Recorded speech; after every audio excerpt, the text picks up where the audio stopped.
Welcome back, everybody, to another episode of the Network Show. We are on episode 51, and we're live. Yeah, so if you're all streaming in from all the different platforms, we welcome you. And we've got some new music for you guys to listen to as well. And possibly some new videos to play. Hey, Mama Bear. Hey.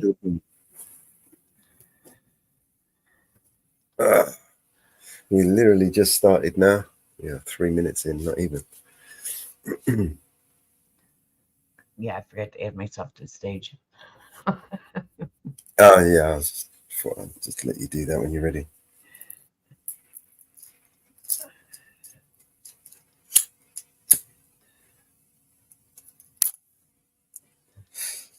All right.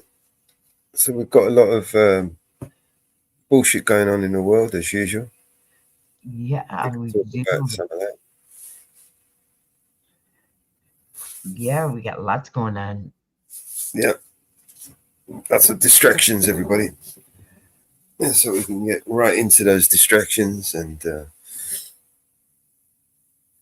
get distracted. Yeah. Did you see who was in court this morning? This afternoon. Oh, this Mr. Representative guy. Yes, House of Representatives. Mr. George Santos representative, Mr. Crooked as fuck, wants to steal shit. Yes. Yeah. Yes. Now, if he's representative, right, which means he represents the people in there, right? So he's a representation of the people in there. So if he feels okay and justified in being able to continue to do the things that he does, then he's representing the Congress and the House of Congress, the senators and all those shit. He's literally like birds of a feather, right? You understand the philosophy behind it. Right, but he's no longer in the House. He was removed. He's embarrassed then. Right. Well, my point was that he represents them, right? So he is just a representation of who they are and what they do. And probably the amount of money that this guy stole is only a fraction compared to what the others had. Well, he spent it all. No, he spent it all. There's no look at that. He spent it all. There isn't any money to have because he spent it on Botox and clothing. You know, he'd have the Botox and all that. So there isn't any money. Hey, Scooby. Plus, he had to pay fines back from Brazil because to not get arrested and get deported to Brazil. Because if people remembered back in May of 2023, he got in trouble from Brazil, and they were going to deport him to Brazil after he got arrested because he stole checks for clothing in Brazil. Remember that? I mean, how are these people allowed to continue to work in an office, in public office, right? When these sort of things are happening around them, you know, there's clearly no one holding them accountable. Right?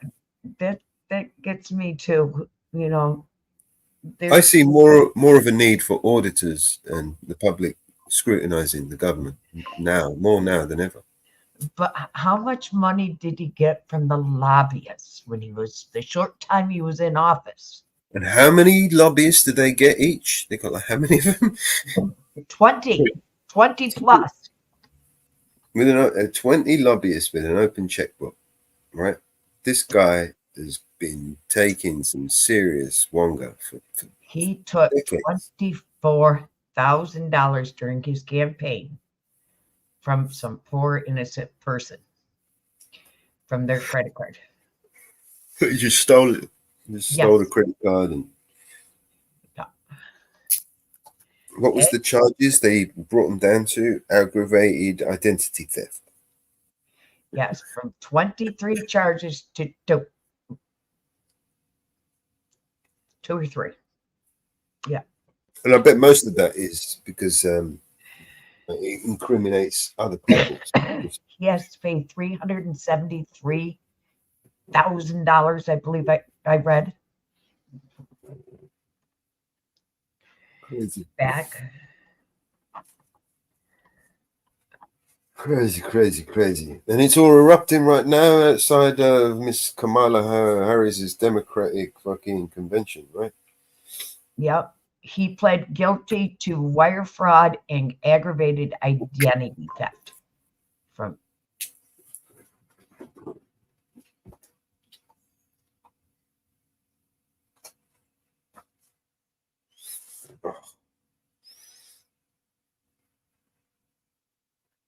Yeah, it looks like it's going to kick off. That crowd looks rowdy.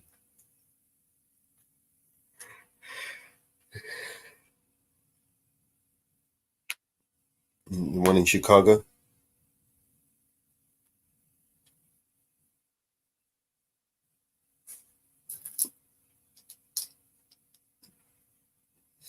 Yeah, the protest in Chicago looks like it's going to get naughty.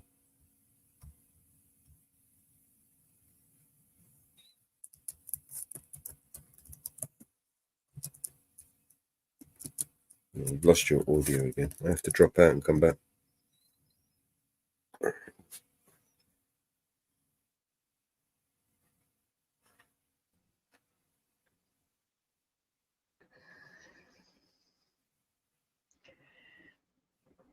and he is required to pay the restitution before his sentencing.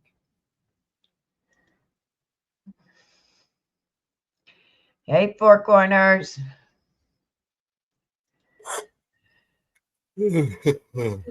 So we will see if he can pay the restitution before his sentencing.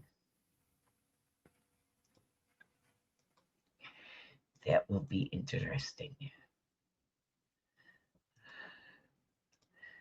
Will he?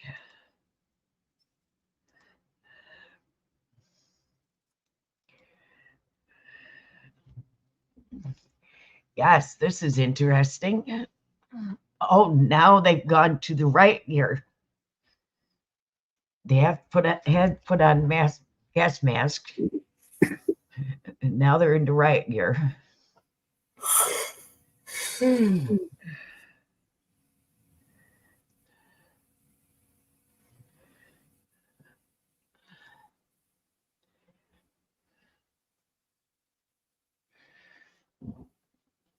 Did they get out of their bullpen where they had them in?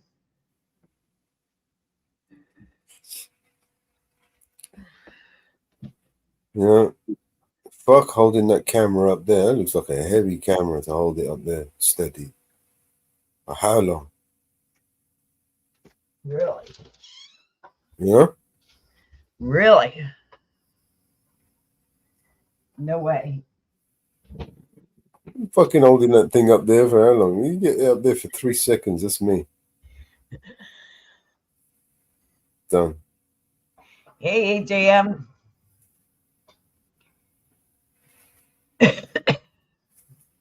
And this is at the Democratic Convention in Chicago. Democratic National Convention.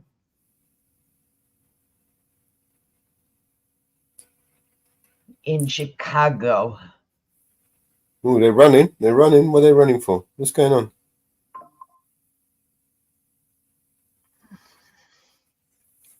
Who climbed over the fence?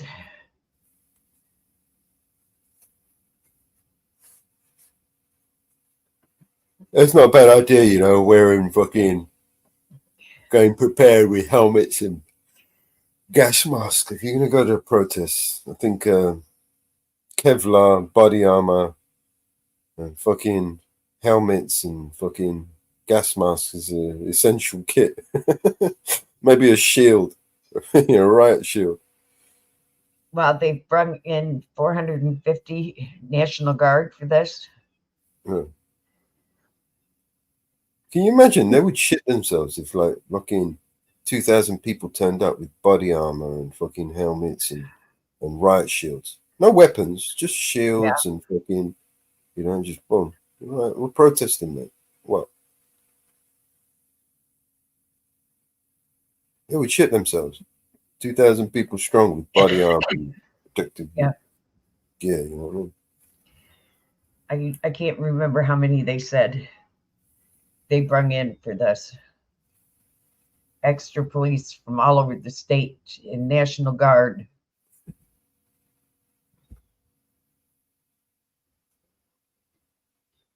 from all over the state for this.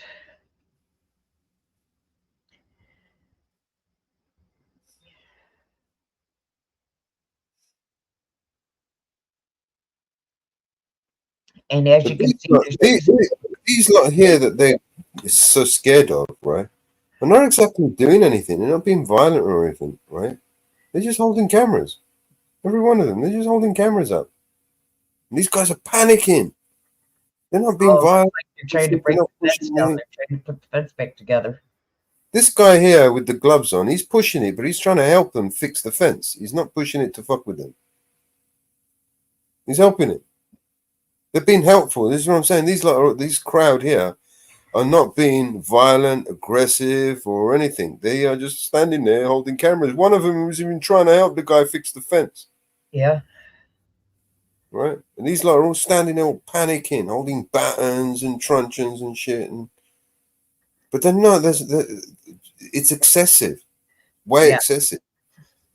These lot are not being aggressive. It's optics. Yeah. It's all about the optics. See the gas mask? Yeah. I mean, look at the crowd. If just pay attention to the crowd in front of them, right? Yeah. They're not doing anything. They're just standing there with every single one of them's got a camera out, big cameras as well, professional cameras. Yeah. Like I said, the one guy that was pushing up against the fence, he wasn't pushing the fence to fuck with the guy. He was helping him fix the fence. You know what I mean? They're not being aggressive. They're not being violent. So all this, just way too over the top aggressive shit. Running around, holding batons. Look, they're just people holding cameras. They're terrified of the camera that they will fucking beat the fuck out of them. Look. They're news reporters. You can tell they're That's news what I mean. reporters. This is all optics. You know what I'm saying? This is all unnecessary. Standing there with your baton in your hand and your helmet on and looking all hard and all lined up, waiting for fucking to beat somebody. This is unnecessary, man. This is for the camera. Yeah. This is stupid, man. The reason we don't have sound on is they are playing music loud. So then they'll just send some agitators in the crowd, right? That'll do some shit, and then these lot will go in and start beating the fuck out of them, right? The agitators won't get harmed because it's one of their boys, right? But everyone else will. Yeah.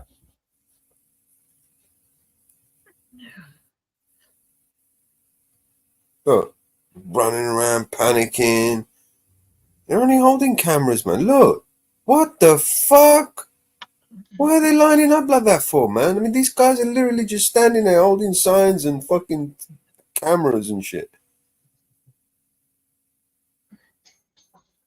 Look, this guy's doing a selfie. You're gonna get fucking crunching in a minute. You know what I mean? Getting too close, mate. Fucking officer safety, mate. Fuck your fucking camera. Look at these people, man. This is just way stupid, man.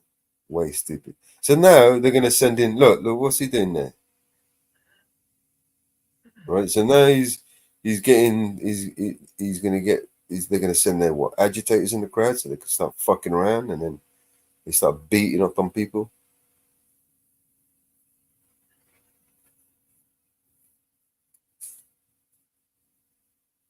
This is all optics. You can see that, right? It's a show.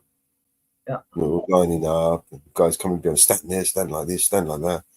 Make it look good for the cameras. You know what I mean? Look at that. You get a nice long shot down there. You get a whole line of fucking police. It's a good shot. That'll be in the news tomorrow. There's a guy wearing a gas mask there. Just take a picture of him. That looks good. Let's just terrify everybody. Let's just do some fear porn and terrify everyone. Let's get a bunch of knobheads over there and put some rags over their heads and then have them agitate the crowd and just put the camera right there. Go on. Look, Palestinians. Yeah, let's fuck them up. This is so fucking pathetic.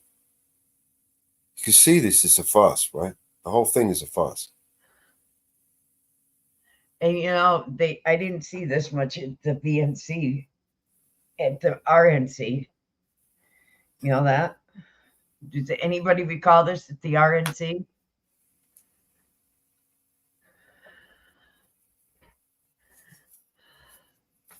Optics.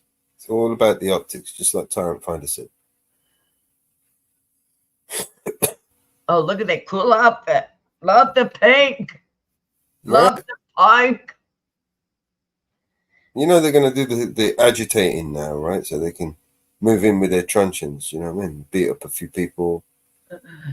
What they want to do is they want to isolate a few people in the crowd that they want to fuck up, right? Is there anyone there? Yeah, that cunt over there. Yeah, he's got a channel. Don't like him. Let's fuck him up. I like what he says. Let's bring him in. Bring him in close and fucking stick this truncheon up his ass. Look at the pike. This is all for optics. If this motherfucker could just pan around, right? We'd see there's not a lot of people there at all. I've seen more protests, right, with a less response, police response. This is just over excessive, way over excessive. There's absolutely no reason why they should escalate it to, for this, like wearing body armor and truncheons in hands and ready to formation in a line, ready to fucking beat down on shit. This is just pathetic. It's just escalating shit, man. TP News. You think they're pan around?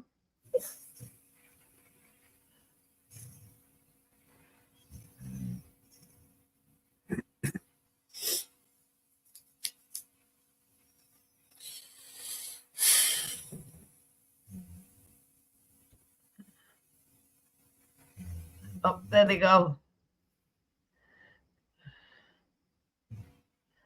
No, it's not that many people. No, I don't. There's not that many. It doesn't look like there's that many people there that would warrant this amount of excessive display of force. This is a display of force. This is unnecessarily displaying force for the cameras. No.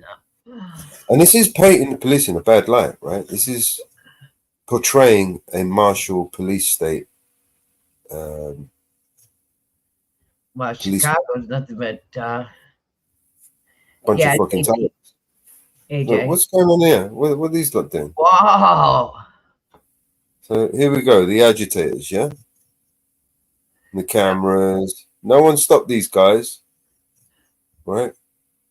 No one stopped them. Police didn't move in, they just let them do it. These are the agitators, right? And they've been allowed to do shit. Now they're going to go and start some trouble. We give them a reason to go in and start beating on people.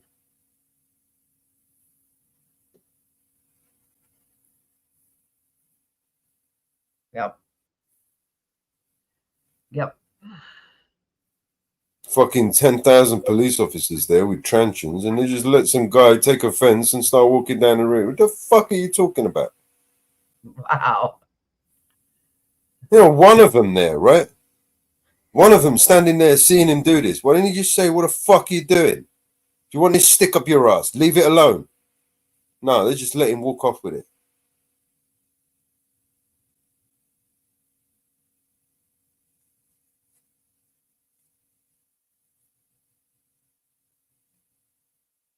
You try walking off with it, see what happens. A guy walked off with it, they let him walk off with it. That's why he walked off with it. They wanted him to walk off with it.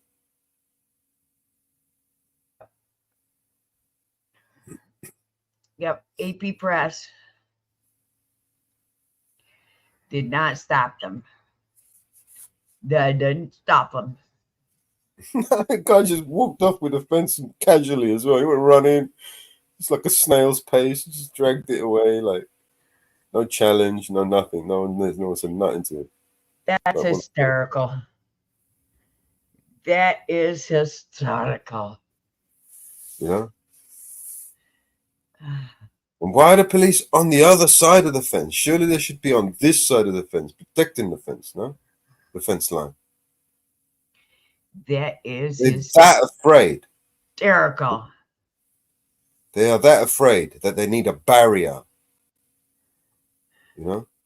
They can't engage with the community anymore. The only way they can engage with the community is with a baton, right? With a stick.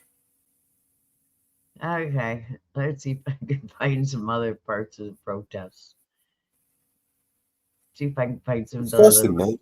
This is like a show, like one of those pathetically ill-rehearsed shows, you know? Yeah. You know what I mean? They didn't rehearse that one. That was the rehearsal, I think. I think we live streamed the dress rehearsal, guys. You know, practicing. They're gonna get better. On the next one, watch the next one. Watch this space. They'll get better. Next time there'll be more than one person walking away with half the fence. Do you know what I mean? And all the cops will just stand there watching them.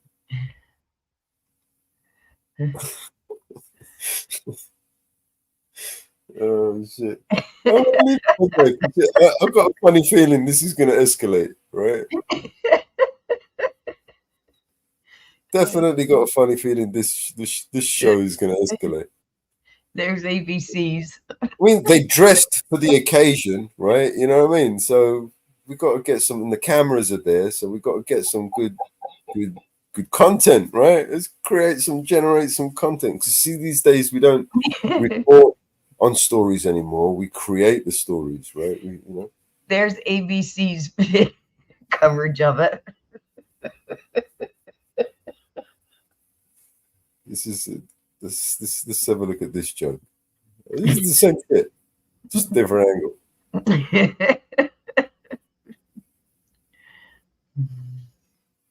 No. At least they show a little more of it, the truth of it, you know. Yeah. Live protest Chicago. Which one is it? It's the same video. They are streaming the same fucking stream. Oh, they are? Yeah. That's how lazy they are. They can't even be bothered to pay their own guy to be there with a fucking camera. They have to fucking, all jump on the fucking one dude's back. Do you know what I mean? Oh. Who are these other people? Because this one was farther back.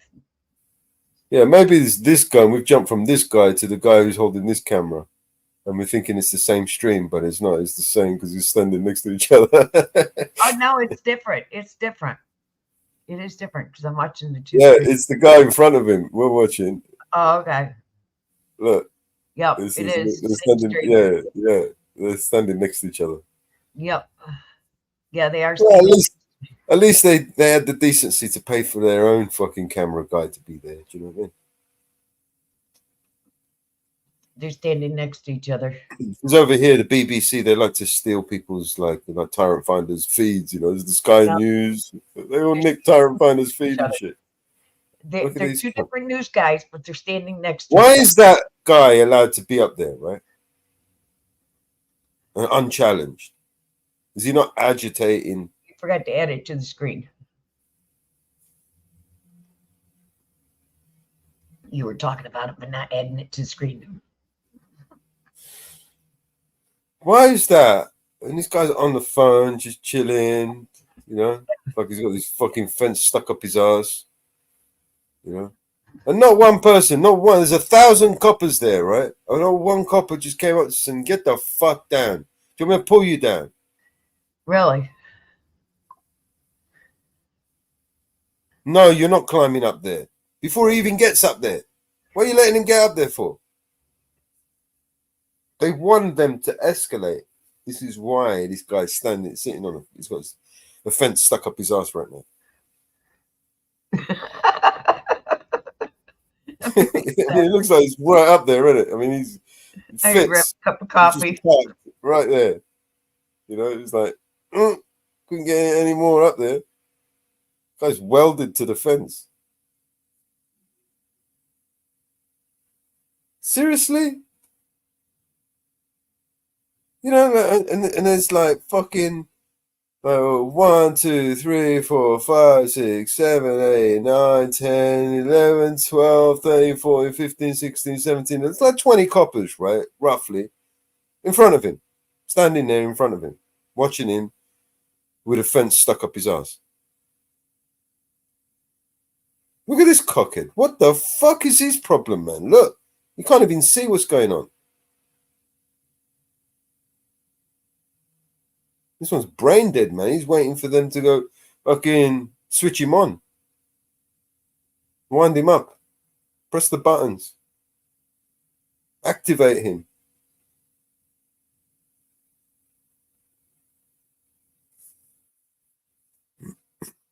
Execute order. What was it in Star Wars? What was the number to turn on the fucking on the Jedi?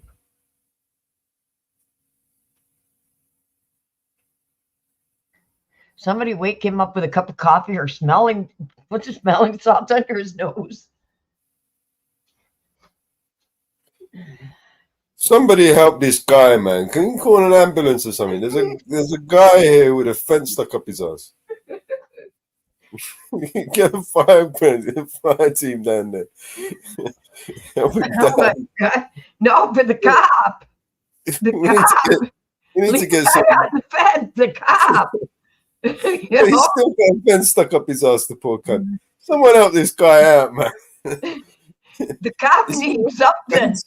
You got a fence shoved up his ass, bro. You know what I mean? Who did that, man? Did one of them coppers do that to him?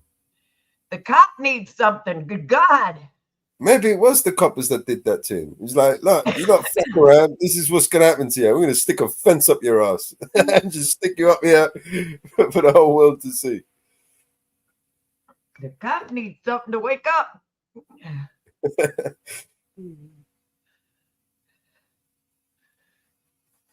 The copper needs something.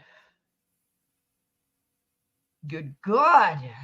I don't even know what they're saying. Should we listen to what they're saying? Let's listen to what they're saying. As long as there's no music. It's just taking selfies, man. It's like a holiday, man. This is no more fucking trouble than you get in fucking Disneyland, right? In a fucking in an amusement park. This is a way excessive use of force, and having them line up in formation like that is clearly for optics. Why don't they worry about all the freaking shootings in Chicago?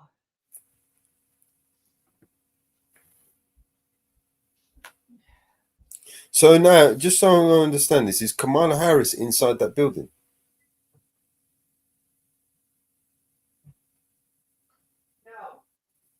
No. Is she expected to come here?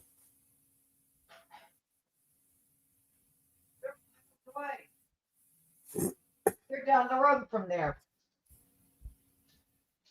No, they aren't near the conference center.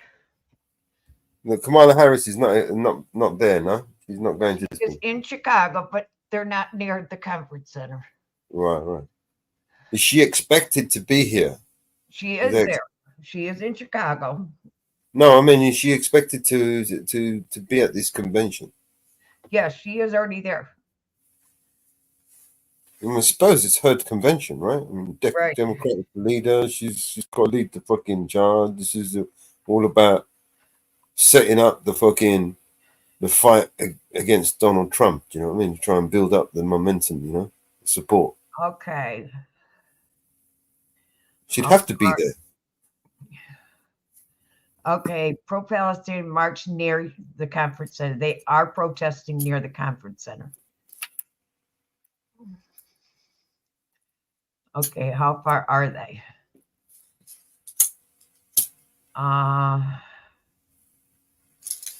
Okay. They are en route. They are. Some protesters have breached the fence. They are taking it down. But how far are they?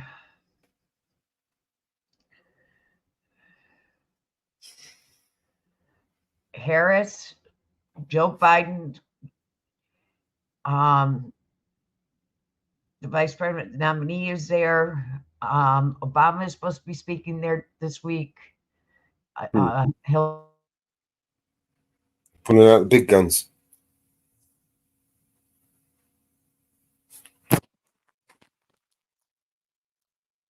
Yeah, they got to pull out the big guns on this one. All the support they can get. Any word from Biden? Is he still alive?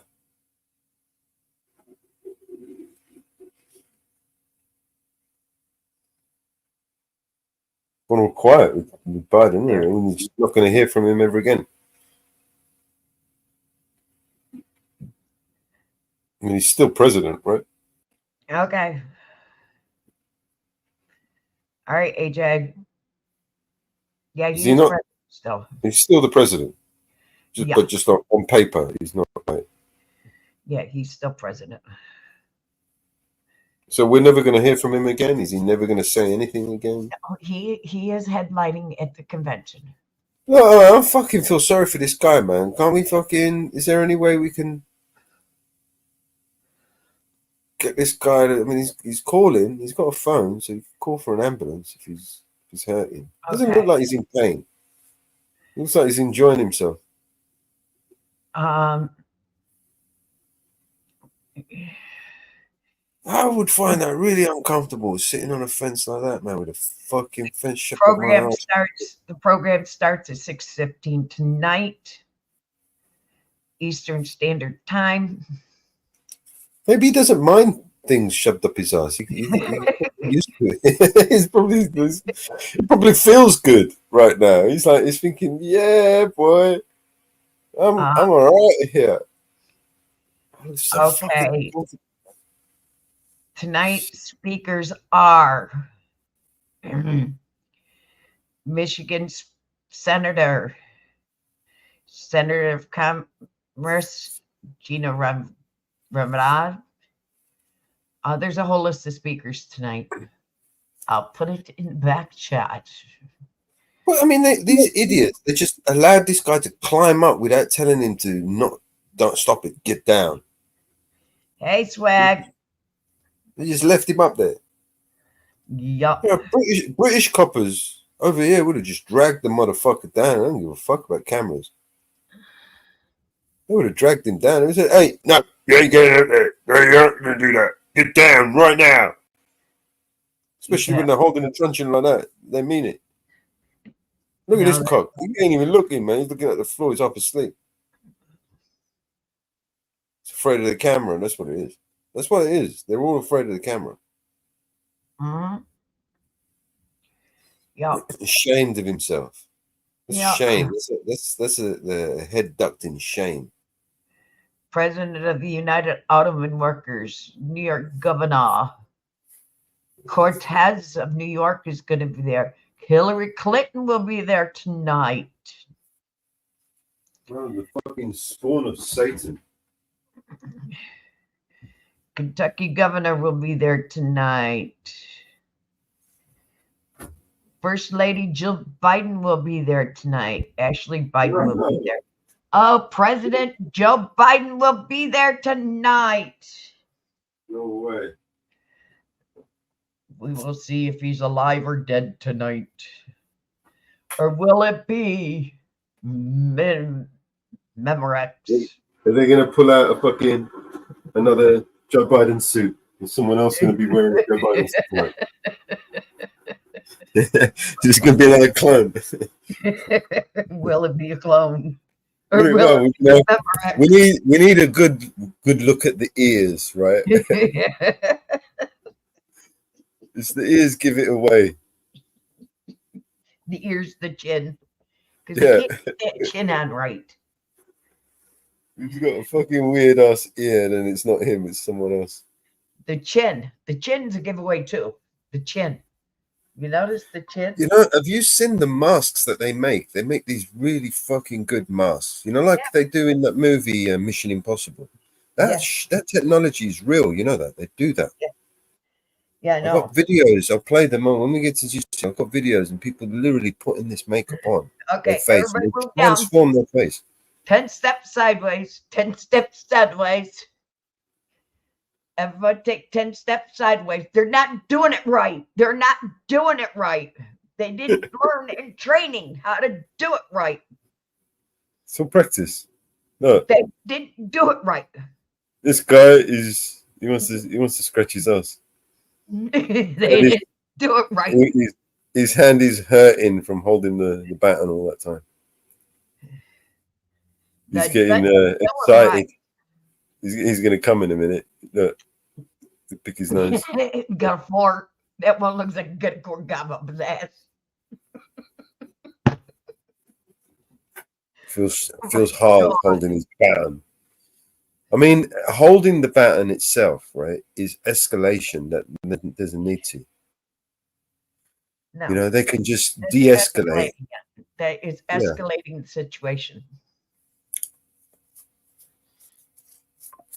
Nothing but escalating the situation. They want to. That's why they're letting people shove fences up their ass and walk away with fences and shit. It's because they want them to do this. They want them to agitate. They want them to create the situation where they can use those truncheons. Yep. Nothing but escalating the situation. Yeah. It's like Klaus Schwab said, we must prepare for an angry world. Look at how many people there is. It's uncalled for. Uncalled for. They have been given orders to fucking use those shit. You know, they itching to use that shit. They're waiting for a situation where they're going to use that shit. I think by tonight, they're going to be using that shit. They're going to be beating shit tonight. Watch. Protesters breach. Protesters breach. Where have they breached? I don't see where they've breached. Well, they walked up with the fence, and the guy's got a fucking fence stuck up his ass. He's sitting up there and. Where did they breach? Okay, let's do this. Let's see here this interview. Where did they breach? Oh, I'd love to hear this interview. I'm gonna switch screens or something. Where did they breach? Yes, this guy sitting on the fence, and then the other guy who took a part of the fence. Saying they breached. They took a part of the fence and then they walked off with it. But they allowed them to do that, man. They got all these truncheons and they're standing there all hard and shit, and they just let people walk off with a fence. What the fuck's wrong with that? Where did they allow them to breach?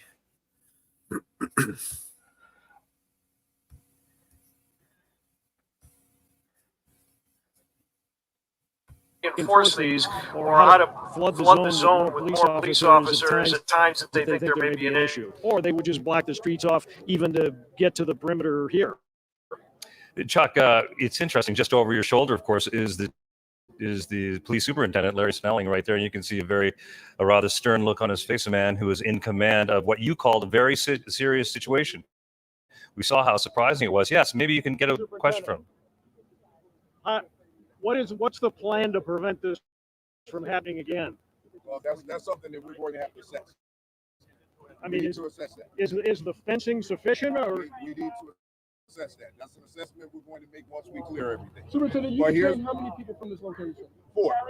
Here's what we need to do. I need you guys just to back up, please, because we're going to start now moving along this fence. We need to get our officers in here. We appreciate the coverage, but we want to make sure that you're safe also. So please, if you can, I just need you to step back off of this fencing until our officers start to clear this part. Did you say 4 arrested? 4, that's right. Thank you. So, Chuck, the convention officially got underway. The gavel was drawn at Police 5:15. In a minute, Yes. President Biden should be coming here to the United Center for the evening, and some of the other guests who are speaking from the podium tonight. Is there a big concern about President Biden and First Lady Dr. Joe Biden coming in a matter of an hour or so? I don't get the impression from anybody here that there's a specific concern to anybody in this group actually breaching the front door of the United Center and then getting onto the podium and the stage. No. However, any breach is an issue, and the police superintendent just said they need to reevaluate this because any breach is not a good one, especially when the police superintendent is concerned and has knowledge of all of these dignitaries, elected officials, including the president, the presidential candidates, the vice presidential candidate. It could certainly be an issue, but I don't think anybody is concerned about the front door of the United Center being breached. They just need to figure this out. Chuck, again, the police superintendent giving you breaking some news right there. 4 arrests have been made from that incident from about 45 minutes ago. Again, we see cameras and other people coming in behind you. They just asked everyone to clear that area, and people are flooding back in again. So it seems like, again, where you are on the other side of that concrete barrier, that there isn't really a lot of control. People are still able to mill about. What is the feeling right now, that this is over, or is that this is going to intensify? Here, I'll give it. Take a look at this lineup. Take a look at this, Ravi. That tells a story, right there. This is just one portion of the area. Yeah, this is just one portion of the area outside this fence that was breached. So I don't think there's going to be an issue of anybody breaching the fence where we are right now. But again, there are many other areas of fence line where this is happening, or potentially could happen, where there could be another breach. So, Chuck, how far are the protesters from where you are? We see a whole line of police enforcement, but how far have they moved the protesters? And we see the police officers starting to move toward the protesters at this point. They're doing that protest march, the police officers. Right, there's still a handful of protesters near here, Cheryl. Certainly not where it was when the fence was breached an hour and a half ago, and not nearly the thousands who were here when the march started from Union Park. But there are still protesters in the area who would love to be able to get as close as these individuals were when they broke down the fence and climbed the fence and went over the fence, and then the police had to arrive. And as you heard, 4 people were arrested. Chuck, just going back to those moments, you were there, you saw some of those people being put down on the ground. How violent was that situation? How tense did it get at the worst moments there when those folks were arrested?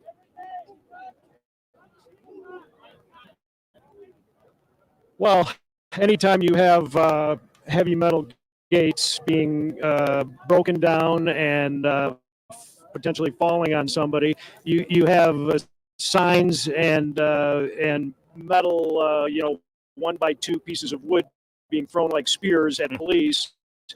You have water bottles and other things that are being thrown. Anytime you have those things happening, it's not a great situation. Didn't appear that there was any gunfire. I didn't see anybody shot and wounded by protesters or by police, for that matter. Certainly, we would have been all over that and reported it. But regardless of that, the police, when they make an arrest, they use the force necessary to make the arrest. And Chuck, it appears that they're continuing to push back on the media as well. We can see the line of police officers 2 and 3 deep, and it seems like they're coming toward you more and more, and less in most media is what we see. No protesters in that area.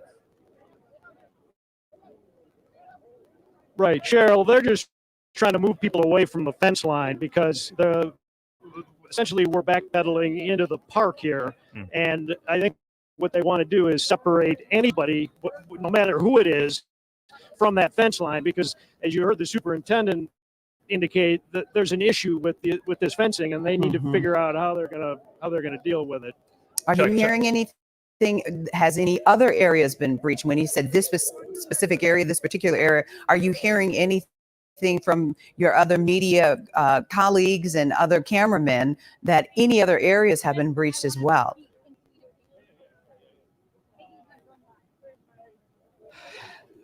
If there have been breaches, I haven't heard about them, and they certainly haven't been as serious as this one. It appeared to be focused on this one. It's directly north of the United Center, and this is really where some members of this original protest group thought that they should be allowed to get because they thought they might be in earshot or an eyeshot of delegates and others entering the United Center door. So, Chuck, we're seeing police officials again talking and helping to push those lines away from that fence line. The park that you're talking about, that people are coming back towards, just to be clear, is this the park that was essentially the end point of the original marching route, meaning Park 578, or not? Oh, we just see somebody, Chuck, being taken away. Right. There was a skirmish between police and somebody that they were attempting to push back. And I believe that's what you just saw. All right, you can see the police line still continuing to move very slowly, but very deliberately, moving people away from the concrete barriers and the wire barriers where Chuck was and remains in right now. He's with our photographer right in the middle of this. And there again, Chuck, I didn't actually get a complete sense or answer there right there in terms of what that park is and where that is in relation to the original protest route that had been approved by the city. But it's interesting to see as they go and do an analysis of what happened about 45 minutes ago, whether in fact that route remains and that park remains a part of what is a place that protesters will be allowed to continue to say what they want to say. Right. Well, they may reevaluate that at this point. This is a park where there have been some speeches and protests planned. And I'm standing right next to a stage that's about 25 feet from the picture you're looking at now, where this line of police officers is.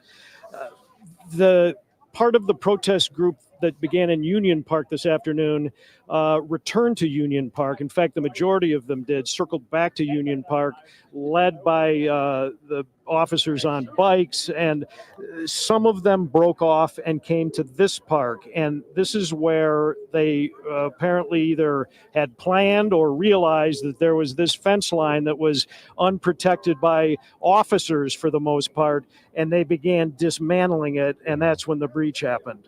Chuck, we see a large crowd, like someone is specifically pointing to something going on in your area. It might be to the right of you where you're at, not sure if there's something going on in that crowd. People seem to be looking down in a group or looking down to the ground at something. And we can also see people walking over part of I think it's this. This is these are pieces of the fence line, Cheryl, that were moved by protesters and dragged into the park and thrown down here.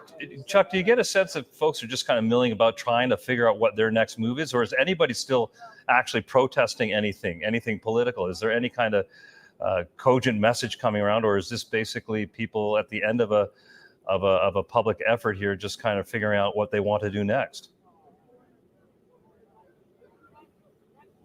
I mean, this is largely media now covering what the police response has been. There are some pro-Palestinian protesters here as well, but that's pretty much it. But, the issue is that when you have situations like this with large numbers of police officers who have orders to keep the peace, and they're trying to move anybody through a public park and back onto the public street, you run the risk that tempers could flare, and that has happened a couple of times.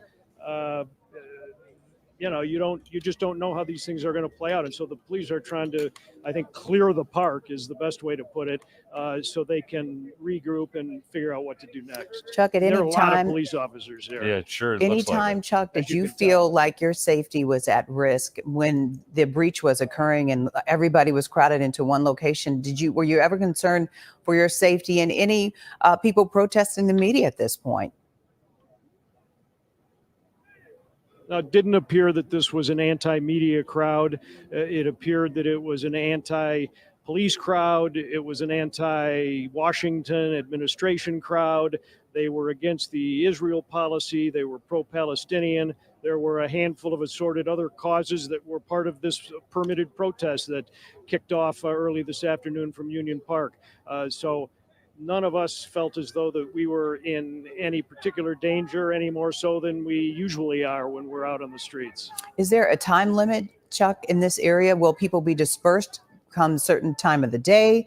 Is there a plan to move them to another location the closer they get to the prime time event at the United Center?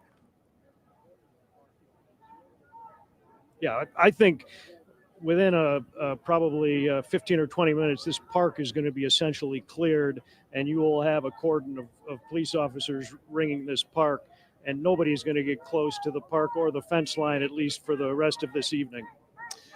Chuck Gowdy, just on the north side again of the United Center, where there was an incident about 45 to 50 minutes ago. Some of the fencing was removed by protesters who were coming as part of a planned protest that had arrived at that point under permit. We're seeing all the folks milling about again with you, Chuck, as you guys continue to be, I don't know, you must have already covered 200 yards since we started talking to you. Do you get a sense in that crowd, though, going forward that, or maybe with the police, that maybe there's an underestimation of things that have gone on here, of how willing the crowd might be to try to essentially get into something with the police or what have you? Because it seems at first blush, and we would love to hear the police superintendent talk about this, it appears that some of this caught them by surprise.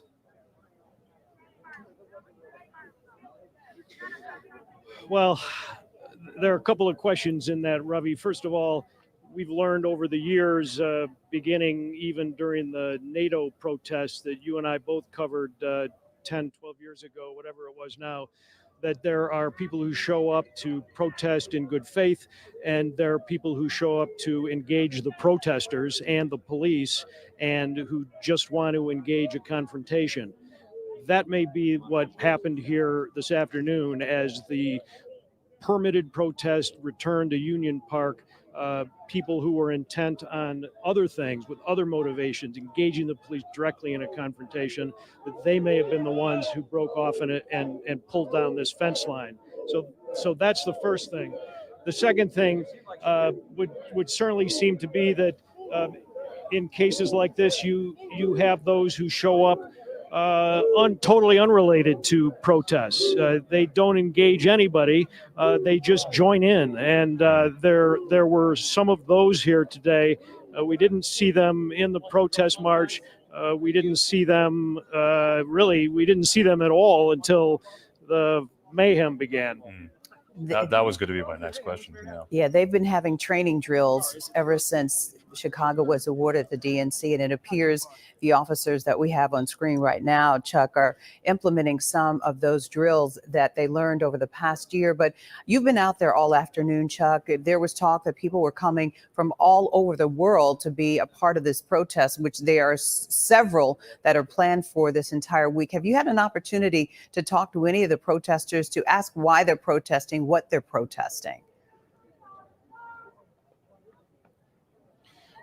Well, you certainly can listen to the protesters who deliver all sorts of different stories, Cheryl. You stand on the side of the road, and they're happy to march by and stop and talk to you about the handful of primary things that people are concerned about, whether it's Israel and Palestine, whether it's women's rights, whether it's the policies of this administration and concerns about what the next administration might do, climate change, you name it. I mean, these are kind of standard protest items and standard protest fare, and people are happy to talk about it. There is definitely a vein of anti-police that is here, that has shown up. They were here during NATO, and they were here during the post-George Floyd murder protests in Chicago as well. Those people are here, they're loud, and they want their voices heard as well. All right, Chuck, thank you for that.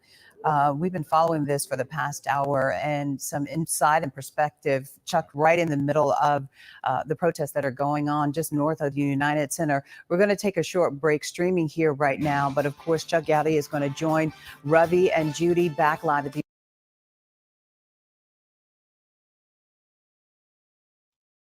Yeah. Everybody's gone inside because the convention started. Enough of that. Yep. Everybody's gone inside. Hey, Inferno. How you doing, Inferno? Hey, Ann. Ann joined us during the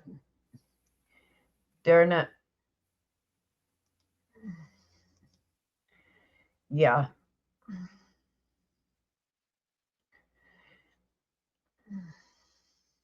I was supposed to put that on before. Yeah. What's this one? Oh, I want to get rid of that.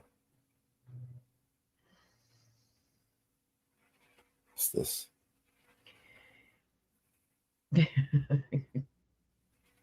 What's this one?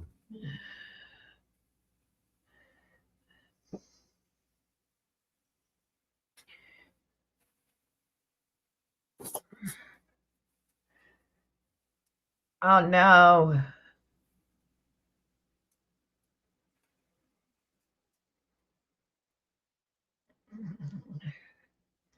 Wow. Good junkyard.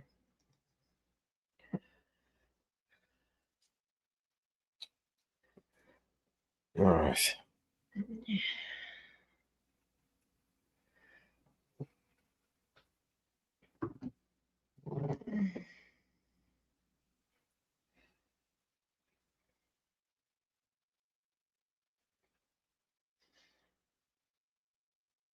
Magpadala ng pera sa bahay.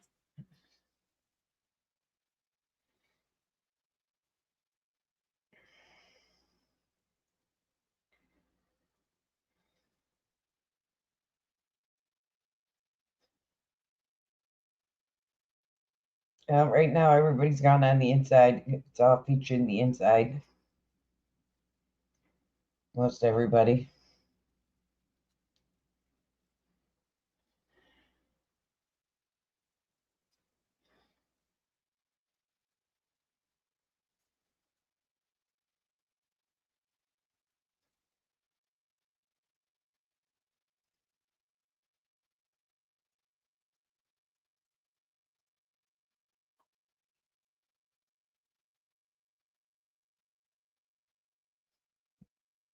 Oh. There you go. The Democratic National Convention because the economic indicators for the 29th month in a row shows just how bad the economy has become. And of course, the Kamala Harris team right now is trying to distance itself from Bidenomics. We're going to look at Bidenomics, Kamalanomics, and we're going to also talk about how the Fed is meeting right now in Jackson Hole, Wyoming. So it's a very, very busy kind of few days here on the economy. And what does this mean for the U.S. dollar? All of that we're going to talk about. But it's also super fun to see them say, you're fine. The economy's fine. Whatever you feel is happening to your budget is not happening. I don't understand how you can say that with a straight face and then look people in the eye who cannot put food on their table. No, it's a great point because when they tell me, no, you can afford more groceries. Like, no, I can't. Yeah, you can. You're not. It's not struggling. Yes, I am. No, you're not. Okay. You've had enough to eat. And Kamala Harris gets up there at the friggin' podium and she's like, and she's telling all of us, we already know groceries. She's like, yeah, grocery prices are really high. We know how putting food on the table is really difficult right now. Yeah, we know that. Stop telling us that. But then also stop telling us that we're not actually feeling that at the same time. It's a weird sort of double. It's very condescending. I don't like it. I don't like it at all. I'm not sure how I feel about. Go ahead. It's like if the fire department shows up, they're like, yes, your house is definitely on fire. And here, let me go through a list of facts about the temperature that the house is burned. And it's like, are you guys going to do anything? Like, no. We're just going to educate you on the fact that your house is definitely on fire. That's a great analogy because it does feel like the house is on fire. Things are burning. We also are going to talk about how the House Oversight Committee just released a report about impeachable offenses from President Biden. Do we care at this point, is it worth our time to go down another impeachment trial? I want to know what you think about this, because there can be arguments made on both sides. Like, what does it matter now? He's already sold us down the river. Do we need this? What will it get? Well, let's take a look at the report, because, yeah, it's very damning. He did that for sure. We're also going to talk about Phil Donahue. We've talked about Phil on the show before, but he just passed away. And I think it's worth remembering how, when you are an anti-war voice in this world, our channel, we here at Redacted are vehemently anti-war and anti-death of human beings. And he was canceled. He was silenced as a result of his anti-war stance. How many people could have been saved? How many people could have lived if Phil Donahue was elevated to maybe the highest platform at NBC News at the time? Instead, they silenced him. So we're going to remember Phil Donahue today as a strong anti-war voice. We're also going to talk about Kamala Harris copying Justin Trudeau on the housing crisis, because she basically stole Justin Trudeau's housing plan, which, get this, includes building new projects. Because how did that work out for us? Government low-income housing in the United States, what a disaster. She's basically swiping that from Justin Trudeau. So we're going to talk about all of that and more on the show today. So let us know where you're joining us from around the world. Good to see all of you guys here. Someone in the chat says they love when we match. We didn't even try to. We have matched the past few days. Yeah. Wasn't our goal. It just happened that way. This was the cleanest thing. This was the closest thing I could grab out of my closet. Okay, you're making it seem like I can't keep house. I am very on top of Clayton's laundry. I just want to make that clear.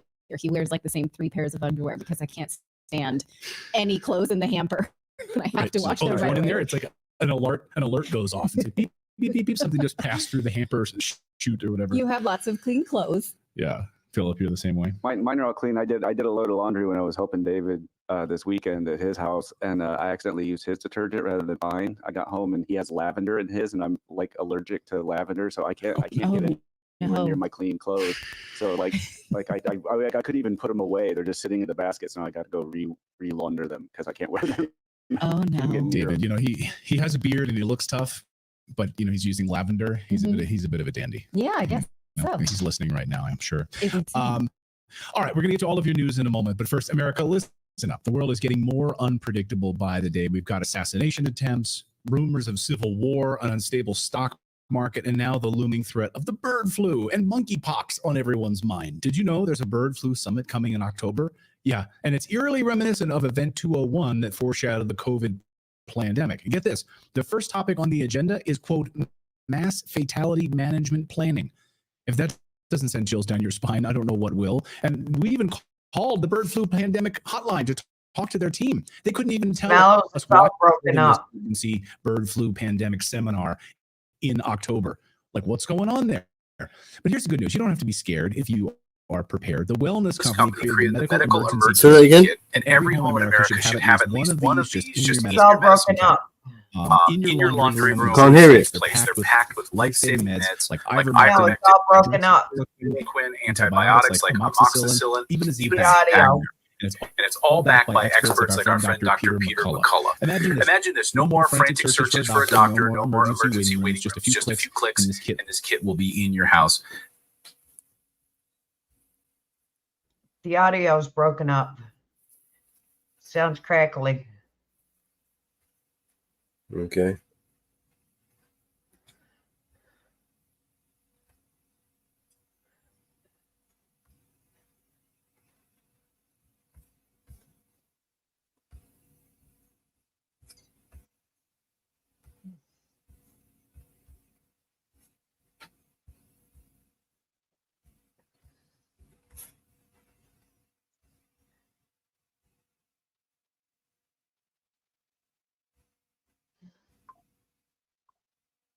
What about now?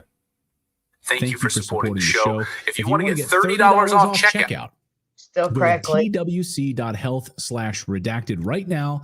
That's twc.health. That's better.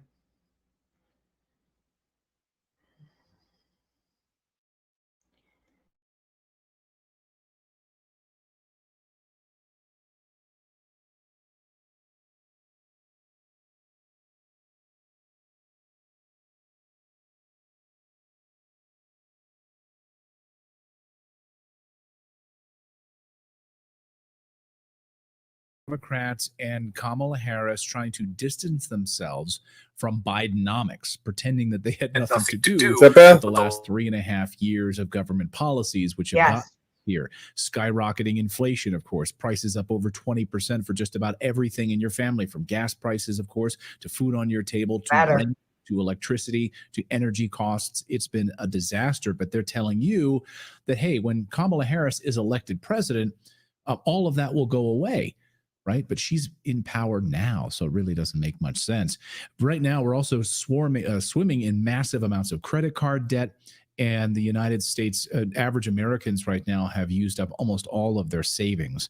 Really, really troubling. On top of all of that, the Federal Reserve is meeting right now in Jackson Hole, Wyoming, to discuss inflation, to discuss interest rates being slashed. So a lot of economic news that we want to sift through today right now on the economy. And for that, someone who's deeply plugged into what's happening with the US dollar, what's happening with inflation, what's happening with precious metals, and all of it is Kevin Demerit. He is the CEO of Lear Capital, and he joins us. Great to check in with you, Kevin. Great to see you here on the show. Yeah, great to be on the show, Clayton. Well, you're here at an interesting time because tonight, Monday, we've got the DNC kicking off. We've got Jackson Hole, Wyoming, with the Fed meeting right now on the recession and inflationary numbers. But I just wanted to get your take on Kamala Harris, because unbelievable sort of bombshell this past week when she comes out and announces that she's going to, when she's elected president, price controls, like communist era price controls, is what she's going to employ to get these companies from stop charging you so much money when you go to the grocery store. What did you think initially when you heard this? It absolutely has to be the dumbest idea I've ever heard. I mean, you just have to crack open a history book and you can go back and look at every country who's ever tried it, and it doesn't work. And it doesn't work because you're controlling one part of the price equation, which is the top price, the price you and I pay for goods and services. So if I stop companies being able to increase their prices, but their cost of goods continue to increase, then at some point they don't make any money, they go out of business. Or like we saw in the 70s, the government comes to their senses and says, oh my gosh, we can't continue this price controls because everybody's going to go out of business. So we're going to stop the price controls. And then what happens? Prices go completely out of control because now they have to make up for the lost ground to stay in business, and prices just skyrocketed in the 70s. We had inflation up around 15%. So this is just an incredibly stupid idea that's not going to work. It's going to make matters much, much worse. The other part that I will say is she's concentrating on the wrong problem. The definition of inflation forever and still is too much money chasing too few goods. They caused too much money to be printed. Now you have that too much money chasing the too few goods. That's a cause of inflation. If you want to concentrate on the problem, you got to slow down the money supply a little bit. A couple of things to unpack there. I think what you said was brilliant, specifically on the prices, going back to the 1970s. And if you look at grocery stores, she's really been focusing on grocery stores. She's really trying to be relatable, on these speeches. She's like, I know it. You go to buy bacon, it's just more expensive. You go to buy milk, I see it, as if she's trying to distance herself from the past 3.5 years. But grocery stores specifically, they operate on a 1 to 2% net margin. My father used to run a grocery store. He owned a grocery store. They didn't make very much money, and they can't survive if their suppliers raise prices. So the government announces that food producers, you have these big food producers like ConAgra and Tyson and Hormel, they aren't going to be allowed to raise any sort of prices. So not all grocery stores, they're not going to survive at all. You have these very minimal net margins that they have actually survive on. This idea that grocery stores are just jacking up the prices, it's ridiculous. Well, look, grocery stores don't live on high margins. Farmers don't live on high margins. The chicken has no idea how much the food costs, right? He's putting out an egg that's up 20%. It's not the chicken that's the problem. It's too much money chasing too few goods, and the cost of everything to get that food to the chicken, to keep the chicken in a cage, to get the egg to the market with gasoline and a truck and so on and so forth. All of that's gone up. And she's saying, hey, look, I'm just going to stop the price of the egg going up.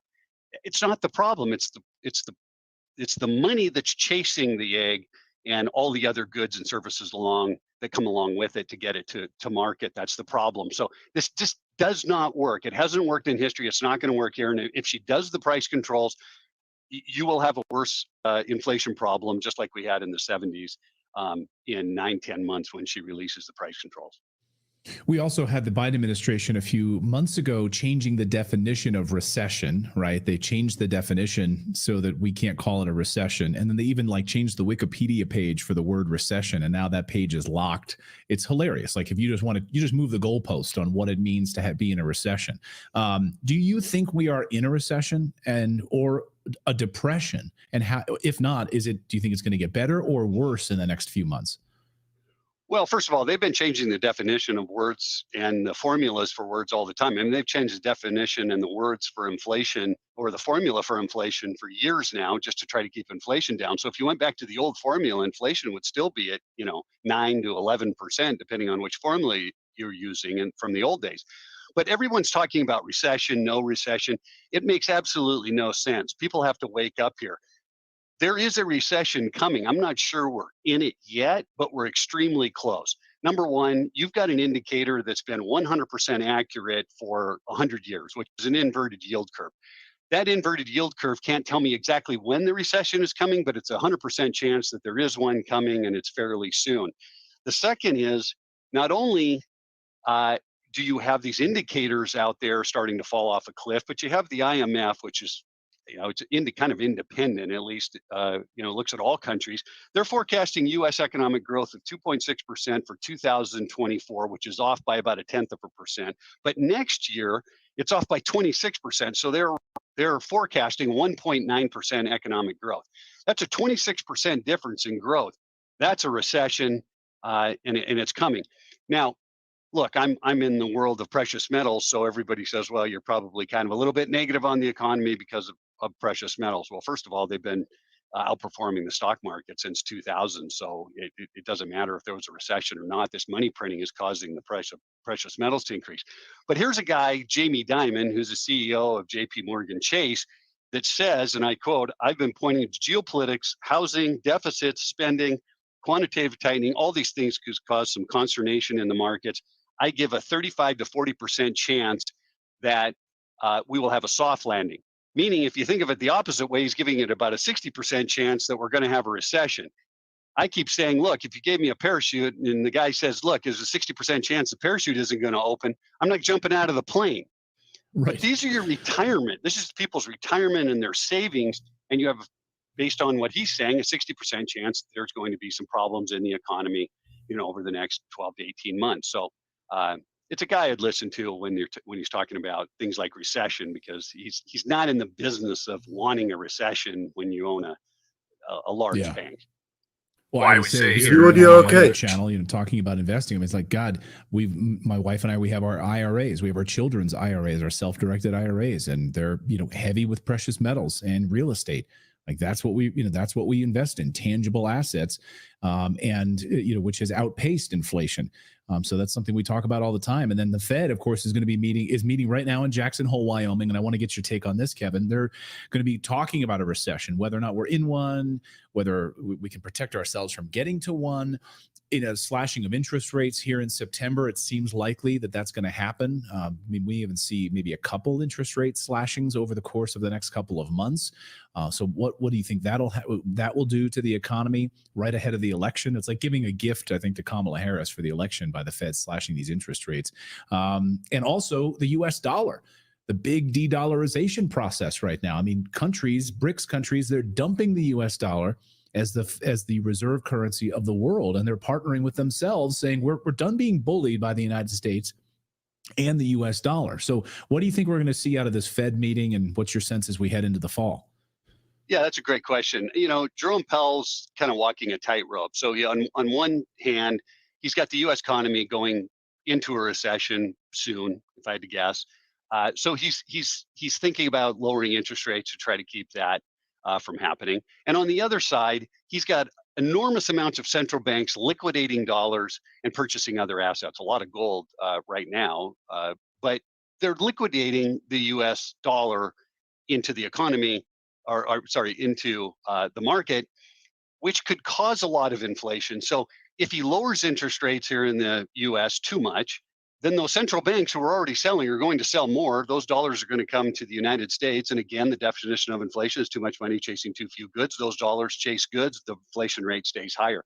So he's got a real tightrope here they put themselves in this position, Clayton, by printing up so much money. It's just unbelievable, right? We're drowning in a record $35 trillion in debt with interest payments this year, almost at $1 trillion. We're borrowing $2.5 trillion just to pay the interest on the debt.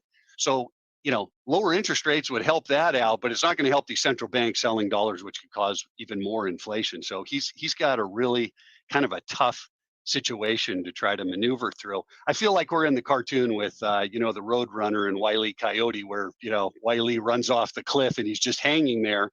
And then, so true.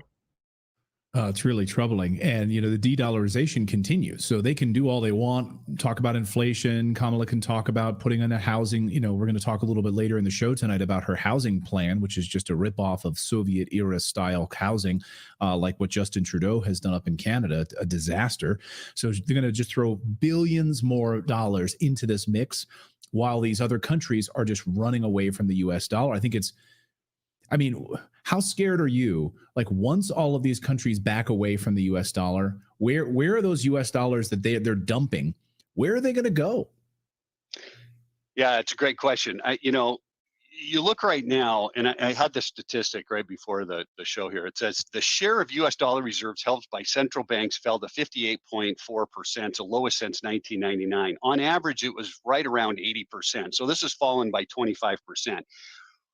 People ask me, why is this important? Why are you so nervous about these countries selling dollars?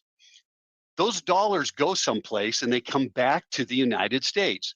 So I make this example for people. If you took Apple shares and there was $1 billion worth of Apple shares, and you had $1 billion worth of Apple shares, 500 billion here in the 500 million here in the United States, and 500 million outside the United States, that for 50 years basically hasn't been sold. That's the world's reserve currency, and those, let's say, they're Apple shares. And after 50 years, those central banks that own those Apple shares say, hey, look, I'm just going to liquidate the Apple shares. I don't want them anymore. What happens to the value of Apple? It's going to crash 50%. So more money is held outside, more US currency is held outside the United States than inside the United States. One big reason is because of the petrodollar. All countries have to use the US dollar to go buy oil. And the Saudis have said, basically, I don't know if I want to continue with this petrodollar situation. We might want to work with the BRICS countries, so on and so forth. If those countries don't have to hold those dollars and they start liquidating them, what happens to the value of the dollar here in the United States when you flood the market with those dollars? It's going to be the same thing that if you flood, the Apple shares that the central banks were holding back into the economy. Apple crashes, the dollar crashes. It's the scariest part of the entire economy to me. It's my most worrisome thing that keeps me up at night, because you can't do anything about it. These banks can sell. There's not a darn thing we can do about it, and all of those dollars coming back would take the inflation rate absolutely through the roof. So again, Powell has a big tightrope situation that he's got to figure out how to maneuver around so that these countries don't liquidate. They box themselves in on this. And again, we saw what happened with Japan. Last year, we bullied them into not selling their U.S. treasuries. No, fine. We're just hang on to them in Japan. Now we know what a disaster that's been for them holding on to these bunk assets right now, the U.S. dollar. It's been a disaster. Kevin, you guys put together a great report at Lear. I've read it. I sent it to a bunch of friends as well. The de-dollarization report that you guys put together, and you guys have made it available for our audience. I'd love for you to share it with them if you wouldn't mind.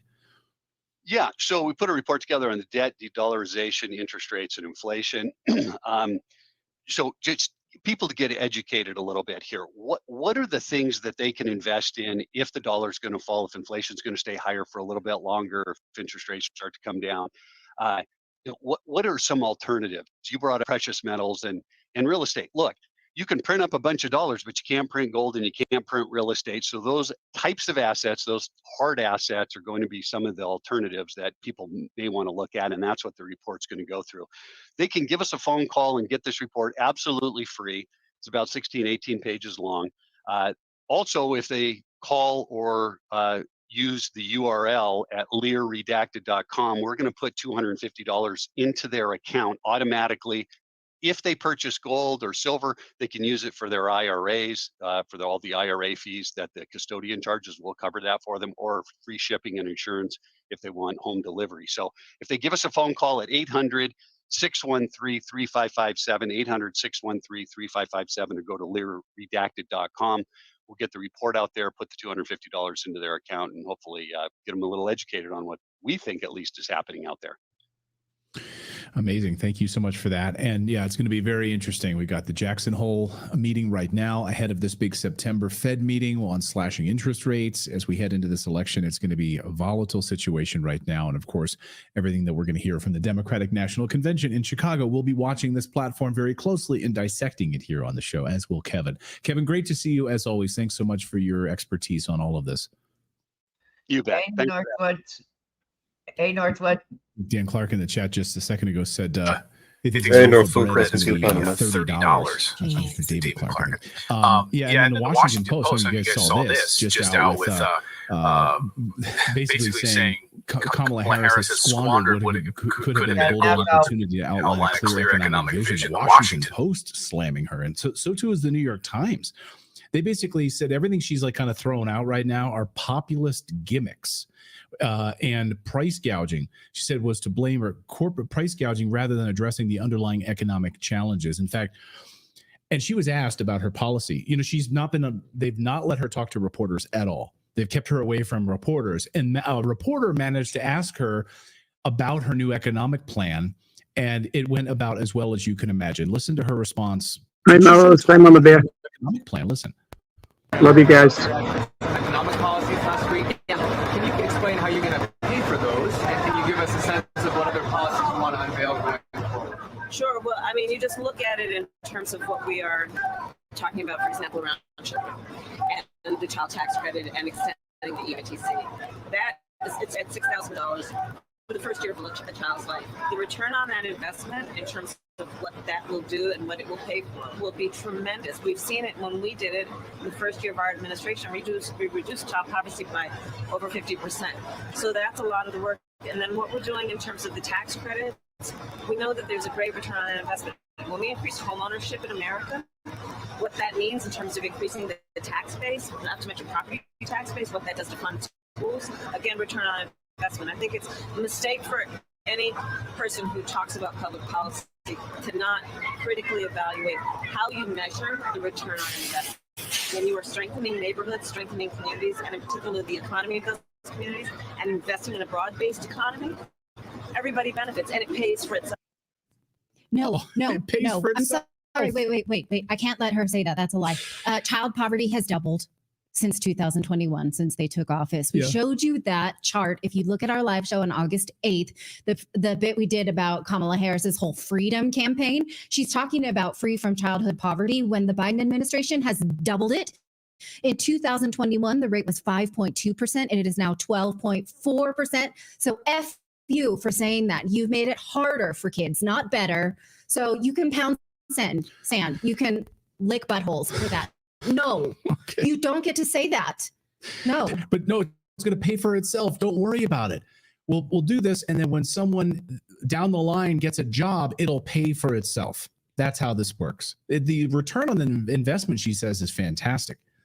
And the data I just gave you is from the census. I'm not making that up. So she can literally say she's a litigator, not an economist, and giving us the worst plan ever, having hurt people for 4 years. I cannot abide that. No, sorry. Coming up a little bit later in the show, we're going to talk about her proposed $25,000 down payment assistance program for housing. So that's how they'll do it for low income and illegal immigrants in the United States. Here's $25,000 down. You can.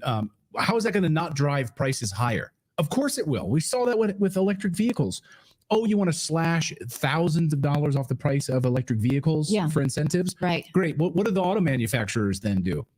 They raise the prices to cover these incentives. Right. And it feels like she's bribing us. And that is exactly what it felt like during the summer of 2020 when Biden was campaigning for president, because he continued to say, I will give you this money when I am elected as COVID stimulus. And he and President Trump got in this bidding war where they just kept increasing what they would give to people. And we are now paying for that collectively, which we warned about, well, not us, economists warned about, and we didn't listen. We're here. That happened. And now they're bribing again. So please do not fall for that, people. Yeah. Madeline in the chat says, yeah, housing, $25,000 down payment help will cause home prices to go up. Exactly, Madeline. Yeah, let us know your thoughts on that. We're going to talk about that coming up here in a few moments in the show as we look at all of these big world events that are happening right now. And of course, we're going to focus on the movement now to impeach President Biden because the House Oversight Committee has released a report, and we won't tell you. We'll just kind of tease it for a second here. Imagine what they found inside of the improprieties and offenses that the House of Biden have committed here. We'll talk about that in a second. But I'm just first, so mad because they're acting like economics is this great mystical mystery, and it's not. Like, they could actually study and listen to economists, but instead it's all politics. So that pissed me right off. Clayton, that clip pissed me right off. I know. Well, that's why I played it. I like to wind you up, but they've never had a job. They've never owned a business. They've never run a business. And the people that are running our government have never run businesses. Yeah. Right. I mean, then they all made fun of Trump for being a businessman. Oh, we're going to talk about the Biden business coming up. So, okay, I will calm down because we're going to talk about efforts to impeach Joe Biden because of the Biden brand and what the House report has said. We're also going to talk about how the liberals were once the party of anti-war. Phil Donahue, though, got fired for that. He passed away over the weekend. And we want to remember the fact that the media lies to us about war. They did it in 2003 over the Iraq War, causing millions of deaths. That anti-war voice is still missing from the media. And we're going to talk about what might have happened had we not deplatformed anti-war voices in order to, I guess, honor the passing of Phil Donahue. Also, we're going to talk about the Trudeau economics and how Kamala Harris has just sort of copy and pasted. But first, we want to tell you about Shopify, because guess what? Shopify is a great way to grow your online commerce business. And in fact, the Redacted store runs on Shopify because, we're busy reporting the news. We can't just make a shop. So Shopify did it for us. That's how we bring you redacted merchandise that we are so honored to see when you are able to buy it. So Shopify is a place where we went to create the store. When we have a new idea for something, such as a redacted hoodie or shirt or cup, we just put it up on Shopify and they take care of the rest. Shopify powers 10% of all e-commerce in the United States. And Shopify is the global force behind not just the Redacted store, but also Rothy's, Allbirds. They have entrepreneurs of all sizes in 170 countries. And it's super easy. You just go to their site and they help you build out your brand based on whatever it is your idea is, from launch your online shop stage to first real life store stage to all the way to, oh my gosh, you made $1 million stage. So again, you can sign up for Shopify, launch your business to the world, and you get a $1 per month trial period if you go to shopify.com/redacted, all lowercase. One more time, that's shopify.com/redacted to grow your business no matter what stage you're in. One more time, that's shopify.com/redacted. Well, the House Oversight Committee released a report concluding that President Biden, quote, committed unimpeachable offenses. I did not say that unimpeachably. He did it. We know he did it. We've been covering all the things, all of the evidence that's been uncovered by this report as it's been slowly coming out in a drip. But now we have it in one big report and we're going to show it to you. But here's the thing. Okay, we know he used his influence and made a ton of money. What do we do about it now? Is it worth our time? Given that the house is on fire, is it worth our time? So I want to put this question to you as a thought experiment, because we have to decide. Recall that President Trump was impeached 1 week before he left office. Where did that get us? What did we get for it? I think we can all agree that got us nowhere, nothing. It gave Democrats a talking point, and that's about it. So if Joe Biden did in fact enrich himself, which we know he did, and his family through his political career, should we want an impeachment given that he is old and senile and powerless? Do we want this? There are two valid arguments here. Number one, no one is above the law. He used the American people to make his family rich, made decisions that were not in our best interest, but in his best interest. He sold us down the river. We will never really have justice for that because it's done. He already did it. He has the money. He made those political decisions. So, but if we don't prosecute him, how do we deter other people from doing this in the future? Then again, you can argue it's a humongous waste of time, taxpayer money. He's leaving office. Democrats will never see this evidence. In fact, they will spend their time trying not to see it. It will go nowhere. It will frustrate the heck out of all of us. So should we just leave it? What do you think? Do we take it and run, or do we leave it? What do you think, Clayton? No, I mean, there's someone in the chat here just on Rumble, CH17 says he's too senile to stand trial, case closed. I mean, look, I don't care if he's too senile. I don't care if he's too old. It doesn't matter. You know, they try to do this with mafia bosses, right? Where they wheel them into courtroom. And they're like, he's got Alzheimer's. He can't, he's wearing a robe. He's so old. I don't care, because I think it sets the precedent for future presidents to know that you cannot do these things. Yeah. And members of Congress, for crying out loud. They still try Nazis in their 90s. Yeah. Or in Canada, they applaud them. They give them standing ovations in Canada. Not they. Right. But they seek these people around the world. They go to Argentina to find Nazis and bring them to account. Right.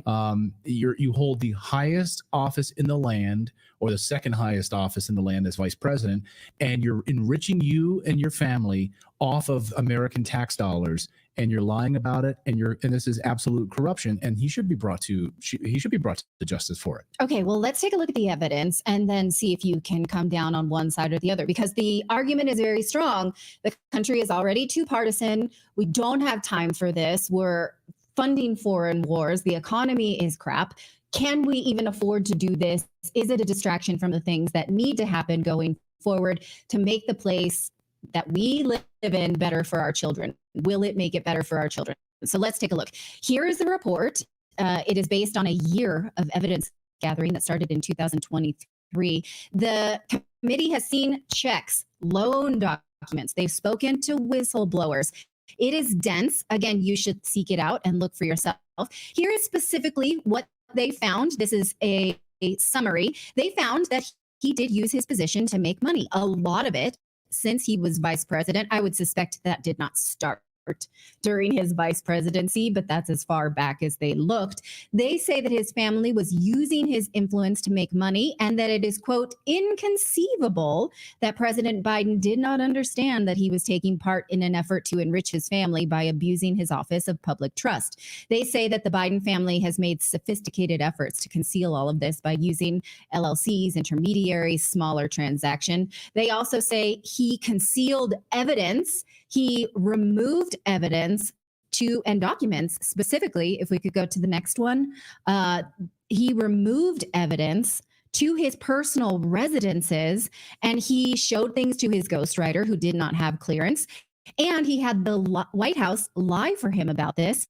In fact, they claim, and I don't know if this is true, that the president could be impeached based on just the fact that the Biden administration lied for him, whether he knew about it or not. From this slide, they say the House need not show that the president directly ordered his subordinates to obstruct an investigation.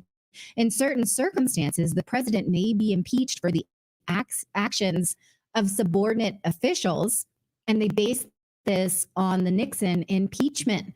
So that's interesting. Again, I can't comment on whether or not that's true. I'm not a lawyer, but interesting, right? Because the Biden administration is so chock full of liars and obstructors that we could hold the president accountable for that. They also claim that a lot of this money was marked as loans, but never paid back. Over $8 million in loans, but they couldn't find the receipts for any repayment. So they think that could have been gifts. Duke Raoul in our chat says ignorance of the law is no excuse. Yeah, you can. I'm just ignorant of this law. I didn't know that I couldn't do this. That's you can't. The president doesn't know the law. That's no excuse. He has a law degree, so yeah. No, I don't think we can say that he couldn't have understood or he didn't know any better. Right. Okay, where were we? Bribes. Yeah. Loans. They had loans with no receipts. So they're thinking those were probably not loans. They were marked as loans. Now, recall that President Trump was impeached by only one chamber of Congress for asking Ukrainian President Zelensky for a favor. That favor word, it all hinged on that, right? Which, not ironically, was about this very corruption in this report. President Trump did not get anything for that favor. He didn't get the investigation that he wanted. He didn't get money. The mere act of asking is what put him in that hot water. President Biden, however, received actual money from foreign actors and enrichment, and so did his family. They peddled what the committee brands as the Biden brand. That's what they called it. They noted that they knew the brand was Joe Biden, and everyone in his inner circle could peddle it, and they could use it, dinners, golf course, over the phone. Hey, a lot of this came from Devin Archer. The Bidens, they say, didn't have a golf course. They didn't have property. They don't have a clothing line or a media business. They just sold their influence as consultants without being lobbyists. And the committee has traced wires from foreign sources to Hunter Biden with Joe Biden's home address and money from the Biden's family transaction with this Chinese conglomerate. We've seen this. We've seen it in Excel spreadsheets. We saw it when Hunter Biden's assistant was asking, like, hey, pay this back here. Joe's going to pay this. We've seen the evidence. We've looked at it over the last 2 years. And indeed, it was very lucrative for them, to the tune of $35 million is what they've seen.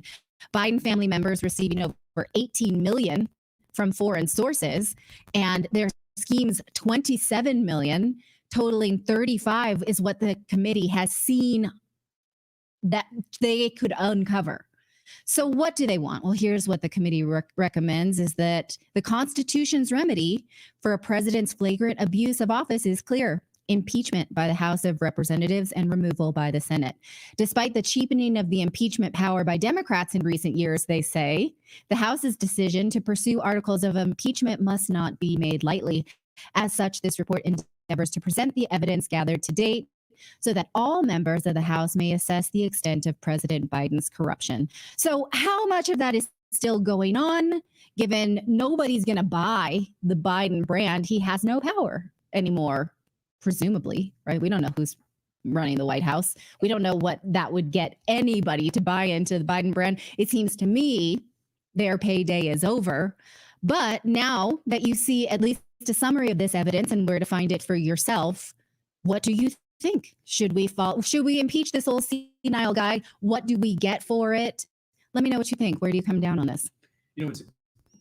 What's interesting is I was diving into the Clinton Foundation data over the past couple of days, and what was interesting is you want to know how and why it was so important for Hillary Clinton to try to keep being in the limelight, because her husband, of course, was able to bring in hundreds of thousands of dollars per speech using the Clinton Foundation as basically a large money laundering scheme to launder money into the Clinton world, right? Funnel money into the Clintons and curry favor, get favors in return, and using the Clinton Foundation as a way to like funnel all of this money. But then as soon as Hillary lost and she was out of the mix, suddenly all of those Clinton Foundation bookings, they plummeted down to it was like about 70%. So the brand of the Clintons is all about corruption.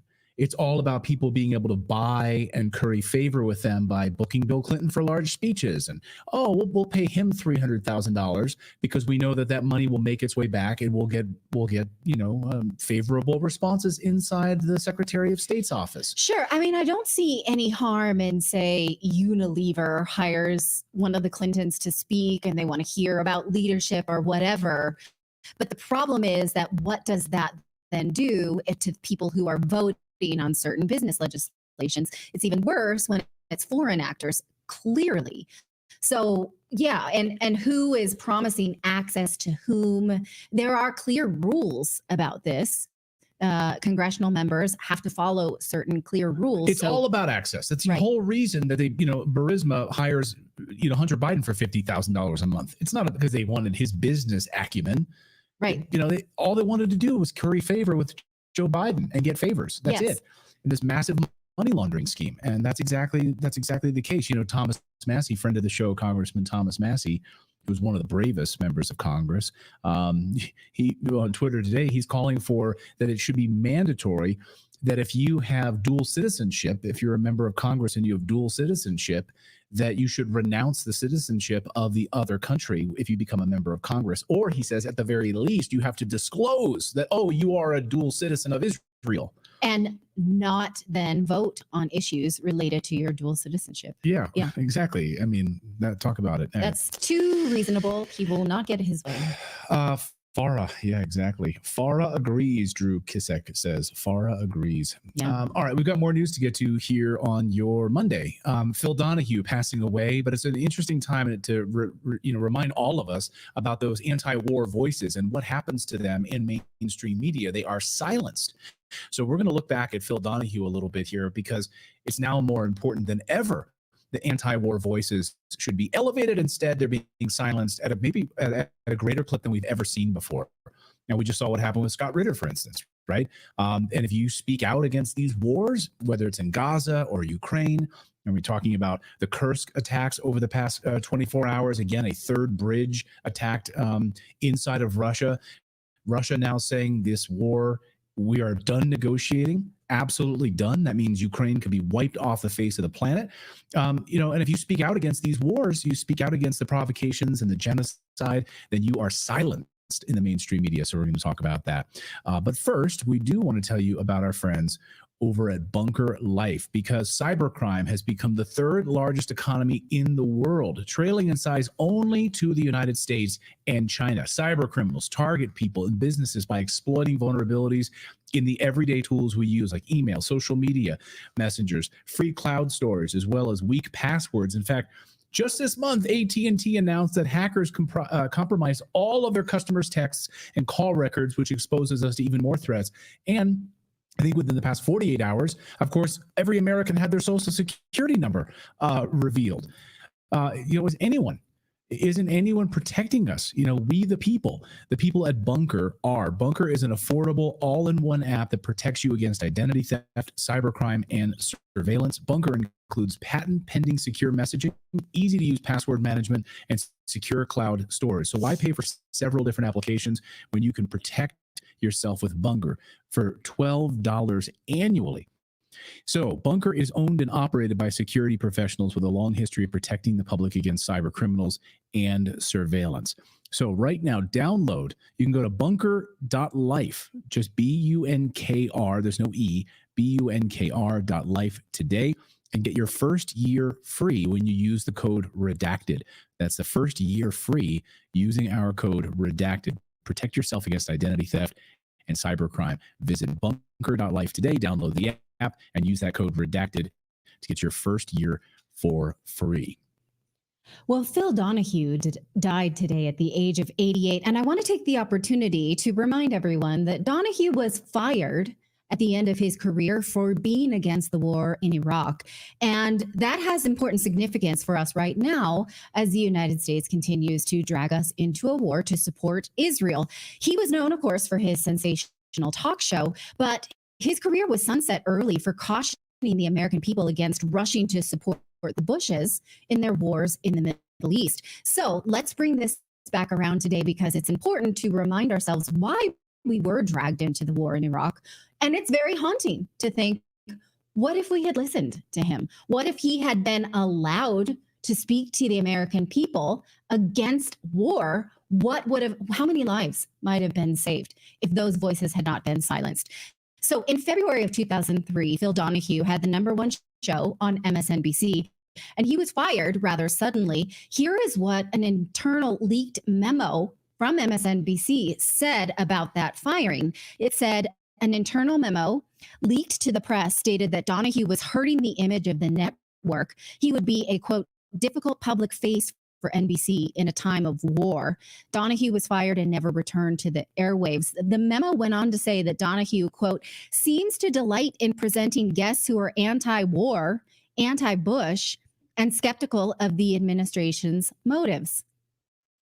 Like he seemed to delight in that. He found it a sick pleasure to speak out against the war. The report went on to outline a possible nightmare scenario where the show became, quote, a home for the liberal anti-war agenda at the same time that our competitors are waving the flag at every opportunity. What they meant was Fox News. Can we put that last screen back up, the memo? Because what I didn't highlight here, but I want to draw your attention to, is that General Electric and Microsoft, MSNBC's founders and defense contractors that went on to make tremendous profits from the war, were not tolerating a dissenting voice. So they were sponsoring the network. And they were like, wait a minute, we're going to make a ton of money in this war. You need to shut that guy down. So they did so, not just because they knew that Fox News was going full on support the troops, support the war, but also because they needed to bow down to their paymasters, clearly. So, but one thing that just makes me laugh now when you look at this memo is that they said MSNBC can't be a home for the liberal anti-war agenda. That does not exist anymore. The only wisps of anti-war that we get come from libertarians, veterans, and very few Republicans like Thomas Massie and Rand Paul. There is no liberal anti-war agenda. There is no conservative anti-war agenda. There is only the uniparty pro-war agenda. They both want war. MSNBC at the time did not want to have any anti-war programming. In fact, nobody did.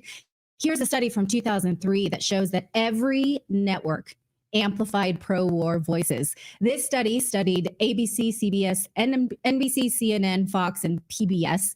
Here is what they found, is that of all of these programming, that they had mostly military pundits on, and that using the sources, they said that 76% of total sources, more than 2 out of 3 were either current or former officials. They found that they platformed almost no anti-war voices at all. Less than 10% were anti-war. And this, of course, was by design, and it holds up today. No network will present anti-war voices, and if they do, by accidentally having on Jeffrey Sachs, they cut him off and never invite him back again. What's worse, though, is that the media failed to tell us that even U.S.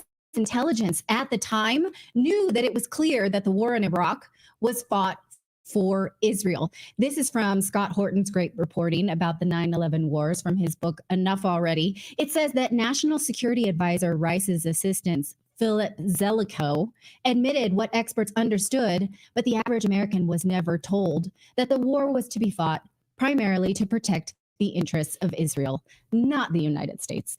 So this is from his own memo, U.S. intelligence, saying, why would Iraq attack America or use nuclear weapons against us? I'll tell you what I think is a real threat, and has been since 1990, is the threat against Israel. And this is the threat that dare not speak its name because the Europeans don't care about that threat. I will tell you frankly, and the American government doesn't want to lean too hard on it rhetorically because it's not a popular sell. Don't look at the links between Iraq and Al-Qaeda and then ask yourself, gee, is Iraq tied to Hamas and the Palestinian Islamic Jihad and the people who are carrying out suicide bombings in Israel? Of course it is. Easy answer, the evidence is abundant, but nobody told the American people that the war was a solid to Israel. That's why we were dragged into that. So people were canceled for it. Phil Donahue is one. It also mentions Jesse Ventura was another. So think about it. The war in 2003 was in the interest of Israel, but what if we had listened to anti-war voices? What if those links had been reported by the media?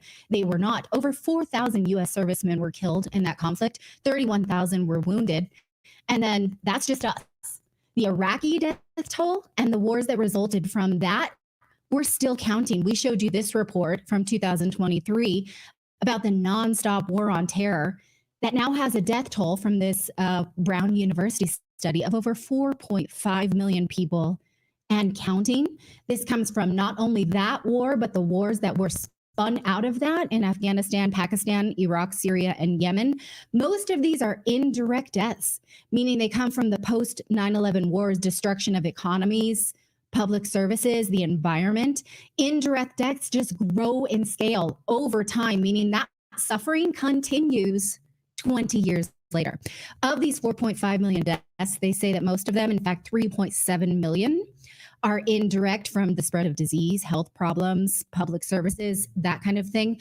7.6 million children under the age of 5 are still suffering from malnutrition in these regions. They are known as wasting children or stunting. And yet the media will tell you none of this, and they cancel these voices. So it's important to think about this in the wake of the death of Phil Donahue. And in fact, in 2006, MSNBC host Chris Matthews was asked about this on the air by journalist Amy Goodman from Democracy Now! They literally cut off her microphone. Watch.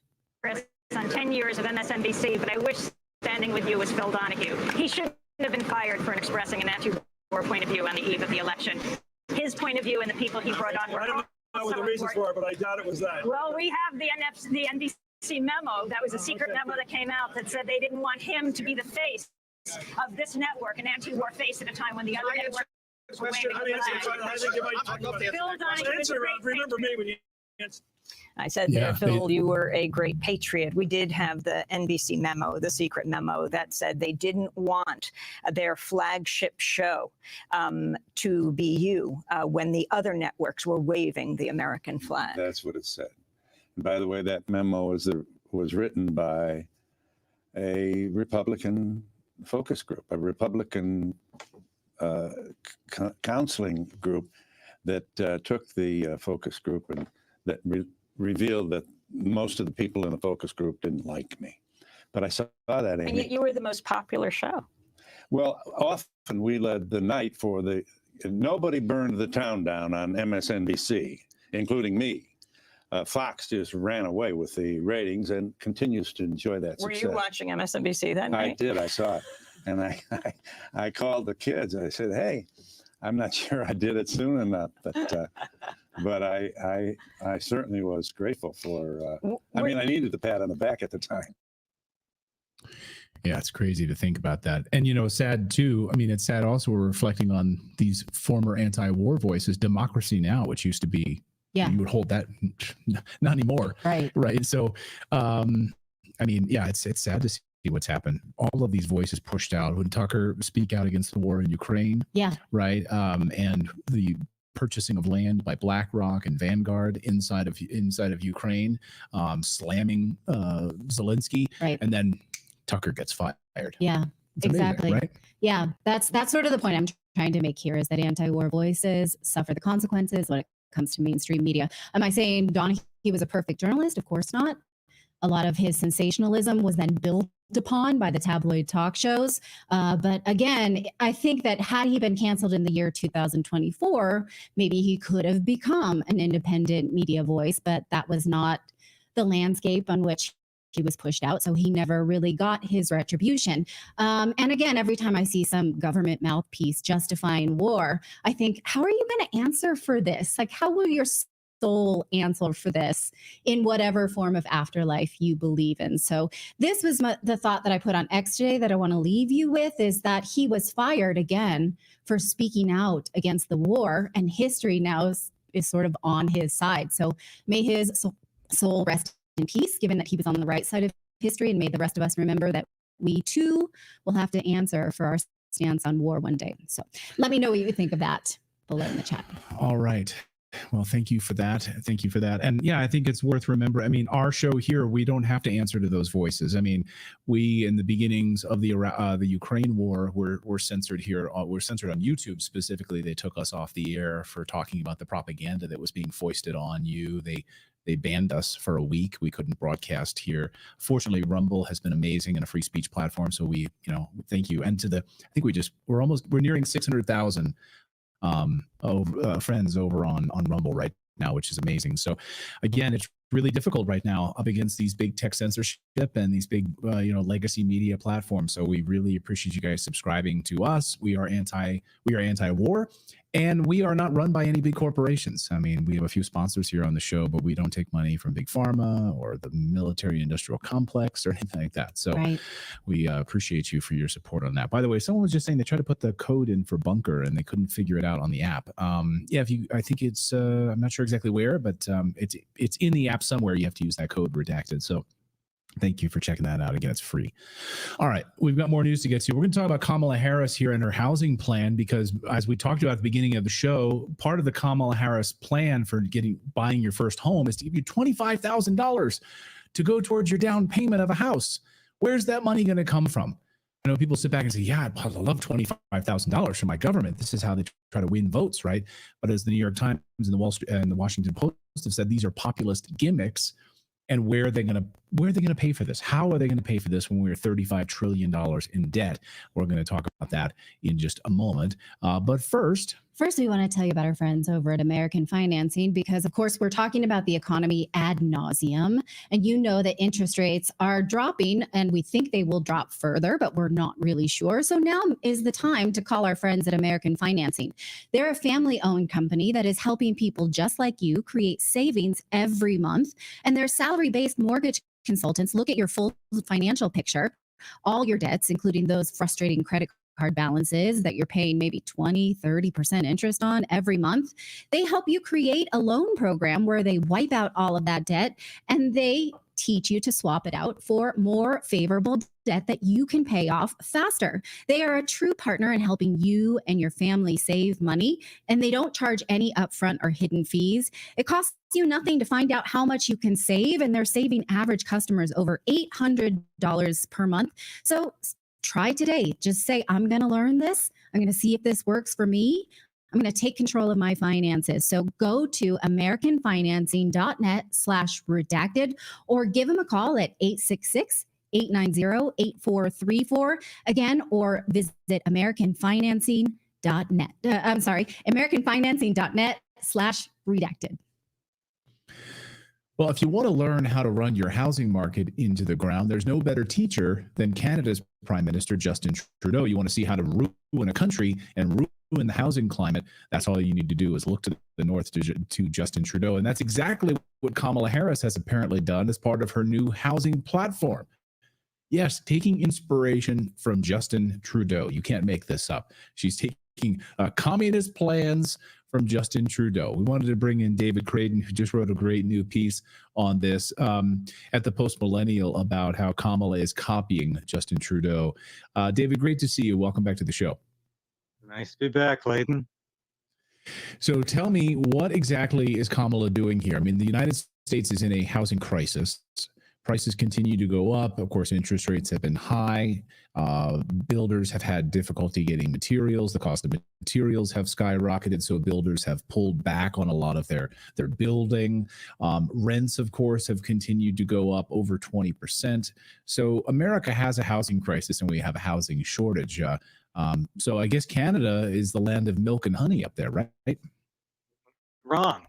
We've had 9 years of Justin Trudeau. We have a housing crisis in Canada, too. Probably worse than the U.S. after 9 years of Trudeau. The average apartment in Ottawa, I'm just outside of the city, is about $1,700 a month. That's a lot of money for somebody not making $150,000 a year. And we have a shortage of housing, too. We've got tent cities in every major Canadian city. Tent cities, as the opposition leader, Pierre Poilievre, loves to point out every time the issue of housing comes up. And of course, it's getting worse, not better. Justin Trudeau put another $8.5 billion into housing in the last budget as part of $52.9 billion of new spending, putting another $40 billion on the national debt. Are we seeing any evidence of this? Of course we're not. The housing crisis continues to get worse. There's no real housing being built, and it's certainly out of reach of most people. Mortgages are out of reach of most people. So the problem here, of course, is that we don't have adequate housing that people can afford. So what is Justin Trudeau always talking about? Affordable housing, except it doesn't exist. But what surprised me, and I suppose I shouldn't be surprised, I listened to Kamala Harris last Thursday as she unveils her economic policy. And of course, if you listen to the Democrats and most of the mainstream media, Kamala Harris is now an economic and a fiscal genius. And she's going to save America from inflation. And you ask Kamala Harris, what are you going to do about inflation? She'll say, inflation is when you go to the grocery store and the price of eggs has gone up from last week. She's very good at recognizing what inflation is. But of course, she's done nothing to reduce inflation except be part of the inflationary cycle of the Biden-Harris administration for the past 3.5 years. It's the same with housing. She has these ideas about housing, and I said when I heard them, Doesn't that sound like Justin Trudeau? And of course, it's exactly like Justin Trudeau. It amounts to putting taxpayer money into the pot and hoping that somehow solves the problem. She's talking about $40 billion, more than what is currently in the housing pot from Joe Biden already, which is $20 billion. So you're looking at ostensibly $60 billion for new homes. And I quote from Kamala Harris. She is going to be building 3 million new homes over a 4-year period, and she's going to get right to it in her first 100 days as president. And she's calling this a YIMBY movement. Yes, in my backyard. So this is a disaster. I mean, this is a disaster waiting to happen. I mean, what she's doing is, as you point out in your piece, is you call it communism instead of communism, Kamalaism. And of course, it's been trending on X. But the idea that we're going to put these sort of Soviet-style block apartment houses across the United States. So the government, once again, getting involved in building homes. The projects in the United States was an absolute disaster. And that's what she wants to do, these sort of Soviet-style block apartments. And yes, in my backyard, of course, they became a haven for criminality. If we go back to the Great Society under Lyndon Johnson in the United States, that's exactly what happened. The Great Society loved public housing, so-called low-income housing. And as you say, it turned into crime-ridden enclaves, otherwise known as ghettos. That's what happened with the Great Society under Lyndon Johnson. Of course, the Soviet Union had a housing program as well. And for decades, the Soviet Union promoted block-style housing that was just awful. And of course, it was always overcrowded. You had sometimes 3 or 4 families living in the same housing block, in the same apartments. So this is exactly what Kamala Harris is imagining for America. Yeah, we'll cram them into low-income housing, which of course will be a cesspool for drug addiction and crime and other social ills. And that's exactly what the ramifications and consequences of her housing policy is. But you know what really scares me, Clayton, is she's talking about a free $25,000 grant to every American new owner. Now, where do you think that's going to go? Well, it's automatically going to put the price of a new home up by $25,000. It's no different than guaranteed basic annual income. You give people $25,000 a year for doing nothing but sitting on their rear end, and everything is going to become more inflationary. That $25,000 will be worthless. So people who actually make $25,000 plus will find their earnings will plummet. This is called communism. And Donald Trump has quite accurately described this as the most communist style ticket. When you put Kamala Harris together with her running mate, the governor of Minnesota, Tim Watzell, it's going to be the most communist style Democratic ticket in the history of the United States. And the housing project, this plan, I think is emblematic of how bad the Kamala Harris economic policies really are. Not only to draw from Justin Trudeau, but also from AOC in the United States and part of this sort of green initiative for housing. You know, if you dive into the documents, what it shows you is that this housing will also provide for illegal immigrants in the United States. So this is a brilliant way for Kamala to get these illegal immigrants out of hotels and then into public housing, government-backed, low-income public housing. So Americans who are homeless, good luck getting in a house. It's going to be, a lot of this will go towards illegal immigrants in the United States. I'm not surprised by that at all. Are you? Not at all, because if you look at the hotel program for illegal immigrants, especially in New York City, I did a story on this last week, and I was just amazed at how much money the hotels are getting from the city of New York for housing illegals. They're making more money off the illegal immigrant program than they are from people who actually pay money for their hotel rooms. So naturally, you actually have hotels saying, we're no longer in the business of housing people who can afford to stay here. We're in the business of housing illegal immigrants. And this is a disaster. And of course, these illegal immigrants are turning the hotels into ghettos. But no matter, the hotels are still making $150 up to $300 a night off of illegal immigrants that the city of New York and other cities are footing the bill for. Now, this, if anything, indicates what's going to happen with housing. When you give away a house instead of a hotel room, the same phenomena is going to occur. It's going to be inflationary towards the economy, and it's going to lead to the same kind of ghettoization as we saw during the Great Society. Did America learn anything from the Great Society failure? Probably not, because here the Democrats are at it again. They're trying to do Great Society #2, and it's going to be an unmitigated catastrophe. Yeah, it's like the Democratic Party wants to go back to the late 60s, 1970s. What a disaster in American history that was, and that's where we are returning. And you have these illegal immigrants having with thousands of dollars on their government-issued credit cards now to get $25,000 so that they can have a free house that's paid for by government money. The continued printing press, as we talked about earlier in the show tonight, the continued printing press of the United States dollar. They absolutely want to turn us into a communist disaster, and that's what they're going to get. David Creighton, great to see you. Yeah, go ahead. I have to laugh at one thing, Clayton. You talk about the Democrats wanting to go back to the late 60s.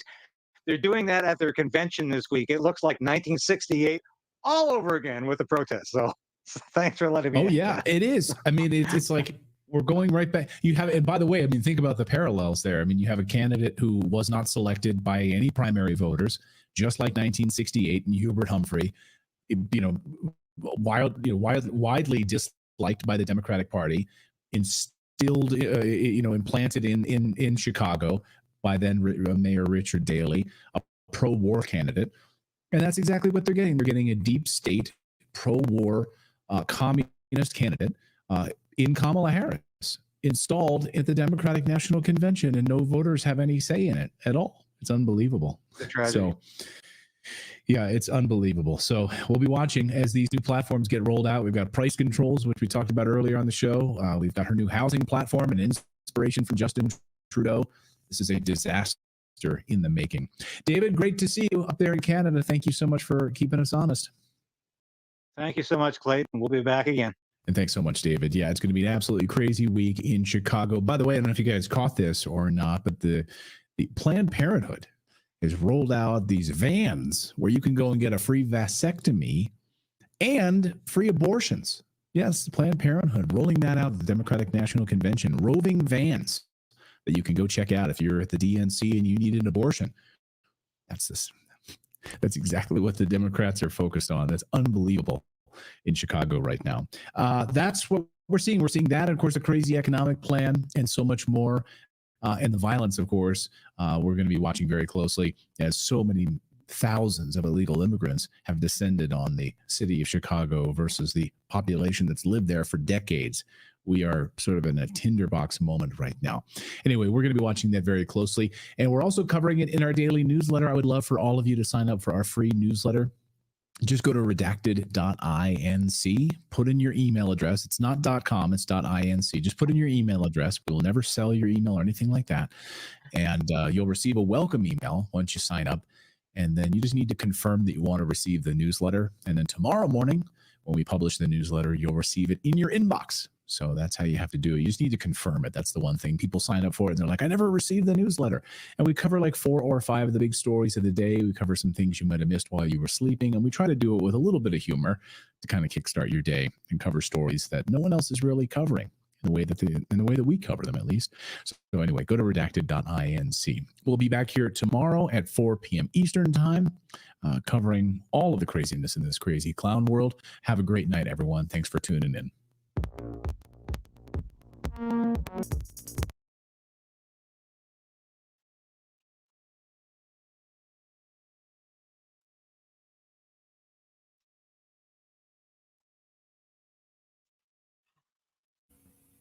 That was a bit slow on that. There's a good bit of reporting there, I think.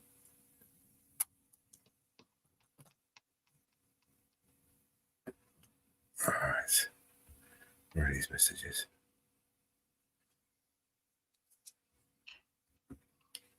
That's just New York City, Ann.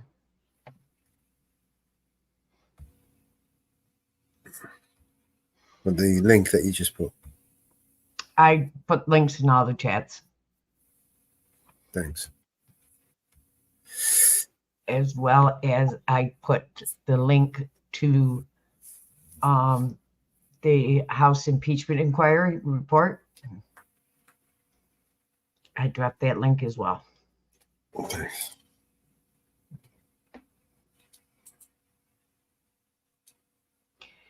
Already done.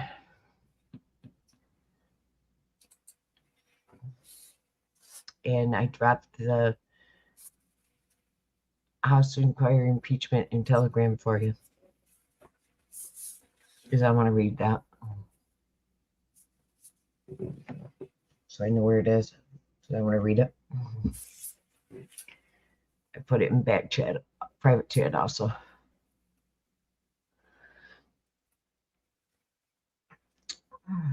Kind of interesting. And it's 8:07 here, so play a song and then we can play the 420 song.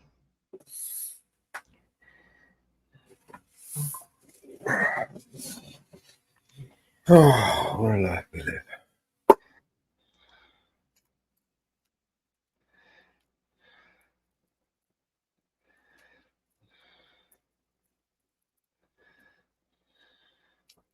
So who we got? Anyone else want to jump up? I don't even have the room open at the back. I do. Oh, good. Already done. Already done. Done. I closed it out because I was crackling, remember?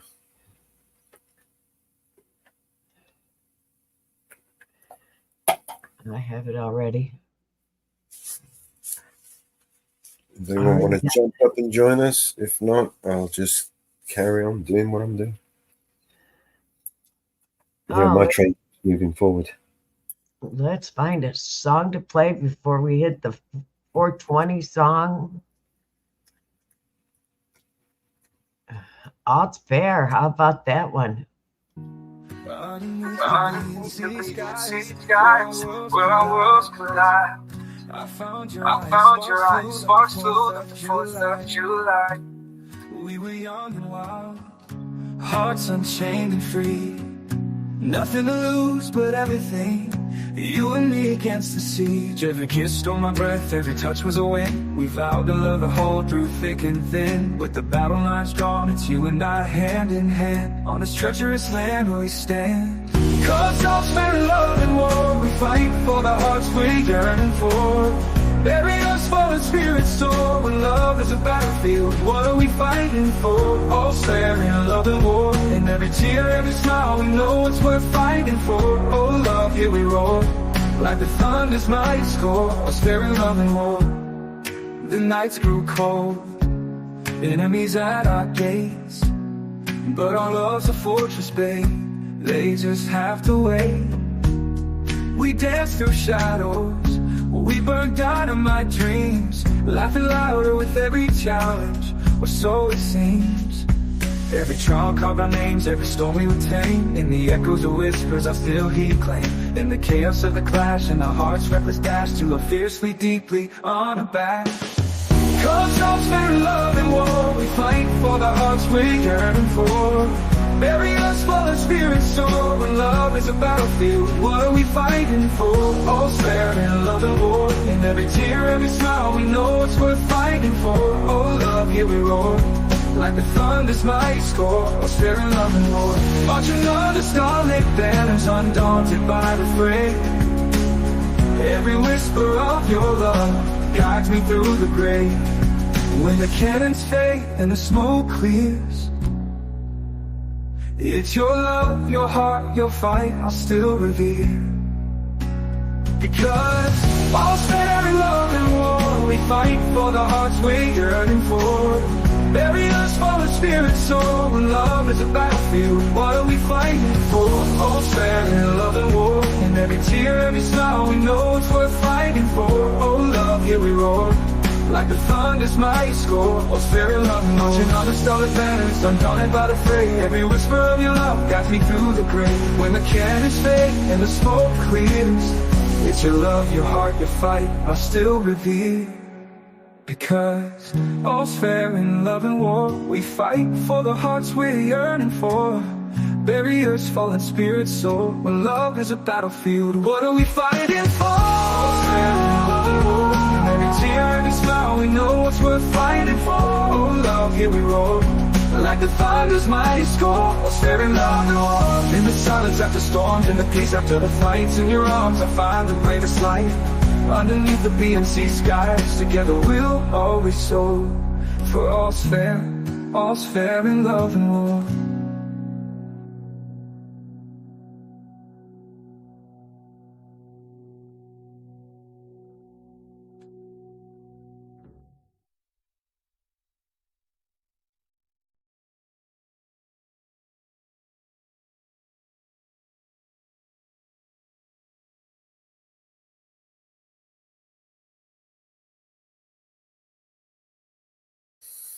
I could stream my game.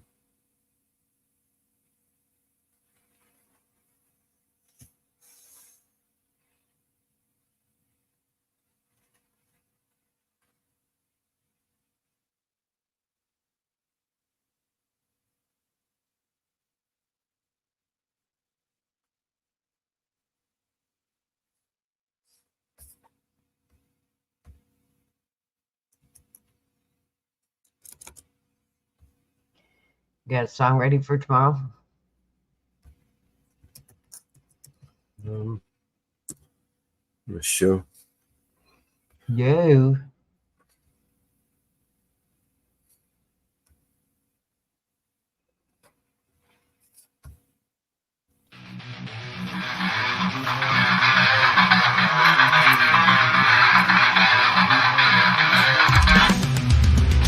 Shattered dreams, pieces on the floor. Love blown away, can't feel anymore. Thought you'd be my forever, my home. But now I'm just lost man all alone.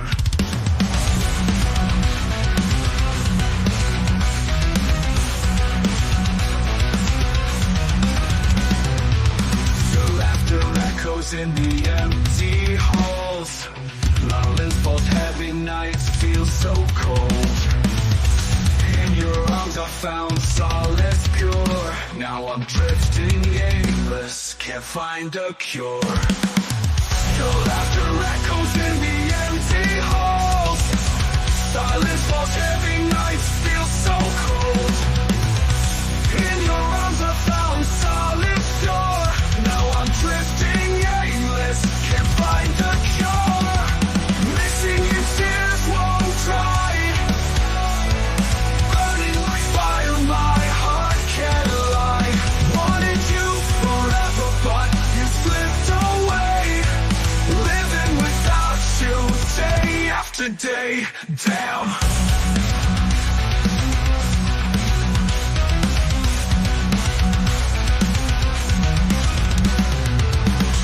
Every corner holds your shadow still. Indelible marks when the world's gone still. Traces of you in every breath I take. Heart's a hollow shell ready to break. Every bottle stories untold. Memories fade, but pain so bold. Can't erase love, can't forget. Drowning in sorrow, thoughts so wet. Missing you, tears won't dry. Burning like fire, my heart can't lie. Wanted you forever, but you slipped away. Living without you, day after day. Damn.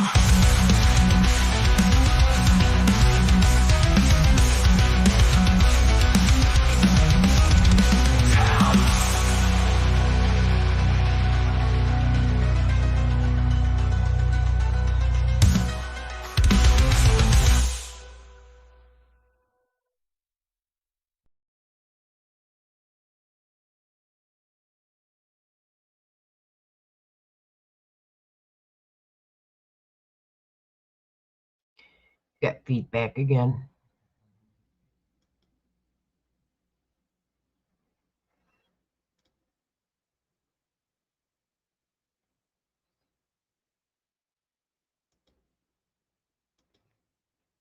It was game. Noise from the game and the volume was low. Oh, you're playing the game? We're going to destroy some antennas. The thing is, I've got the wrong helicopter. If I had a different type of helicopter with some missiles, I could have made short work of this. And bang, bang, bang. Mission accomplished. I can pull up Twitter. Twitch.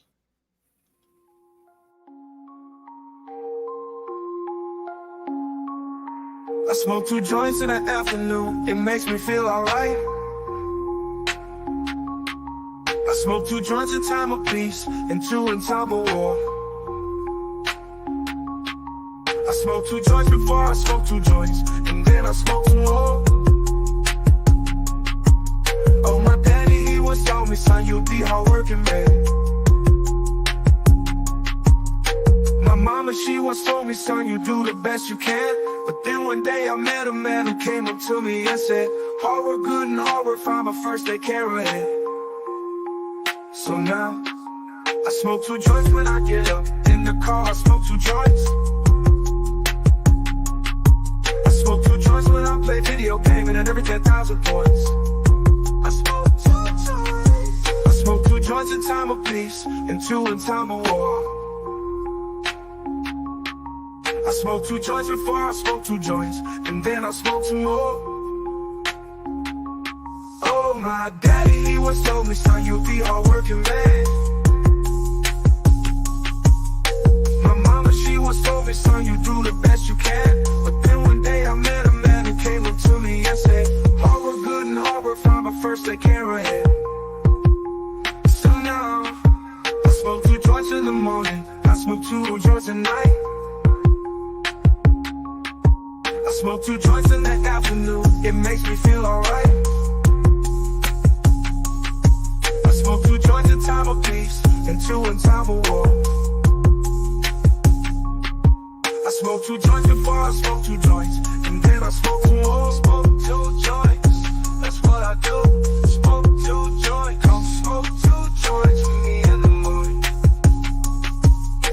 Smoke 2 joints, come smoke 2 joints with me in the afternoon.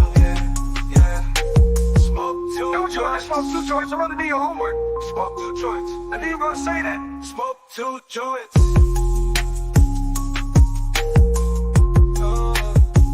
Smoke 2 joints. That's what I do. Smoke 2 joints.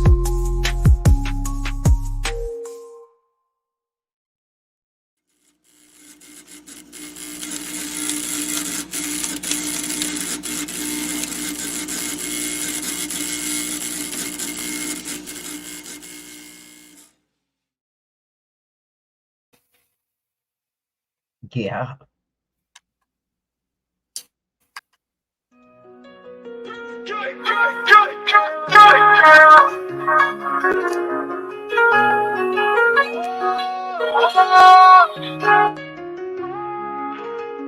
This road is gonna take us back now. You look so fine, I don't know how to act now.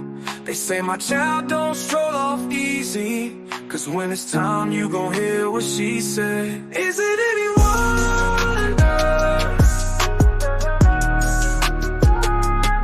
Is it any wonder?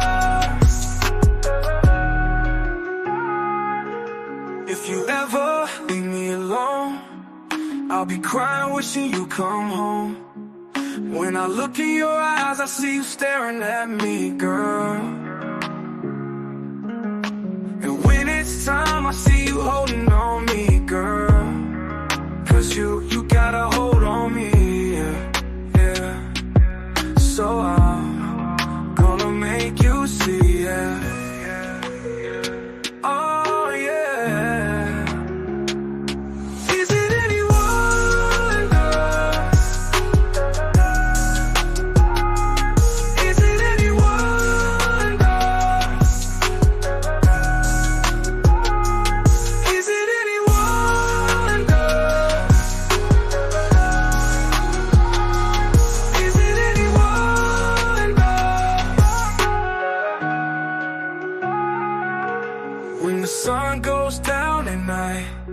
Gonna let you know that everything's alright. Is it any wonder? Is it any wonder? Is it any wonder? Is it any wonder? Is it any wonder? Is it any wonder? Oh, baby.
Waiting on my true love, waiting on my true love, waiting on my true love, waiting on my true love.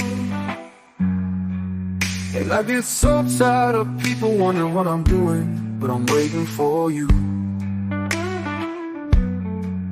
And girl, I waste my time, spend it on my wishes, just wishing that you're waiting too. Waiting on my true love, yes, you know I'm waiting. Waiting on my true love, oh, you know I'm waiting. Waiting on my true love, yeah, you know I'm waiting on my true love. Can't sugarcoat it, I'm devoted to the notion of me and you. And I'm hoping that you open up your heart, cause you feel it too. Oh, my mother, you wrap me in the feelings that I feel. And my father, well, they told me, for those feelings, they for real. So I'm waiting for you, girl, come and find me, so I can leave this lonely world behind me. Oh, you know I'm waiting, oh yeah. Waiting on my true love, yes, you know I'm waiting. Waiting on my true love, oh, I get so tired of it. Yes, you know I'm waiting, oh yeah. No, I get so tired, sitting here at night, wishing and wondering and dreaming when you'll be by my side. You know I get so tired, sitting here alone, wondering why you ain't never come along. Oh, baby, waiting on my true love, yes, you know I'm waiting. Waiting on my true love, oh, I get so tired of waiting on my true love. Girl, you know, yeah, waiting on my true love, oh, oh. Won't you hurry up and come on, oh yeah, hey. Hey, baby, baby, baby, baby, baby. Waiting on my true love, hey. Waiting on my true love, yes, you know I'm waiting. Waiting on my true love, oh, oh. Girl, you know I'm waiting, oh yeah, hey. Yeah, yeah, yeah, yeah, yeah, yeah.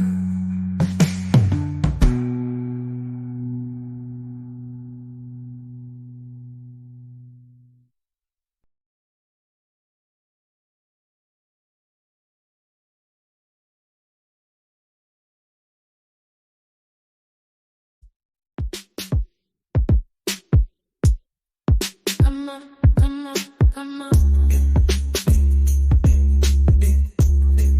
Come on, come on, come on. Catch me by the lips like smoke I slip through your fingertips. Cheated once again. You say it ain't fair. Leave you in decay when I'm not around to keep those thoughts at bay. You question where I am and who I'm with. Baby, I'm a vixen. Drink you dry until I get my fixin'. I don't need a reason to get what I want. I get it, come on. I get it, come on. I get it, come on. I get it, come on. Yeah. Lilac in my cup, make it overflow until I've had enough. I make the rules, don't you break them. Beauty's in the eye of the beholder, but I have many a shoulder to bite on if I don't have you. Baby, I'm a vixen. Drink you dry until I get my fixin'. I don't need a reason to get what I want. Come on, I get it, come on. I get it, come on. I get it, come on. I get it, come on.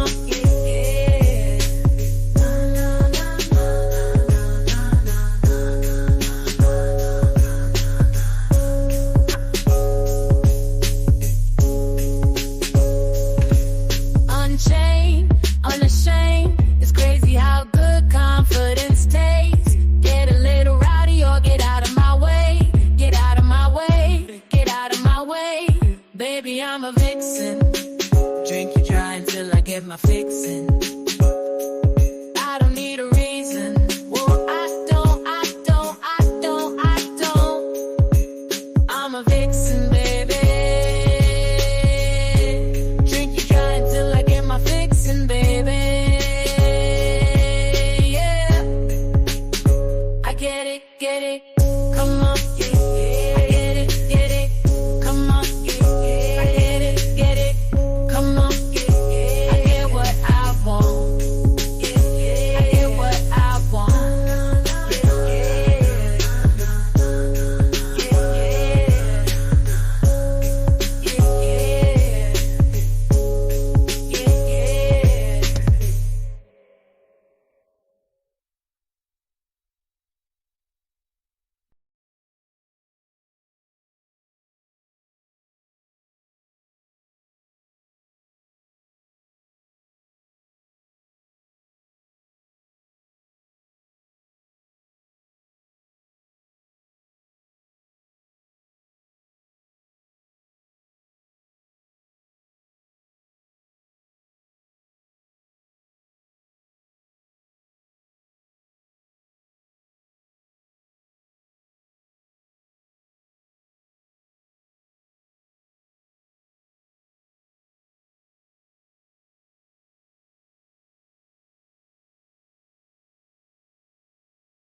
Hey, Benny. Yes, I seen that. I am changing the eyes to mellows now, Ann, because you keep doing it to mellows. So I am changing it to mellows now.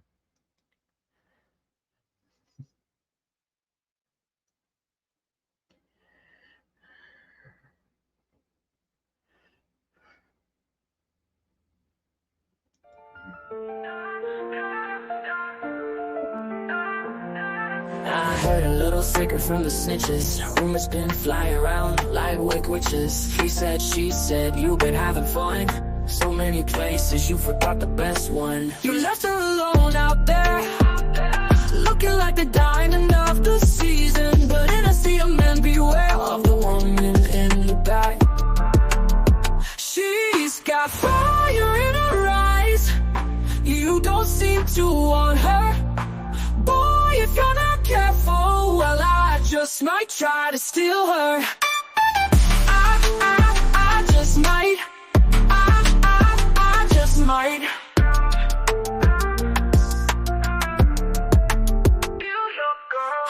I can take that down from her mind. Your loss is my fun. I love the polish and shine. One look and I'll make her blush. Red in the cheeks, a little bit flush. With a woman like that, well, you shouldn't ever rush. You left her alone out there, looking like the diamond of the season. But in a sea of men, beware of the woman in the back. She's got fire in her eyes. You don't seem to want her. Boy, if you're not careful, well, I just might try to steal her. I just might. I just might. I just might.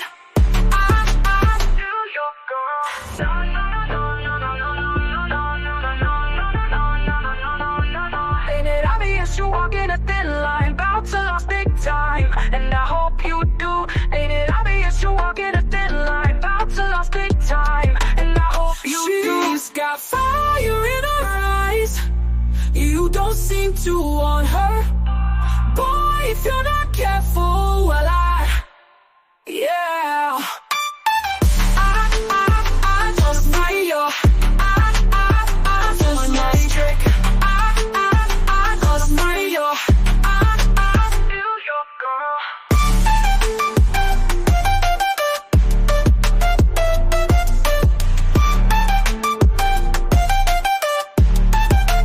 Steal your girl.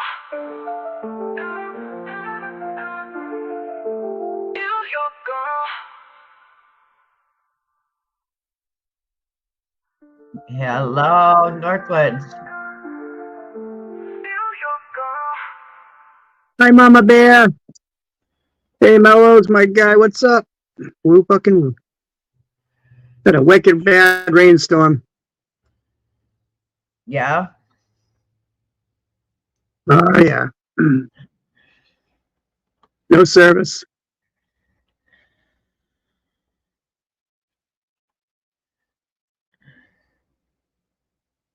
As if we need any more rain, right?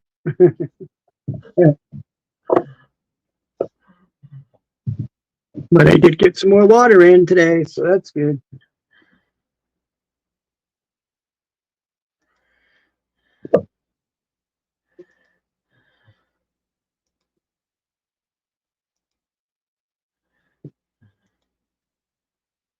Did you get rain too today, Mama?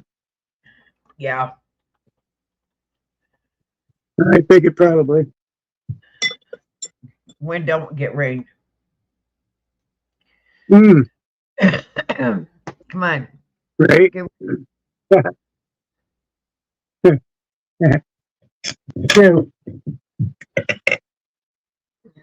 When don't we get rain? That's right.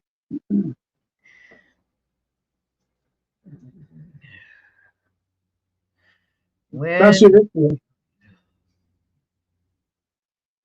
Hey, Anne Marie. when don't we get rain? Right?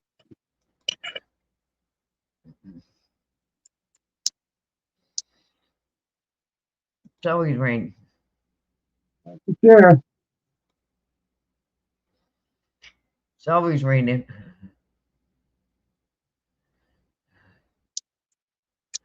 Always whining. Yep. Oh, there isn't no Mellows one. Did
you have a good day today?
No, we just had a power butt.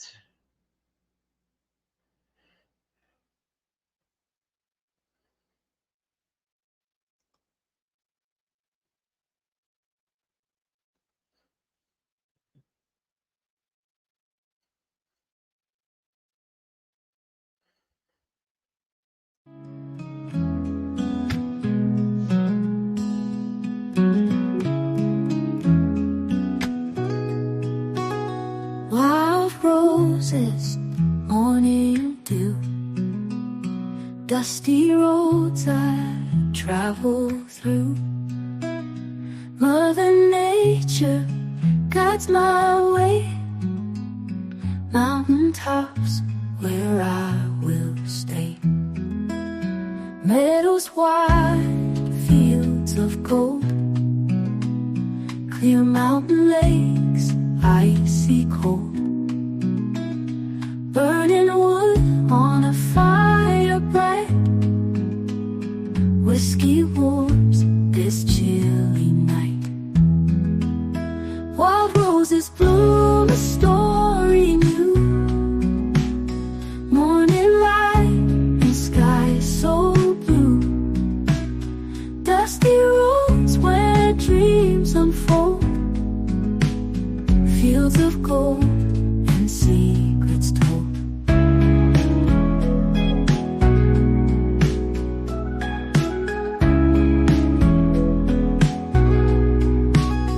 Wander through these timeless lands. Mother Nature holds my hands. From the peaks to valleys low. In her arms, my heart will glow. Wild roses bloom a story new. Morning light and sky so blue. Dusty roads where fields of gold and secrets told. Running through these timeless lands. Mother Nature holds my hands.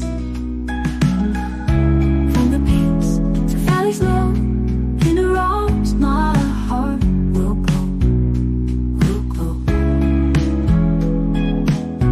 Burning wood a glowing ember. In my heart I will remember. Dusty roads and mountain air. Nature's love beyond compare.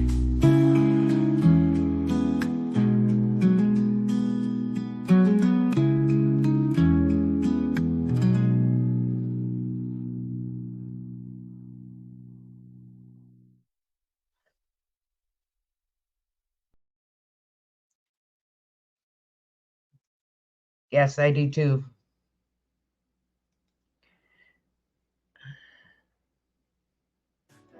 Emily, she won't come on. Melo's panel long gone. Vigilante media on the show. Fucking charming, you know.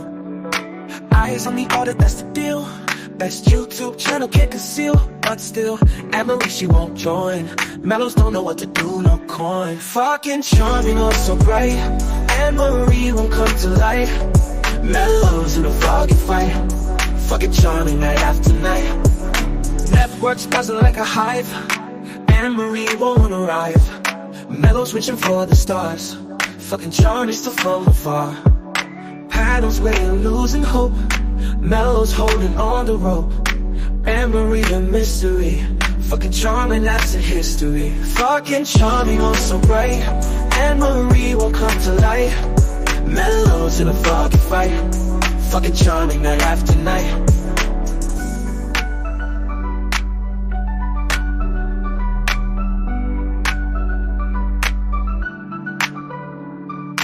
Panels where you're losing hope. Melo's holding on the rope. Anne Marie a mystery. Fucking charming, that's in history. Fucking charming, oh so bright. Anne Marie won't come to light. Melo's in a foggy fight. Fucking charming night after night.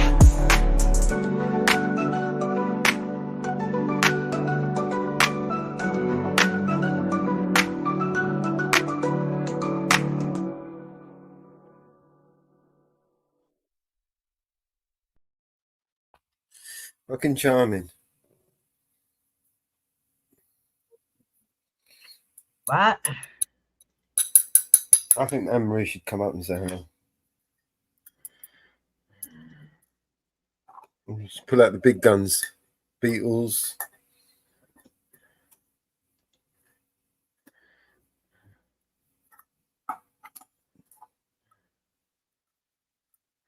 I want to ask support to do a Beatles song for Anne Marie.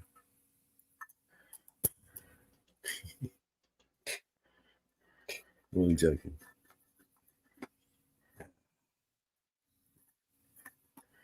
I'm getting close to the end. I can feel it in my bones. Every minute now, people are just going to say, fuck it. How's that protest coming along? Any more people get arrested? Nah.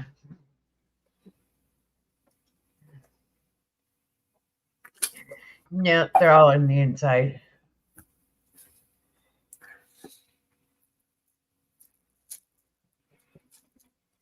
No. Everybody has to be out of the park by 9 o'clock. Marie's washing her hair. No, she's too busy eating. Yeah, it's one or the other. Same thing.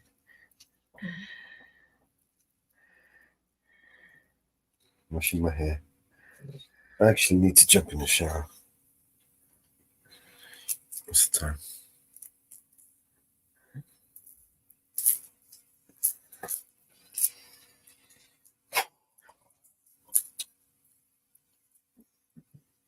Up late.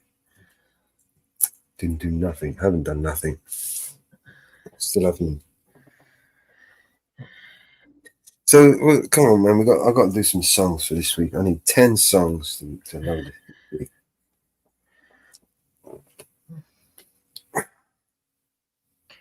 Yeah. Where's that? You gotta get the live set up for. You gotta get the premiere set up for tomorrow. What I think I have. Let me just make sure. Saturday, I'm not gonna be around. Okay. Saturday afternoon, I have a wedding.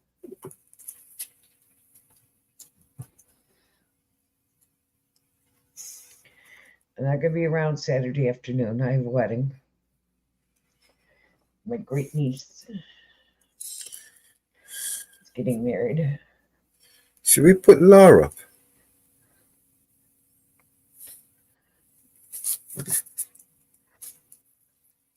Might as well put that one up, right?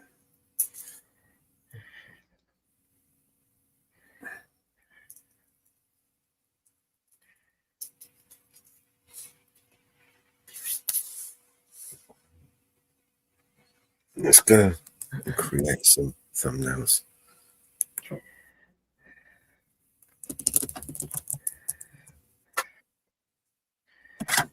Remember, Anna, I don't wash my hair. I let it get greasy. Remember?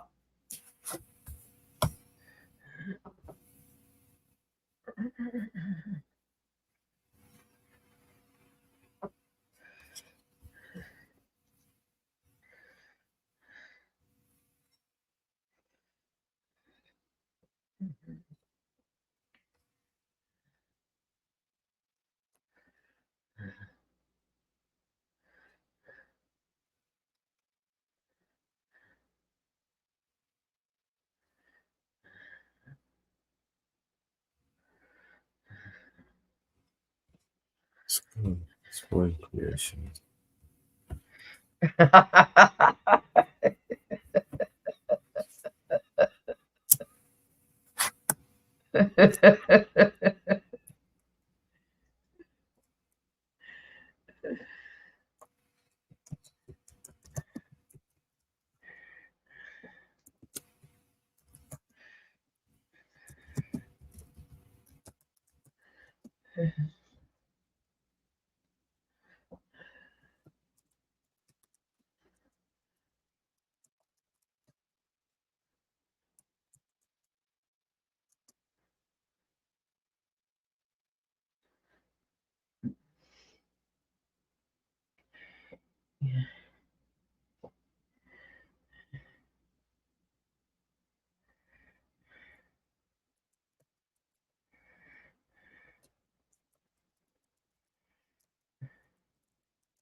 Yeah, the only bad thing is when you lose your hair due to medication and being sick, you know.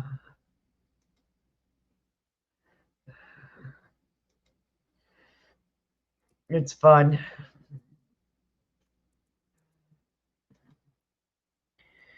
Okay. So what's the song for tomorrow?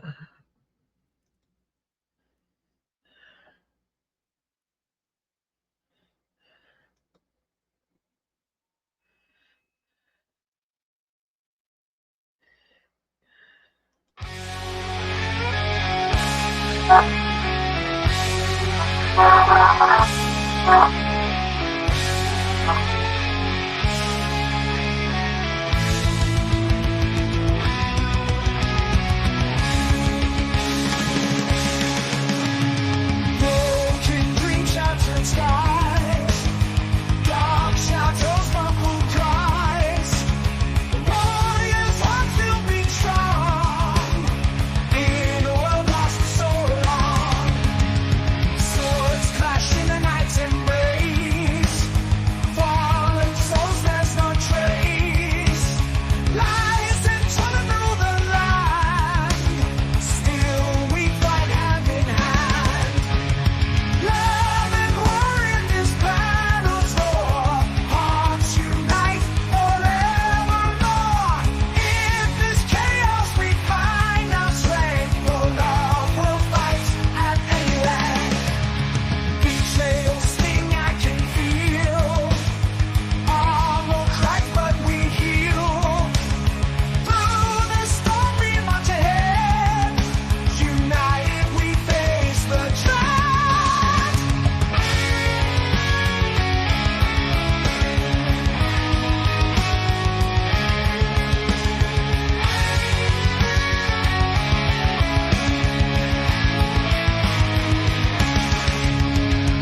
Whispers of hope, a fragile thread. In this race of blood is shed. Yet in the darkness light will glow. Through the fire will show. Love and war in this battle's roar. Hearts unite forevermore. In this chaos we find our strength. For love will fight at any length.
Scooby, I have lupus, and some of the medication will thin your skin hair.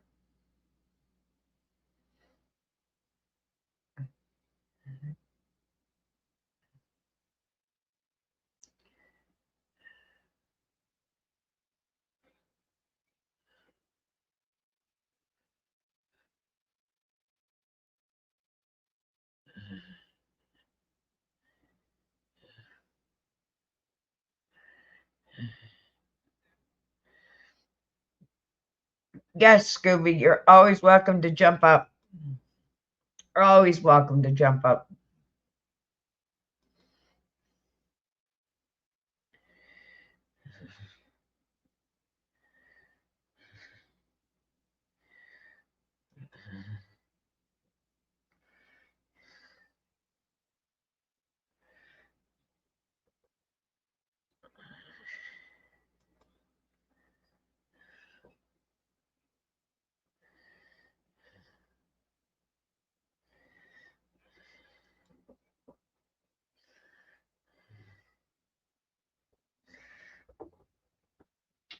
Always welcome to jump up. So what are you doing, Mellows?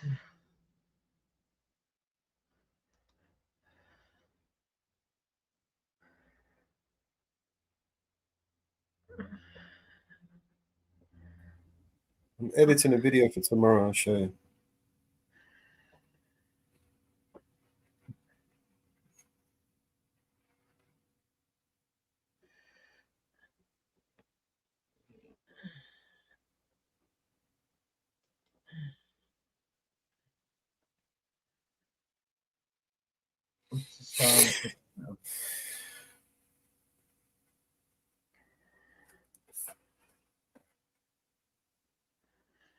Oh, we're going to do liar.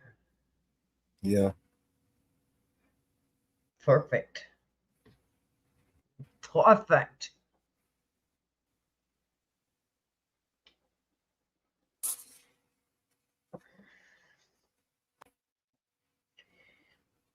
Perfect one for tomorrow.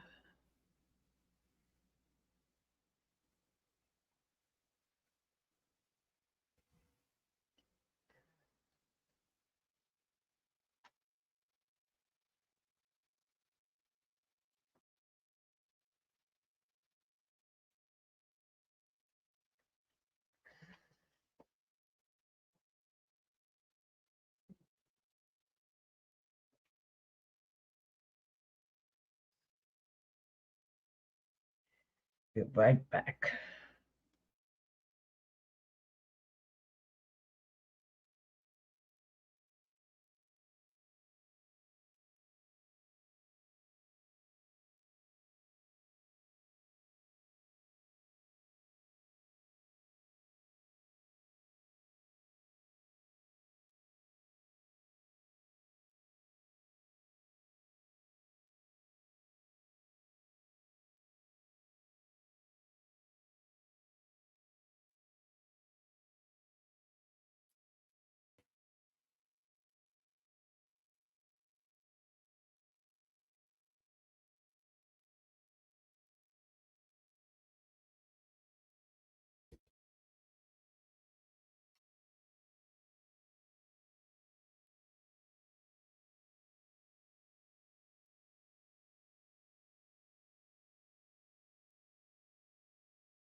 Get it a gear.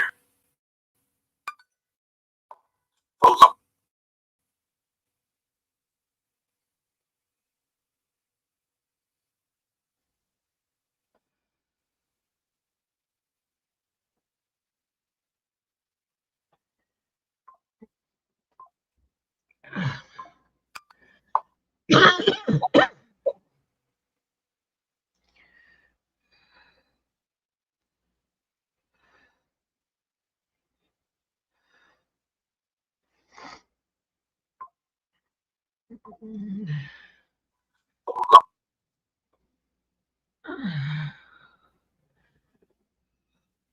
Oh.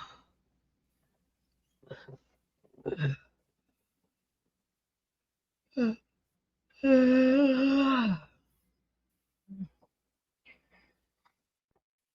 didn't sleep for shit last night.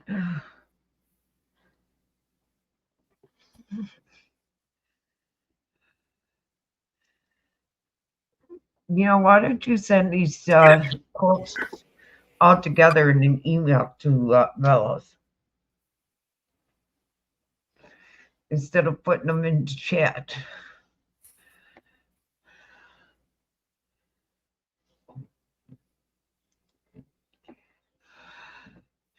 You have his email, don't you?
That's not one of ours. That's one of StreamYard's.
Let's get into gear.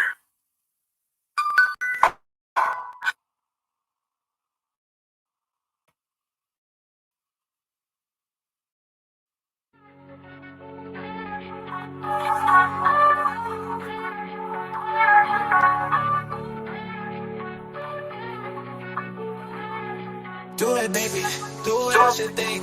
Do it, baby. Do it, that's your thing. Do it, baby. Do it, that's your thing. Do it, baby. Do it, that's your thing. Do it, baby. Do it, that's your thing. Do it, baby, do it, I can think. Do it, baby, do it, I should think. Do it, baby, do it, I should think. I ain't never represent, baby. I ain't do no wrong. I could clean up good for you. Oh, no right from wrong. 'Cause I wanna make it so badly.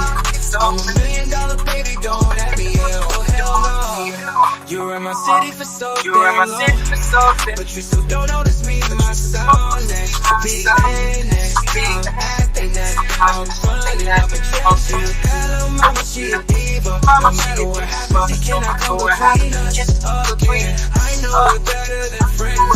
Look at the queen's gambit. Show me all my friends how to pick some energy up. It don't matter. I know you haven't moved on. You tried. I don't believe it, baby. I know you lie. All night long. What you mean I changed? Haven't stayed the same. I've been losing my mind. I said the city is mine. I ain't never represent, baby. You do no wrong. I can clean up good for you. Oh, I know right from wrong. 'Cause I wanna make it so badly. I'm $1 million, baby. Don't have me. I ain't never represent, baby. You do no wrong. I can clean up good for you. Oh, I know right from wrong. 'Cause I wanna make it so badly. I'm $1 million, baby. Don't have me. No. Hell no. Yeah, hell no.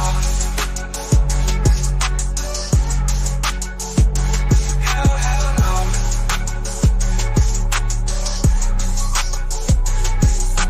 Do it, baby. Do it, I should think. Do it, baby. Do it, I should think. Do it, baby. Do it, I should think. Do it, baby. Do it, I should think. Hell no. Hell no.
I'm only one step ahead of heartbreak, one step ahead of misery.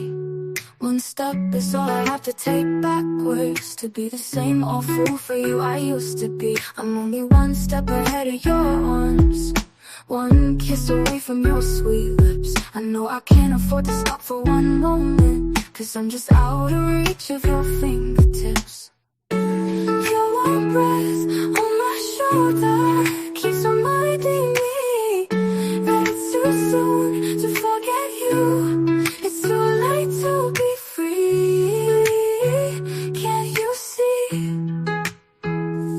I'm only one step ahead of your love. I try and yet I can't take two. Seems like I'll have to take that one step backwards, 'cause one step ahead is a step too far away from you. 'Cause one step ahead is a step too far away from you. Just one step ahead is a step too far away from you.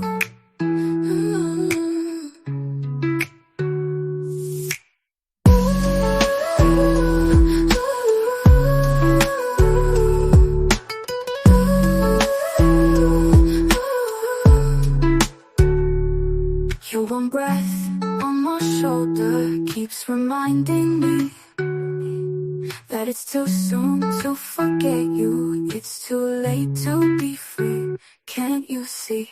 You want me one step ahead and you're all wrong. I'm trying yet I can't take two. Seems like I'll have to take that one step backwards, 'cause one step ahead is a step too far away from you. 'Cause one step ahead is a step too far away from you. Just one step ahead is a step too far away from you.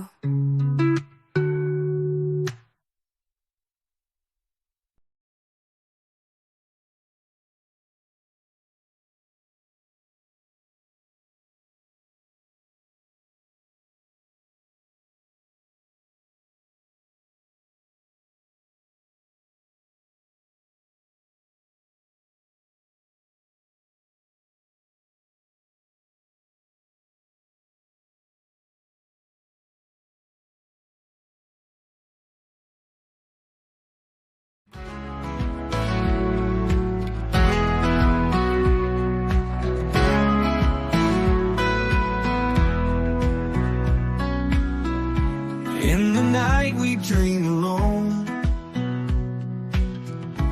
battlefields we call our own. Whispers in the dark they call, fight or fall we give our all. Hearts collide and spirits clash, broken dreams in every flash. Tears like bullets hit the ground. In this war, love's courage found. Love and war, they're all the same. In the fight we take our claim. Through the fire, through the rain. Love and war, no one's to blame. Each embrace a battlefield. Every kiss is like a shield. Tender moments turn to dust. Hold on tight to love we trust. Love and war, they're all the same. In the fight we take our claim. Through the fire, through the rain. Love and war, no one's to blame. In the scars we find our own. Pain and passion undergrowth. Victory in every touch. Hearts entwined, they're all we clutch. Love and war, they're all the same. In the fight we take our claim. Through the fire, through the rain. Love and war, no one's to blame. No one's to blame. Yeah.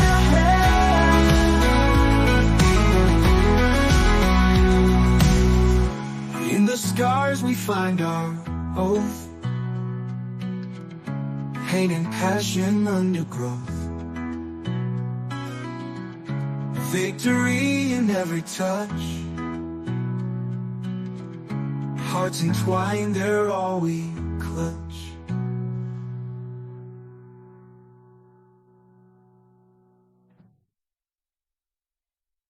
Hey, support.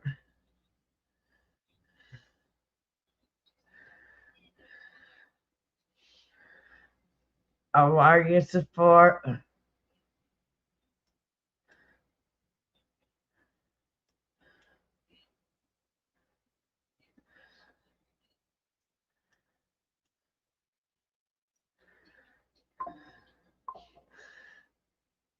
How you doing, support?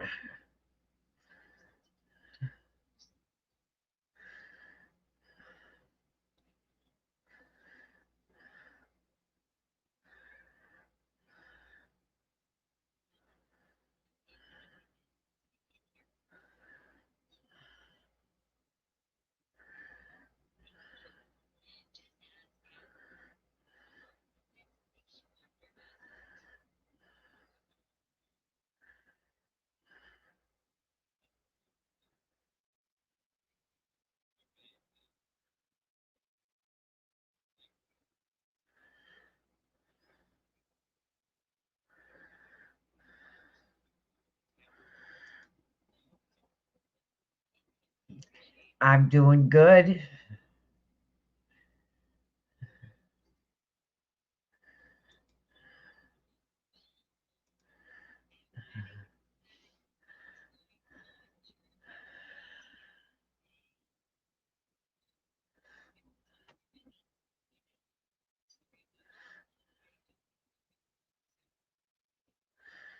I'm doing good. He's doing a song for tomorrow.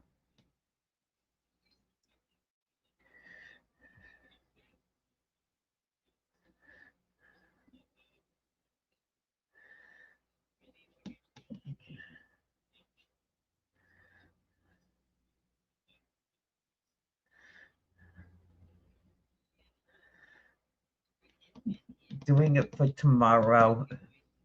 Because you know the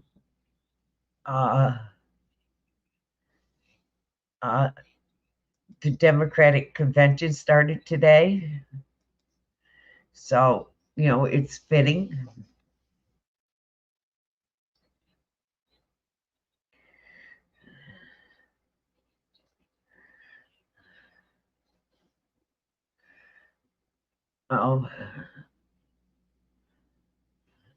So, you know,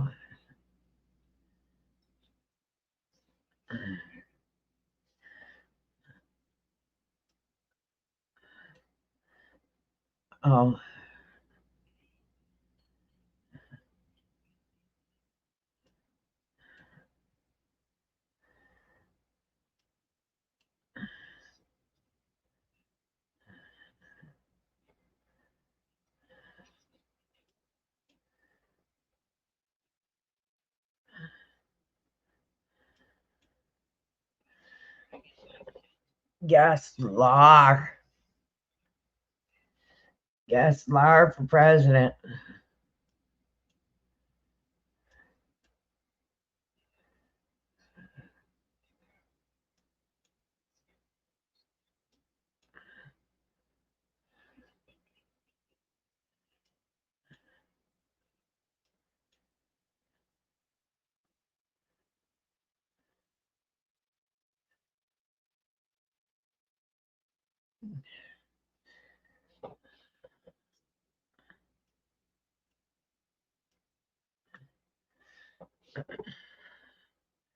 All right, let's find another song.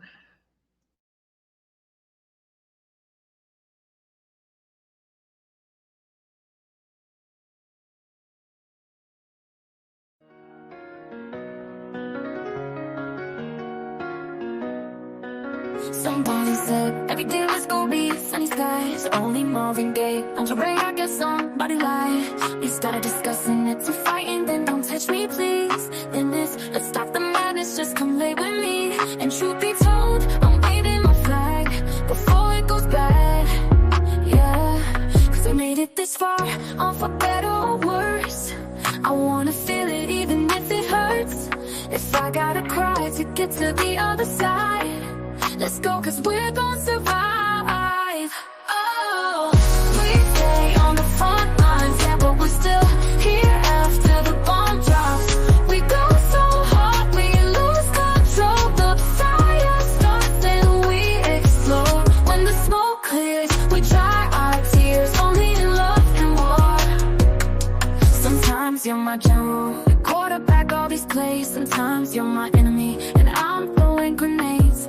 Just be chilling and laughing, I'm laying on your chest. I don't know what happened, cause things just went left. But here we go, back down that road. That's just the way that it goes. Cause we made it this far, on for better or worse. I wanna feel it even if it hurts.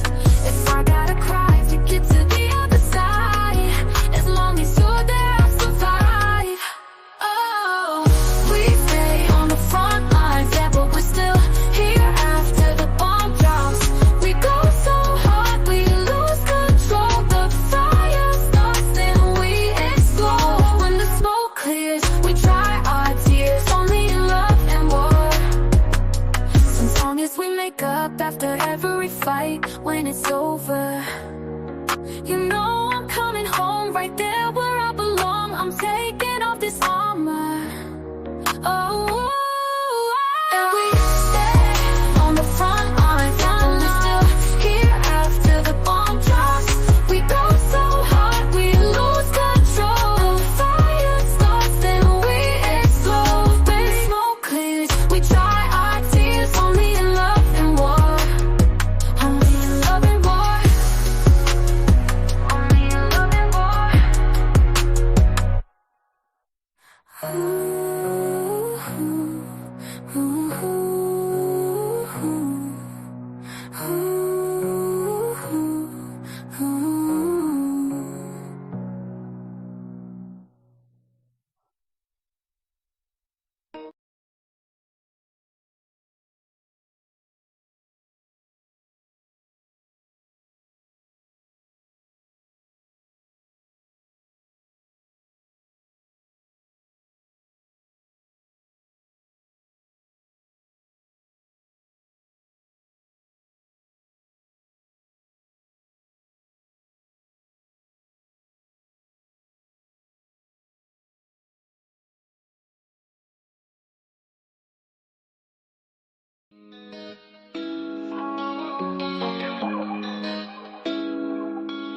Yeah, it's morning time, but the vibe's kinda bleak. Rolled out of bed for that wake and bake technique. But when I check my stash, yo, it almost made me weep. Just a little bit left, ain't enough to get me deep.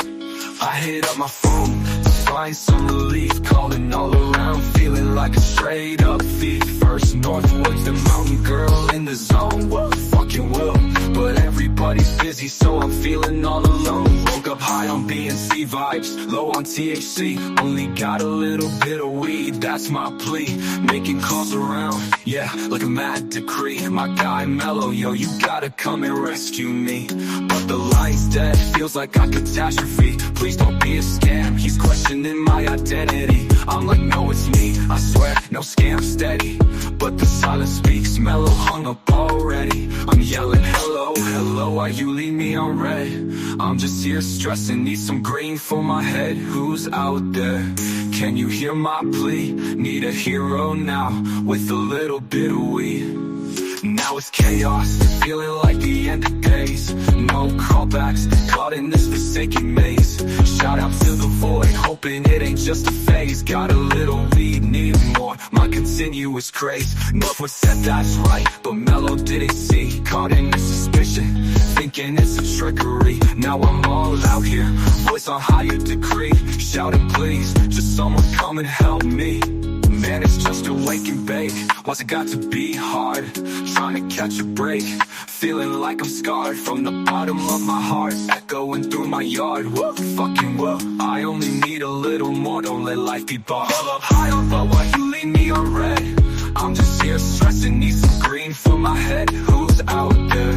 Can you hear my plea? Need a hero now, with a little bit of weed. I'm yelling hello, hello, hello, why you leave me on red?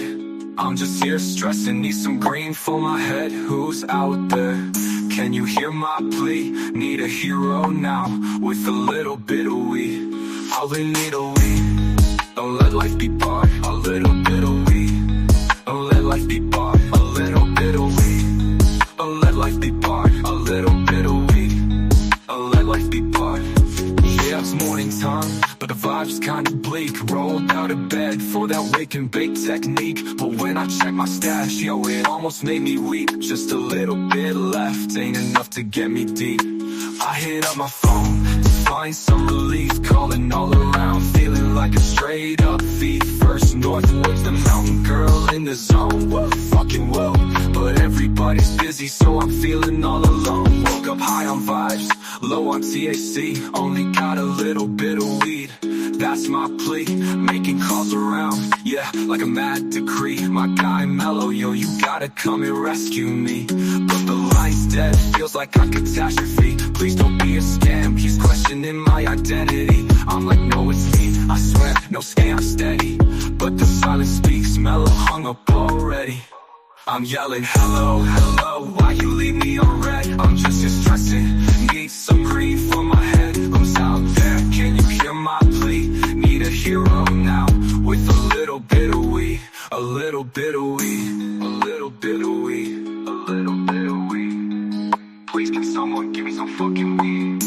A little bit of weed, a little bit of weed. Please can someone give me some fucking weed?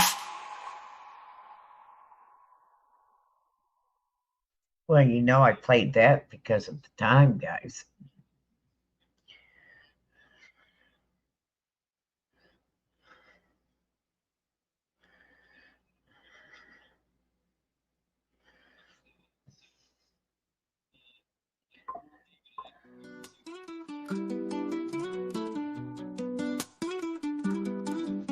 Dogs of war and men of hate, with no cause we don't discriminate. Discovery is to be disowned, our currency is flesh and bone. Hell opened up and put on sale.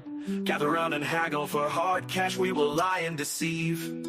Even our masters don't know the webs we weave. One world, it's a battleground. One world and we will smash it down. One world. One world. Invisible transfers and long distance calls. Hollow laughter in marble halls. Steps have been taken, a silent uproar has unleashed the dogs of war. You can't stop what has begun. Signed, sealed, they deliver oblivion. We all have our dark side, to say the least. And dealing in death is the nature of the beast. One world, it's a battleground.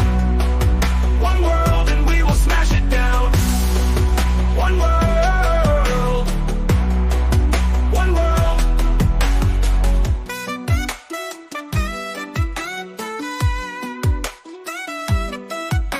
The dogs of war don't negotiate. The dogs of war won't capitulate. They will take and you will give, and you must die so that they may live.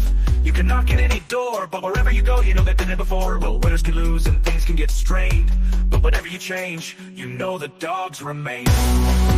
One world, it's a battleground. One world and we will smash it down. One world. One world. One world. It's a battleground. One world. And we're gonna smash it down. One world. One world. One world. One world. One world.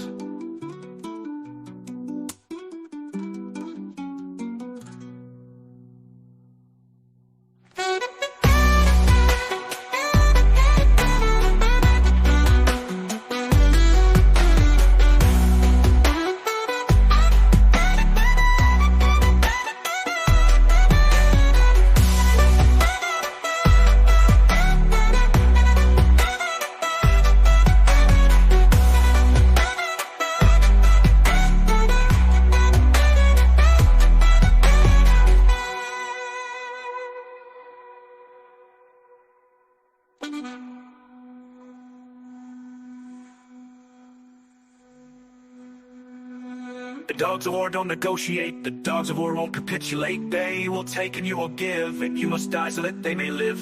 You can knock at any door, but wherever you go, you know they've been there before. Well, winners can lose and things can get strained, but whatever you change, you know the dogs remain.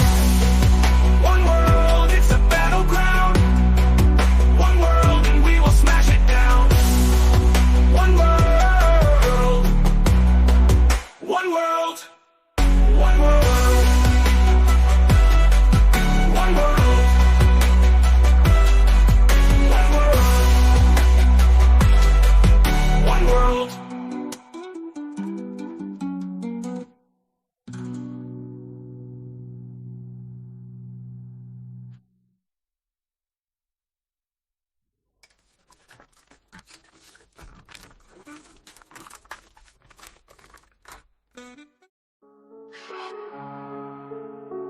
Yo, it's like we living in a powder keg spark set to ignite. Fireworks and Plymouth skies, ain't no beauty in this fight. Guildhall Square, 2 miles clash, tension thick in the air. Stop the boats, they shout, but hate's what's really laid bare. Police in the mix, trying to handle the distress. Van damaged officers slam, the city's a mess. Country of fire, world's watching silent.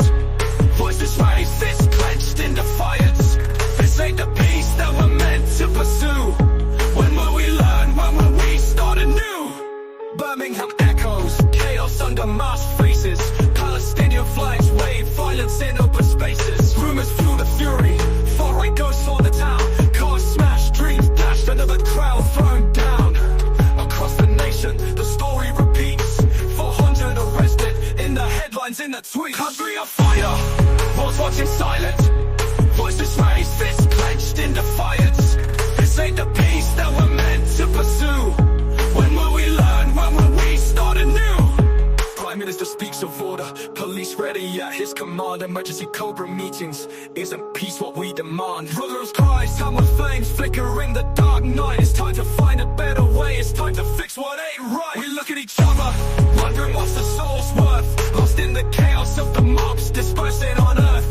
It's a cold war on our streets, history's tired repeat. Seeking justice and peace in every encounter we meet. Country on fire, world's watching silent. Voices raised, fists clenched in defiance. This ain't the peace that we're meant to pursue. When will we learn? When will we start anew? In the echoes of the clashes and the silence of the fights, let's find a voice of unity, let's reach for greater heights. When the firework fades and the night turns to the day, we gotta build a better world, yeah, there's got to be a way. Country on fire, but watch it silent.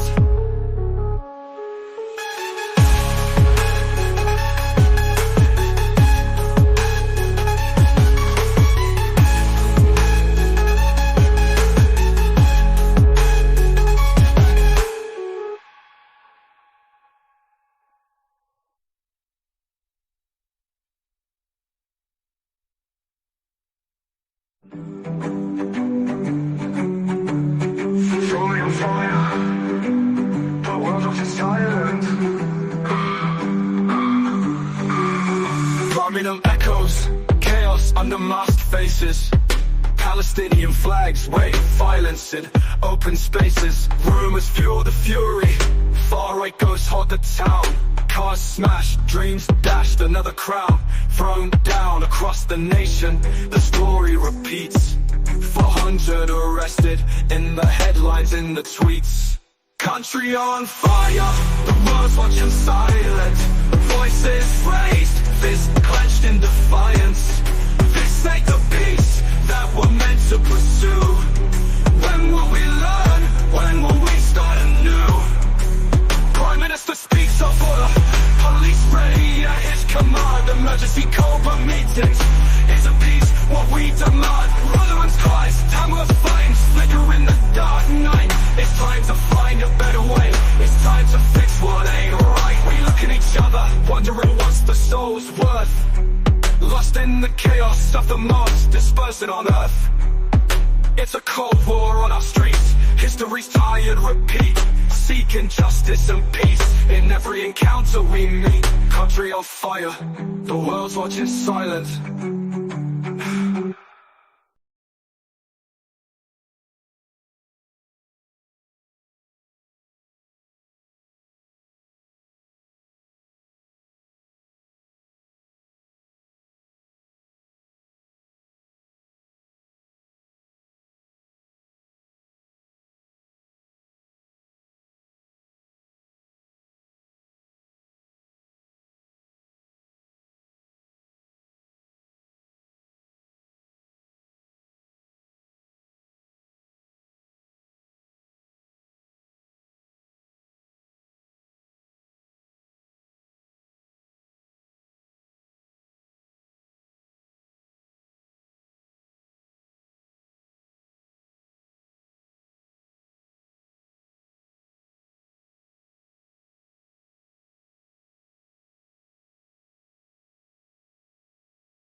They really made your logo washed.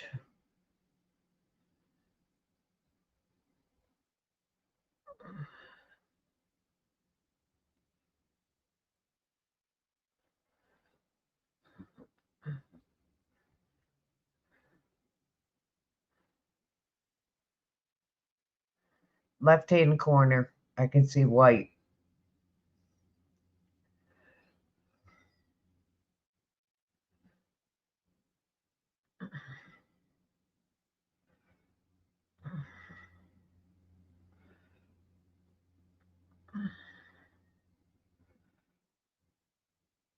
No, it's the overlay.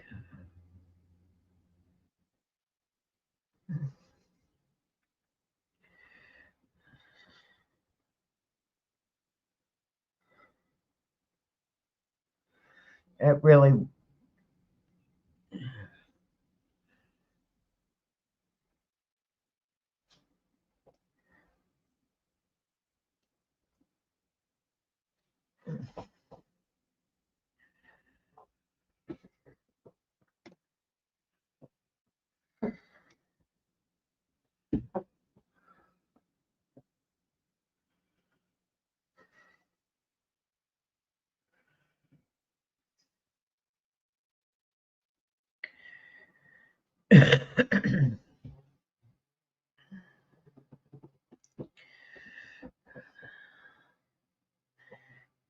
You're muted if you're talking. Well, that's tomorrow's video. Sorry about that. I'm muted. I was talking to myself, obviously. I mean, it's fortunate that I talk to myself because I'm the only one that fucking understands me. Sometimes.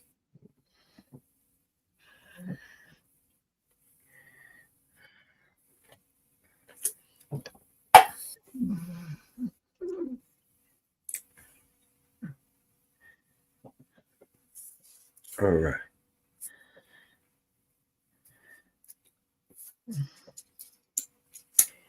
Well, that park that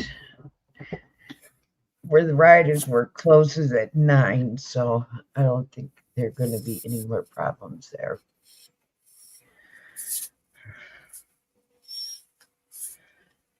All right. So, who we got? Who's coming up? Is anyone coming up? No one coming up?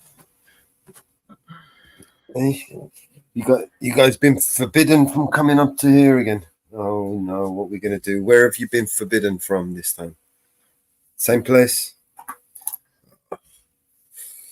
Maybe they just don't like me or our content. More specifically, my content. Let me see who's live.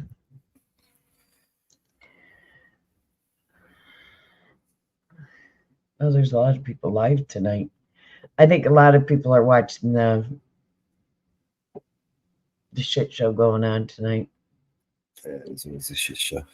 This is why we exist, you know? I mean, they literally created this show. They did this all by themselves.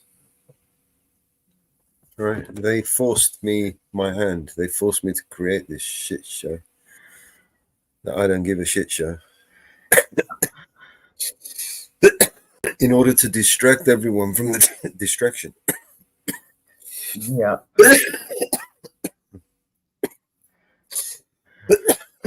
This has become a how to choke on a spliff tutorial. All right. Because I think everybody is watching this shit show. What you do is you roll a big fat joint and you pack it with as much weed as you can humanly spare. And then you light it and take a toke. Deep one. Deep. Nice big deep toke. And then if you don't choke like a motherfucker, and then you ain't doing it right. Try it again.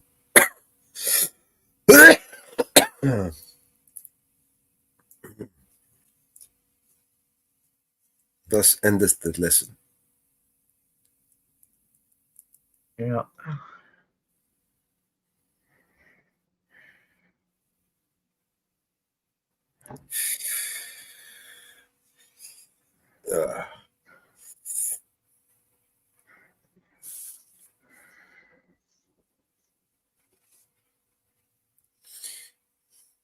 The exiled that exiled the exilers.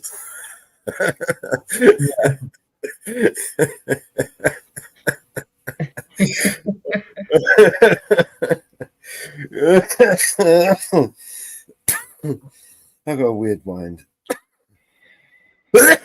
Yeah. I'll choke on that split broccoli. Let me try that again. Oof. Let's put another song on while I choke and die to death.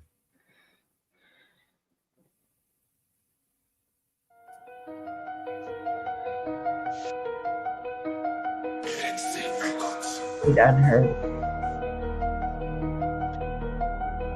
Yeah, started from the bottom, no faking. From busting up to racks we making, ain't no mistaking. I hustle hard, never breaking. BSC on, yeah, we bring it cold even when it's blazing. You should've seen it coming, like when it's chill in the air, you numb it. We moving silent, sudden, over time while you yawning. That BSC vibe on the rise like the dawning. You should've knew we was coming. Bitch, you should've knew we was coming. You should've knew we was coming. Had to let you know. Bitch, you should've knew we was coming. We control it. Foresight like I'm 2020.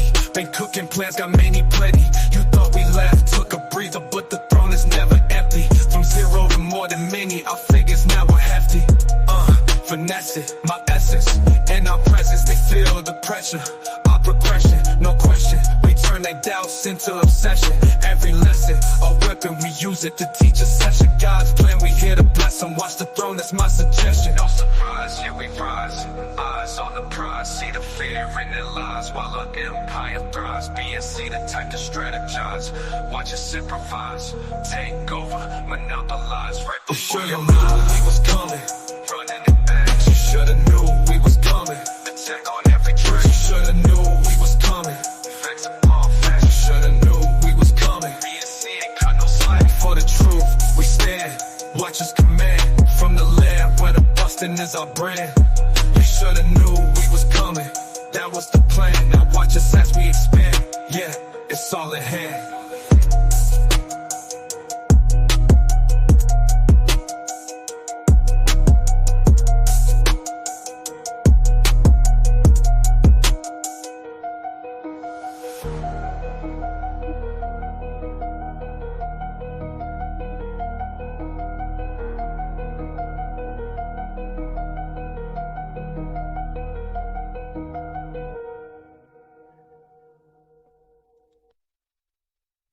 Back chat, I dropped a video from CFW. This is the Tarrant County Justice Center, and when the What's she up to? Update, they put more charges on me. She's updating on her court case. Whoops. What, when they slammed her into the ground? Yep. No fucking way. And they're still doubling down on this shit, man. What's the matter with these people, bro? This is the Tarrant County Justice Center, and when the judge called me up to his bench last Tuesday, I thought for sure he was just going to dismiss the resisting arrest charge. Instead, they added two more. They added interference with public duties and false reporting. Then they gave me this piece of paper with my 3 charges. We'll go over that in a minute. But the person that gave me that paper was Lloyd Wetchell. He's the new district attorney on this case. That's him right there. And he makes big bucks, over $200,000 a year. So let's go back to the scene of the crime. Here's the crime. And we're going to compare it to what they said I did. Police officers in Fort Worth, Texas are very non-transparent. Anytime you ask them a question about what's going on, they ignore you and walk by you or refuse to answer you. And that's exactly what happened this night. To me, it looked like they were towing cars off, so I wanted to be sure they were. I thought maybe if I ask, they'll tell me what's going on. And here's what happened. Does anybody know how to do these? This is what the sign says. I got to spread so let me focus in. Here's what the signs say.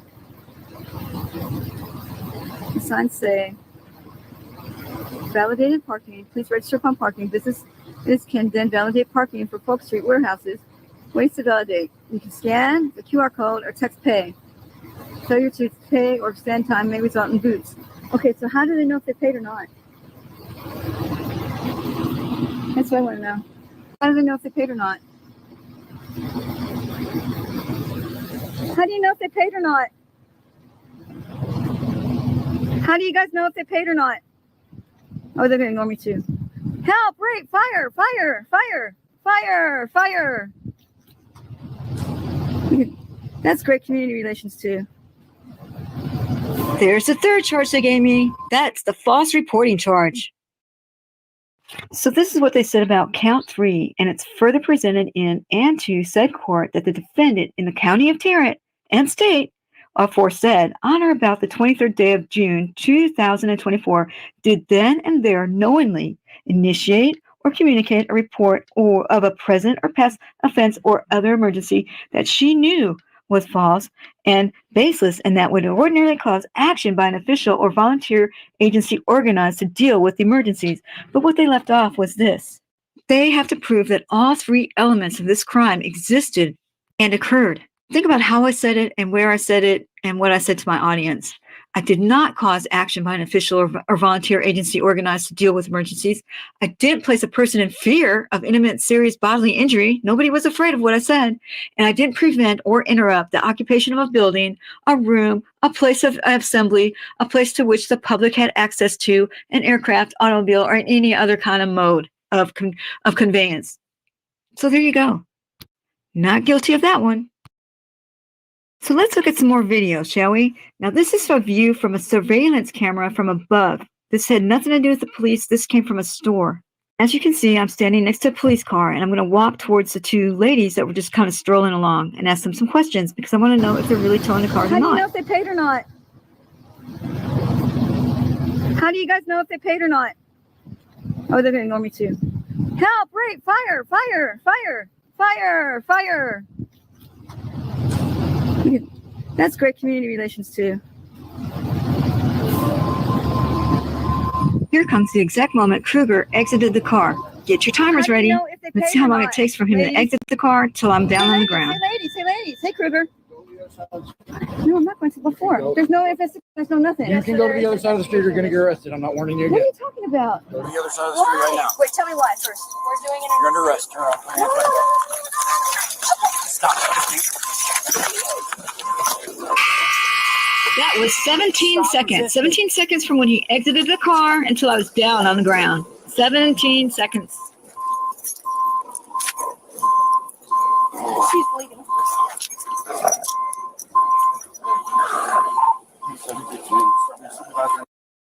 So let's look at the second count they're trying to get me on, okay? Count 2. And it is further presented in and to said court that the defendant in the county of Tarrant and the state aforesaid on or about the 23rd day of June 2024 did with criminal negligence interrupt, disrupt, impede, or interfere with M. Kruger, a peace officer who was performing a duty or exercising authority imposed or granted by law, namely a criminal investigation, by refusing a directive to move away from the scene of the investigation. Okay. Well, what they're not saying in this one is that they have 4 elements that they have to prove. And the first one is they have to prove criminal negligence, that I was acting within criminal negligence, which means a person ignores known or obvious risk or disregards the life and safety of others. Like you shake a ladder when someone's on top, or you take someone's arms and you throw them face down into the ground till they're unconscious for an hour and a half. That's what criminal negligence is. Now, the second one they have to prove the second one, which is that the peace officer was performing a specific duty or exercising authorized authority. In other words, not every directive or action by a law enforcement officer falls within the interference with public duty statute. Because some of them don't and some of them do. But see, I'm allowed to walk around and take pictures and record police encounters, but I'm not free to just create an unreasonably dangerous environment through an intrusion or threatening behavior. I didn't do any of that. So they have to prove that I did. The third one they have to prove is that they have to actually demonstrate how the suspect, how my conduct specifically hindered performance of his duty. In other words, he got out of the car to see me. I didn't go to his car. He got out of the car and saw me. I was in that area for 20 minutes. Nobody told me to leave except for him. There were no cones. There were no tape. He came to me. I didn't go to him to interfere with him. So that one's out. And the fourth one is they have to prove that this interference was more than free speech, if there is any interference at all, because most interference is physical. What I don't understand is when we pay somebody $200,000 a year, they don't see what I see and the rest of everybody else sees. How come he doesn't see excessive force, unlawful arrest, unlawful directives, violation of all my rights because I went to jail, I was hurt, I had my arm broken almost, and he doesn't see that, but they are treating me like a criminal at the court? That's what we pay $200,000 a year for. And it was actually only 9 seconds from the time he spoke to the time he slammed me. So let's look at the first charge that he decided to go ahead with and not just dismiss like the right thing to do would have been. This is what the first charge is, and please try not to laugh. That Carolina Rodriguez, hereinafter called defendant, in the county of Tarrant and state, aforesaid, on or about the 23rd day of June 2024, did intentionally prevent or obstruct M. Kruger, a person the defendant knew to be a peace officer, from effecting an arrest, search, or transportation of said defendant or another by using force against said peace officer, namely by pulling or pushing her body away from M. Kruger. Okay, I used force on him. I'm going to show you his own body cam to show you that this did not happen. A lot of y'all pointed this out to me, but BZ Watchdog was the one that found it first. Watch what happens when we slow this video, okay? Now, that's his right arm reaching to get my right. So now he's going to have both my arms in his hands. And then if you look at the shadow on the ground, you can see I'm not resisting, but I'm flopping around because like he's just pushing me all around with my arms like that. Like that's how it got, he bent up so hard. That's how that elbow got popped out of joint and that shoulder got popped out of joint because of how he was doing right here. This is where it got popped out of joint. It hurt that much, and that's why I was jumping all around like I was. And if you look at the shadows, you can see right there that I wasn't resisting. He was just using excessive force on me, and it just kind of looked like I was resisting, but I couldn't because my arm was broken and pushed out of joint, so I couldn't resist. And there I'm going to go down. And you can see I'm not resisting because he's got me from behind with both his hands in my arms. You can see by the shadows. So there you go. That's what he did. That's not resisting. Look at, he's still got both my arms.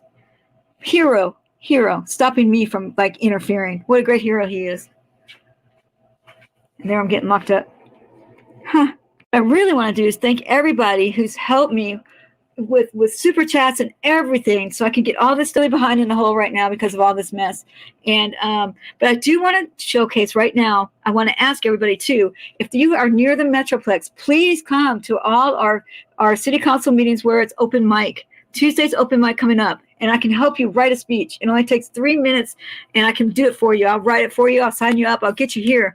But unless we show them that we are mad, nothing's going to happen. I want you to listen to these two people that were at the last meeting. They were great. You have to hear them. I'm not asking you to come talk about me in these speeches. I want y'all to talk about all the other stuff that's going on here. Everything. There's so much. And if you need some ideas, I'll give them to you.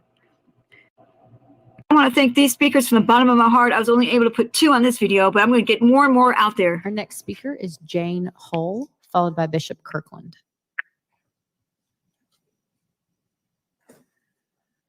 Hello, my name is Jane.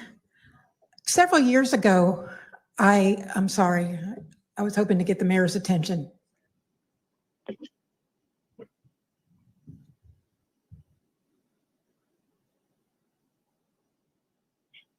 Several years ago, I was pretty distressed, wondering why there was so much conflict in this country, why red was hating blue, and why white was mad with the left. And a friend of mine suggested that I go onto YouTube and view some what they called First Amendment audits. Or I more see these people as citizen journalists. And it wasn't very long before I could see what was happening. They were saying that you're going to see some individualized interactions between government officials and the people that they're supposed to serve. And these auditors also taught me my rights and taught me about our constitutional amendments. And I was pretty impressed. So I did a little digging around and said, I really want to see what's going on more local in Fort Worth, in my area. So I started looking for some auditors, and I found Manuel Mata and Carolina in Fort Worth and Harvey Freebird and Texas Gal Audits.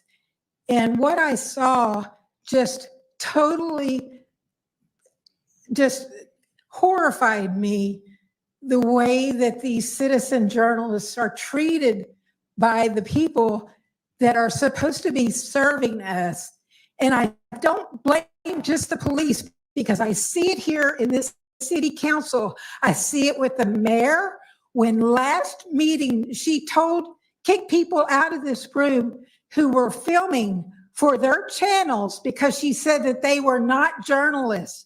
And I see it with, I'm sorry if I butcher your name, Charlie Lufersdorf, because you posted on the police Facebook yesterday that a woman that was not happy with Fort Worth and the way the police were acting had options, and she could find a realtor.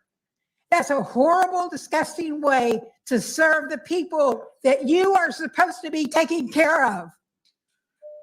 Shame on all of you. Well, I think that there's one, Mr. Nettles. Thank you very much. Our next speaker is Bishop Kirkland, followed by Julie Griffin.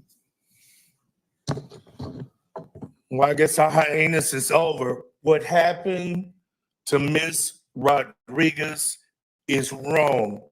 It is appalling. I understand that the officer's actions can be justified, but why would we? Thank God for women like Harriet Tubman and Sojourner. Thank God for strong women. Those women were out on that scene doing what it seems like, Mayor Parker, only women can do, and that's to do a good job and not be distracted. Everything would have gone fine, except here come wants to be Mr. Officer of the Year. He beats this woman like they beat my people in the 50s, in the 60s. He said he hit her so hard until on the video, you could hear this woman snoring.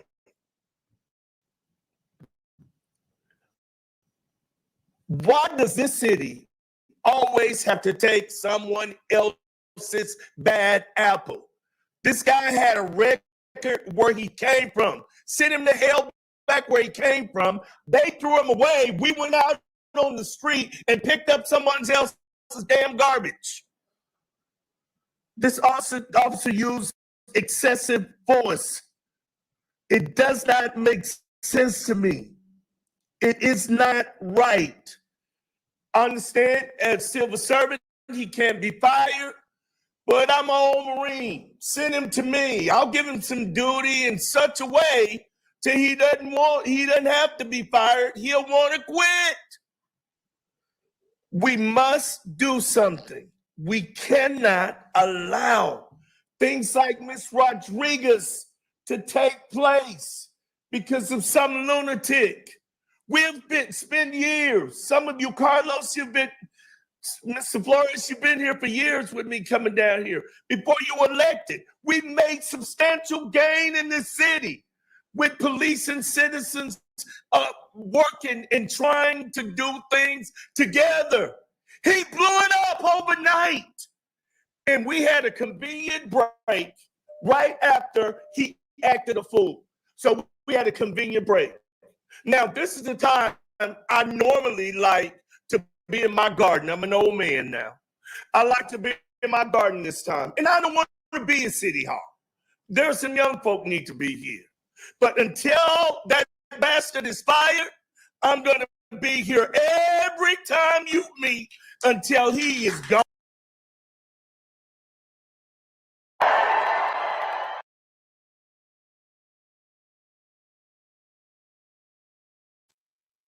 Yeah, it's a good video. Yeah, it was. I can't believe they threw more charges on her. That's bullshit. Yeah. That's total bullshit. That's where they double down on stupid, right? Yeah. Double down is stupid.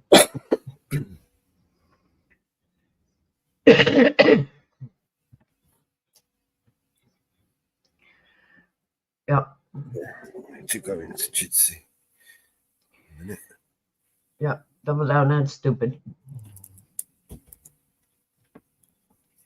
Yeah. Double down and stupid.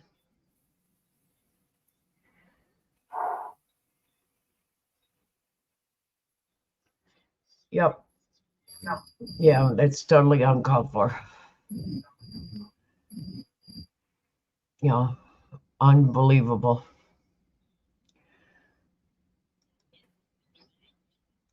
Unbelievable. Yeah. Unbelievable.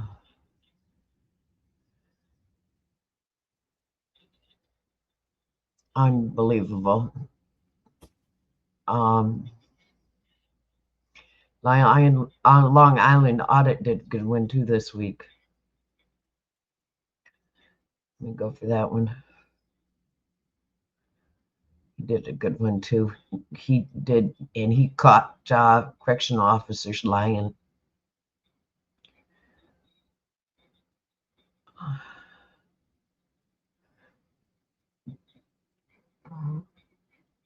Tried to get him arrested and didn't work.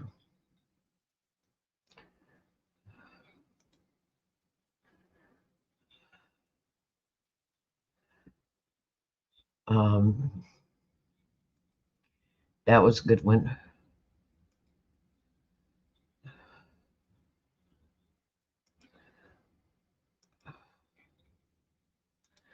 That was a good one too.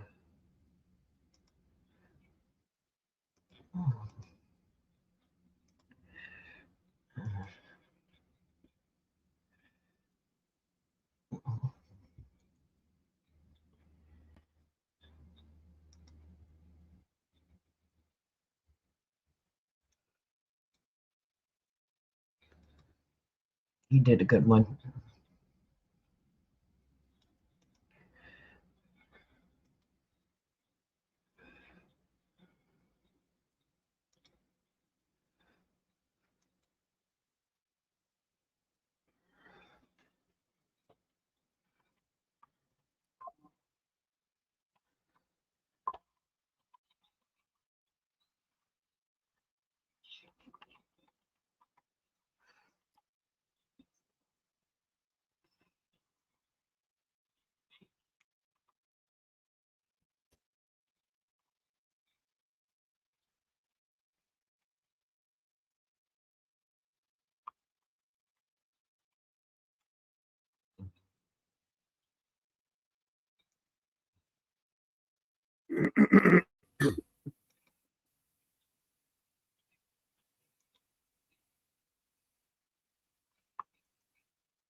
I dropped it in back chat for you. Yes. Correct. And they got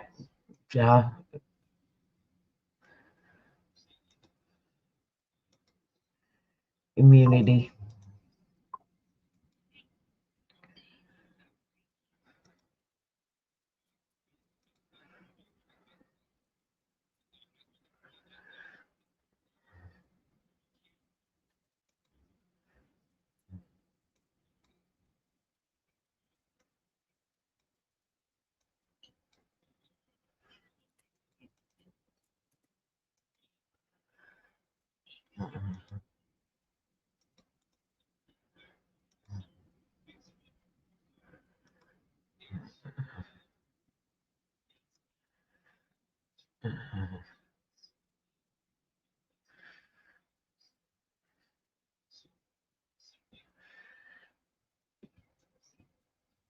I don't know. I think you might like this one.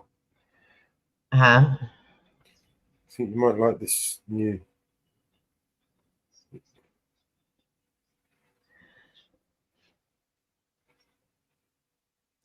It's correction officer gets exposed for lying to state trooper.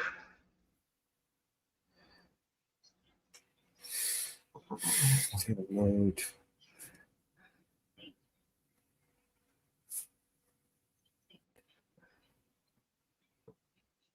Right, let's try this.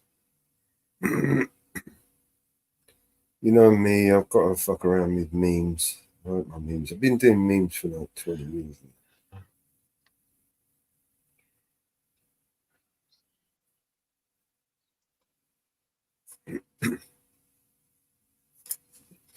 I had to adjust this one so it could fit string yards.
Oh God.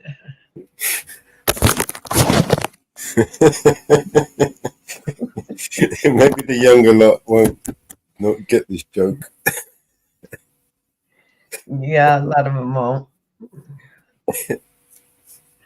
A lot of Hey, them won't. hey, with the monkeys. Hey, hey, hey, with the monkeys. Then I saw their face.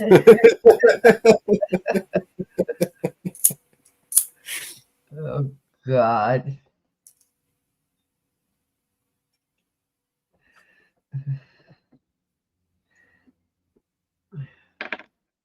It's Oh, what the fuck God. is wrong with auto typing every day? Every time auto typing gets in the middle of my shit, it pisses me off, you know. And when I want it to spell something for me, it tells me to, Yep. it's, Japanese all of a sudden, you know. Yep. Be right back.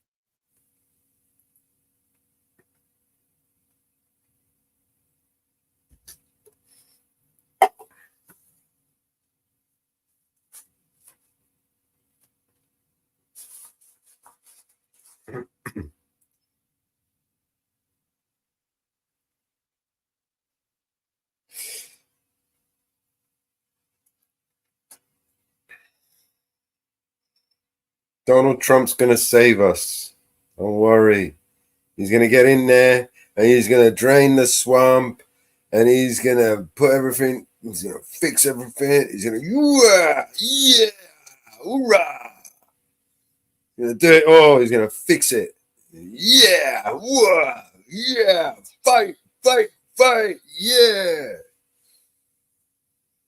Fantastic, excellent, superb, fantastic, the greatest. I suppose it's better than we're going to work together while we work together on working together and working out how to work together about working together. And then when we work together and then when we work, we're going to work together as we work together. You know? The fuck, man? You got fucking 350 fucking million people in that country. And those are the fucking only two that you found to fucking vote for. Something's wrong with that shit, man.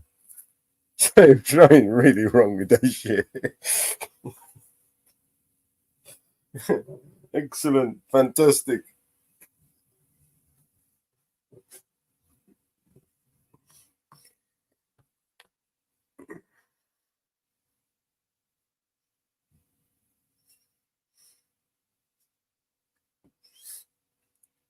What we need is a time machine. Does anyone have a time machine handy?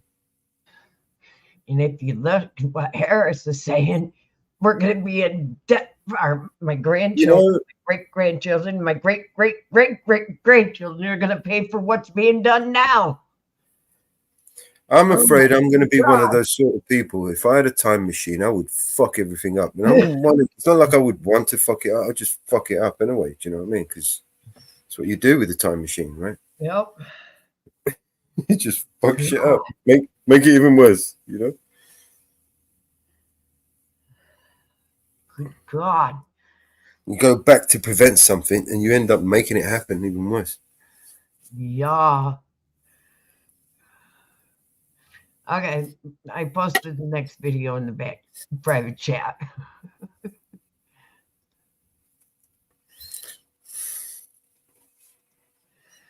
Aliens are coming. The aliens are coming. Don't worry about that. They're on their way. Stop. They already hit California. Gone. Stop. It takes a long time to get from over there to over here, you know. I mean, it's not like it's just, you know, there. It's all the way over there, right? Yeah, I mean,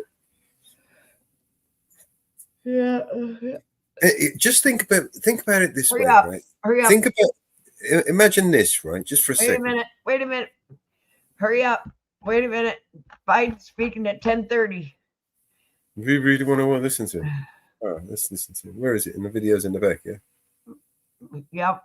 That or we're going to fly Biden. Saw you coming around this side. Yeah. Oh, this is It's Long a Island. sidewalk, right? I've seen this one. This is pretty cool. That's why I said it. That or I'm going to play Biden. Where's Biden? No, I don't want to play Biden at 10:30. We'll play this one instead. Well, anyway, what I was going to say, right, is can you imagine the amount of energy it would take to travel from one planet to another, right? It would, for us, we would have to literally drain our planet's resources in order for us to get the type of energy we would need to harness, you know, the fuel to be able to get to some fucking distant planet, right?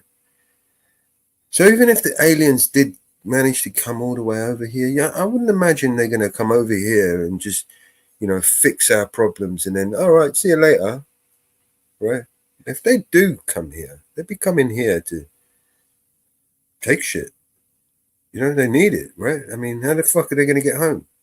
Think about it that way. They would need the resources in order for them to accumulate the energy they would need to get back home. And then what the fuck are they going to come all the way over here for anyway if it wasn't to do that, to harvest, you know? Yeah. All right. You want me to share the screen? Okay. Sharing. Unmute it. Yeah. There's a sidewalk, right? That's where I was walking. Okay. Yeah, that's it. So Joe's concerned. Mind if I get your name and badge number, sir? My name's right there. A lot of officers' name right there. What's that? So he didn't kick you off or anything, or tell you you couldn't do it. The LT says he asked you to leave. It's on you camera. Said he did it. That's fine. I'm not. Let me finish.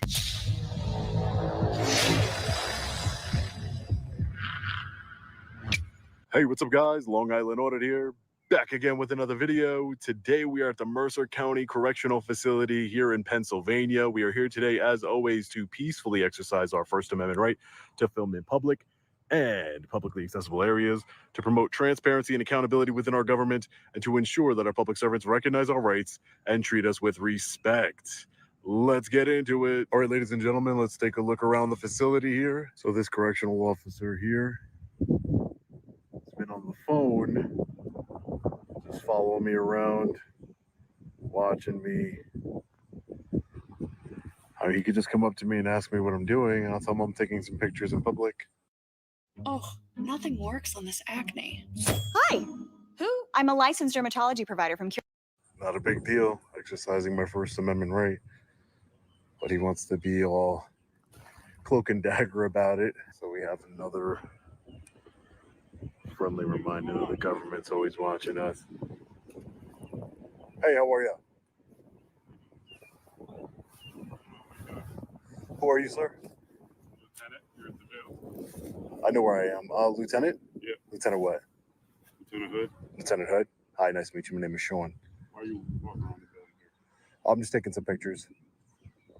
Okay, but you can't go around outside of the jail. Oh, I'm not going into any restricted areas or anything, Lieutenant.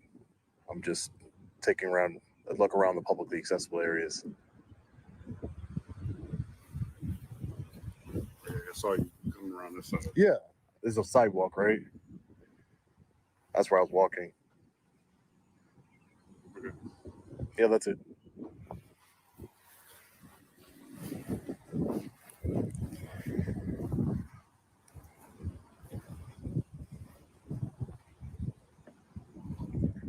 All right, let's take a look around the other side. Continue to walk on the sidewalk. We have the lieutenant and another correctional officer here. All right, ladies and gentlemen, so it looks like law enforcement has arrived.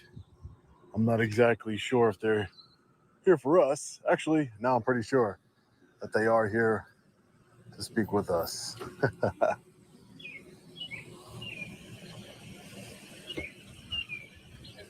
Hey, how are you, sir? What's going on?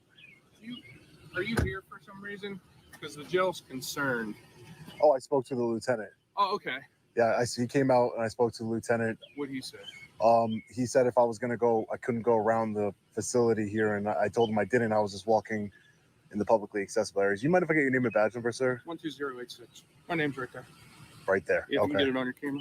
Okay, great. You're being filmed visually and audibly as well. Okay. Just letting you know. I have to let you know. Okay. So, a lot of officers' name right there. what's that? A lot of officers' name right there. A lot of officers' name right here. Right here. Yeah. Yeah, we put ours here. Okay. Others, Great. I don't know where Yeah. they put theirs, but so you talked to the lieutenant. He said Yeah. what his name was. He told me. I forgot. It was a few minutes ago, but I Okay. forgot. Yeah. Okay, are you just like filming for Yeah, I'm just a project? Yeah, so I'm just taking some pictures and video.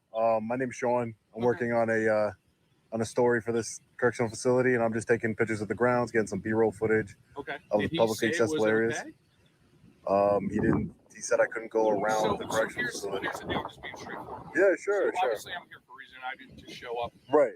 randomly and Right, make right, right. contact with you. And but the jail called.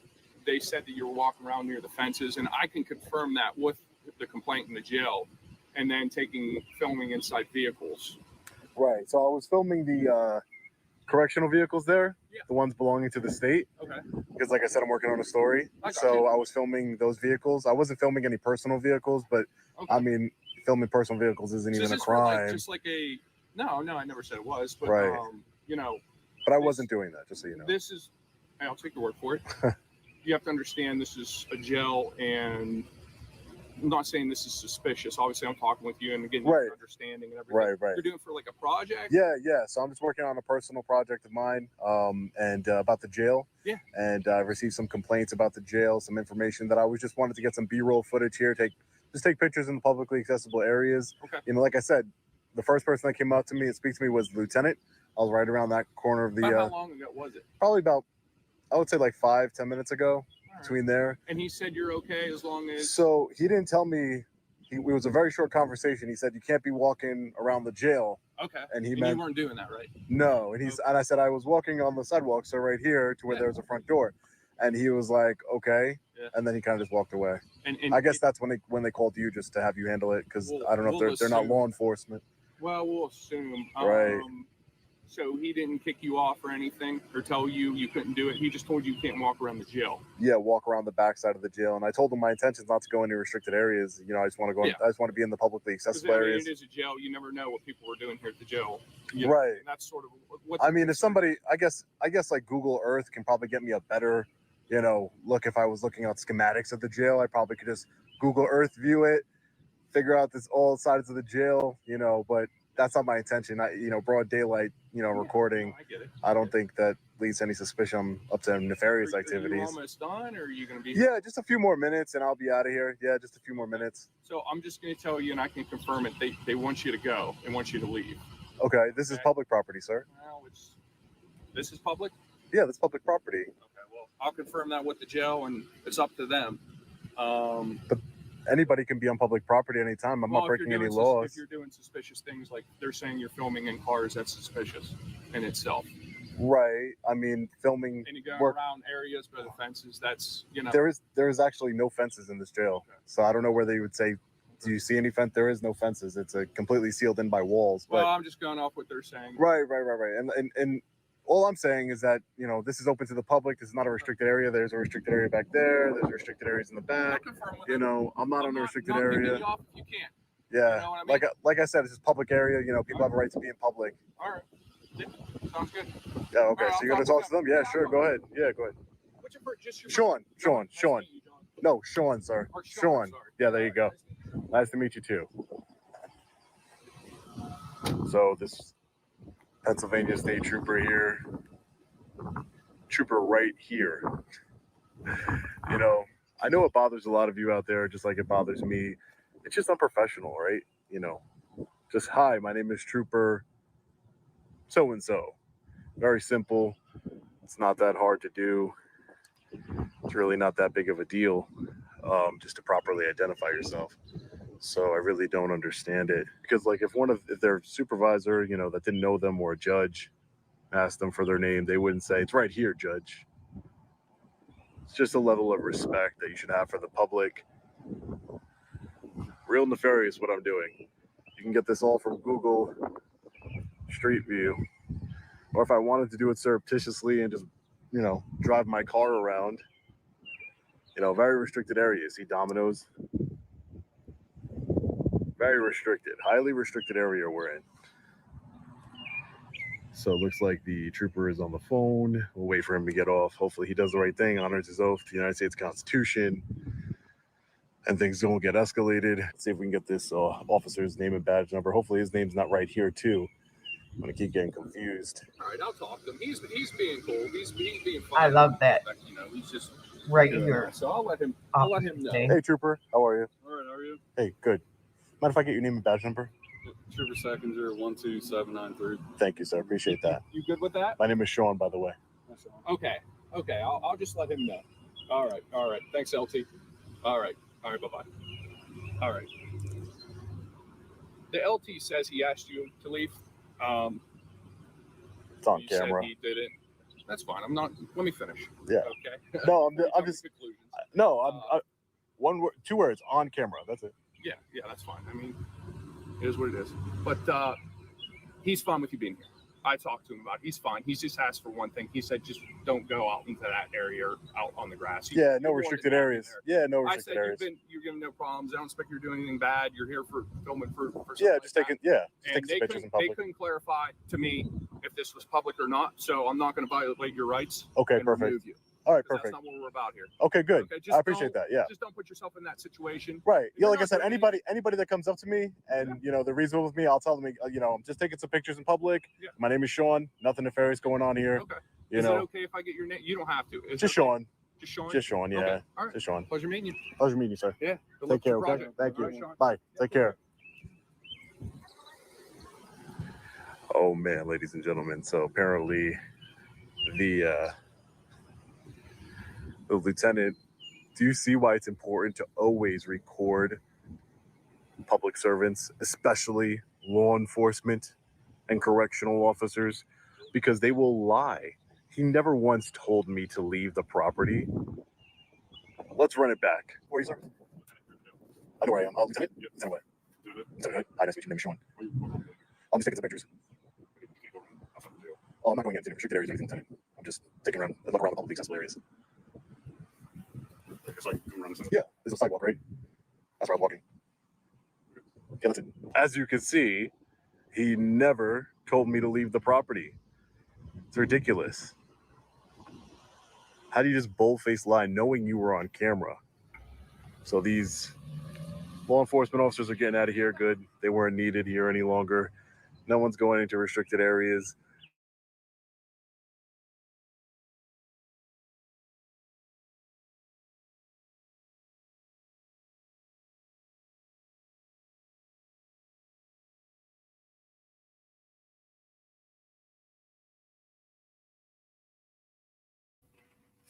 I think it's frozen.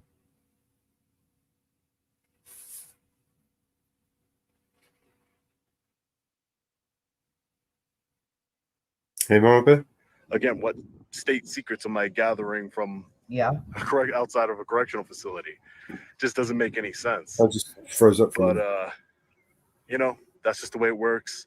That's why we do this, to promote education within law enforcement, to promote transparency and accountability. All right, ladies and gentlemen, we're going to be getting out of here in a few more minutes. Make sure to let me know your thoughts in the comment section below. Hit that like button, share this video so it can be seen by as many patriots as possible. As always, stay safe. God bless. I'll see you in the next video. Long Island Audit. Peace.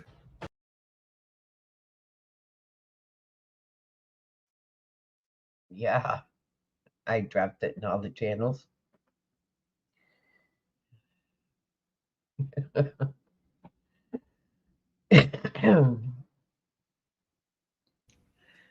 Love how they lie. Just can't help it. Got caught. Oh, wow. Got caught. Got caught. You know, we missed the 420. Yeah, we did. We're going to have to catch it. We missed it.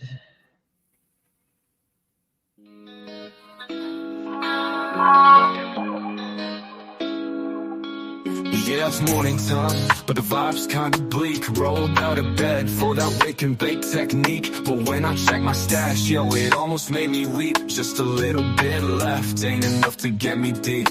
I hit up my phone to find some relief. Calling all around, feeling like a straight up thief. First Northwoods, the mountain girl in the zone. Well, fucking will, but everybody's busy, so I'm feeling all alone. Woke up high on B&C vibes, low on THC. Only got a little bit of weed, that's my plea. Making calls around, yeah, like a mad decree. My guy Mellow, yo, you gotta come and rescue me. But the line's dead, feels like a catastrophe. Please don't be a scam, he's questioning my identity. I'm like, no, it's me, I swear, no scam, steady. But the silence speaks, Mellow hung up already. I'm yelling, hello, hello, why you leave me on red? I'm just here stressing, need some green for my head. Who's out there? Can you hear my plea? Need a hero now, with a little bit of weed. Now it's chaos, feeling like the end of days. No callbacks, caught in this forsaken maze. Shout out to the void, hoping it ain't just a phase. Got a little weed, need more, my continuous craze. Northwood said that's right, but Mellow didn't see. Caught in this suspicion, thinking it's a trickery. Now I'm all out here, voice on higher degree. Shouting please, just someone come and help me. Man, it's just a wake and bake. Why's it got to be hard? Trying to catch a break. Feeling like I'm scarred from the bottom of my heart. Echoing through my yard. Whoa, fucking whoa. I only need a little more. Don't let life be bought. Up high up, but why you leave me on red? I'm just here stressing. Need some green for my head. Who's out there? Can you hear my plea? Need a hero now, with a little bit of weed. I'm yelling hello, hello, hello. Why you leave me on red? I'm just here stressing, need some green for my head. Who's out there? Can you hear my plea? Need a hero now with a little bit of weed. All we need a weed. Don't let life be bought. A little bit of weed. Don't let life be bought. A little bit of weed. Don't let life be bought. A little bit of weed. Don't let life be bought. Yeah, it's morning time, but the vibe's kinda bleak. Rolled out of bed for that wake and bake technique. But when I check my stash, yo, it almost made me weep. Just a little bit left, ain't enough to get me deep. I hit up my phone to find some relief. Calling all around, feeling like a straight up thief. First northwards, the mountain girl in the zone. Fucking whoa, but everybody's busy, so I'm feeling all alone. Woke up high on vibes, low on THC. Only got a little bit of weed, that's my plea. Making calls around, yeah, like a mad decree. My guy Mellow, yo, you gotta come and rescue me. But the line's dead, feels like a catastrophe. Please don't be a scam, he's questioning my identity. I'm like, no, it's me, I swear, no scam, steady. But the silence speaks, Mellow hung up already. I'm yelling, hello, hello, why you leave me on red? I'm just here stressing, need some green for my head. Who's out there, can you hear my plea? Need a hero now, with a little bit of weed. A little bit of weed, a little bit of weed, a little bit of weed. Please can someone give me some fucking weed? A little bit of weed, a little bit of weed. Please can someone give me some fucking weed?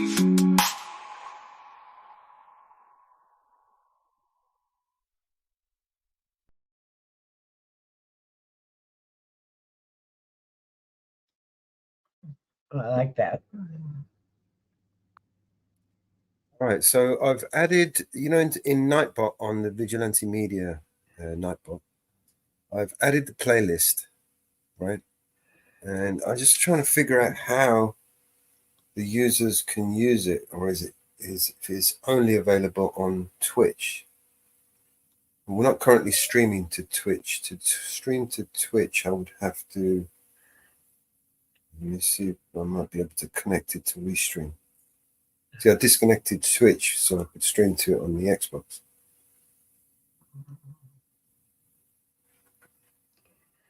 But I don't know. How does this Nightbot, this auto DJ work? Not sure.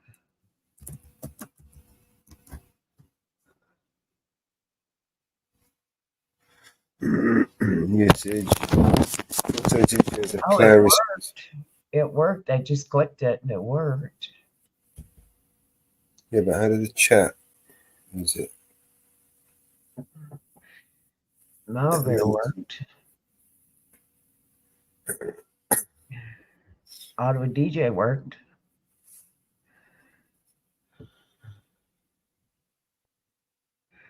The auto DJ worked. The song you current, the one you just put in there worked.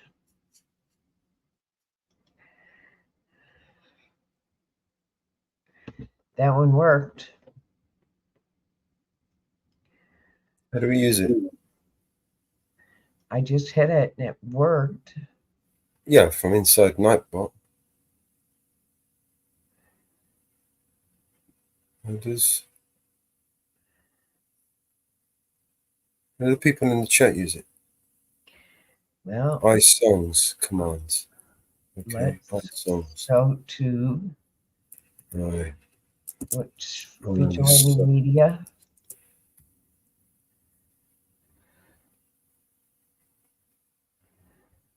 See, that's on which one? So it says usage songs current. What does it say?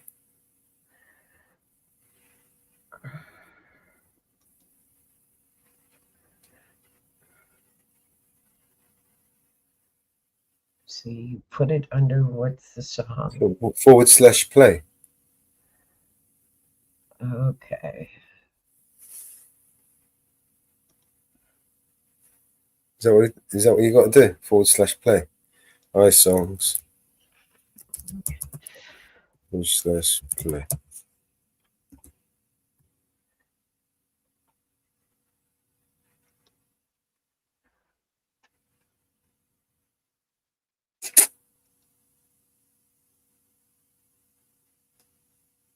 To enter URL, Corey.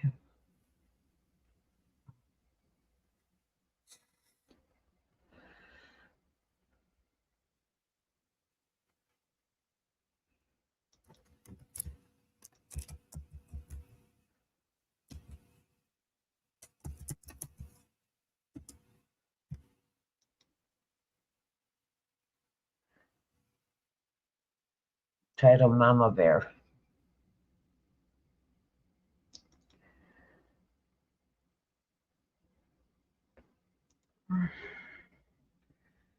I don't get it. I don't think it's for YouTube. I think it's Twitch. Maybe. Is it Twitch?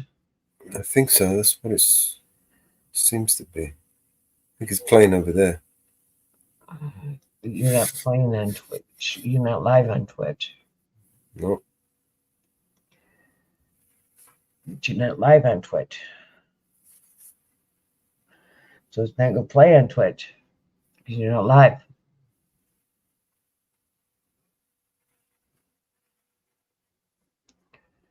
You got to go live on Twitch.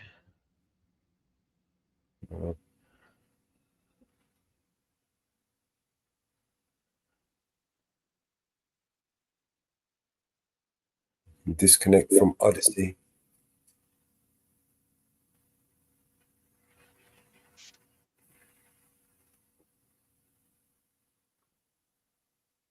And go live on Twitch.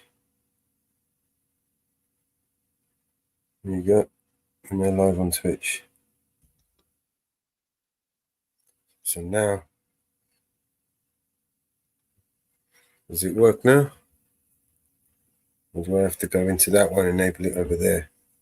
I think I have to go to the Twitch one and enable it over there, no? Just a minute.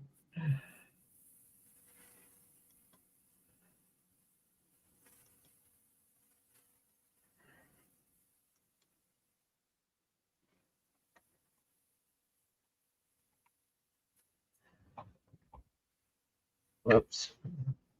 Get the cap off.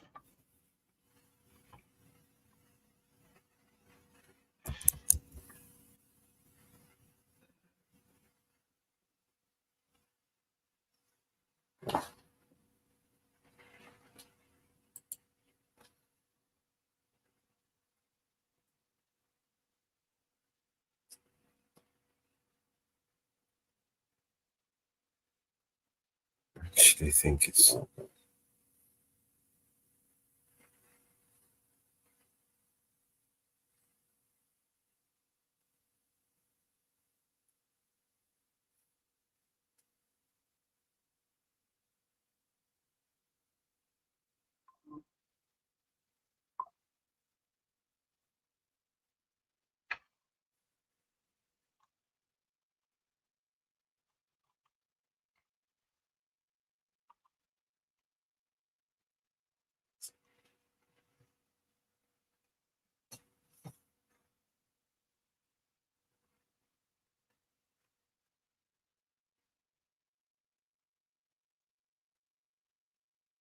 All right. Twitch is working here. Hey? Twitch, we're live on Twitch now. Yeah, we are live. Yeah, I disconnected Odyssey and connected to Twitch for now. Just to try this out. Because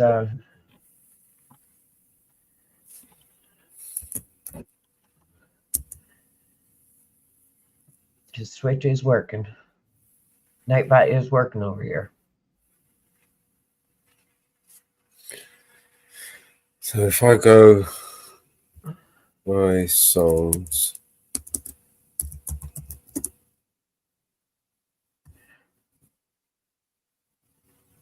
I think it's activated. Okay. Auto DJ. Song request. Title. Action. Playlist.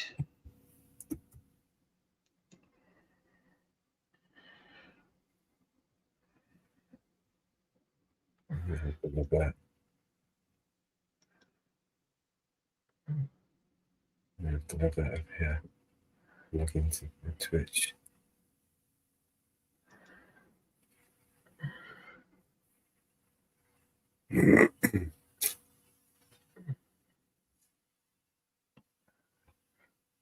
Alright, so let me enable song requests, auto DJ, enable.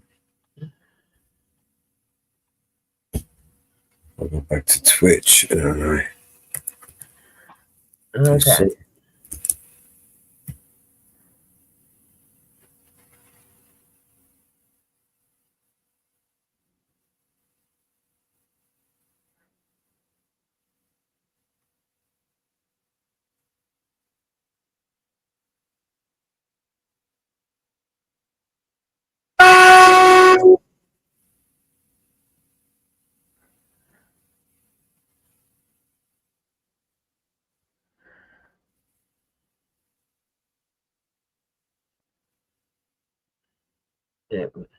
Usage song current list, delete, play.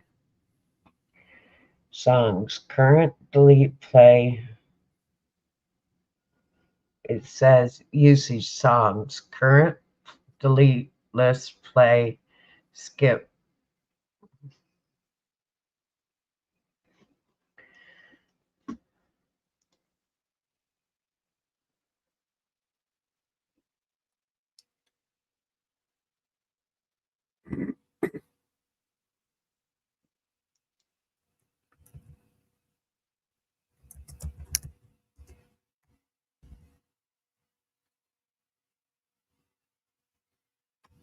So if I do songs / play.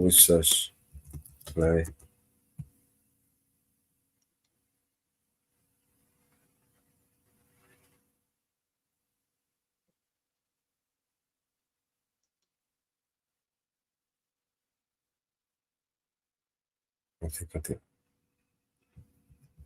Songs. Yeah.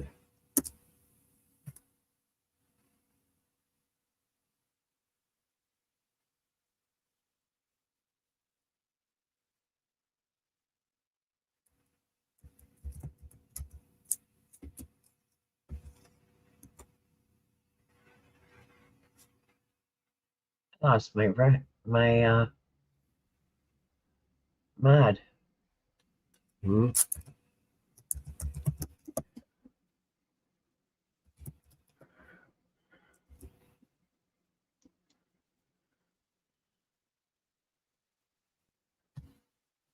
It says the music player, if opened, has been sent play command. Music player.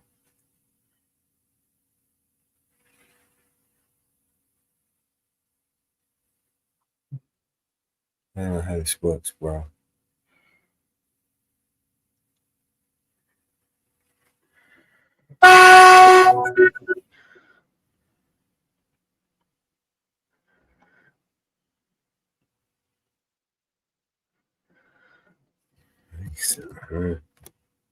Songs play.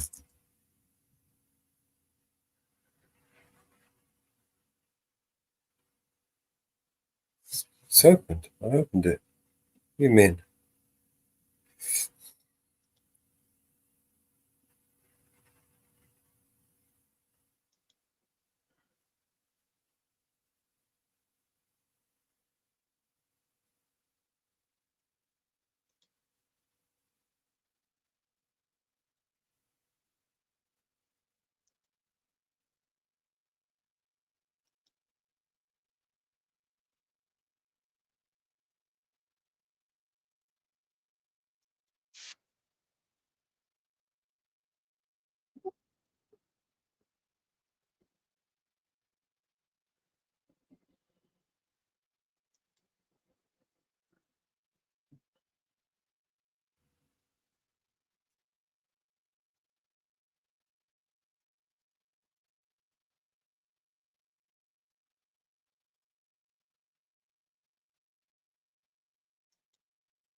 I see you've done everything right. I don't see why it doesn't play.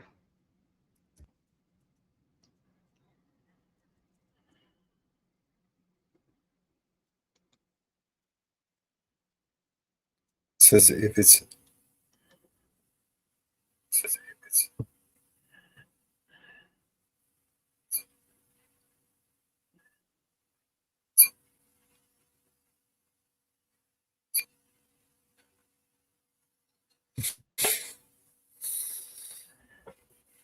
music player has been opened. It's going to send the play command, it said. So where's the music player? Let me play.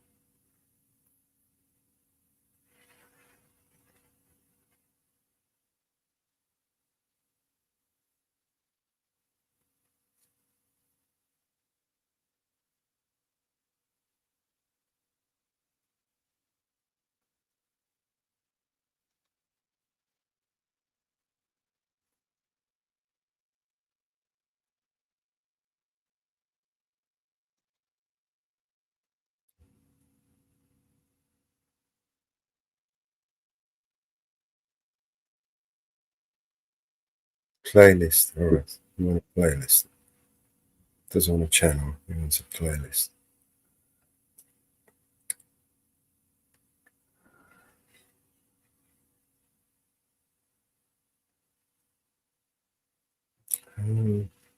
Where's my share link?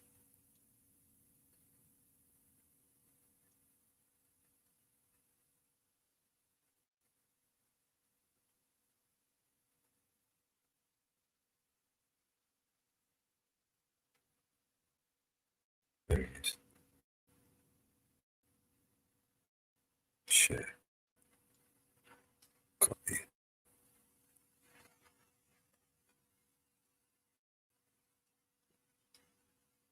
Paste. Submit. Import in the playlist. Oh, perfect. So it should import them automatically now as we list them to the playlist. All right.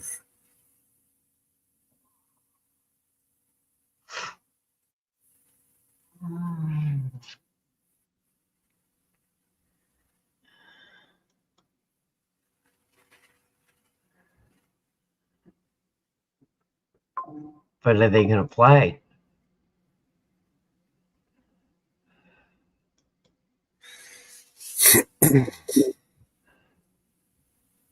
All right. So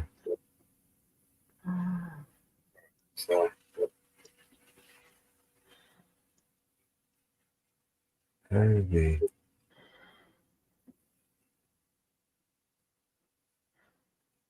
All right. So list.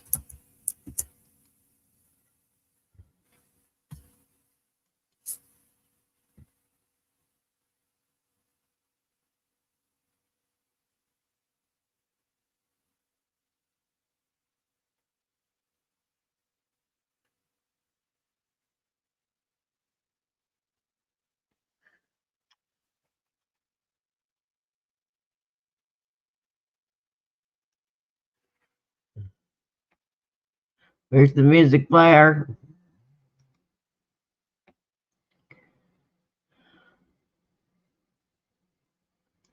Eh?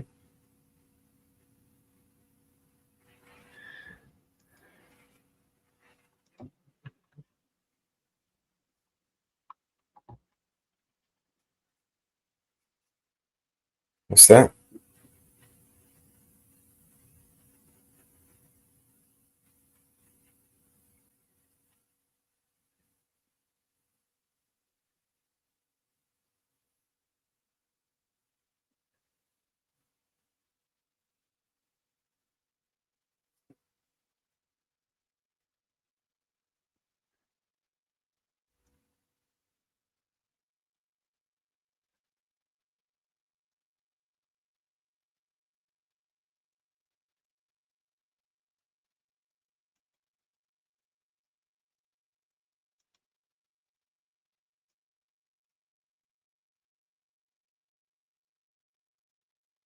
So what if we just click, just do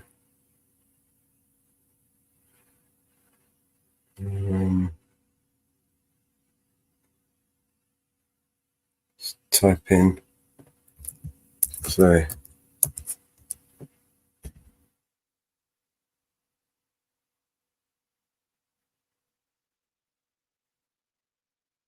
Oh, play. Let's play.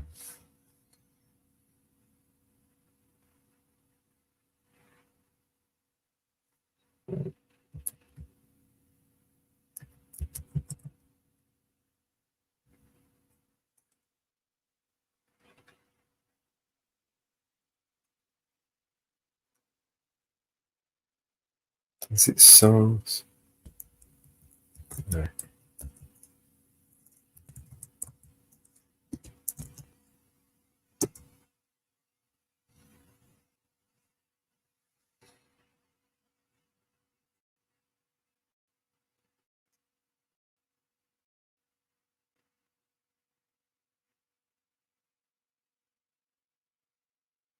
I don't get it.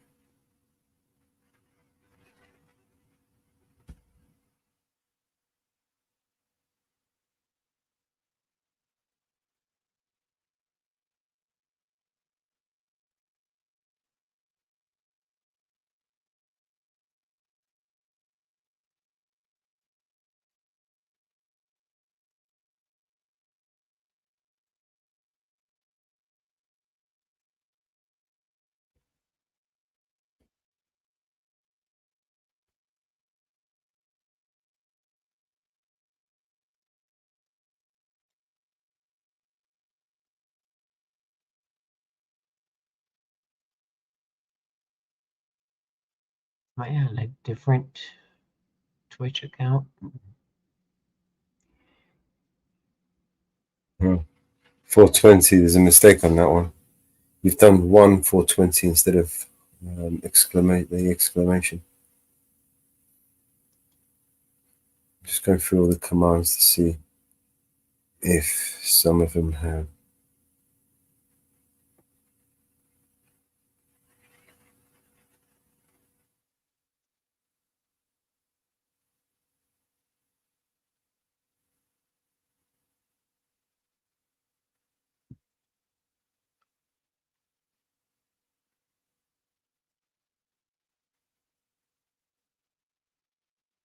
Okay.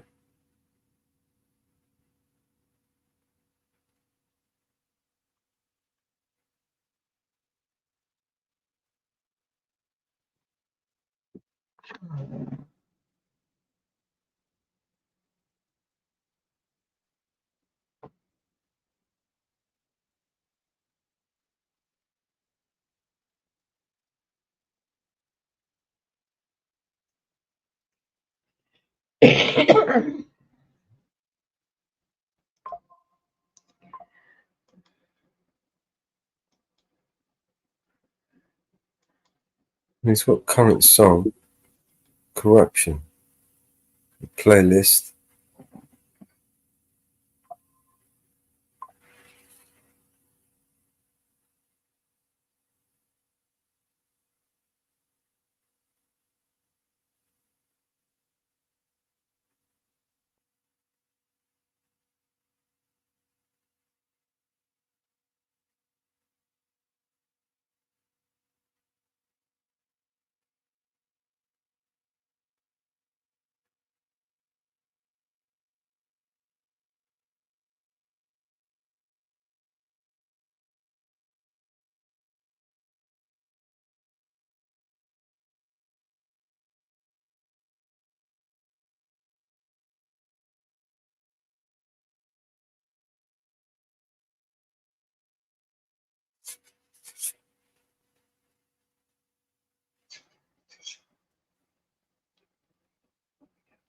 Music player.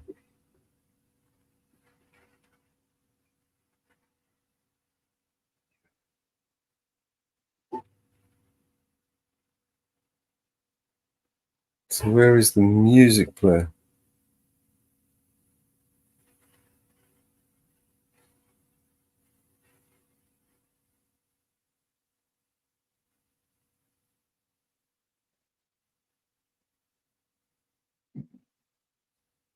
I don't know. This is weird. I don't know how to use it.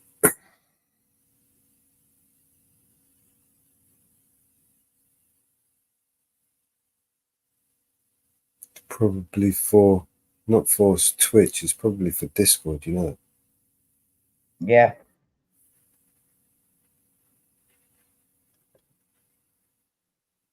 I think this is for Discord. All right, no problem.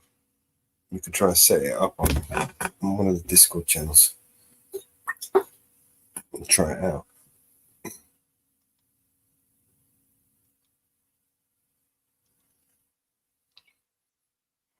Yep.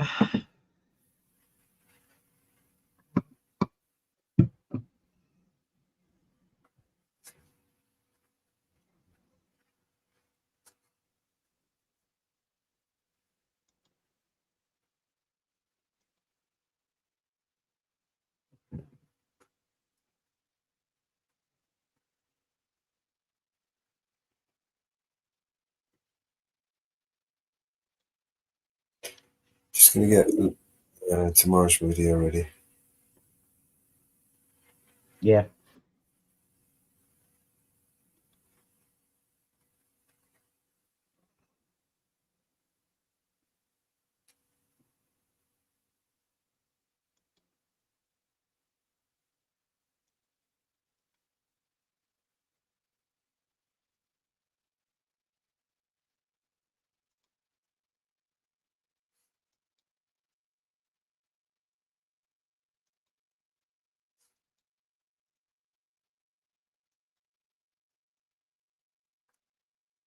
It was support that did the last one, didn't it?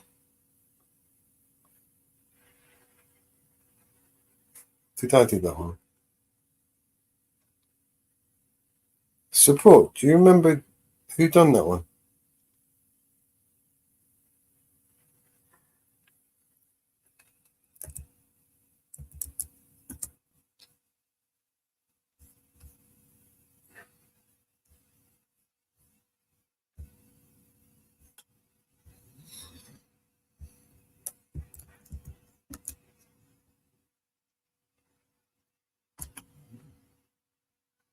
Yo, here we go.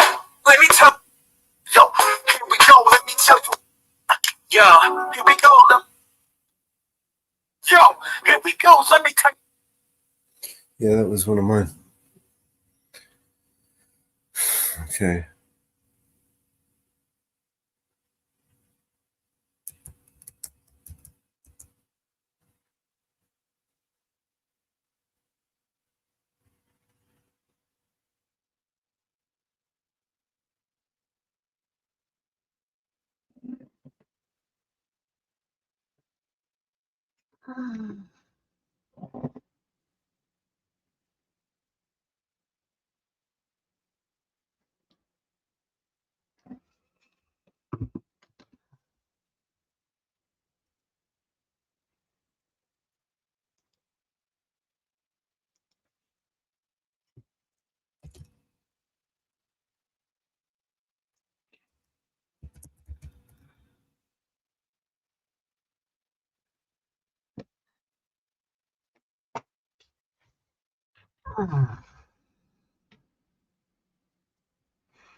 This one's called The Vote. Yeah.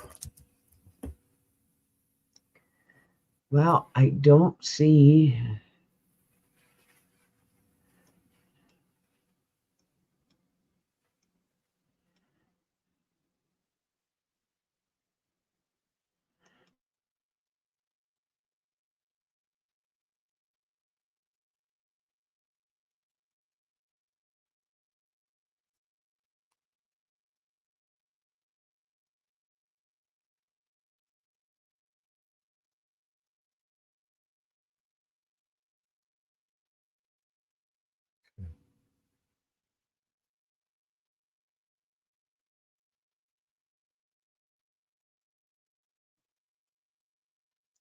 Joe Biden was supposed to take stage at 10:30.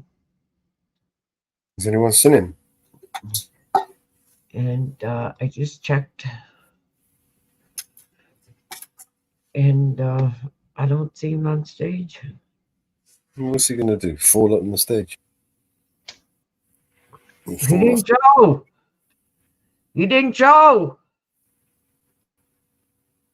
He's probably not even breathing. He's probably in He didn't show. a coma right now. He didn't show. His body's being. He's not around at the moment. His body's He been didn't borrowed. show. He didn't show. Someone's going to wear his skin. He didn't show.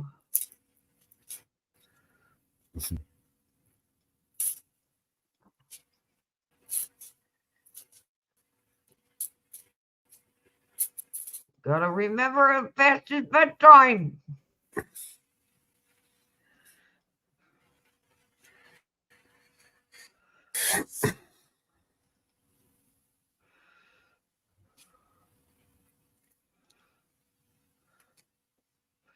You gotta remember.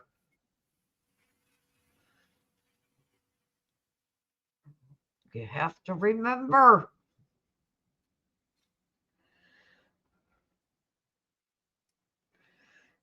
You all have to remember one thing.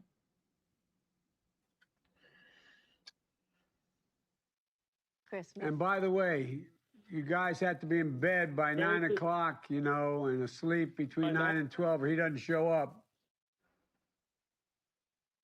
I didn't have any sound on that.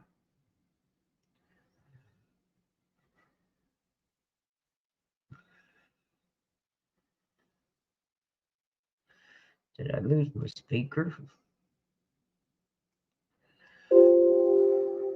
And by the way, you guys have to be in bed by 9 o'clock, you know, and asleep between 9 and 12, or he doesn't show up. Oh, it was played too low.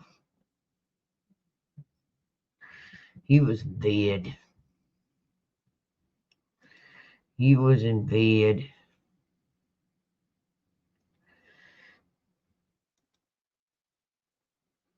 He didn't show up. Some of this shit. Oh. He did not show up.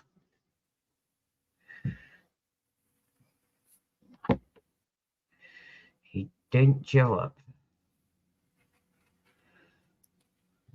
Doggone it. Unless he diggity dang dong. He didn't show up. He didn't show it.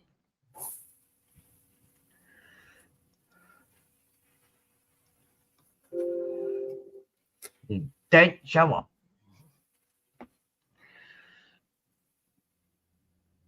He didn't show up.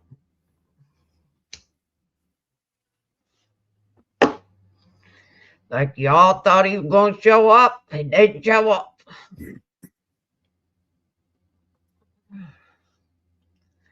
He didn't show up.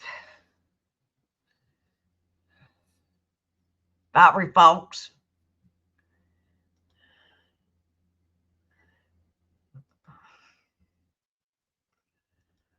Biden didn't show up.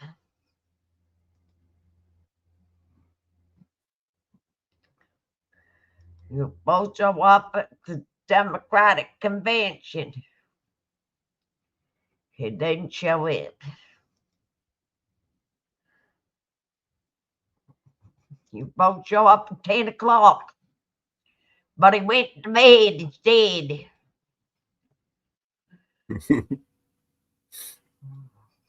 He went to bed. Doggone it.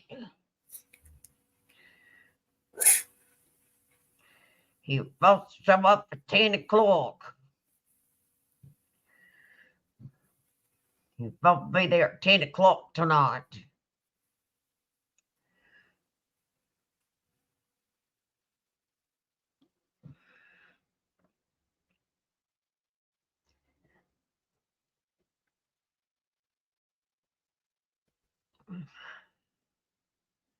He'll probably be there at 10 o'clock tonight.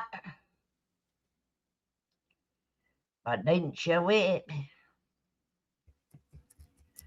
He'll probably be there at 10 o'clock.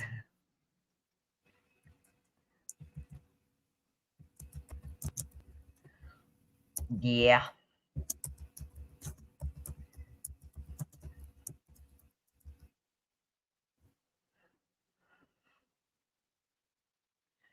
Yeah. Yeah. He won't show up. I didn't show it. Yeah. Yeah. Yeah. We need to link his channel in this one as well. With, Yeah, he was show up. we have Yeah. Hillary Clinton was there. Yeah.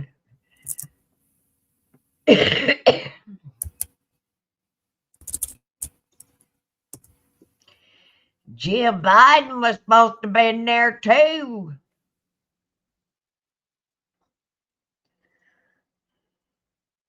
The Honorable Joe Biden, the President of the United States, was supposed to be in there. Jill Biden was supposed to be in there.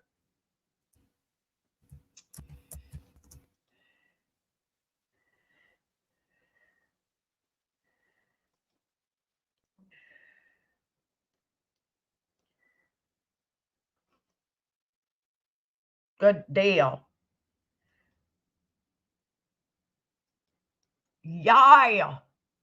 Yeah, the main program tonight, the Honorable Chris Coons, Andy Bashar. I do like Governor of Kentucky. I do like him. So I ain't going to make fun of him. But Dr. Jill Biden, James Taylor, Ashley Biden, the Honorable Joe Biden, but he forgot to show up. And they're going to gavel out. That is what's happening tonight.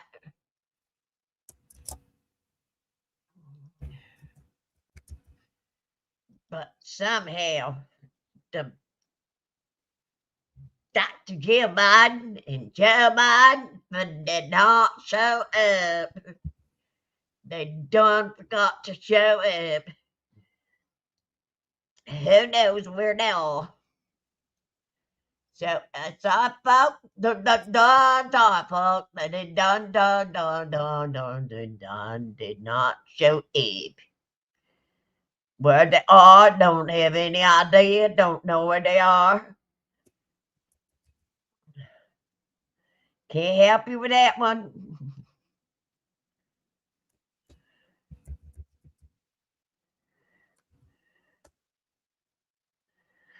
Probably that's why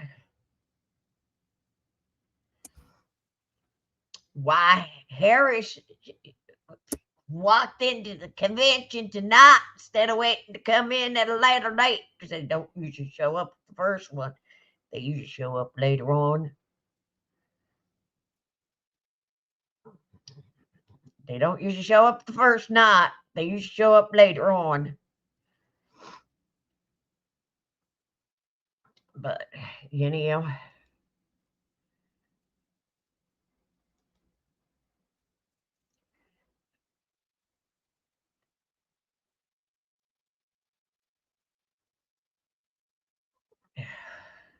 I don't know. I didn't watch it, so I can't tell you. Oh, she showed up. Jill Biden showed up.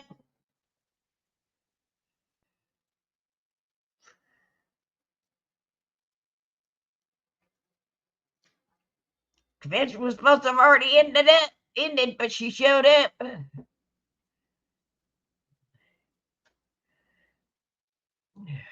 She showed up. Jill Biden showed up.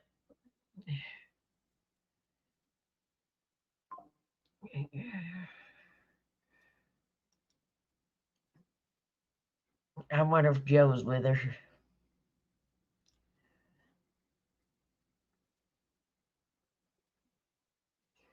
Or did she leave him home?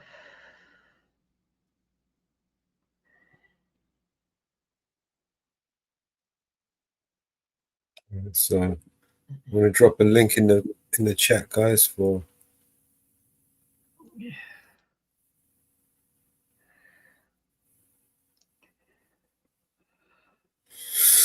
damn hot diggity.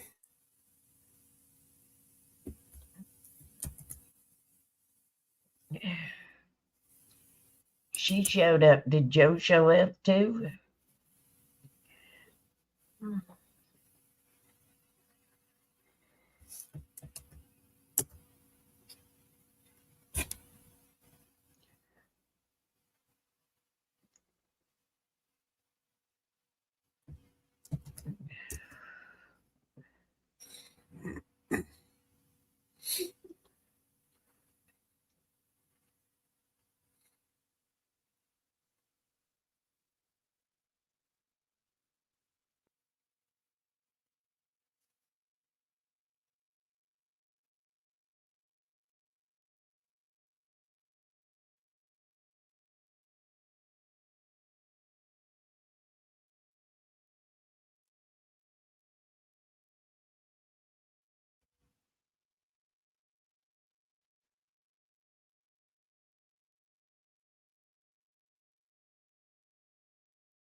You get the new link. I posted it in the chat. Everyone got the new link? That's from tomorrow's new release. We're going to catch up to some new releases soon. Just figuring out a new format on how to make them easier, quicker. Let's see how it goes. Build up the rhythm. Build up the rhythm. German.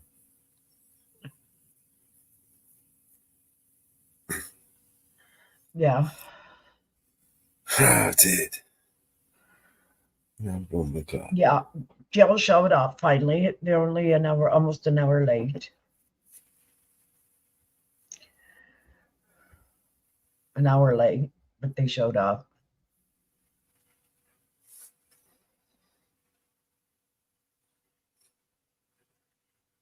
I've got a song for that.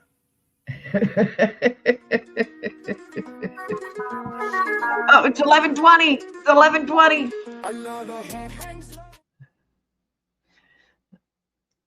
$11.20.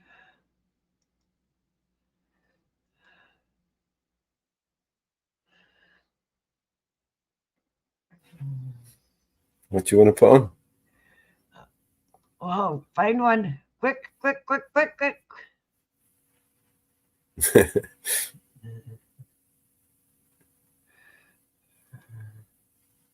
Oh, hold on.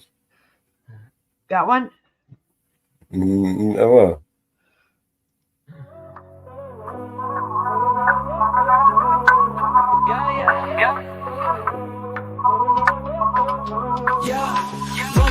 Roll it up, take a puff. Feeling good vibes, can't get enough.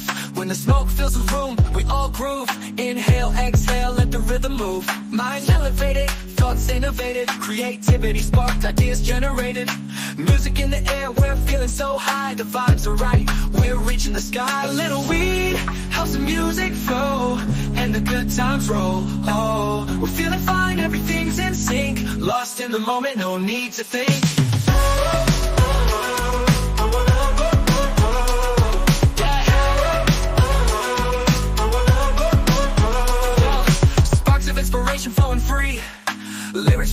effortlessly. Melodies dancing in my mind. In this haze, creativity we find. The beat drops, the bass dumps. We're vibing out in the zone, we jump. Time slows down, the world fades away. Lost in the music, nothing to say. A little weed helps the music flow, and the good times roll. Oh, we're feeling fine, everything's in sync. Lost in the moment, no need to think. Let the rhythm take control. Let the melodies unfold. In this case, it's smoking sound. We're lost in the music, we're free and unbound.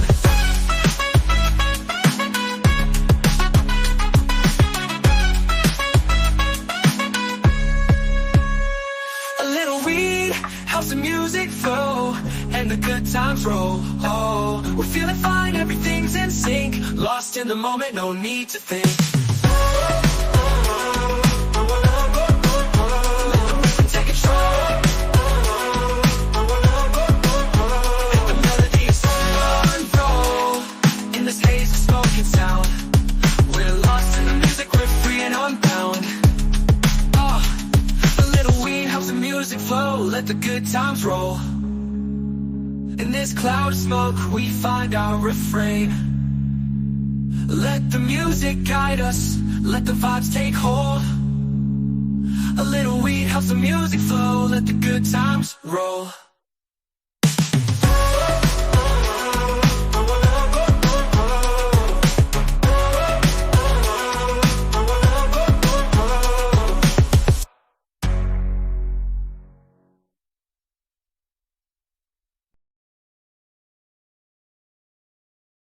Yeah.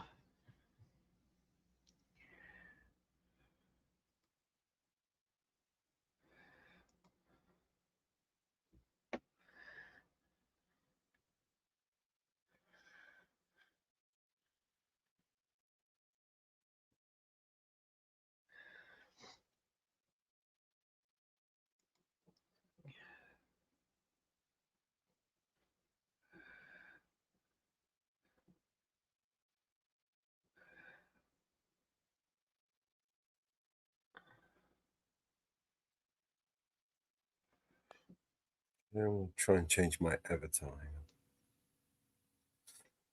Let's see what it looks like. Uh-oh.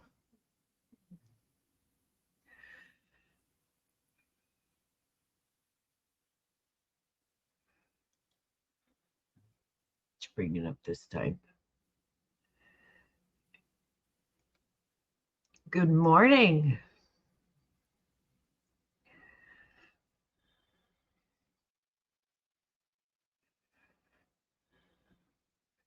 Mrs. Reaper, how are you today?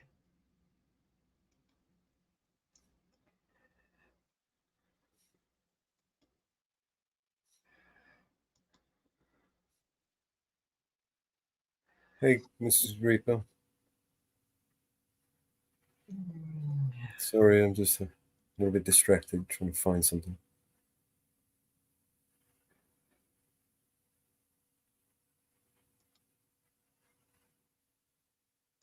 I spoke to Grim for a while. I hope he's all right.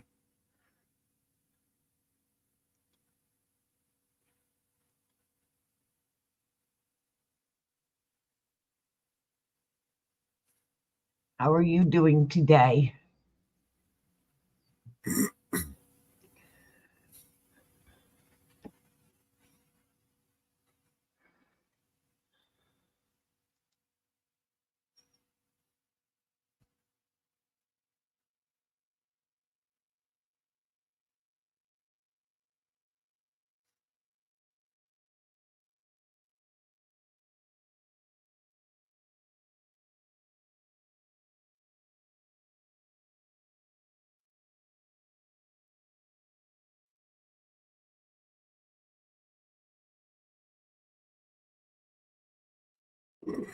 Be all right.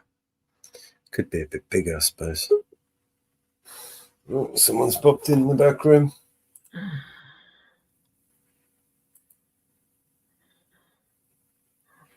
It's Mrs. Reaper.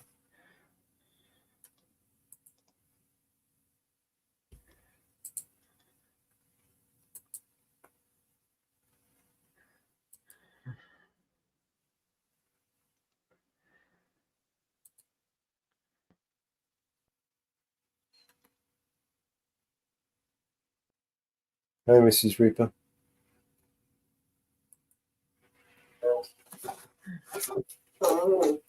You're right. I can hear you, yeah. Yep. Give me 2 seconds. I'll give you a link. It's just this machine's a bit slow. I just dropped it. You dropped it? Thank you very much, Just Mom. dropped it. Yeah, it's in the private chat. Thank you, Mom Ben.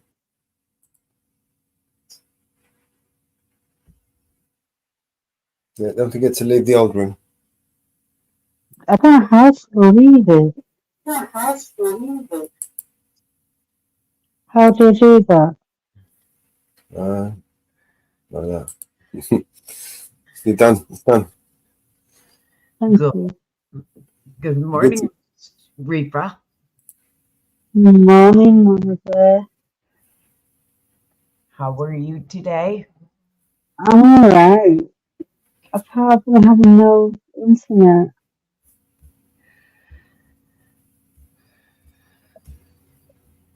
The internet is a bit shut down there where you are. Yeah. But you're missing your old internet.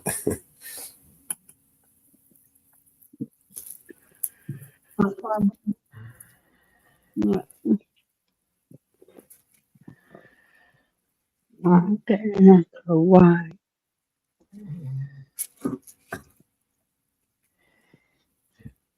Oh. Playing hammock today.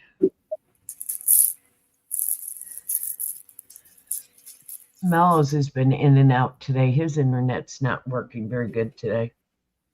Yeah, it's always shit, my internet.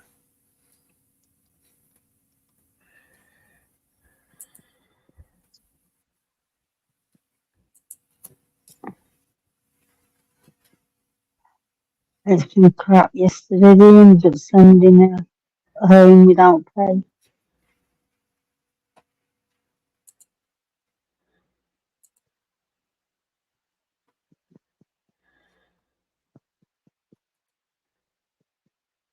If it's the same today, I don't know. It was yesterday.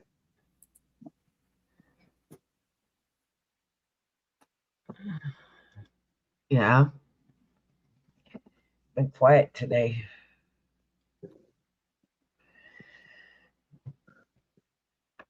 Real quiet day today. Yeah. How are you, Mama Bear? Did you have a good day yesterday? Yes, very good day. We've been watching protests for the DNC today. They were protesting the Democratic National Convention. Right. Cool. We lost her. Well, can he fumble through he is on stage. Biden made it on stage. You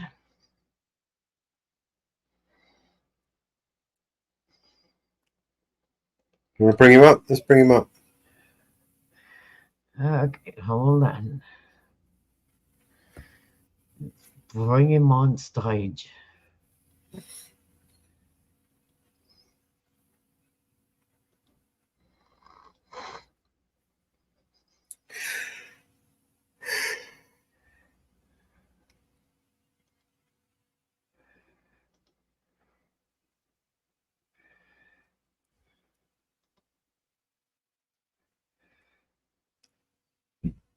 My dad used to have an expression, for real. He'd say, Joey, family is the beginning, the middle, and the end. And I love you all. Folks. It's a fake one. And America, I love you.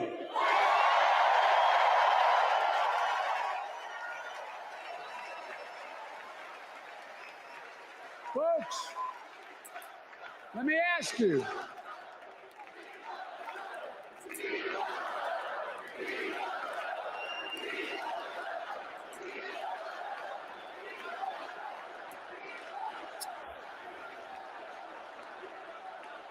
Let me ask you, are you ready to vote for freedom?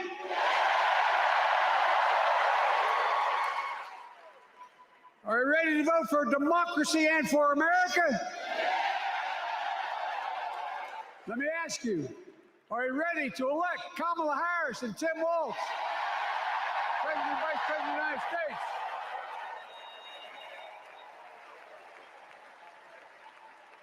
My fellow Democrats, my fellow Americans, nearly 4 years ago, in winter, on the steps of the Capitol, on a cold January day, I raised my right hand and I swore an oath to you and to God to preserve, protect, and defend the Constitution and to faithfully execute the office of the President of the United States.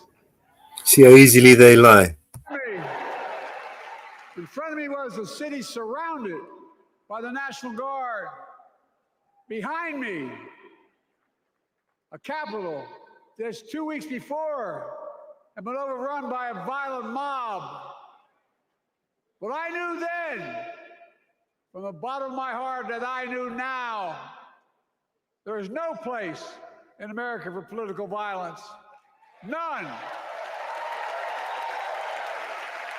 You cannot say you love your country only when you win.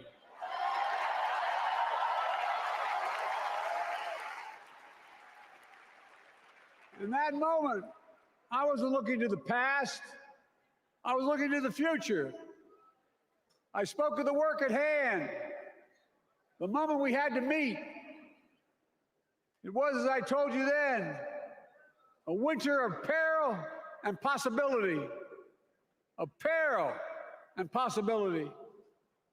We're in the grip of a once-in-a-century pandemic, historic joblessness, a call for racial justice long overdue,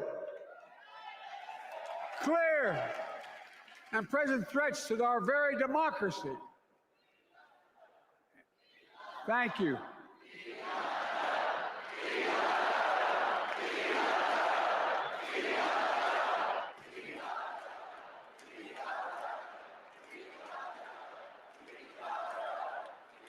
And yet I believed then, and I believe now, that progress was and is possible. Justice is achievable, and our best days are not behind us, they're before us.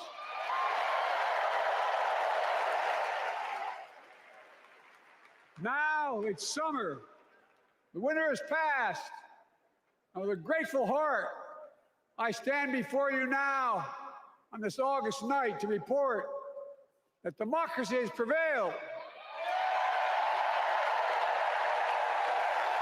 Democracy has delivered.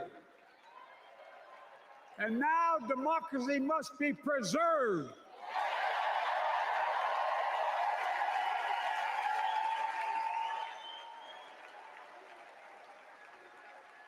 You've heard me say it before.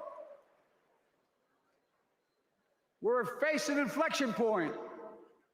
One of those rare moments in history when the decisions we make now will determine the fate of our nation and the world for decades to come. That's not hyperbole, I mean it literally. We're in a battle for the very soul of America. I ran for president in 2020 because of what I saw in Charlottesville in August of 2017. Extremists coming out of the woods, carrying torches, their veins bulging from their necks, carrying Nazi swastikas, and chanting the same exact anti-Semitic bile that was heard in Germany in the early 30s. Neo-Nazis, white supremacists, the Ku Klux Klan, so emboldened by a president then in the White House that they saw as an ally. They didn't even bother to wear their hoods. Hate was on the march in America. Old ghosts in new garments, stirring up the oldest divisions. stoking the oldest fears, giving oxygen to the oldest forces that they long sought to tear apart America.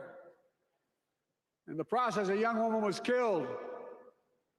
When I contacted her mother, I asked about what happened. She told me.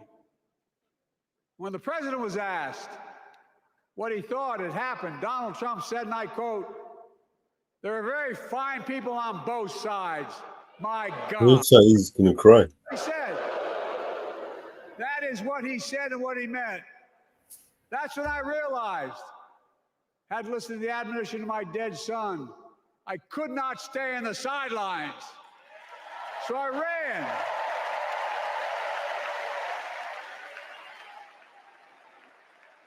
Because I had no intention of running again. I just lost part of my soul. But I ran with a deep conviction. The bit you sold. In America, I know and believe in an America where honesty, dignity, decency still matter. He's an idiot. An America where everyone has a fair shot and hate has no safe harbor.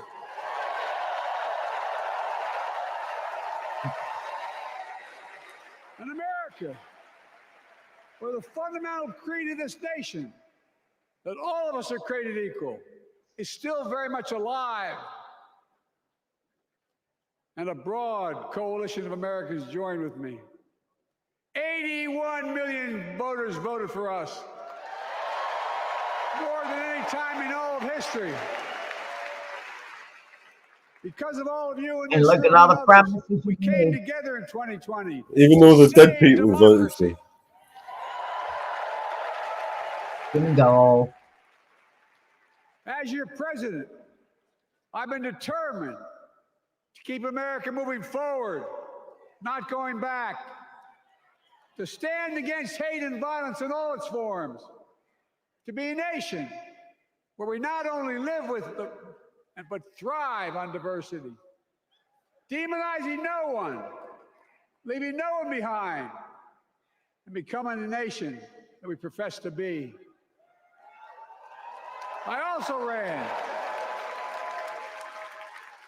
to rebuild the backbone of America, the middle class.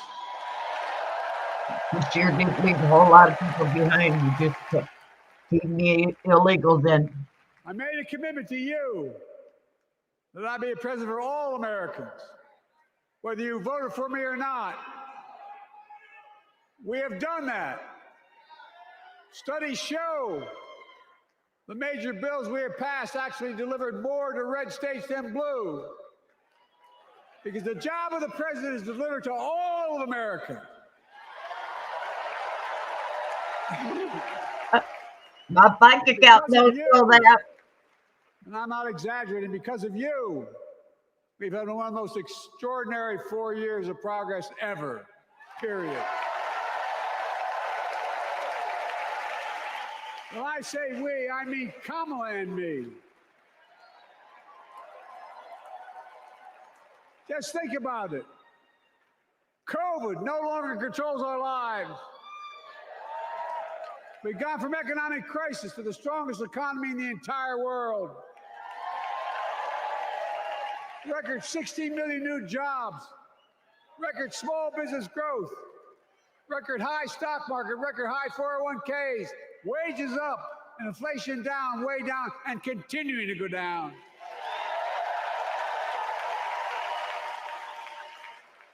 The smallest racial wealth gap in 20 years. And yes, we both know we have more to do, but we're moving in the right direction. More Americans have peace of mind that comes from having health insurance. More Americans have health insurance today than ever before in American history.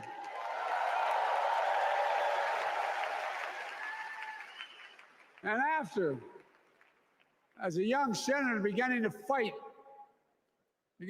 for 50 years to give Medicare the power to negotiate low prescription drug prices, we finally beat Big Pharma.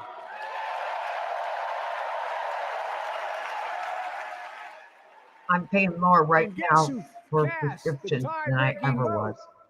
Vice President, soon-to-be President Kamala Harris.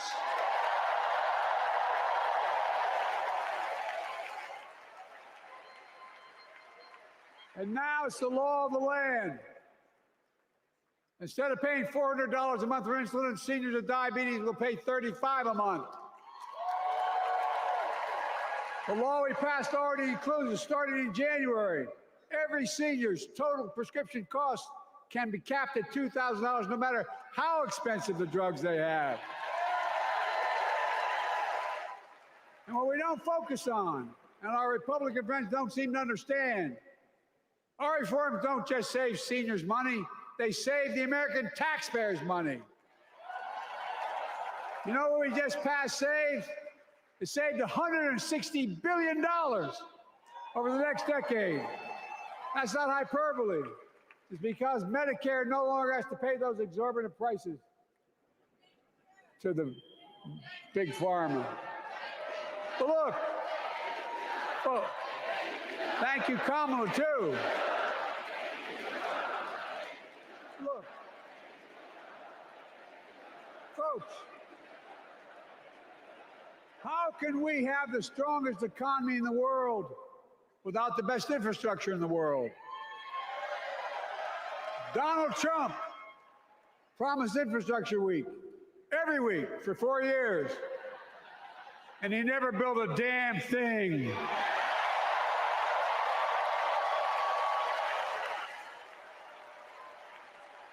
And now, because of what Kamala and I have done, remember we were told we couldn't get it done. Remember when we came into office, we couldn't get anything passed? But right now, we're giving America an infrastructure decade, not week. We're modernizing our roads, our bridges, our ports, our airports, our trains, our buses. Yeah, because Joe didn't want the bill for Ukraine. Homes, so every child can drink clean water. We're providing affordable high-speed internet for every American, no matter where they live, not unlike what Roosevelt did with electricity. And so much more. We are uniting the country. We're growing our economy. We're improving our quality of life. And we're building a better America.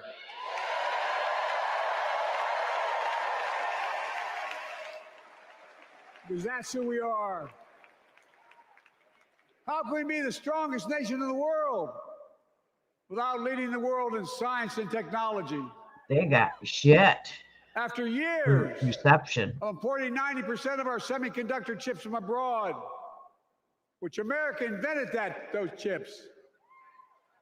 Our Chips and Science Act meant that private companies from around the world are now investing literally tens of billions of dollars to build new chip factories right here in America.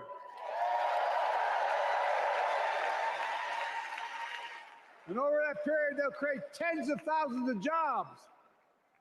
And many of those jobs in the so-called fabs, the buildings that make the chips, that's being constructed now. And guess what? The average salary in those fabs, size of a football field, will be over $100,000 a year, and you don't need a college degree.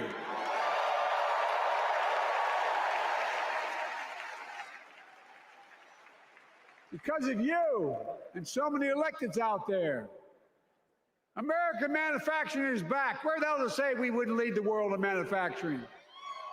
800,000 new manufacturing jobs.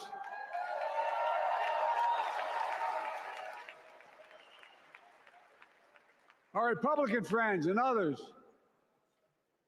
made sure they'd go abroad to get the cheapest labor. We used to import products and export jobs. They were all laid off from during Now we COVID. export American products and create American jobs.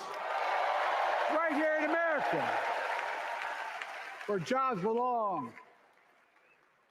With every new job, with every new factory, pride and hope is being brought back to communities throughout the country that were left behind. You know you're from them, many of you. You know what it's like when that factory closed, or your mother, your father, your grandmother, grandfather worked. And now you're back. providing once again, proving that Wall Street didn't build America, the middle class built America, and unions built the middle class.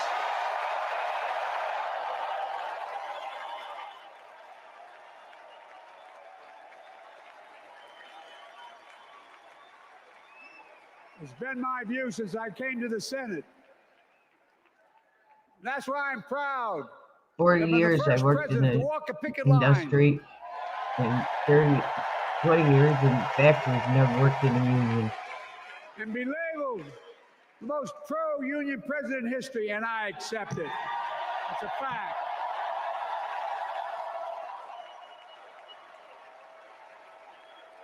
Because when unions do well, we all do well.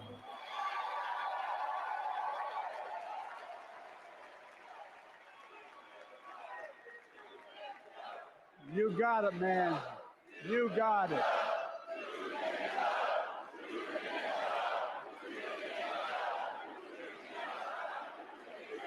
I agree. I'm proud. Look, remember we told we couldn't get anything done because of we couldn't get anything done in the Congress? Well, with your support, we passed the most significant climate law in the history of mankind.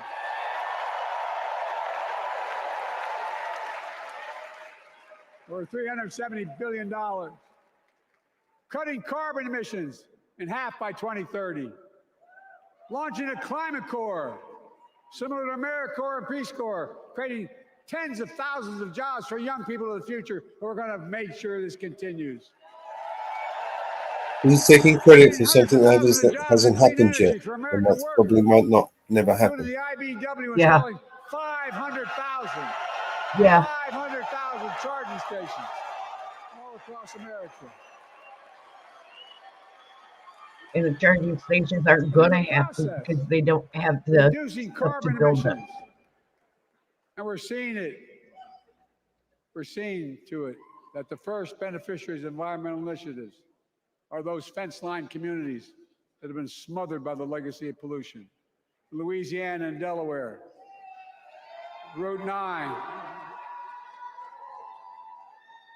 all the factories, all those chemical factories are right next to the poorest neighborhoods. They're the ones we're going to bring back.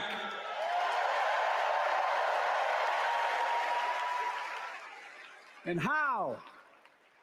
How can we be the greatest nation in the world without the best education system in the world? Donald Trump and the Republican friends, they not only can't think, they can't read very well. Seriously, think about it. Yeah, and one of your Look at the Democratic Project 2025. governors said that Want to do away with the Department of Education. Well, during the pandemic, Kamala and I helped states and cities get back their schools back open. And we gave public school teachers a raise. you can't read here in New York City. We created apprenticeships with businesses and communities.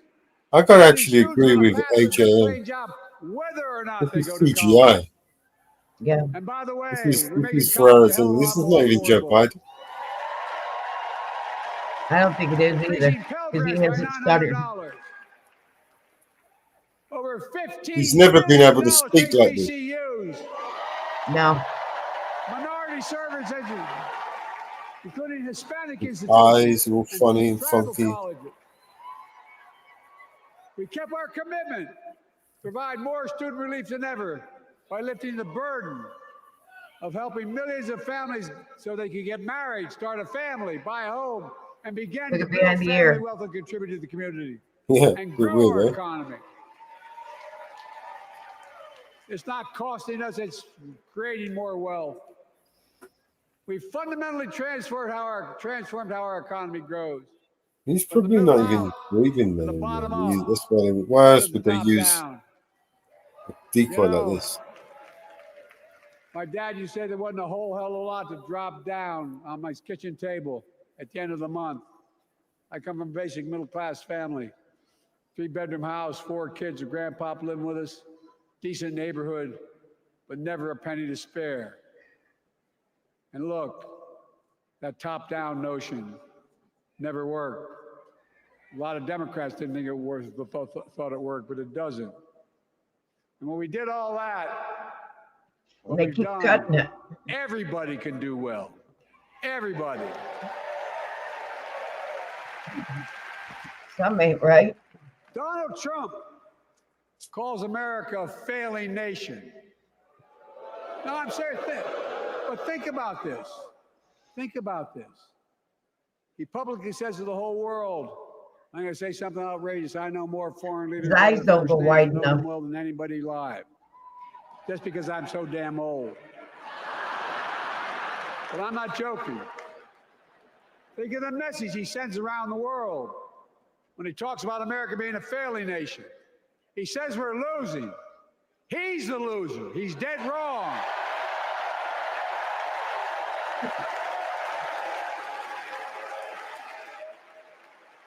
Many of you are very successful people who travel the world.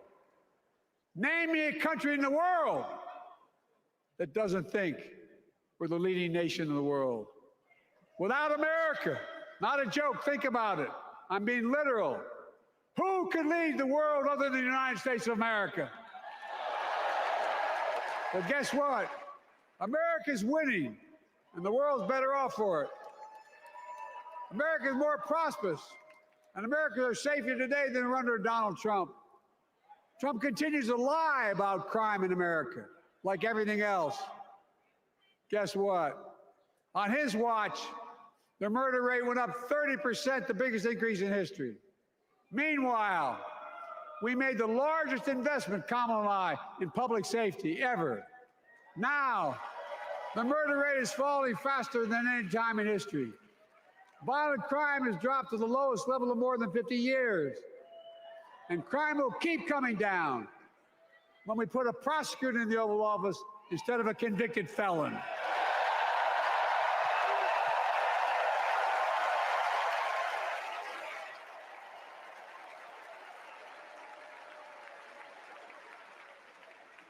And folks, the distinguished senator from the Senate from California and I passed the first ban on assault weapons.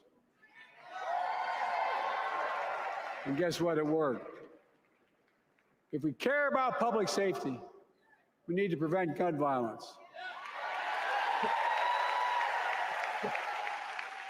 And what makes me ashamed when I travel the world, which I do, more children in America are killed by a gunshot than any other cause in the United States. More die from a bullet than cancer, accidents, or anything else. Bullshit. That's a lie. That's a lie. Oh, God. That's why Kamala and I are proud. We beat the NRA when we passed the first major bipartisan gun safety law in 30 years. That's a lie.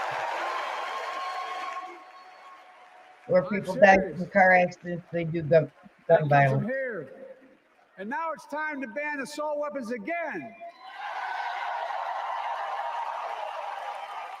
And demand universal background checks.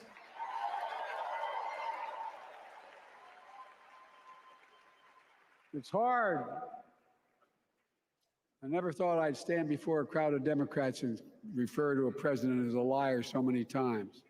No, I'm not trying to be funny. It's sad. Trump continues to lie about the border. Here's what he won't tell you. Trump killed the strongest bipartisan border deal in the history of the United States that we negotiated with the Senate Republicans. Took 4 weeks. Once it passed, after 3 years, they acknowledged those expansive border change in American history. He called senators to say, don't support the bipartisan bill, because he said it would help me politically and hurt him politically. My God. No, I'm serious. Think about it. Not a joke. Ask even the press who doesn't like me. They'll tell you that's true. Typically, Trump, once again, putting himself first and America last. Then I had to take executive action. The result of the executive action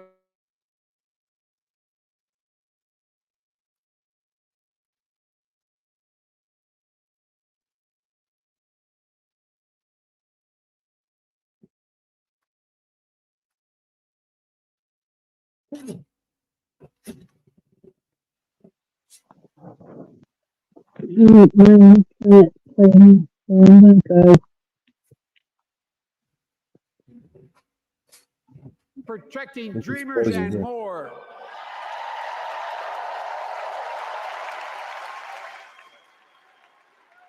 And here's what else I believe in. Protecting your freedom to vote, your freedom to love who you love.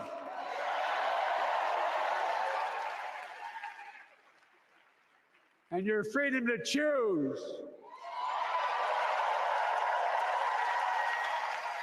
And it's decision overturning Roe v. Wade that you heard earlier tonight. The United States Supreme Court majority wrote the following, quote, women are not without electoral or political power. No kidding. MAGA Republicans found out the power of women in 2022. And Donald Trump is going to find out the power of women in 2024. Watch.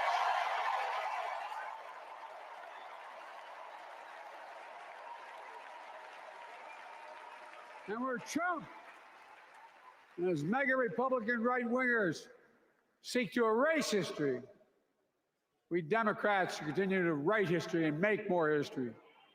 I'm proud to have kept my commitment to appoint the first black woman in the United States Supreme Court.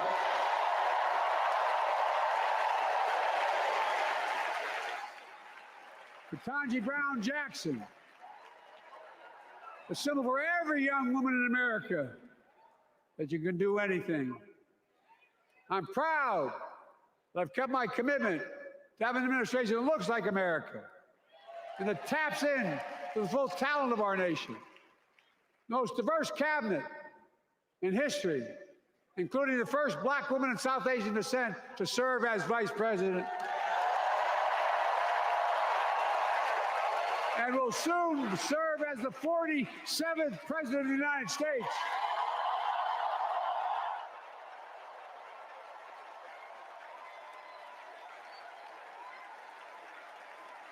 She is good. Look. Thank you, Kamala.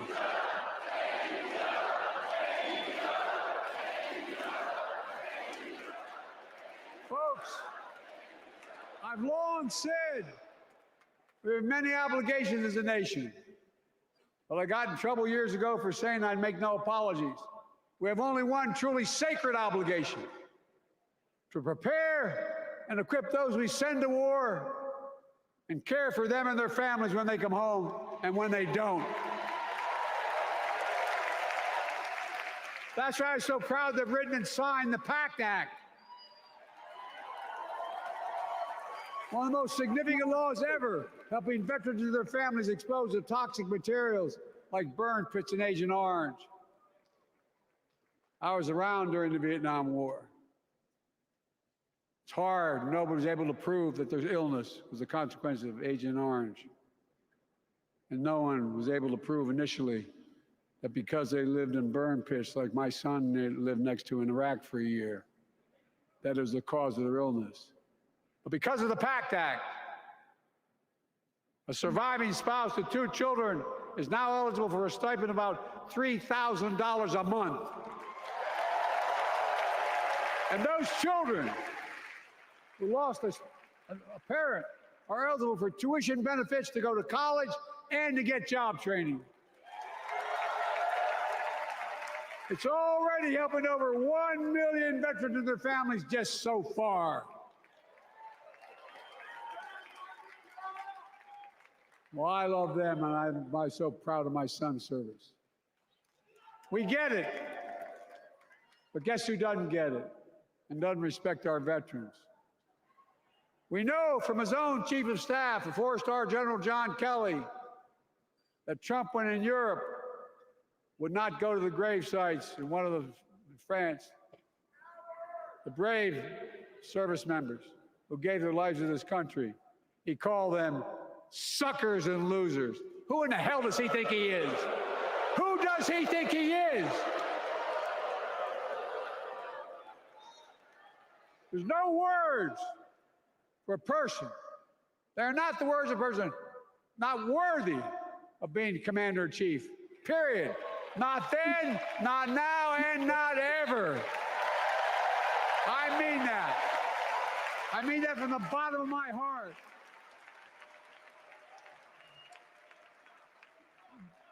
Just as no commander-in-chief should ever bow down to a dictator, the way Trump bows down to Putin. I never have, and I promise you, Kamala Harris will never do it. Will never bow down. When Trump left office, Europe and NATO was in tatters. Not a joke. America First doctrine changed our whole image in the world.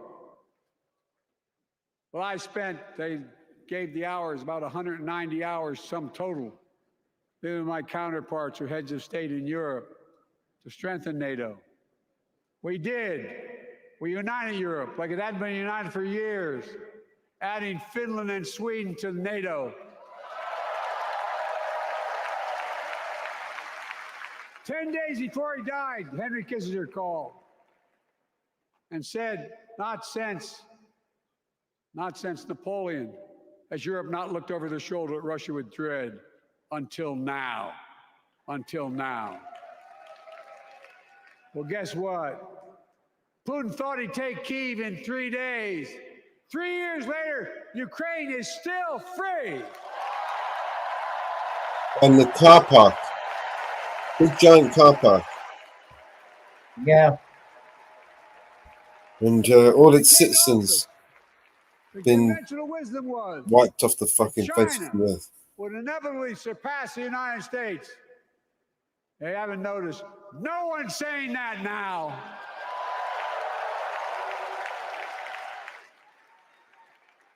And we'll keep working to bring hostages home and end the war in Gaza and bring peace and security to the Middle East.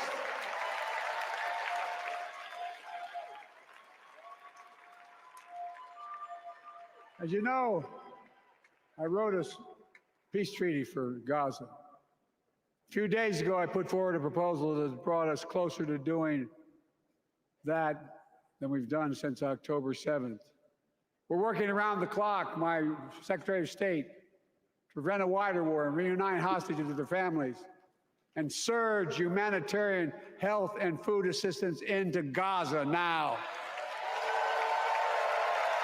To end the civilian suffering of the Palestinian people and finally deliver a ceasefire and end this war.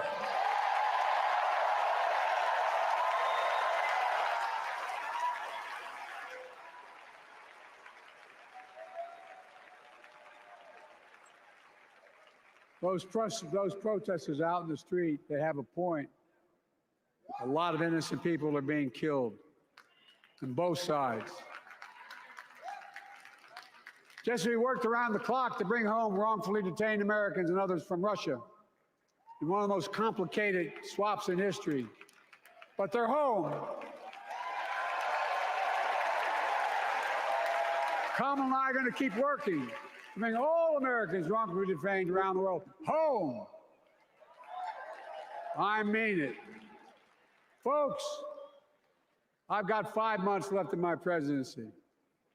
I've got a lot to do. I intend to get it done.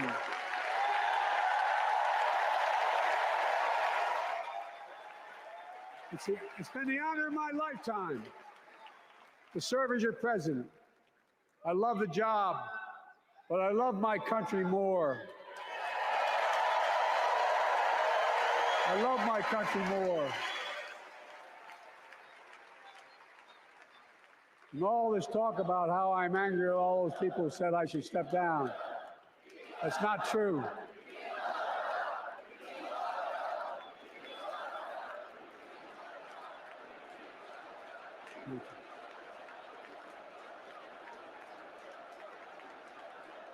I love my country more, and we need to preserve our democracy.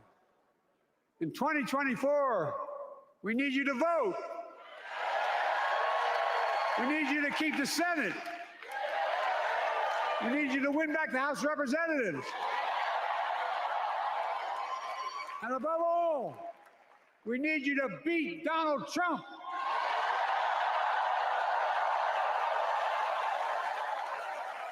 And elect Kamala and Tim President and Vice President of the United States of America. Look, they'll continue to lead America forward, creating more jobs, standing up for workers, growing the economy, lower the cost to American families so they just have a little more breathing room. We've made incredible progress, but we have more work to do. And Kamala and Tim will continue to take on corporate greed and bring down cost of food. They'll keep taking on Big Pharma, making insulin $35 a month, not just for seniors, but for everyone in America. And capping prescription drug costs at a total of $2,000, not just for seniors, but for everyone. And folks, that's going to save America again tens of billions of dollars. Folks, they'll make housing more affordable, building 3 million new homes, providing $25,000 down payment assistance for the first-time home buyer, more than the 10 we approved. Donald Trump wants a new tax on imported goods, food, gas, clothing, and more. You know what that will cost the average family, according to the experts? $3,900 a year in a tax. No, that's a fact. Kamala and Tim will make the child care tax credit permanent.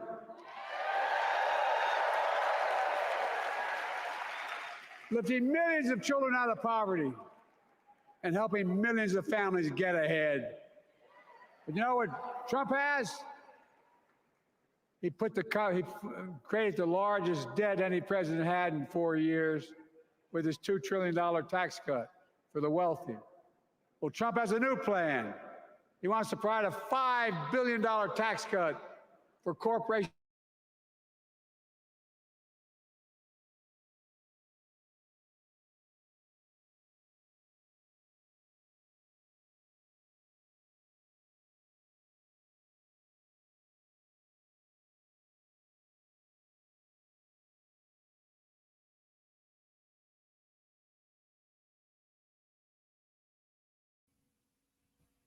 Is it frozen again? Trade even. It would raise $500 billion new dollars over 10 years. They'd still be very wealthy. Look, Kamala and Tim are going to make them pay their fair share. They'll protect Social Security and Medicare. Trump wants to cut Social Security and Medicare. That's a lie. Kamala and Tim will protect your freedom. They'll protect your your right to vote. They'll protect your civil rights.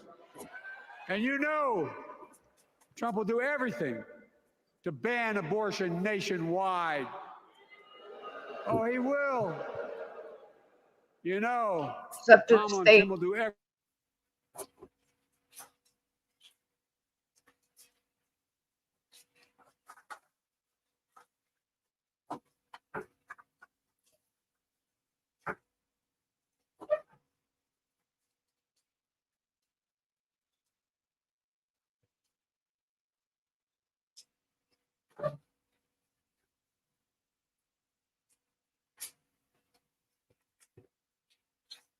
Character.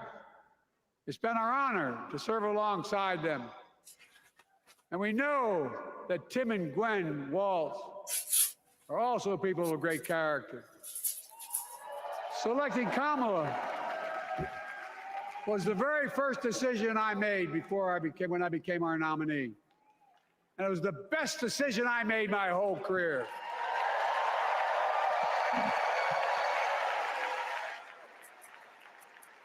We've not only gotten to know each other, we've become close friends. She's tough, she's experienced, and she has enormous integrity. Enormous integrity. Her story represents the best American story. And like many of our best presidents, she was also vice president. That's a joke. This isn't him. It's not him, man. It's not him. But she'll be a president our children can look up to. She'll be a president respected by world leaders because she already is. Power of the AI. She'll be a president we can all be proud of. And she will be an historic president who puts her We've stamp never been on able to talk America's this long. future. No. No. This will be the first presidential election since January 6th. On that day, we almost lost everything. No. About who we are as Like a I said, country. you know, this And is that threat, this is not hyperbole, that threat is still very much alive. Donald Trump says he will refuse to accept the election result if he loses again. Think about that. When did he say that? He needs You to liar. think about that. He's promising a bloodbath if he loses in his They're words. setting this up. And that he'll be a dictator on day one, in his own words. By the way, this sucker means it. No, I'm not joking. Think about it. Anybody else said that in the past, you'd think he was crazy. He is crazy, but you'd think it was an exaggeration, but he means it. We can't let that happen. Folks, all of us carry a special obligation. Independents, Republicans, Democrats. We saved democracy in 2020, and now we must save it again in 2024.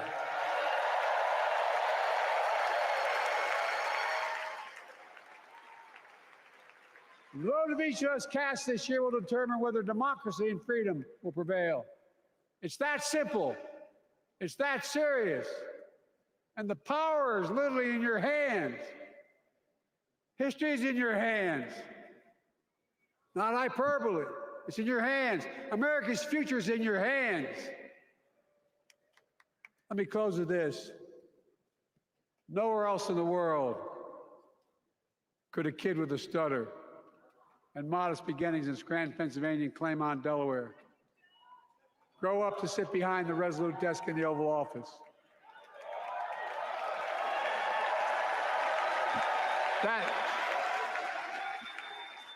That's because America is and always has been a nation of possibilities.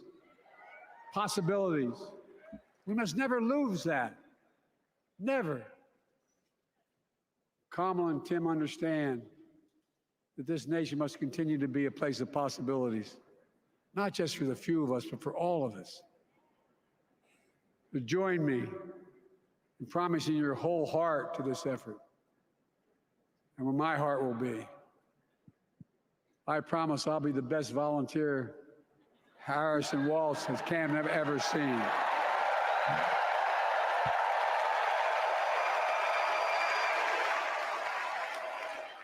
Each of us has a part in the American story.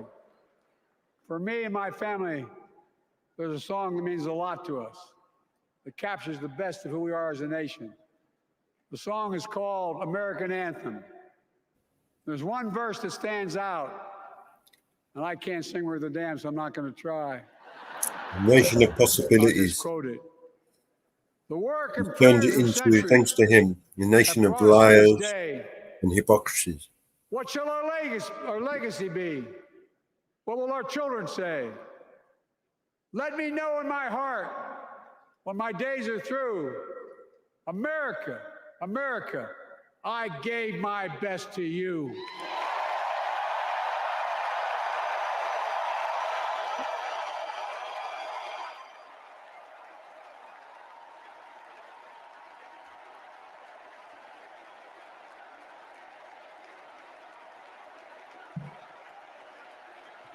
Thank you, Joe. Thank you. Thank you, Joe Biden. We love you, Joe. I've made a lot of mistakes in my career, but I gave my best to you. For 50 years, like many of you, I've given my heart and soul to our nation. And I've been blessed a million times in return with the support of the American people. I've either been too young to be in the Senate because I wasn't 30 yet, and too old to stay as president. But I hope you know how grateful I am to all of you. I can honestly say, and I mean this in the bottom, give you my word as a Biden, I can honestly say I'm more optimistic about the future than I was when I was elected as a 29-year-old United States Senator. I mean it. Folks, we just have to remember who we are. We're the United States of America.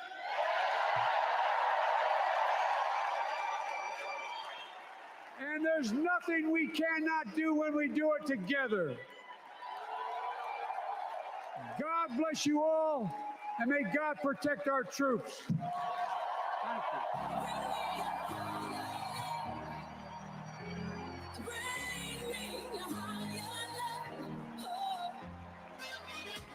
Here she comes to take him off stage.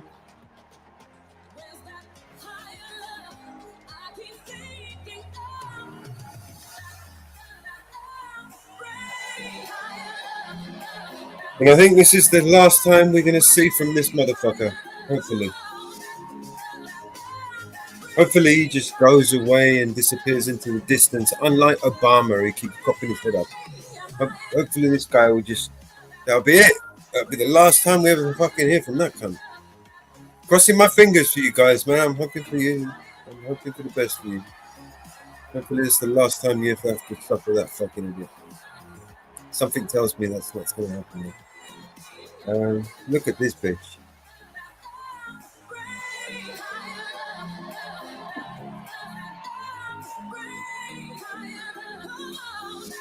You want to mute that audio? What I'm going to do. Yeah. Stupid people, man. Look, here's the other fucker. His son. Biggest fucking embarrassment to the entire nation.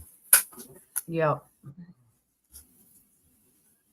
He literally just took his shit over the entire country.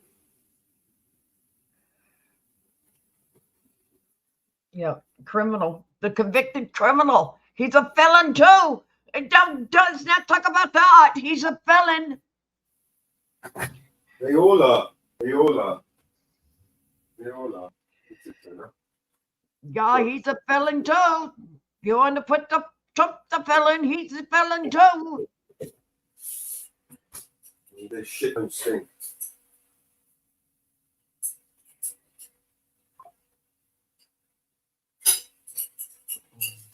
All right, Mama Bear. Don't worry, their shit don't stink. They're not like us. You know, when we take a shit, it stinks, man. You know, when these people stink, when they take a shit, it smells of roses and stuff, man. It's no problem, man. It's no big deal. I mean, they could literally murder, rape, pillage, do whatever the fuck they want, and their shit smells great. Yeah. Yeah. One rule for them. And the rest of us can suck some eggs. Oh, sorry. No eggs available. Go and suck on some rocks. Yeah. Okay. Plenty of those. Okay. There is a UTAC and two are missing. Who's missing? Yes. Hold on. I'm bringing it up. Hold on. I'm bringing it up. You may know him.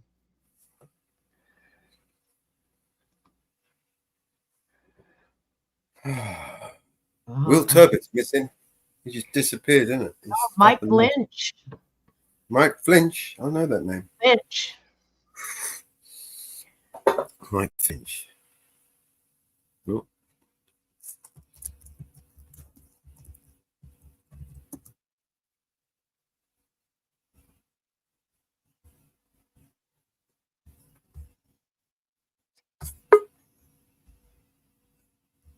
Mike Lynch is missing.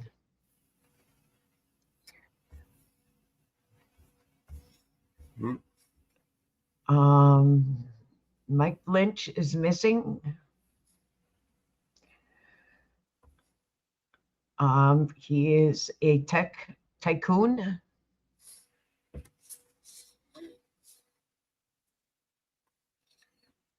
Is missing. Oh yeah.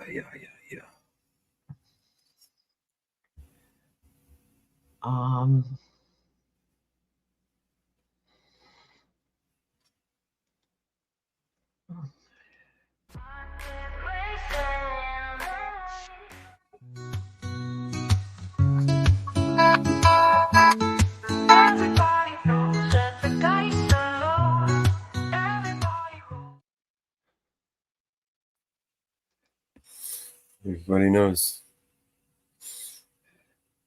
British tech tycoon Mike Lynch. Yeah. Entrepreneur. What company does he own? He's co-founder of the British. Hold on, let me enlarge it.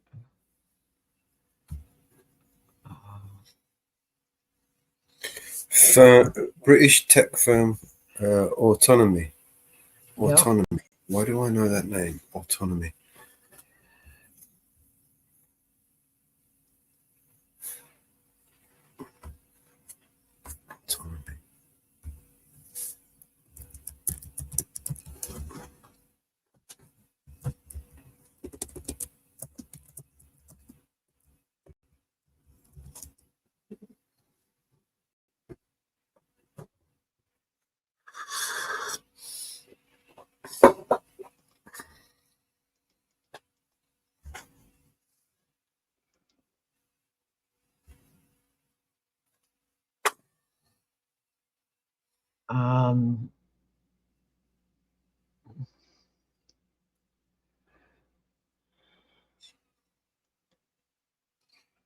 A jury of Californians acquitted Autonomy founder, who on trial tried to show that life is nuanced and messy.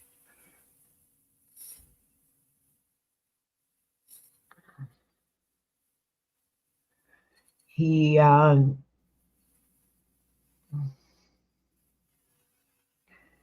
So Mike Lynch leaves the Rolls-Royce building after a civil case over a sale of Autonomy to Hewlett-Packard in London in 2019. Mike Lynch declared in a press release that Autonomy software firm to Hewlett-Packard for $11 billion. Blah, blah. Saga spawning almost 13 years. Lynch once dubbed Britain's Bill Gates. Was cleared of fraud.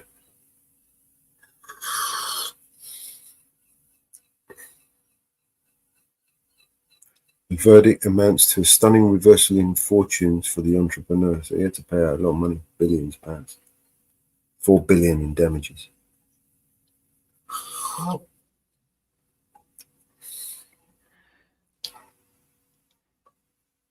By all accounts, the takeover was disastrous. Just 5 weeks after it was announced, Hewlett-Packard CEO who signed off on the deal was sacked. Lynch departed Autonomy after less than 1 year. The lucrative takeover had fleeting cemented Lynch's reputation as one of Britain's most successful tech tycoons. So they sold Hewlett-Packard a fucking lemon, basically. Yep.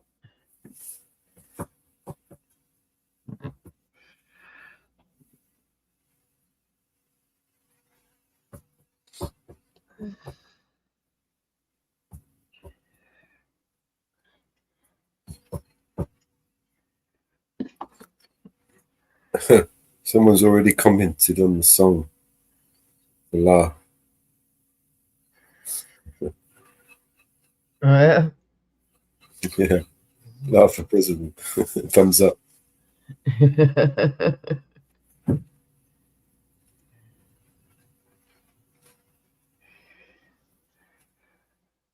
Well, I need to take her down again.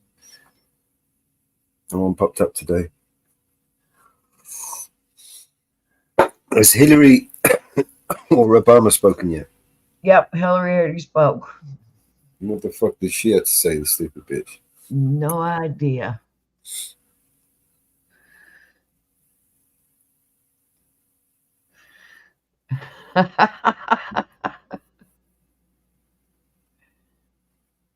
No, so it's all Hillary doing all the talking, and Bill doesn't do any talking anymore. Only behind closed doors. I don't know. Controlled environments. Where is Bill Clinton nowadays? He's fucking on Jeffrey Epstein Island, probably. Living the life.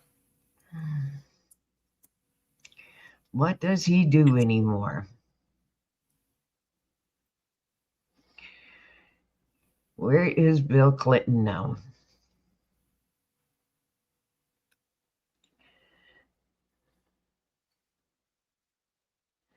Well, they blasted him at the CNN commentators blast Democrats for having Bill Clinton at DNC. They blasted him.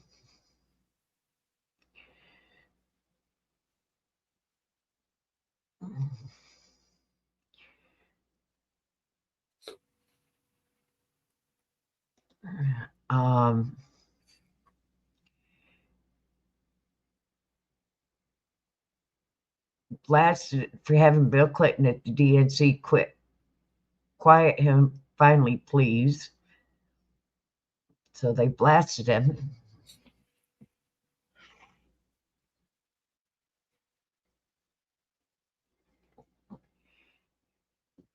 I don't know why they have Bill Clinton is still at the DNC. He's a problem. He's bad luck for the Democrats.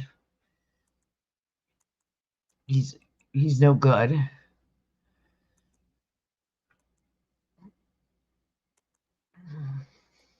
He's scheduled to speak on day 3.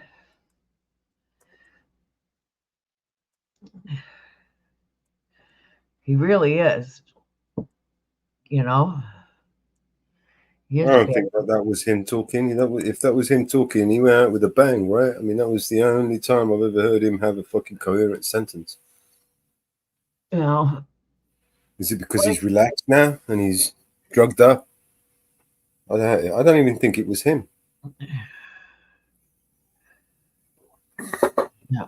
The technology that they have is so far advanced right now. They could literally keep this guy going alive for the rest of our lives. You know, there'll be just the same image of him, unchanged, unaged, be speaking to us forever and ever.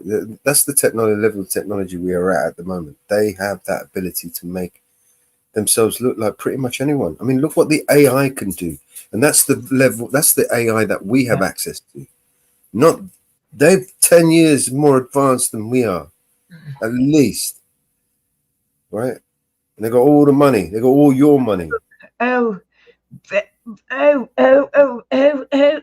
update. Clintons are becoming grandparents.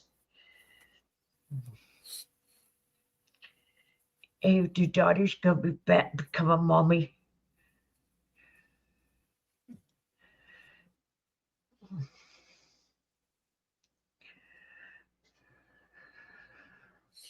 So I'm just going to do what I always do. Make the next video for tomorrow. Not tomorrow, the day after. You know, the Clintons, you know, he went out with, Clintons went out, you know, with the, look what he did with Lewinsky. You know, that would have broke my marriage. That right there. And she was stupid enough to stay with him. You know? She stayed with him. Doing it in the White House was bad. Bella. And she stayed with him. That was enough. Yeah. That was asinine. Total asinine. No.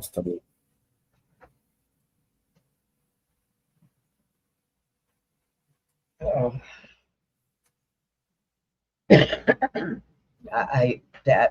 I would have.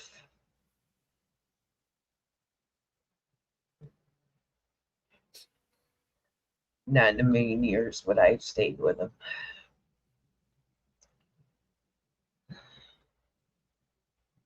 Not in a million years.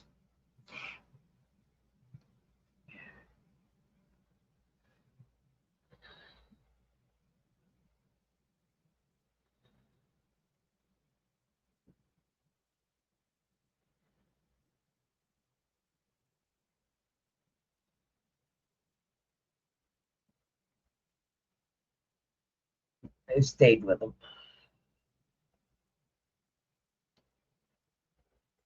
Yeah. Ah.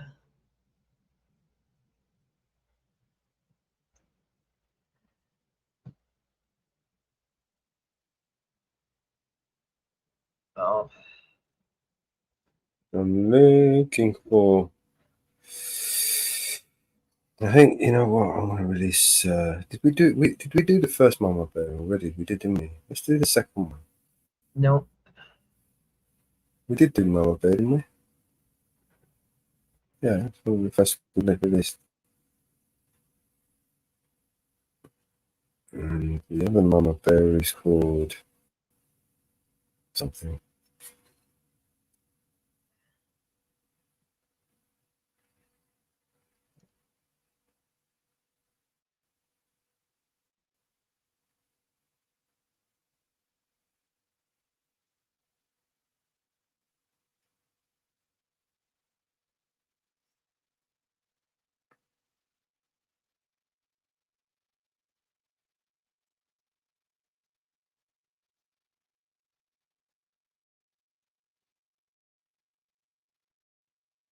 Oh, Ric Flair's daughter got married.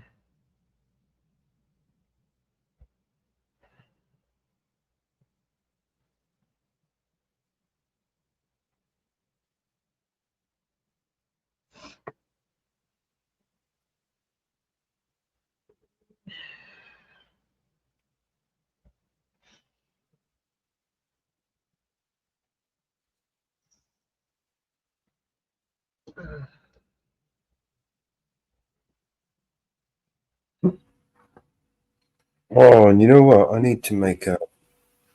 I need to make a cover for old guy Mitch.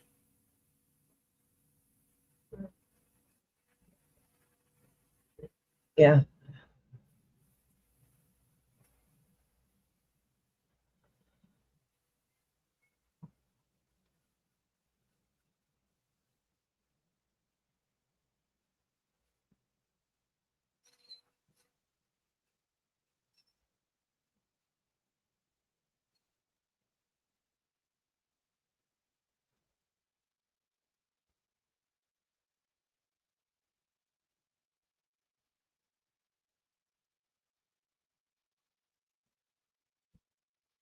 Yeah.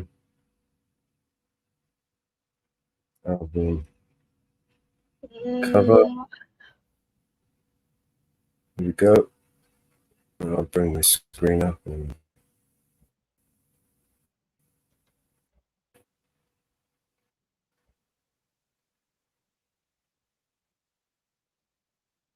Pissing down rain there.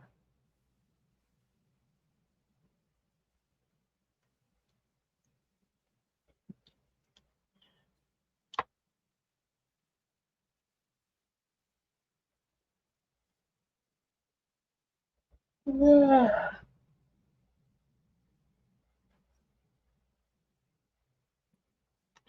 Well, it's cooled off enough here.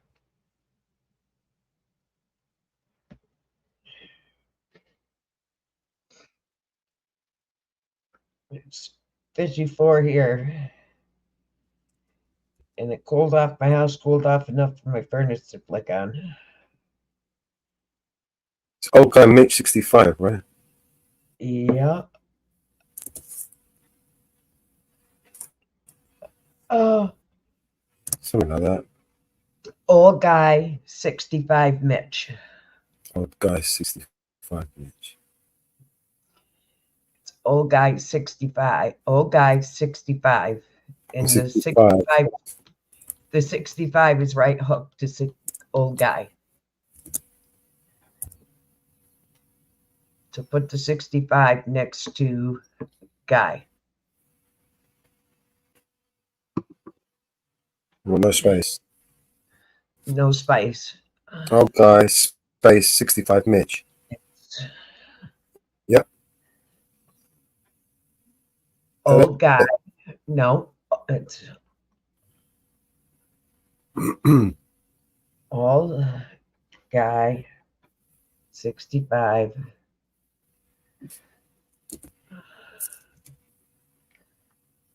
No space. 65 Mitch.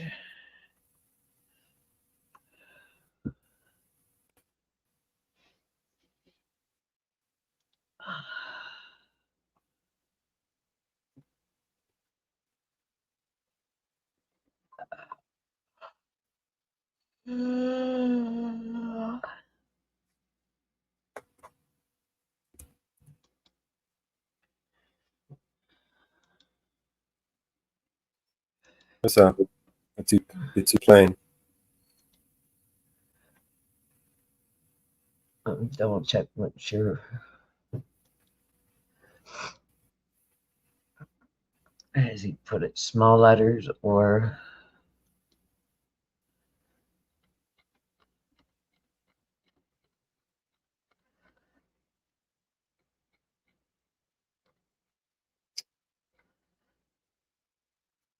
I need to make that record into a template so I don't have to keep copying it.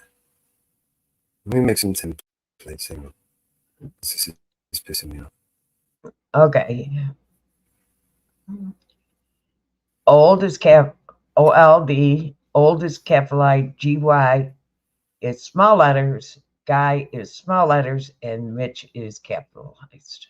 Right, I'll get to that in a minute. Let me just make a template record because I have to. Where did I put it?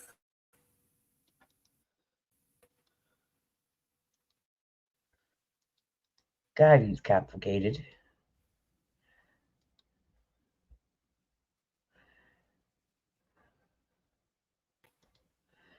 That's the way he has it.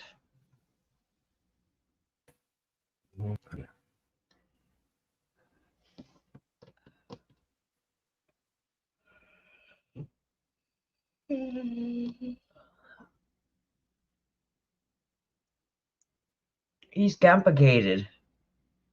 Who is? Me. No, Mitch. That's how he has it.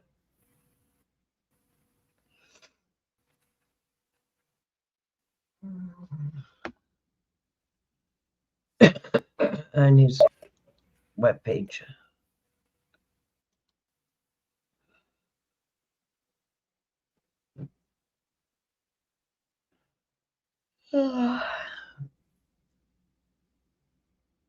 And he's skinnier now.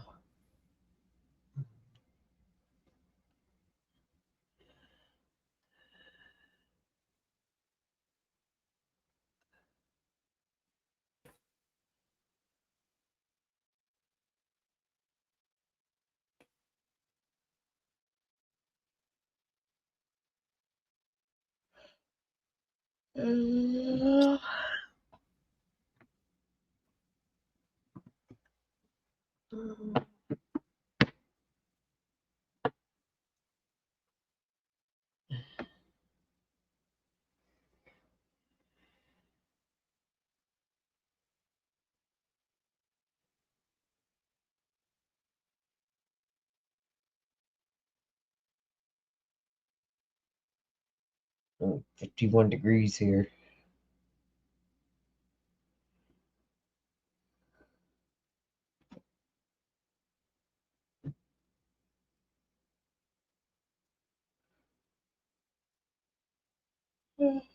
At least calling for 80 for Saturday for the wedding.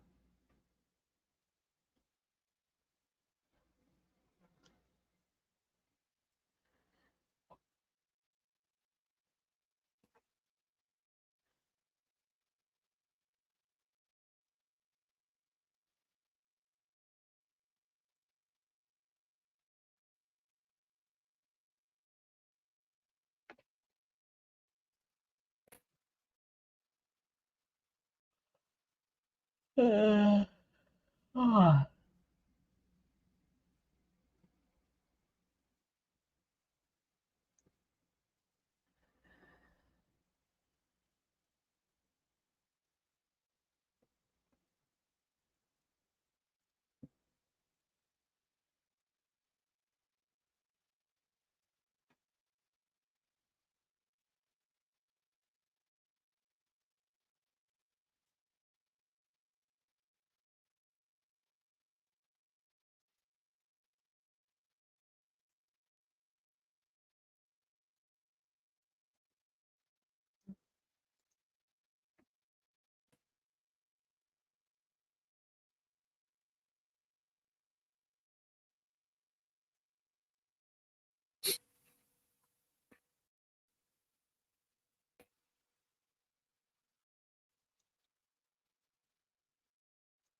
Our Freebird just went live.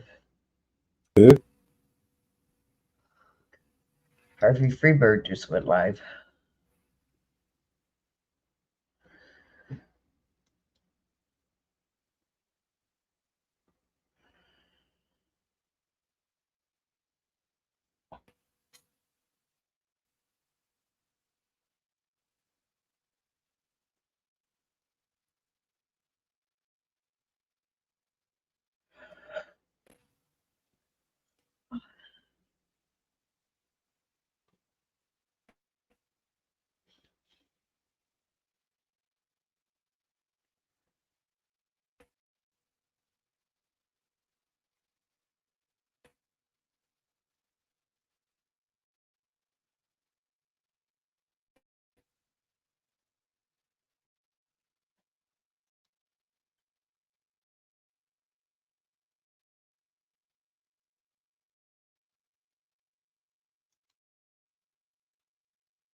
Went from 18 down to 2.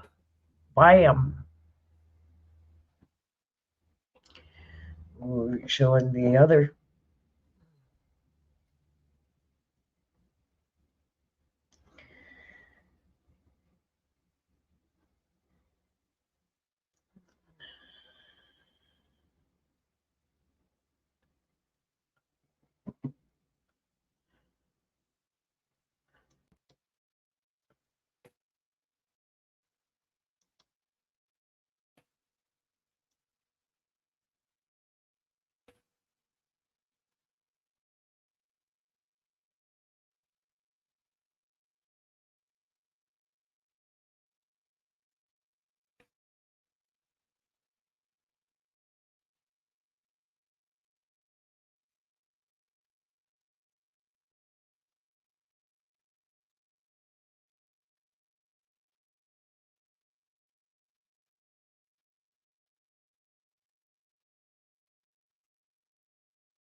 You're not going to put vigilante media in there?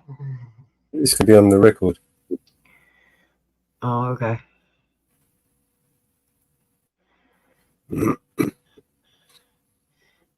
Parental advisory not going on that one? I don't think it is. Do you want to play the song?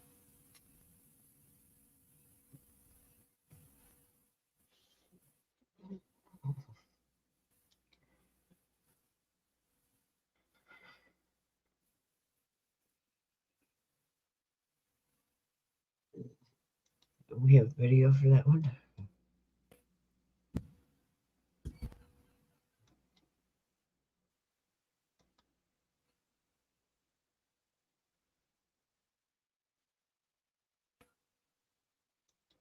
I know we have video for it.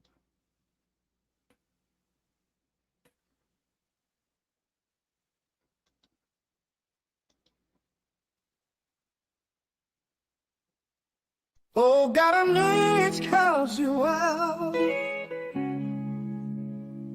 Cracks in words, what's it about? Generals planting shadows deep. Ooh, evil deeds that secrets keep. In the fields the fires burn high. War machine keeps turning by. Lives are lost in hatred's name. Yep, got the guns in it. Got to put it on it.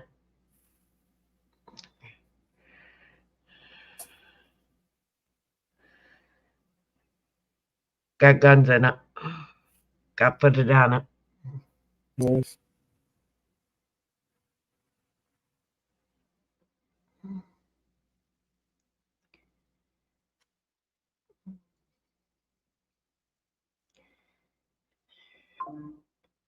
Because it's got the guns in it. Not a bad. Got the guns in it. Got to put it on it. They'll nail us for it.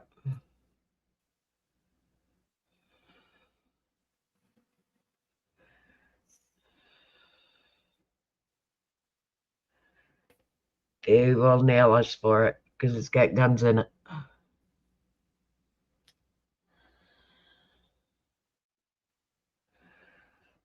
It's got guns in it. 2 minutes into it. Within 30 seconds, it's got guns in it. I mean, it's not going to go on the actual album or CD, so it's not like we need to. Right. It just needs to. I just want to try and make it actually look like realistic as possible. Right, but it's got gun. The video's got guns in it because it's got guns in the video. Got to have the parental advisory on it.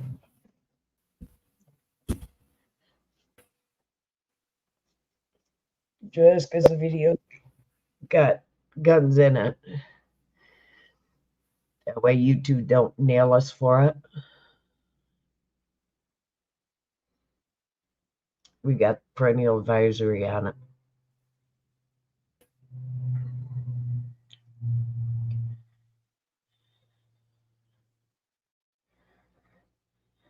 They can't do anything about it.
Okay.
Hey, Deb. How are ya?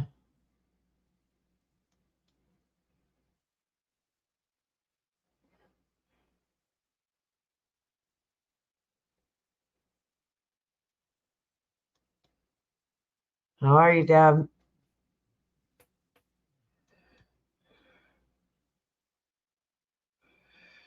Yeah, I see Dr. Phil's going to do an interview.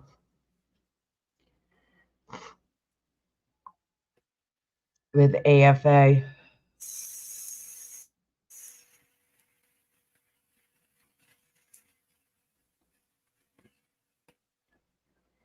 It'll be interesting.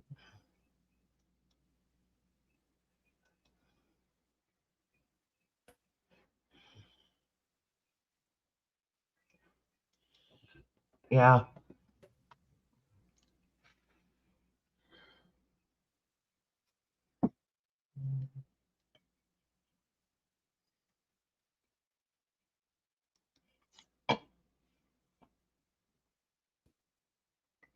That will be interesting.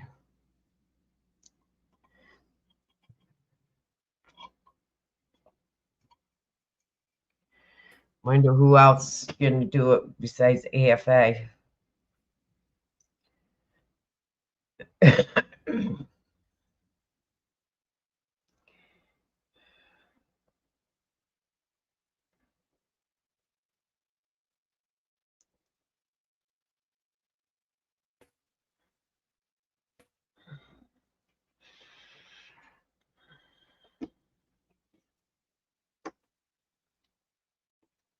They look right. Uh-huh. Doesn't need a wrap over it on top of it. I think it does.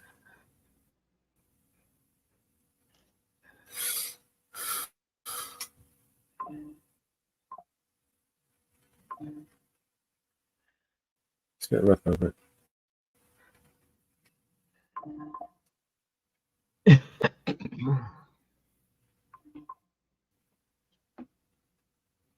mind now. Let's get some.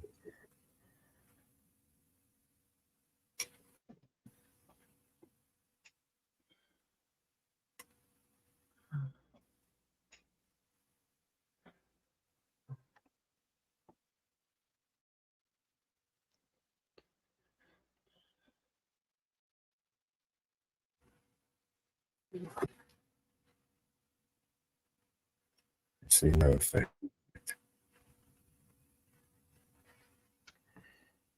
No.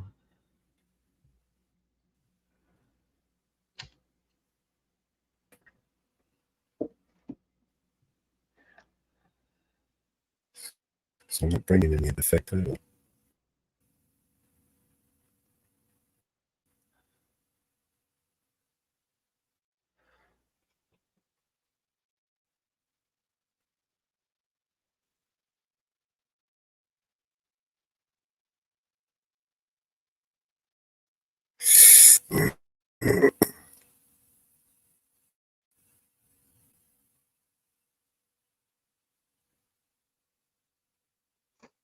Yeah.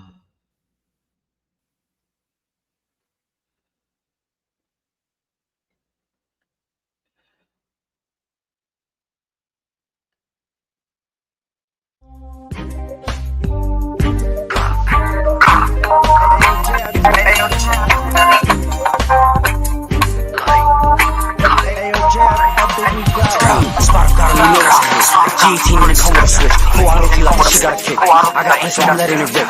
And you know that I'm never gonna change. I'ma stick to my devilish ways. Click on a nigga and leave him a stain. Now what? He's smoking the strains. Now we lit and we turn to the max. Quarter hit, so I'm doubling it back. Busting you when you clutch on the Mac. Gotta make sure you can never get back. And I gotta stay with my Beretta. Get too close, I'ma shoot through the sweater. Dead on the payment, he put on the stretcher. In the box where he staying forever. He go die, I step on his block. Throwing this knock, I'ma up it and fly. Ain't for sure this one clicking on odds. Y'all know who it is, Mr. Happy I'm hot. Fuck that, cause we smoke, I'm alive. Empty that shit, disappear to that mod. 30 round drop, so the clicking won't stop. Go cool on that trigger, so every out drop.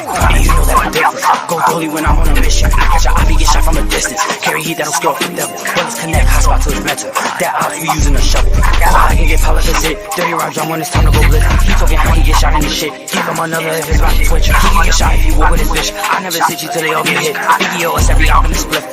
Every op that I die. Like, all my niggas got nines. Come to my block, you ain't leaving alive. Like, yo, Leo, who that? It's not up that a nigga can have. Cause she like that I'm doubling back. Rackets on rackets on rackets on racks. Bitch with some shit, even stabbing in the back. One page, my life in a trap. The nigga on it, his face on the shirt. This is a purge, you know how this works. Blood on my knife, blood on my skirt. That means Memorial Day is the first. Fuck all the bitches got left in the curb. Me and Benji, we coming in first. Said that white candle, your son got murked. Condolence to family, he is in dirt. He is our shot, nigga.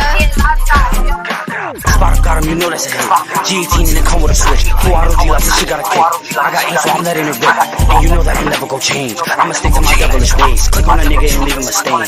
Now what? He's smoking the strings. Now we letting we turn to the max. Quarter hit, so I'm doubling back. Busting you, we ain't clutch on the Mac. Gotta make sure you can never get back. And I gotta stay with my Beretta. Get too close, I'ma shoot through the sweater. Dead on the payment, you put on the stretcher. In the box, we stay forever.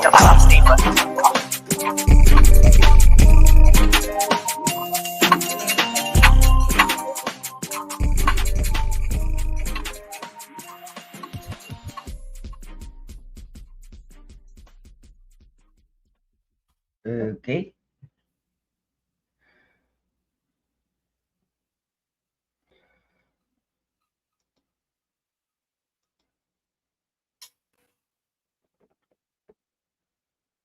That's it. That's all the layers I can find. Does that look alright? Yeah. Looks old and worn, right? Yeah. It's just what it's meant to look. I hope he likes it. Does it look good? Yeah.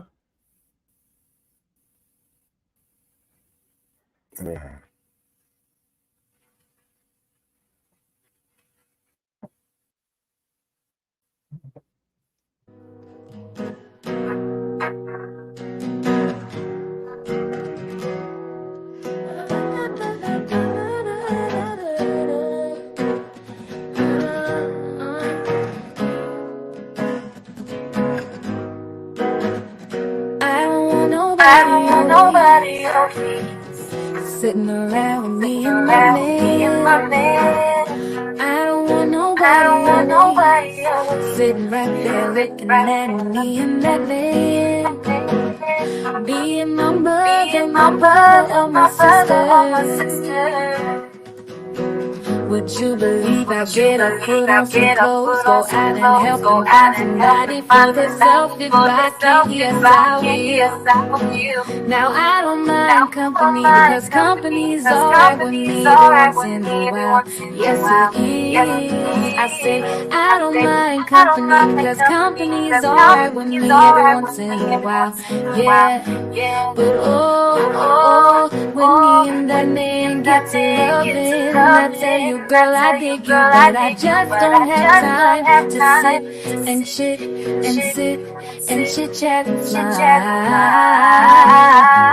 Don't send me no doctor, filling me up with all of those pills. I got me a man named Dr. Feel Good, and yeah, that man takes care of all of my pains and my ills. His name is Dr. Feel Good in the morning, and taking care of business is really this man's game. And after one visit to Dr. Feel Good, you'll understand why Feel Good is his name.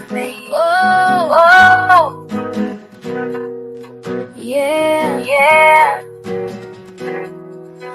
Ooh, good God Almighty, the man sure makes me feel real good.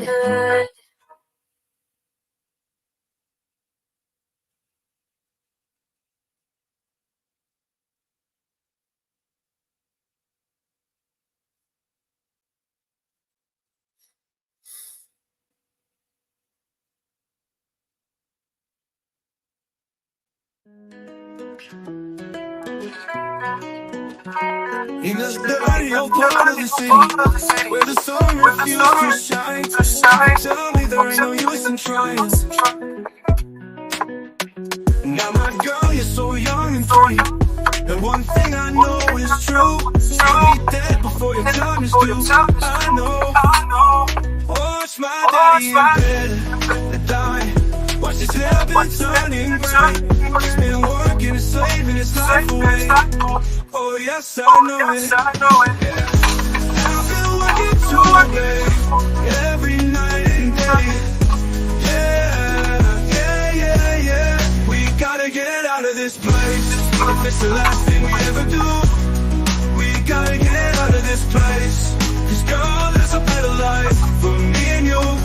Now my girl, you're so young and pretty, and one thing I know is true, you'll be dead before your time is due. I know. Watch my daddy in bed dying. Watch his hair been turning gray. He's been working and slaving his life away. I know he's been working so hard. Yeah. Every day, baby.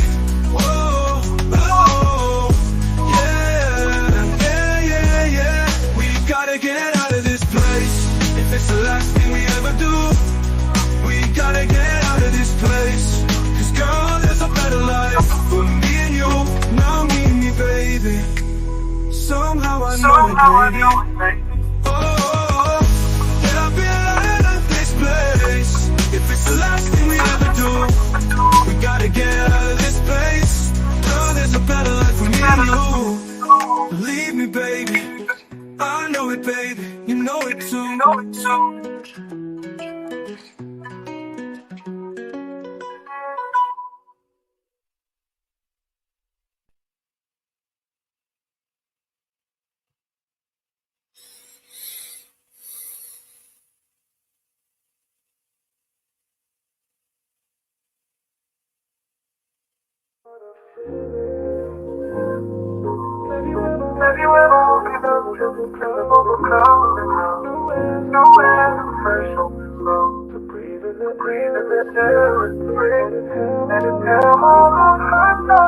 See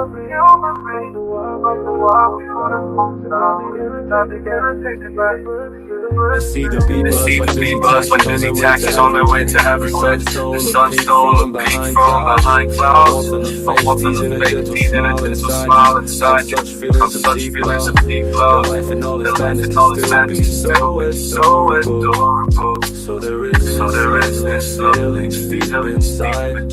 It captured my inner being and recuperated my negative feelings. Now I'm feeling fine, like a camera on a roll. I'm captivating the beauty and lens, the lens of my eyes. The colors all around me like a natural high. I feel good. What a feeling.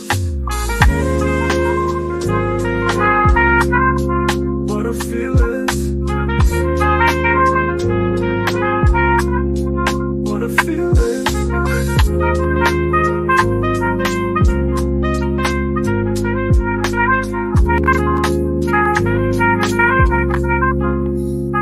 What a feelings. This lovely love feelings. This lovely love feelings.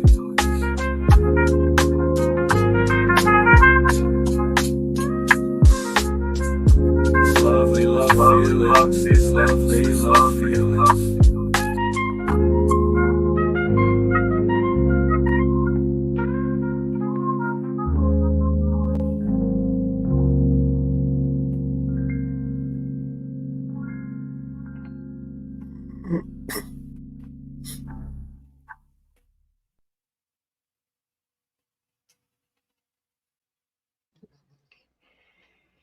Yeah, the internet's been playing havoc today.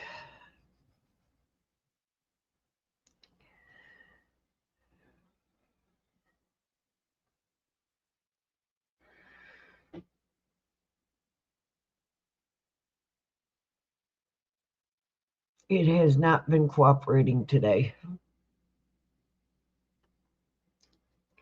It's been cutting in and out all day.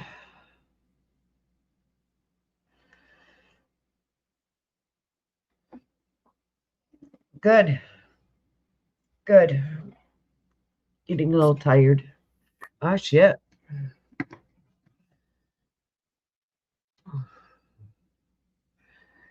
Just looked over at my cell phone. My cell phone's going dead.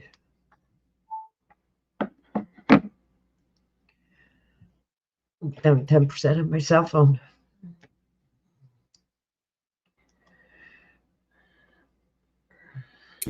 Gates around these bloody corners.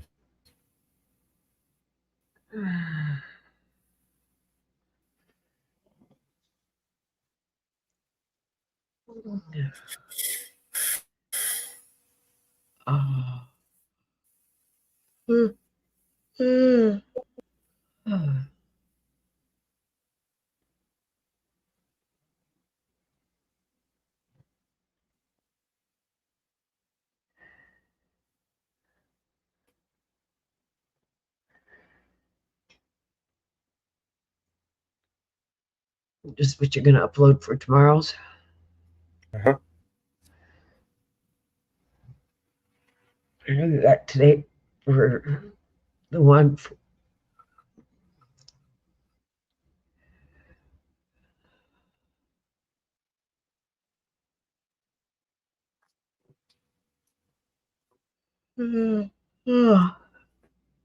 Celebrate.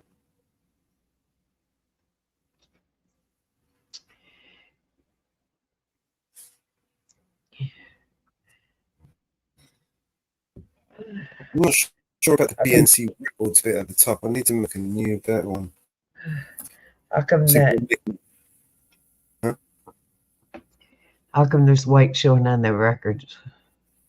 White showing on the record where? Around here. Yeah. That's the shine from the. Okay. Yes, she did one, but she's still working on it. Shine from the light. See, it's shining. Okay.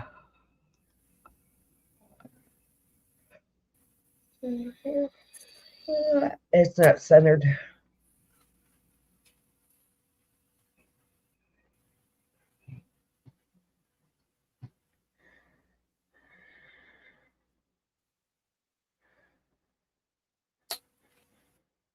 What are you doing, man? Okay.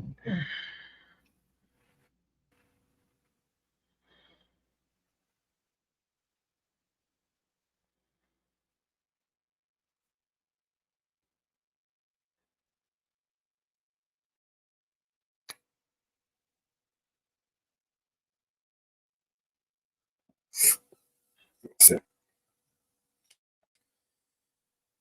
That's the mother's.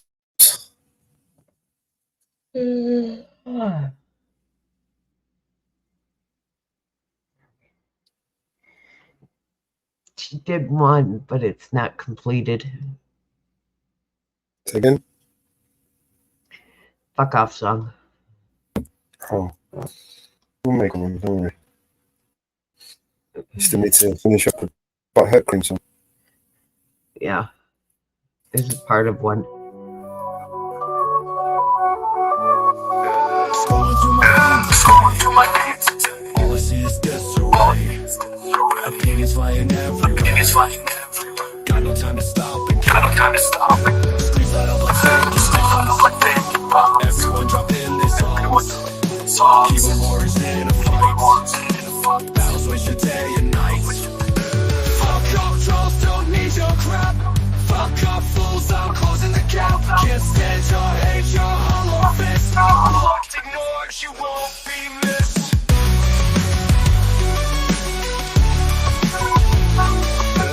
Every comment's filled with spice.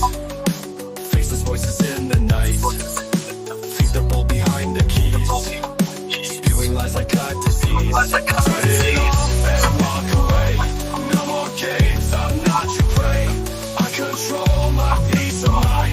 Not your circus, not this time. Fuck off trolls, don't need your crap. Fuck off fools, I'm closing the gap. Can't stand your hate, your hollow fist. Lost, ignored, you won't be missed.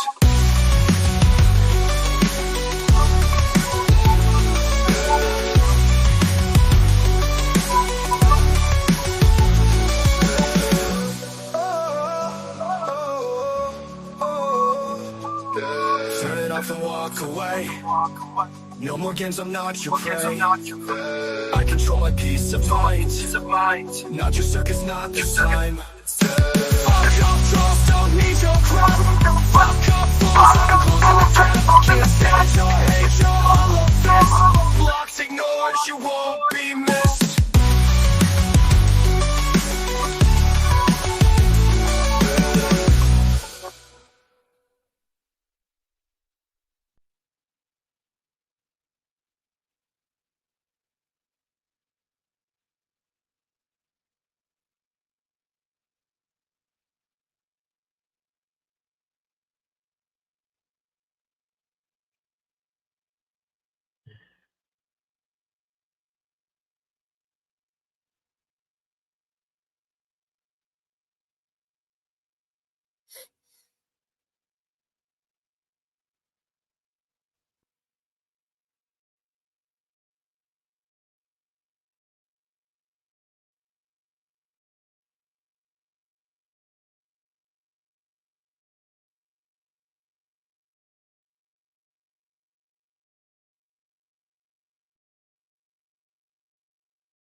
Pretty cool, huh?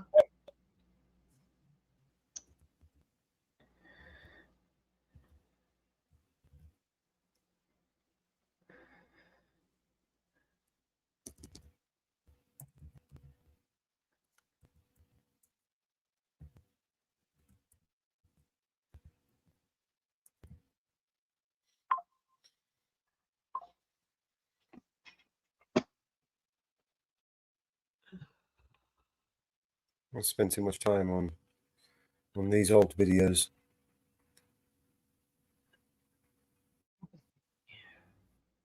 Just want to get them ready for.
Doors all closed. This gassy smoke, gassy smoke.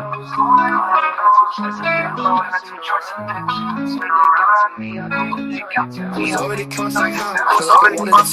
Feel like I wanted to fly. Everybody was going. I really didn't know how much time had passed, but everybody got to the point that gas. So total at first, and I threw a smoke, but I locked the memories to the side and pulled out two more joints, and I said, oh, don't do that, don't do that. I said, oh, fucking woo. When the party was over, everybody was stoned. We was so glued, I couldn't go home. I had my B&C truck, they was carrying me outside, but I was just too stoned to take that ride. Cause I was out of it, I couldn't split. It was total chaos. Everything just got quieter and quieter, peaceful and quieter, quieter. And ooh, I'm on my way to my coma. Ooh.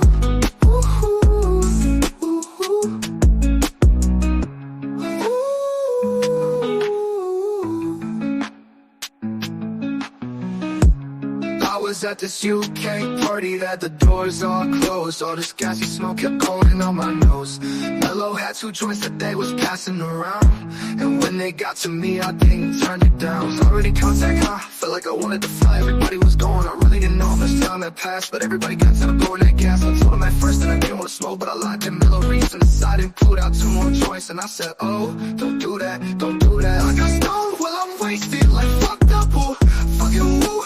When the party was over, everybody was stoned. We was so glued, I couldn't go home. I had my B&C truck, they was carrying me outside, but I was just too stoned to take that ride. Cause I was out of it, I couldn't split. It was total chaos. Everything just got quieter and quieter, peaceful and quieter, quieter. And ooh, I'm on my way to my coma. Ooh.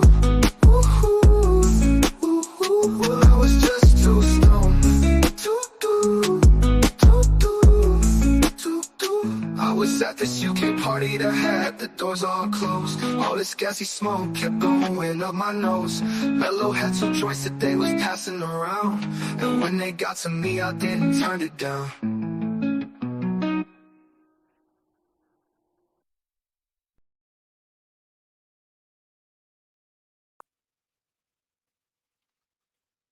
Wow. What's up, bro? You okay? Yep. One second. 1 second.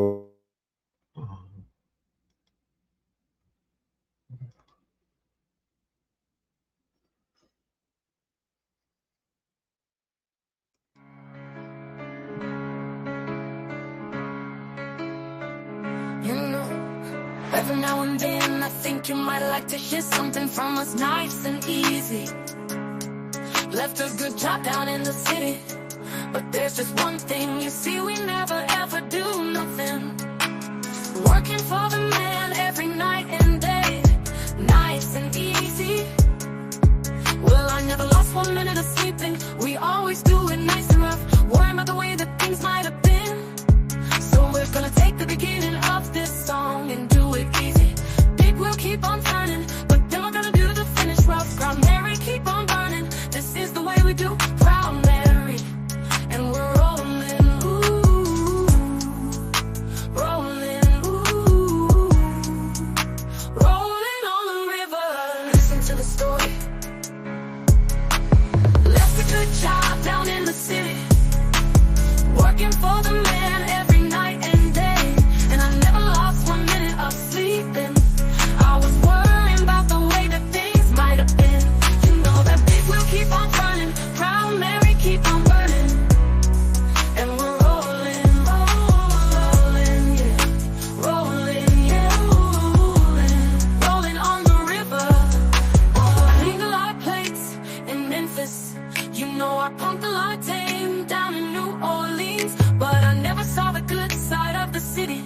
till I hitched a ride on the riverboat queen.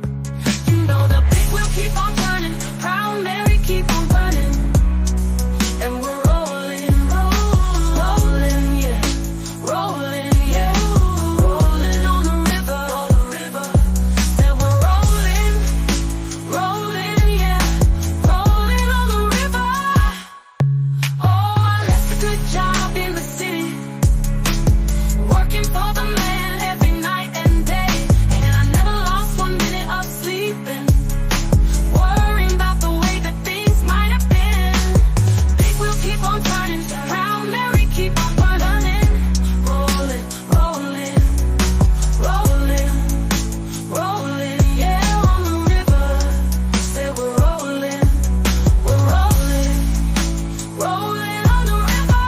River do. Alright, I cleaned a lot of plates in Memphis, and I pumped a lot of tang down in New Orleans, but I never saw the good side of the city till I hitched a ride on the riverboat queen.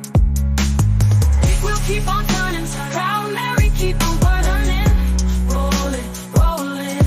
Said we're rolling on the river. I tell you we're rolling, we're rolling on the river. River do. Alright, yeah. Ooh, yeah.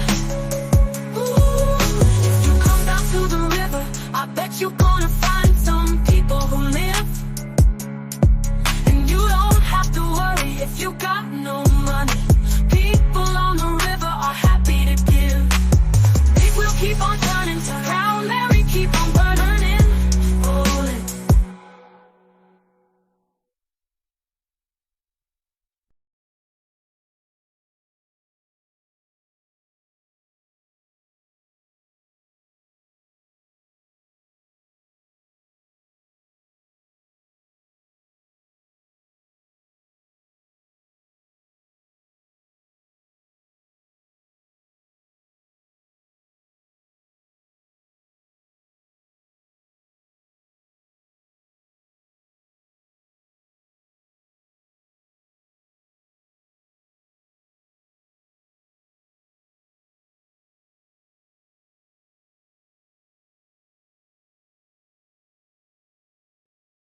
Stupid shit. Am I still, can you still hear me, Mother? Yep. I don't know what happened to this animation, but it just went funny on me. I wonder what you were doing. It just for 1 minute, it just like it jumped from one. It was cool, but it wasn't doing the stump that I wanted it to do.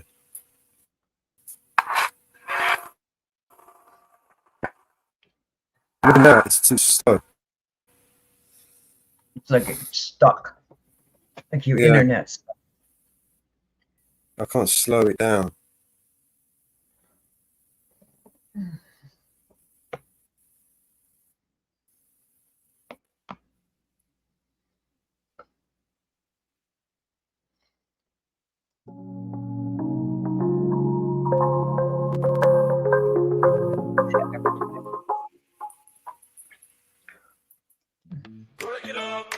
Roll it up, smoke it up, it's 420 somewhere. Woo-woo-wee time, we heard a little woo-woo-wee, and I'm feeling good, feeling mellow, feeling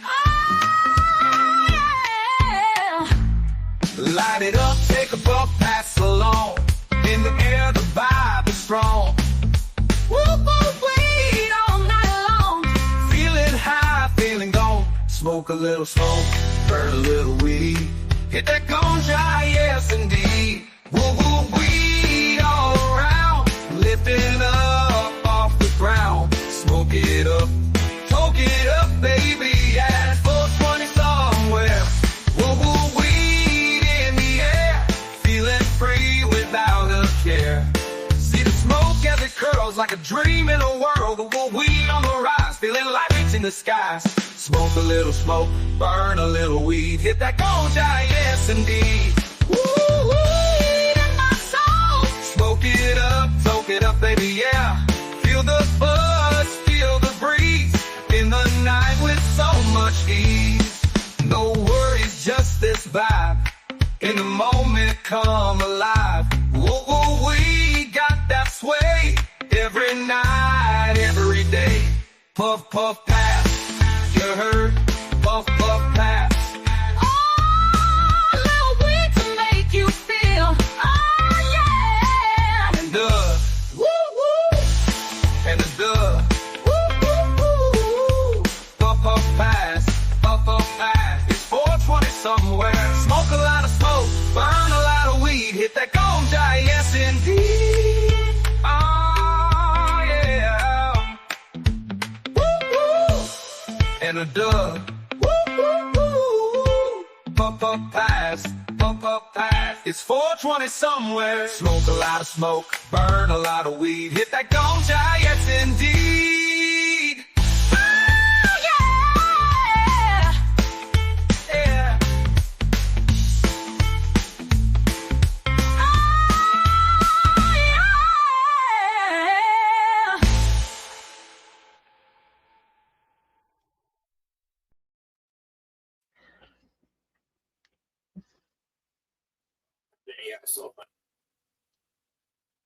What the hell is going on? Working also.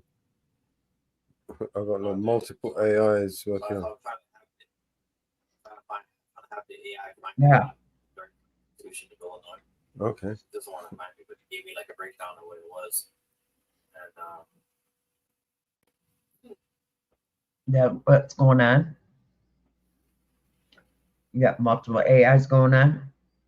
Like multiple AIs going on doing multiple different things. It's crazy. this is the established a uniform system. So jump on the panel, bro. Having two different conversations. No, it's just you're gonna blow my ears about music, right? Oh man, it's just more like playing DJ. You just it's only because I'm boring her to death. I'm playing with the screen, yeah, with the screen sharing me making videos. So she's just playing music. Mama Bear's getting tired. Oh, that's getting tired as well. At Nick. Yeah, Nick. Hey, Nick.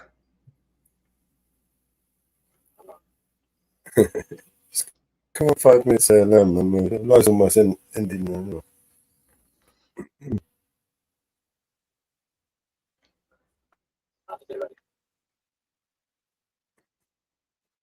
You spoken to Will?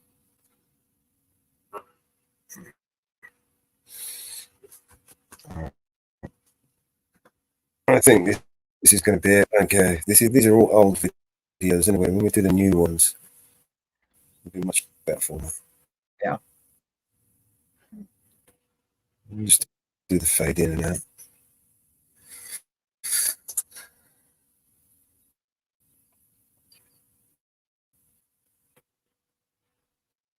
Mm.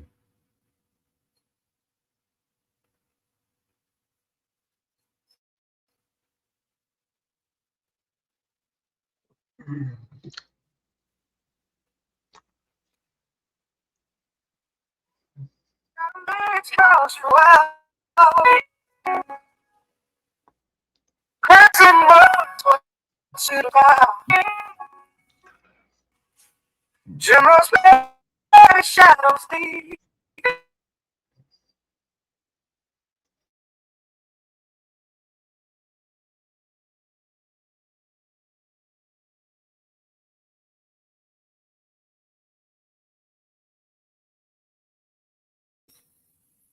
Yep.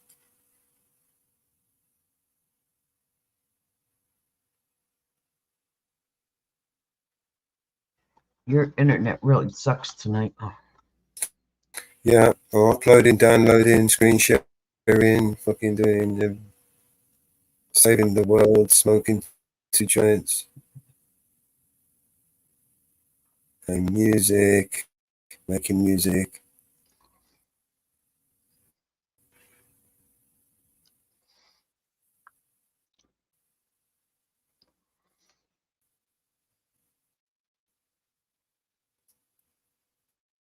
I ain't no fucking around with this shit. It's got to go up a little higher. It's down too low. Yeah, I was trying to get it out of the way of the sunrise. All right. It's not working. It's right in the way. So I'm gonna have to give it a.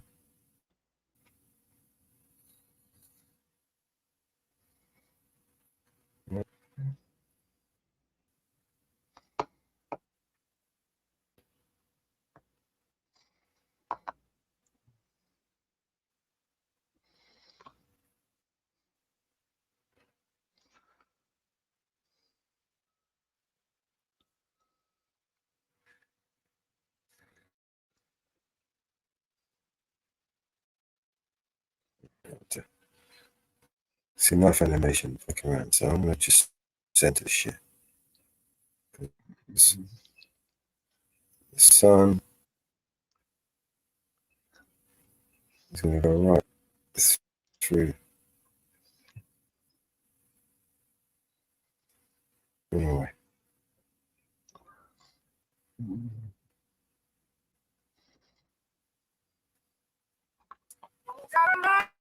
Called you out. Cracks and words, what's it about?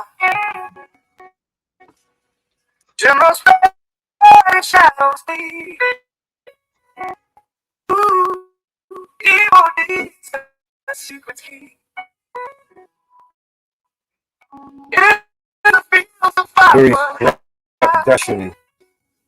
War machine keeps turning back. Like Nick knows what I'm like. Oh, Nick. Shit. The fucking box. MB. I need to reset the password. I'm going to. Did you change the password? Because I used the latest backup. I didn't. Well, I tried to log in with the password that I normally use, but it wouldn't let me in. So I tried to reset it. But it wouldn't let me reset it. If you try to reset it, what it does is it spins a password text on the server. So you go into the server's files and then bring it up. It gives you a link to go to with a PIN code to a one-time PIN code to use, and you got a few minutes to do it. But it's just not let me do it. Try it. It's weird. No, I got you.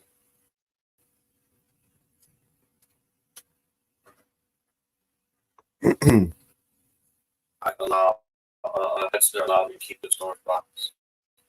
Okay. Still the same one. Yeah, Oh, I have to change passwords on that at least.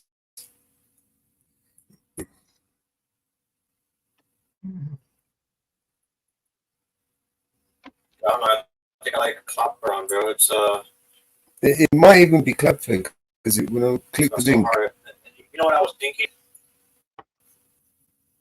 Did you check out the company I moved to? No. Check out it. No. You send me the link. I'm gonna drop it right here. So they got a referral program.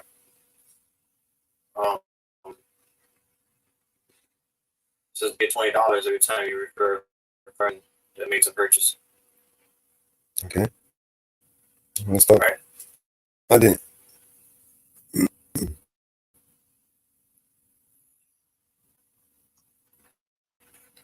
So this made me think. Imagine if we were creating cloud runs for other people.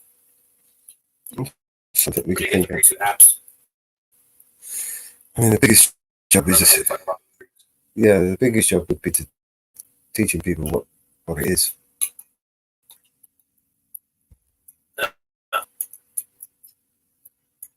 Okay, they need to know what it is. Well, how are we going to know they need it if they don't know what it is? Oh, You've got to create a need in it. This is marketing, isn't it? You've got to tell them, look, this is what it is and this is what it can do. And you create a need for the product and a desire for it. And then but it just can't overwhelm them. So you got to give them one thing out of it. They really need an email server. well, I mean, we picked on something that they can get it from anywhere else for free, you know. So it's not like, you know, you got to give them something that they can't get from anywhere else. Why they need it, the story. No, of course. You need to give them as much value as possible for. Mm. So therefore, they don't have a problem to spend anyway. That's literally like the key in marketing, bro. You Yeah. have to give them as much value as you can. so that means giving them something for free. Right, so we've got. And then they're gonna like what you give them for free because they're gonna need it. So then they're willing to pay whatever else they pay to just make it better, or to get more things that they can do. You know what I mean? Where did I put it? This is it.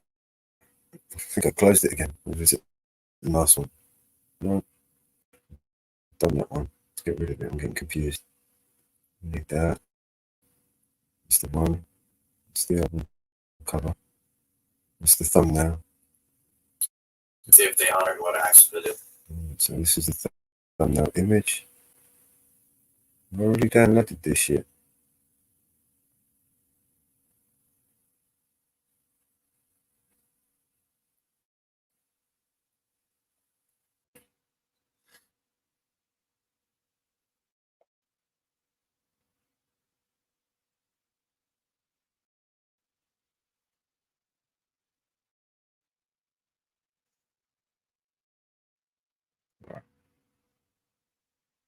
We've downloaded it twice. Nice.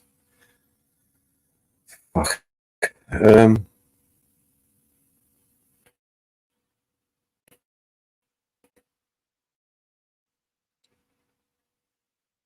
Need to what is different browser?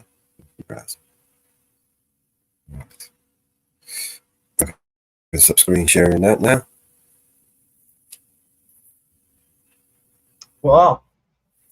And I can upload the song. Let's get it uploaded. That was on the 20th. It's got to go 21. Upload video.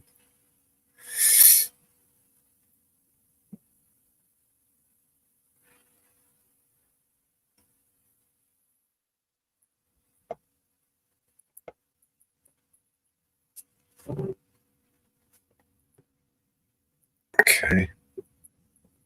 Upload image.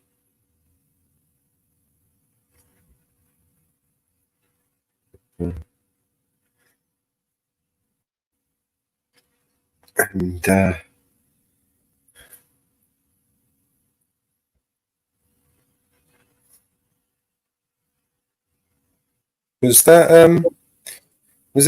was that support that did that one? Was that me? I think I did that one, didn't I? You did it. Let's see records very well. This one is called Fafo. And well, I need old guy Mitch's handle. Guy Mitch. Is His channel.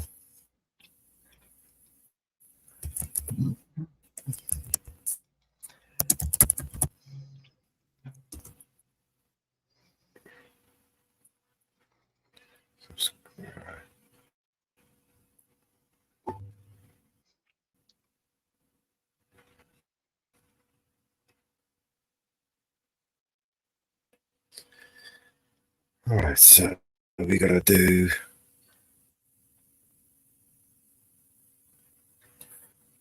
handle is 65 back, 65 Mitch, 65 Dak. Copy, paste. From the copy and paste king.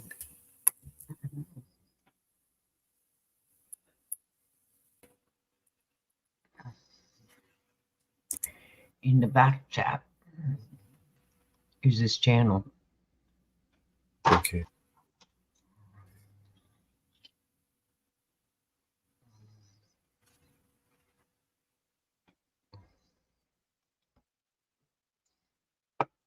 You got different channels the same.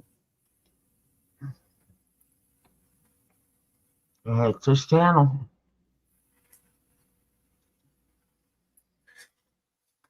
Let's check. That is his channel. Yeah. It's the one. That is his channel. Oh,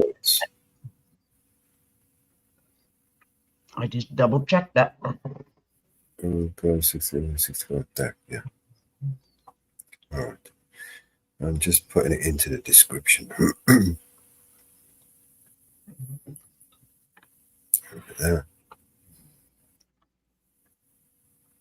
Copy.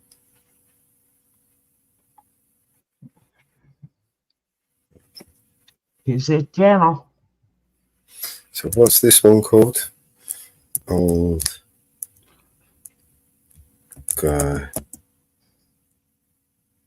Old man 65, Mitch. Old guy, isn't it? Old guy 65. Mitch.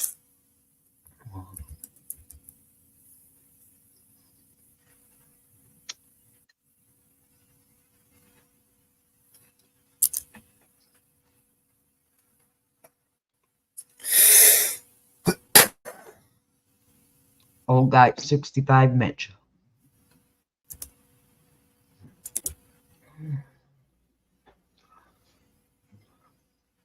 Copy. So the song is called Fafo, Old Guy 65, Mitch. Yeah. BNC release.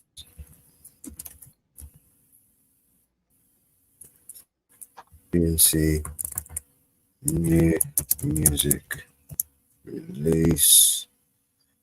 And copy that shit into there. Motherfucker, why did I do that? I'll try it again. I'll give it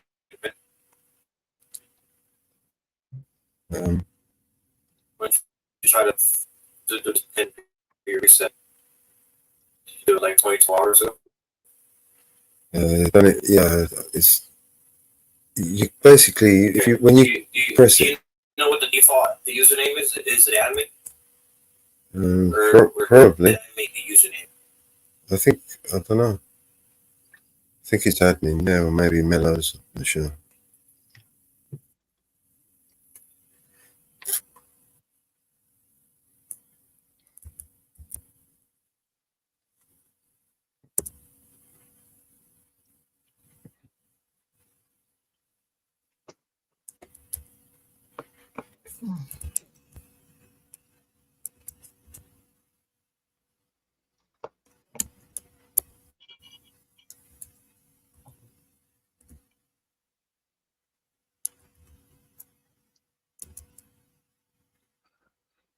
Okay. List, new release, done. No, it's not made for kids. Move on to the next bit. Skip this bit. Copyright checks out. Public schedule 21st.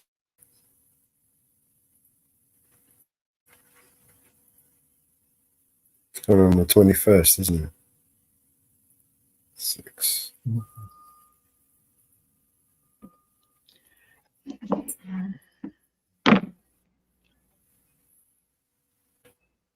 Mm-hmm.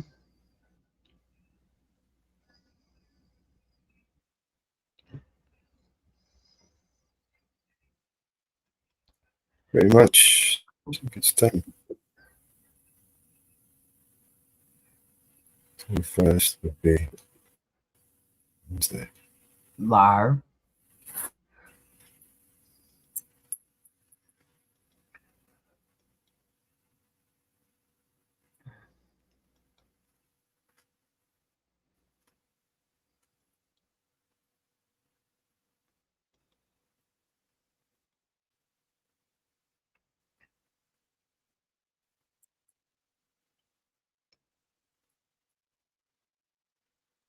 There we go.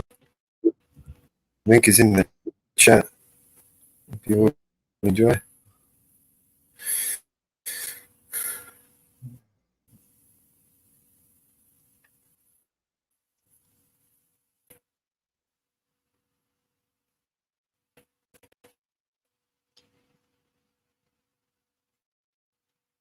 Everyone's up.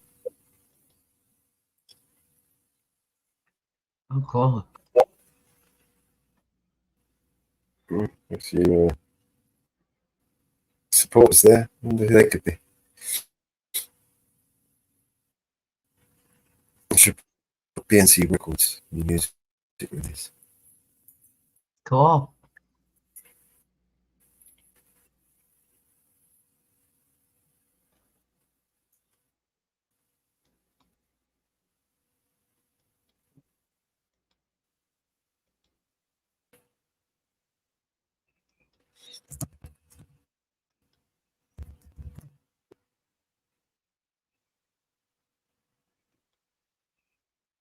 Done.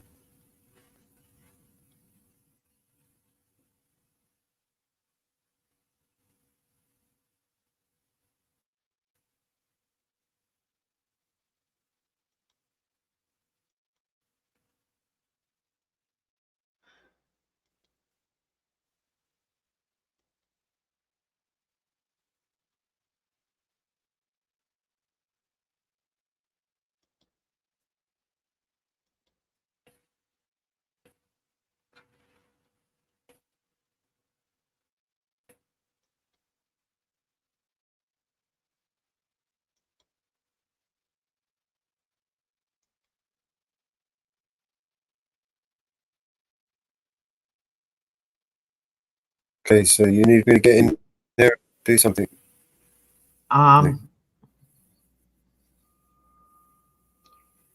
That's going to premiere tomorrow. That's going to premiere the 22nd at 1 o'clock. That's going to premiere the same time as the other one. No. Check the times. Last on the 20th. No. Yeah, you're right. I'm forgetting. It's it's already the 20th. I'm looking at the freaking thing. Yeah, and then I could just carry on until I run out of videos, and then I can start the new format. Once we've done all the old videos and we're finished with all the old songs, I can bring out the new format and just carry on uploading. I'm looking at the top. I'm looking at the. I want to do the new logo as well. I'm not happy with that one. I need to fix it.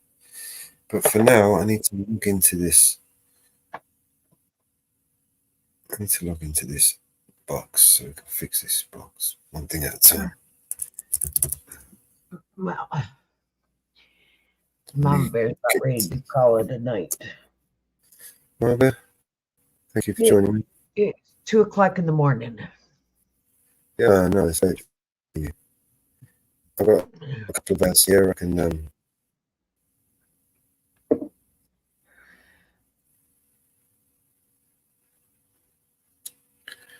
yeah, I can hold this down.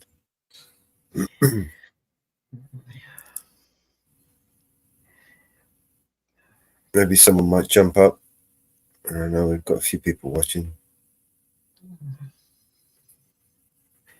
We haven't got anybody that's been chatting. It's all right. I've got music I can play. I've still got more videos to finish. I am going to call it a night. Good night, Nick. Wherever you are. You said good night. He is. But I am calling it a night.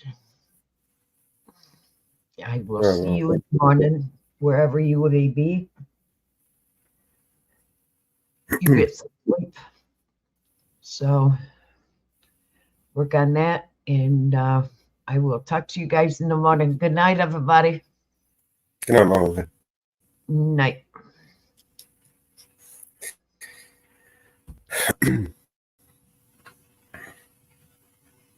All right. Now you got me all to yourselves. I'm going to play some videos while I finish editing this thing. So if you guys want to jump in the back, jump up on the panel, let me know. I'll let you in. If not, I'll just play music until the end of the show.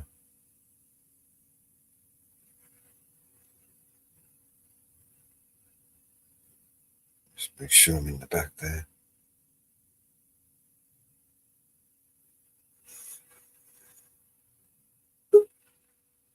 Oh, I am already in the back. This side.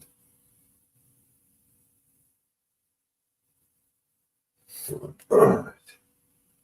So Nick, you want me to put the pin in there? Join that and click the pin, yeah?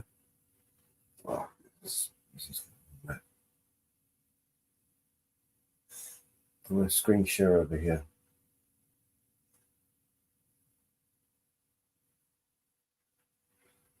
Let me play some music. If I could change the world, I would make you smile and be happy.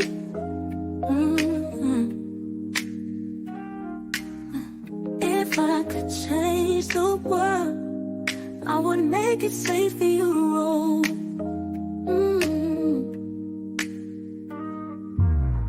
If I could change the world, I would make you honest and trustworthy. If I could change the world, I would make you love but not hate me.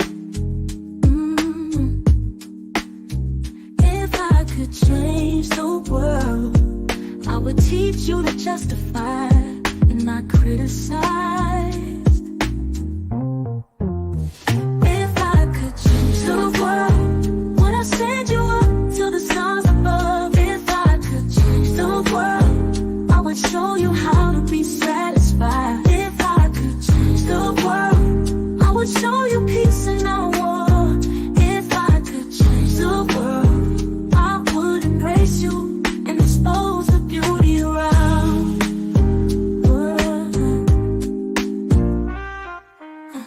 If I could change the world, I would want unity and not divisions. If I could change the world, I would show you how to feed and not go hungry. If I could change the world, I would clothe you when you would not go naked. If I could change the world, would I send you up to the stars above? If I could change the world, I would show you how to be satisfied. If I could change the world, I would show you peace and not war. If I could change the world, I would embrace you and expose the beauty around. If I could change the world, yeah. There is so much I would want to do, but as you can see, I'm not the world, and so I can only change me and not the world.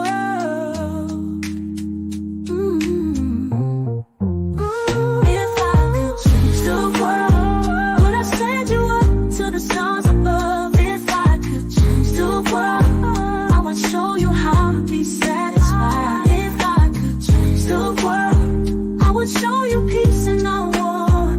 If I could change the world, I would embrace you and expose the beauty around.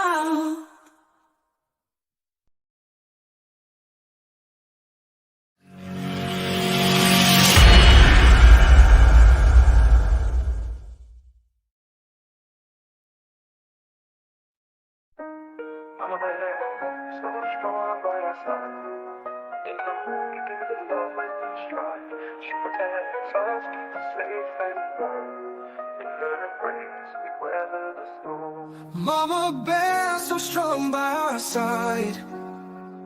Oh, in the morning giving life with each stride. Oh, she protects us, keeps us safe and warm. In her embrace we weather the storm. Mama bear is always there when we cry. Oh, with her love lifting spirits high. Oh, she watches over with a gentle smile. Her compassion makes it all worthwhile. Oh, Mama Bear, she cares all the time. Her love's a rhythm, a perfect rhyme. Oh, she brings us news with a touch so kind. In her embrace we always find. Mama Bear, every day she fights. Oh, for our dreams makes the dark so bright. Oh, she's the hero, the one who stands tall. In her arms we never fall. Mama Bear, every word so wise. Oh, tells the stories, opens up the skies. With her care we can touch the stars. Her love takes us near or far. Mama Bear, she cares all the time. Her love's a rhythm, a perfect rhyme, perfect rhyme. She brings us news with a touch so kind. In her embrace we always find.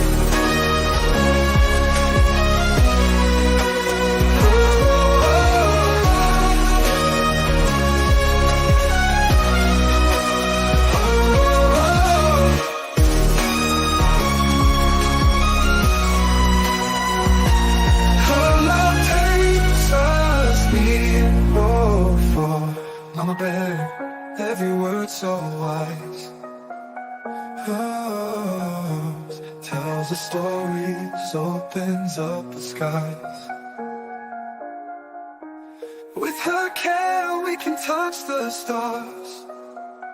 Her love takes us near or far.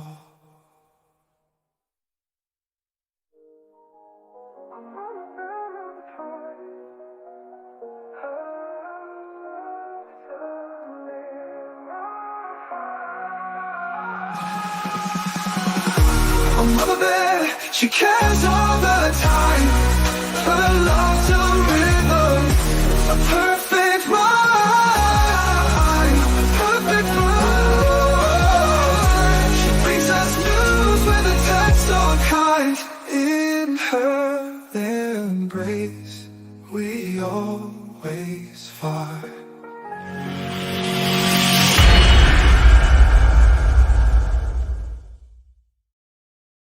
Good one. Just send it.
Shut up. See? Passwords have been removed. Following you to log in, sign in with a blank password. Mum up there. See, that's nice to see Mama Bear. It's the last one But she is she an remembered. admin? No, I don't think so. Yeah, so it's pointless then. Okay, try it again then one more time.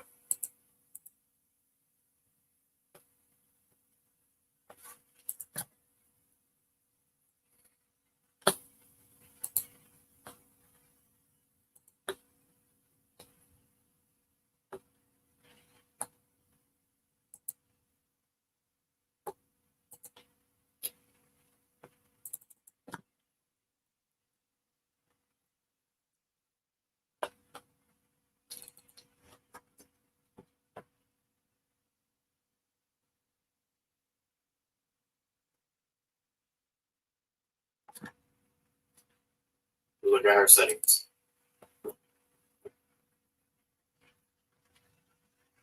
Okay. Oh, she is. There you go, there's your way in. Exactly. So reset that one. And then, oh no. Yeah, she's not the right user.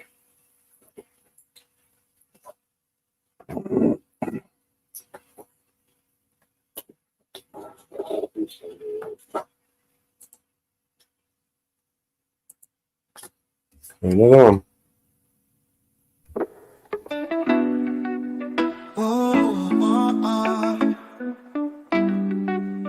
Oh yeah. Wake up in the morning light. Mellow's feeling alright. Sunshine through the window bright. Everything just feeling tight. 4:20 clock is ticking down. Mellow's ready in this town. Light it up and pass it around. Peace and love just found a sound. Grabs his paper rolls and ice. Twisted up, no need for ice. Inhale deep and feel the rise. Oh, oh, eyes red but it's no surprise. Oh, 4:20 clock is ticking down. Mellow's ready in this town. Light it up and pass it around. Peace and love just found a sound. Clouds forming in the air. Mellows without a care. Laughter fills everywhere. Feel the freedom everywhere. Feel the freedom everywhere. Afternoon fades to the night. Stars above, they shine so bright. Mellow's heart, it feels so light. Oh, oh, everything just feels so right.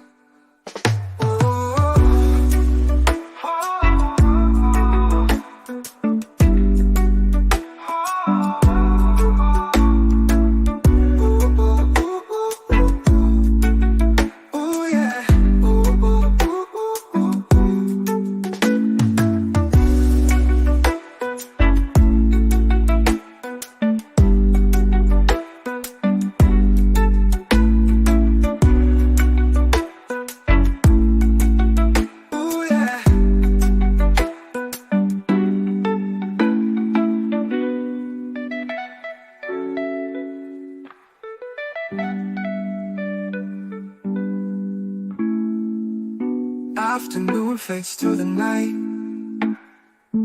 Stars above, they shine so bright. Yeah. Mellow's heart, it feels so light. Oh, oh, everything just feels so right. Oh, 4:20 clock is ticking down. Mellow's ready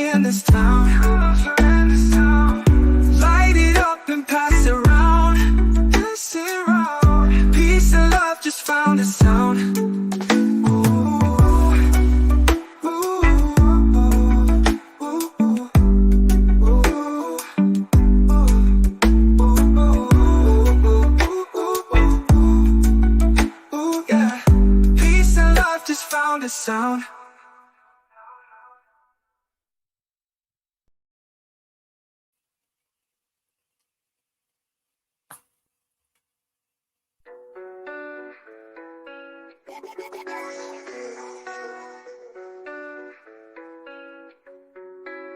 Here's the problem with America, the country is broken. Cause they minds stay closed, but they mouths stay open. Get attacked and we blame terrorists, go broke and we blame the price. Blame racists for the racism, but only if their skin is white. We don't need guns cause we can call the police. We don't need fire extinguishers, call a fireman please. You didn't want to build a wall and now the border is weak. Your favorite actor has a gate that's like 15 feet. Racism is gay, if you're offended, that's retarded. Intolerance is great until you speak and you're a target. If a white man paints his face like he's a racist piece of garbage, but you put him in a dress and he's courageous and he's gorgeous. All these double standards, man, I'm tired of the noise. Freedom's an illusion if they censor your voice. Call it dad a deadbeat for neglecting his boys. But a mom kills a baby and you call it pro-choice.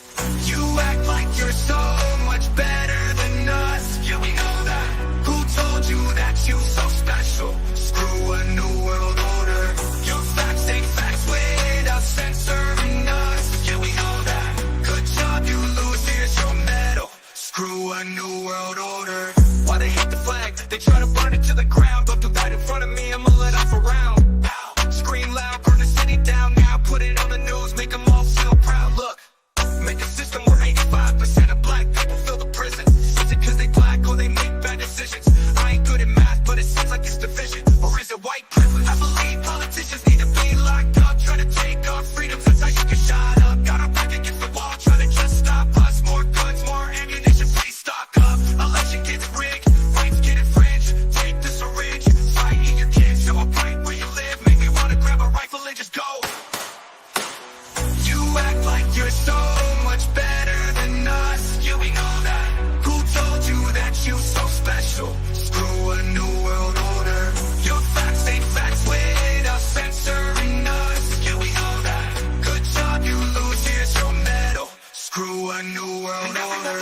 White folks for every little thing. We don't have no one to blame. We take responsibility. They tell you be a man, they call it toxic masculinity. Then when you act too feminine, they call it white fragility. I don't understand. Trans man with humility. I'm just trying to rap, I get the best of my ability. If I disagree, you try to cancel. Get rid of me, you can't, so you can't be the answer. You killing me. And I hate white supremacy just as much as you. But I ain't feeling guilty for something I didn't do. The system's killing everyone. And everyone blames white folks forever. Than us. Who told you that you're so special? Screw a new world order. Your facts ain't facts without censoring us. Good job, you lose, here's your medal. Screw a new world order.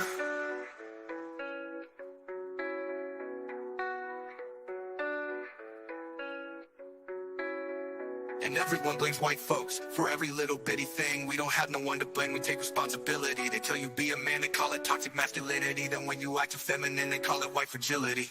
I don't understand trans man with humility. I'm just trying to rap, I get the best of my ability. If I disagree, you try to cancel. Get rid of me, you can't, so you can't be the answer. You killing me. And I hate white supremacy just as much as you. But I ain't feeling guilty for something I didn't do. The system's killing everyone. And everyone blames white folks forever.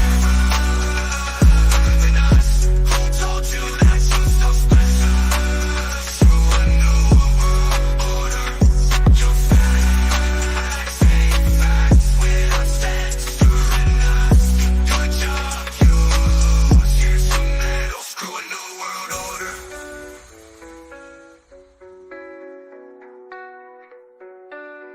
And everyone blames white folks for every little bitty thing.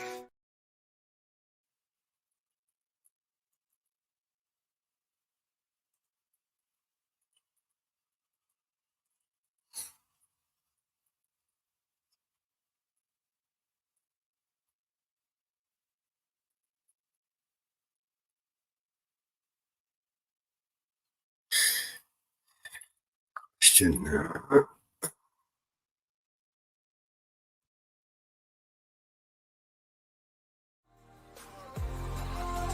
She wanders through the webs in the shadows of the night, searching for the lost, she won't give up yet. Susan's on a journey through realms unknown. She fights through daily streams, bringing lost souls home. Lost souls in explorer, that internet. She finds the broken hearts, brings the lost back again. Lost souls explore in the digital night. She shines 1,000 lights, makes everything right. Flowing screams around her in this endless maze. She whispers through the noise, lost soul she waits. She listens to the silence and every night in bed. Susan's eyes open in every car. She's lost souls explorer on the internet. She finds the broken hearts, brings the lost back, yeah. Lost souls explore in the digital night. She shines 1,000 lights, makes everything right.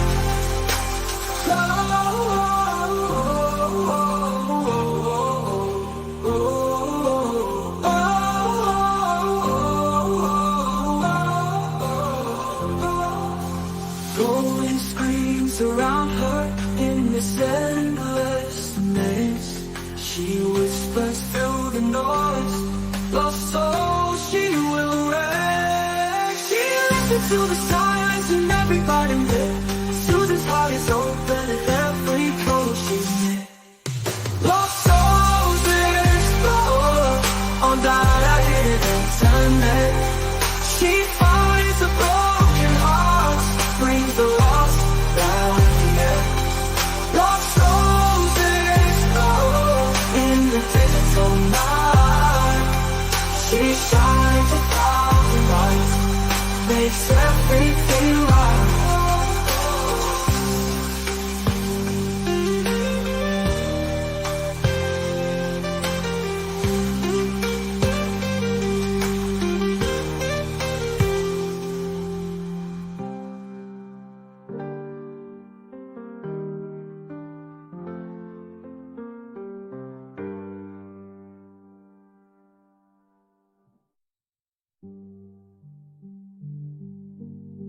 Glow souls explore that internet. She finds the broken hearts, brings the lost back yet. Lost souls explore in the digital night. She shines 1,000 lights, makes everything right.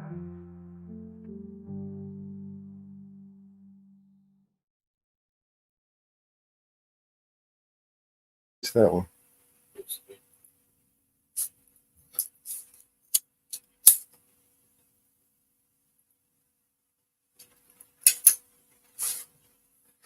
We're back.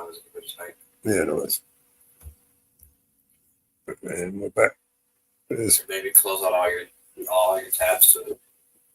Yeah, I might need to clear out my cache as well. Let me just play some more songs so everyone's over is entertained. Still got an hour and half to the show. Yeah, I can jump into Jitsi and work on that. I need more videos, man.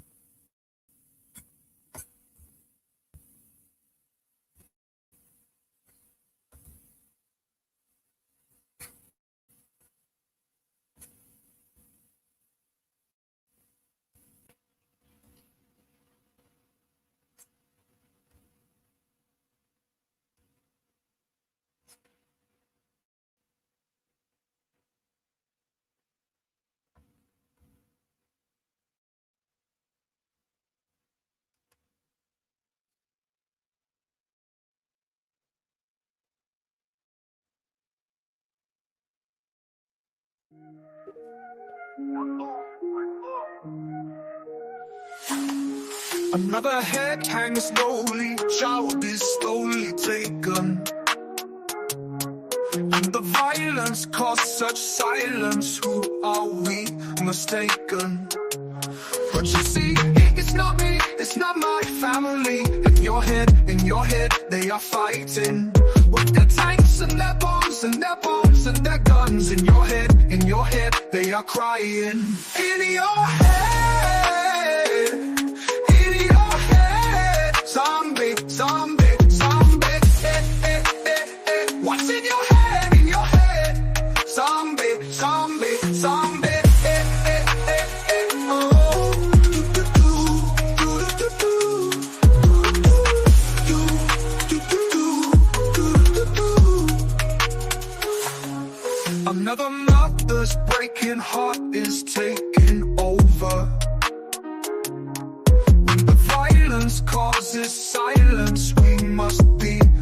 Jamaican.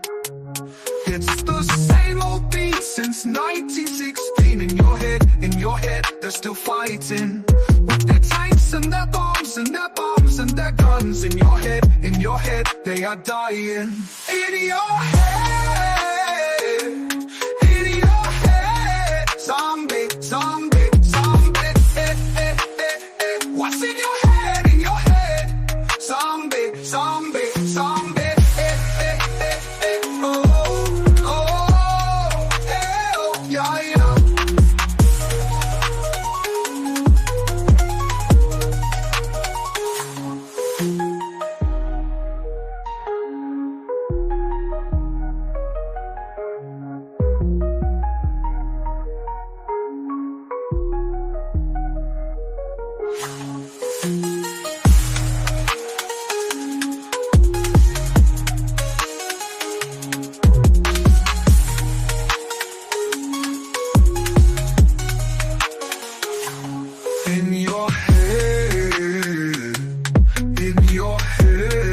Zombie, zombie, zombie, what's in your head, in your head?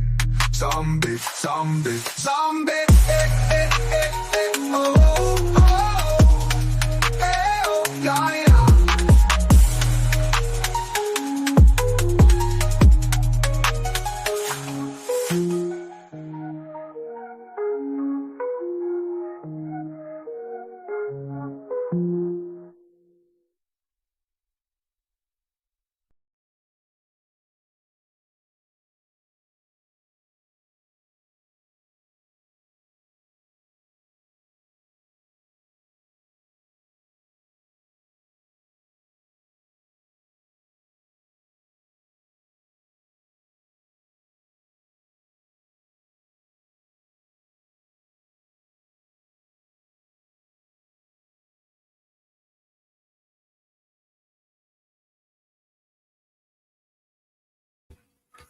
You want to jump up, mate? Jump up.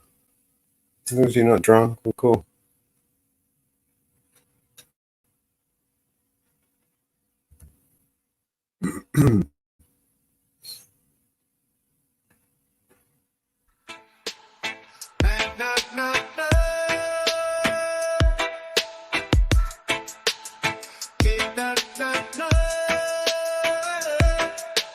In a little room down Switzerland way, Penny shared her space where she did stay with Mellow and two females. They lived in sync in that crowded nest. What do you think? Mama Bear always curious about their screen. The herbs they shared as free as can be.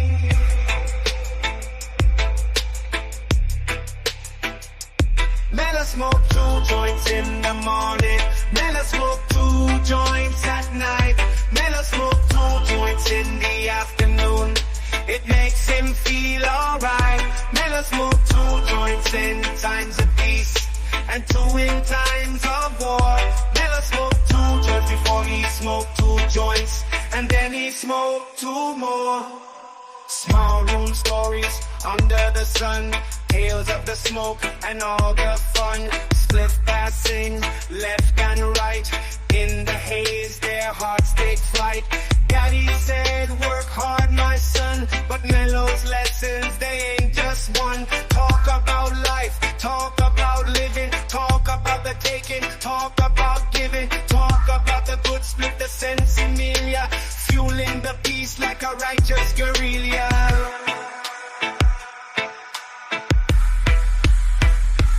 Mellow smoke 2 joints in the morning. Mellow smoke 2 joints at night. Mellow smoke 2 joints in the afternoon. It makes him feel alright. Mellow smoke 2 joints in times of peace and 2 in times of war. Mellow smoke 2 joints before he smoked 2 joints, and then he smoked 2 more. Wisdom passed down from the old to youth. Mama Bear's words full of truth. Mellow, do your best, as clear as the day, but remember to chill in your own way. Met my guy for the first time who made it clear. Hard work's fine, but first steer clear.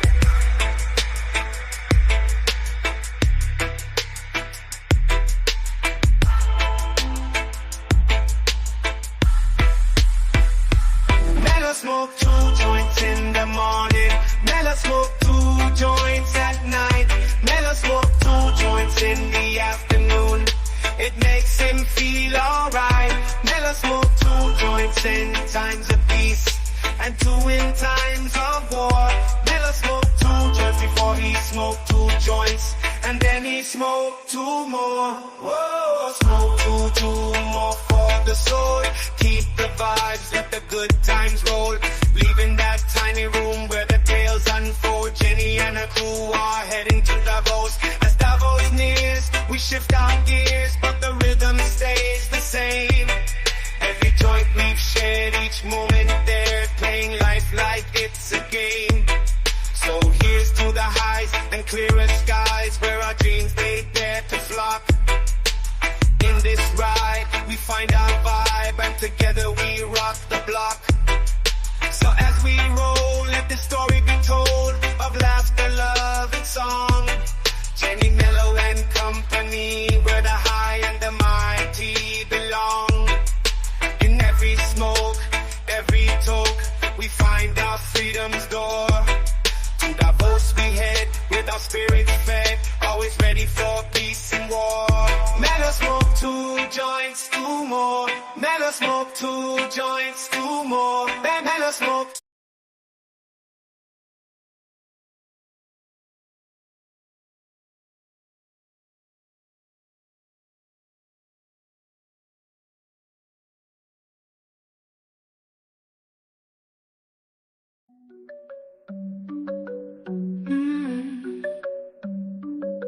Suzanne takes you down to her place near the river. You can hear the boats go by. You can spend the night beside her. And you know that she's half crazy, but that's why you want to be there. And she feeds you tea and oranges that come all the way from China. And just when you mean to tell her that you have no love to give her, and she gets you on her wavelength, and she lets the river answer that you've always been her lover. And you want to travel with her, and you want to travel blind,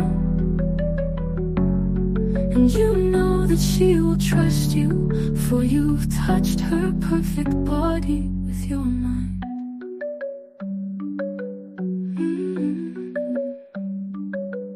And Jesus was a sailor when he walked upon the water, and he spent a long time watching from his lonely wooden tower. And when he knew for certain only drowning men could see him, he said all men will be sailors then, until the sea shall free them. But he himself was broken long before the sky would open. Forsaken, almost human, he sank beneath your wisdom like a stone. And you want to travel with him, and you want to travel blind, and you think maybe you'll trust him, for he's touched your perfect body with his mind.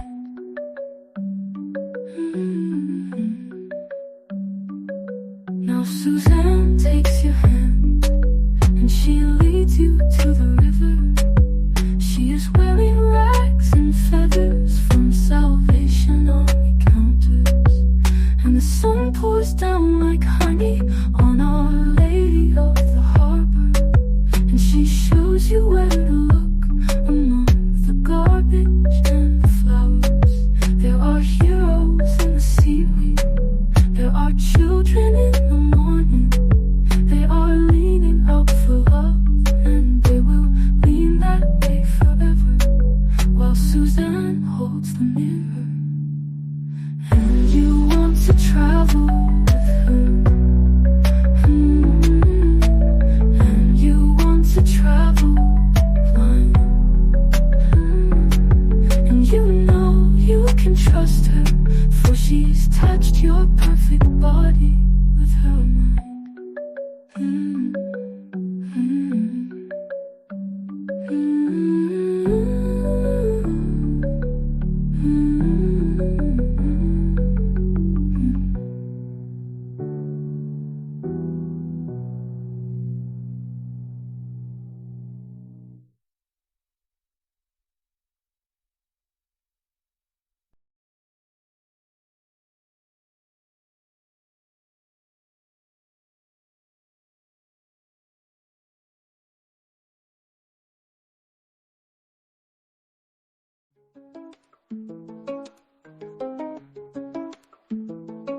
There is a war between the rich and poor, a war between the man and the woman. There is a war between the ones who say there is a war and the ones who say that there isn't. Why don't you come on back to the war? That's right, get in it. Why don't you come on back to the war? It's just beginning. Well, I live here with a woman and a child. The situation makes me kinda nervous. Yes, I rise up from her arms. She says, I guess you call this love, I call it service. Why don't you come on back to the war? Don't be a tourist. Why don't you come on back to the war before it hurts us? Why don't you come on back to the war? Let's all get nervous. You cannot stand what I've become. You much prefer the gentleman I was before. I was so easy to defeat, I was so easy to control. I didn't even know there was a war. Why don't you come on back to the war? Don't be embarrassed. Why don't you come on back to the war? You can still get married. There is a war between the rich and poor, a war between the man and the woman. There is a war between the left and right, a war between the black and white, a war between the odd and the even. Why don't you come on back to the war? Pick up your tiny burden. Why don't you come on back to the war? Let's all get even. Why don't you come on back to the war? Can't you hear me speaking?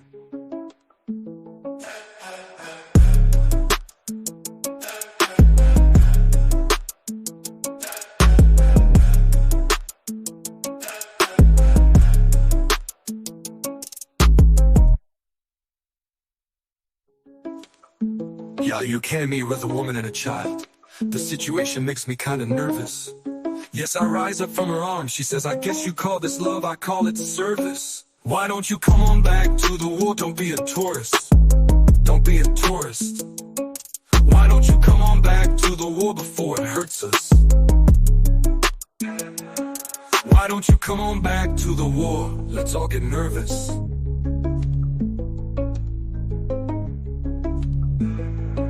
You cannot stand what I've become. You must prefer the gentleman I was before. I was so easy to defeat, I was so easy to control. I didn't even know there was a war. Why don't you come on back to the war? Don't be embarrassed. Don't be embarrassed. Why don't you come on back to the war? You can still get married. There is a war between the rich and poor, a war between the man and the woman. There is a war between the left and right, a war between the black and white, a war between the odd and the even. Why don't you come on back to the war? Pick up your tiny burden.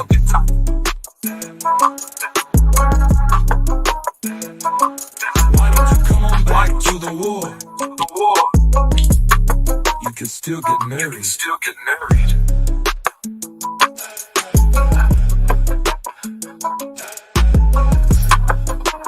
Are you there, JT? Yes, sir, Larry. There you go. I removed you from the other room so we don't get an echo. The main truth I heard in what you played there was there's a war between the rich and poor. And if you follow history, go back. Yeah, that was it. Go back to the Hanging Gardens, go back to the Mesopotamians, go back to the Romans. Every single time the societies have fallen, it's always been a war between the rich and the poor. Every single time. And what do we find ourselves on the precipice on again? Again. That was a Leonard Cohen cover song. You remember Leonard Cohen? Leonard Cohen, yes. Yeah, he was Is that brilliant songwriter in his time, I think. Yeah, Leonard Cohen. He was a very interesting artist. He was very avant-garde for his time. Well, a lot of people didn't get him because he was very rough in his delivery. It wasn't a typical smooth, Frank Sinatra singer. And No. yeah, he was very. But for some reason, the AI absolutely loves his lyrics. When I give the AI Leonard Cohen's lyrics, it just loves them. It, almost every tune it spits out. You want to make it into country, you want to make it into rap, you want to make it into soul R&B. You can literally make his lyric into anything. You can make something new. You can mix all of that up and make some new funky sound. And his lyrics are fucking banging, man. They always the AI likes his lyrics for some reason. Well, because it's truth. he Well, was no, a I think spitter of truth. It's not just that. He was a master at composing words. Not just words that with meaning, but words that have a melodic rhythm, rhyme to them. So each word. Yeah. He was like musician. Being a musician used to be a real trade, and like Beyonce, she don't know what key she's singing in. No, man, she just sings. Beyonce needs the. Frank Sinatra knew he was singing. Frank Sinatra knew that he was singing a G against a C. He knew what note he was singing on the chords that were playing. There were trained musicians back then. It was a whole different thing. Now that's what rock music is all about. Like, I don't give a F. I'm just singing. That's another thing that I've been experimenting with, taking rock music and turning them into R&B, or turning R&B music into rock music, or and seeing how it will come out, how it will sound. And it's what's crazy is a lot of those R&B guys.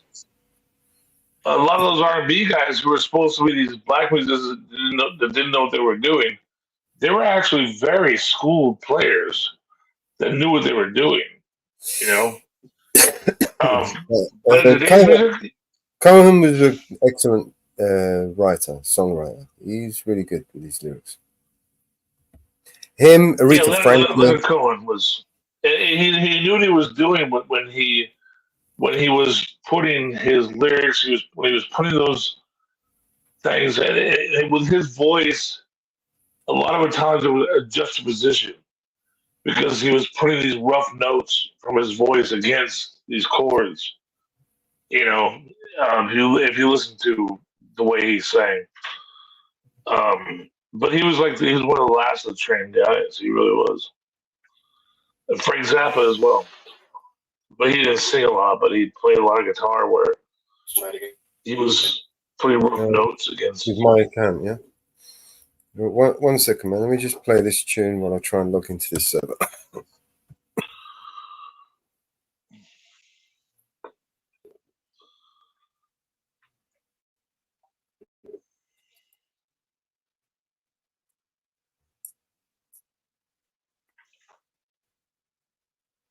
Yes, it logged me in, motherfucker. Thank you, mate. We're in. We may have to redo some stuff, add some new users and that, but yeah, we're good. We're in. It looks like it's it looks like it's the pro. All the plugins are in. We're good. We're good to go on this one, I think. I just need to check to see if I don't know. You need to create some. Well, mine was my name. Do you want me to send you my login so you can get in there? No, listen to what I'm saying. Go to users and look.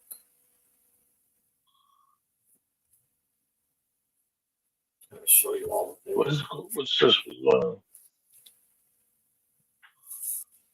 1 second. All right, so I've got Vig admin. That's what I tried. I'm so upset. I tried it. I swear to God.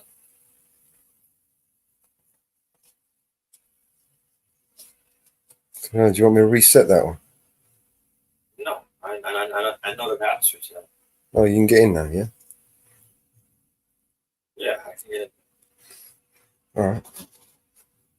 And I've got new IPTV links to add into it and make it probably about 40,000 channels.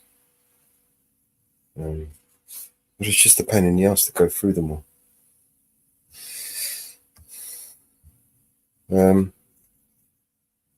Oh yeah, I just need to check the SFTP to see if it's connects and it loads the videos, and then we're good to go.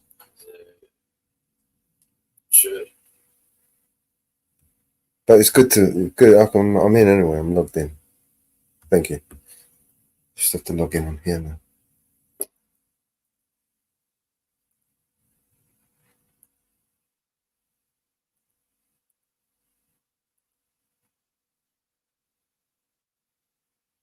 Oh, thank fuck for that. No.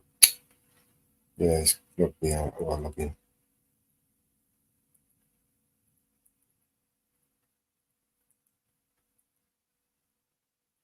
And it looks like I'm logged in on the Android as well. Perfect. Thank you, mate. We're in. We're ready to cook. Mama bear be pleased as well. Sorry about that, JT. Let me just bring up another Leonard Cohen song for you.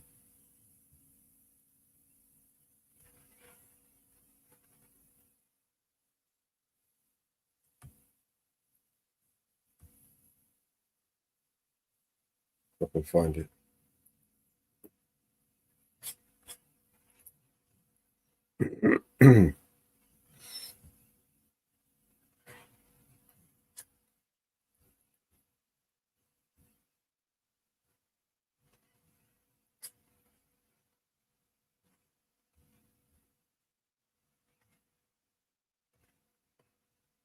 All right, just open a bottle of wine. Let's go. Here we go. Okay, now. Got now left to the panel. So, oh, what's this one? Let's play this one. Not a Leonard Cohen song.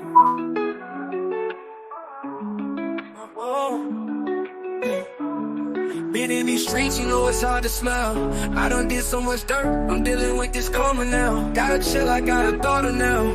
Tears running down my cheek, they call my partner down. I got my chin up with 10 toes down. They wipe my dog and I'm just praying for his kids. I be barely and can't leave my house without my stick.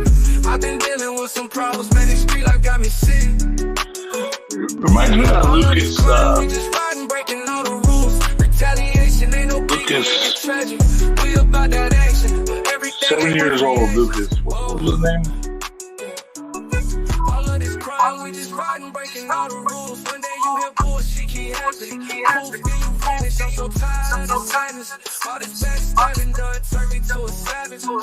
Every day I'm on my hustle. This is Every another DNC cover song.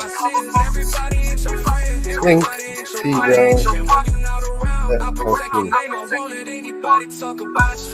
I keep my chin up with 10 toes down. Supported DNC support. Thank you, mate. I rock your face all on my gloves now. Gotta put on for my bro now. We just riding, breaking all the rules. Retaliation ain't no biggie, it get tragic. We about that action, but everything ain't worth reactions. Oh, all of this crying, we just riding, breaking all the rules. One day you hear bullshit, keep happening. Poof, then you vanish. I'm so tired of this sadness. All this backstabbing done turned me to a savage. I really miss my homie, even though you gone away. Yeah. I really miss my homie, even though you gone away. Can't believe you gone away. Can't believe you gone away. Can't believe you gone Lucas away. Graham. Why they take my dog away? Tell me why they take my dog away. Kind of reminds me of Lucas Graham. Gone away. Can't believe you gone away. Can't believe you gone away. Why they take my dog away? I really miss my homie. Can't believe you gone away. Away. Can't believe you gone away. Ooh. I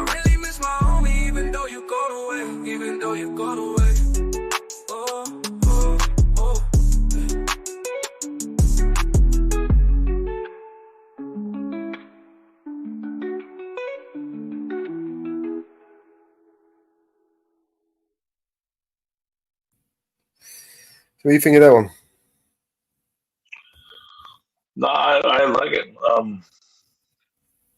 I recently lost a good friend of mine in the last couple of weeks. He was the godfather of my children, and I miss him sorely. That's why I haven't been around a lot. It's just, sometimes you got to take a break and get some perspective, you know? Yeah. Especially when you're somebody like that. This was a guy, when I came out of college, I used to work security. I was a security guard at his car dealership. I was in college, and when I got out of college, he helped me get credit. He helped me get established in life. He got me a good car. They got me a good car. Got me a good car loan. You know, helped me get established. You know, at my wedding, you know, he was a musician. He had a he was playing clubs when he was 16. He was a drummer, percussionist, and at my wedding, yeah, I played a guitar a little bit, you know. He was like, "Jay, get up there," and the guy handed me this 1965 Strat, and I looked over to him. He sat down on the drum kit. He's like, "Let's go." He goes, "What do you want to play, Jay?" I said, "I don't know." He goes, "How about Louie?" I said, "I can play Louie." So at my wedding, you know, he walked me up there, and you know, we just jammed it out, dude.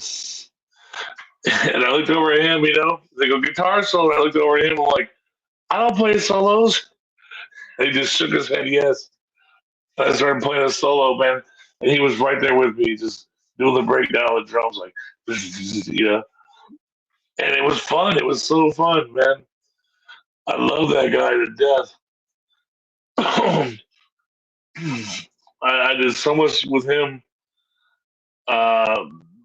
You know, I've been to Vegas and been in every back room, and I didn't even know existed. You know, because he was like a high roller kind of guy, and he showed me the whole different side of life.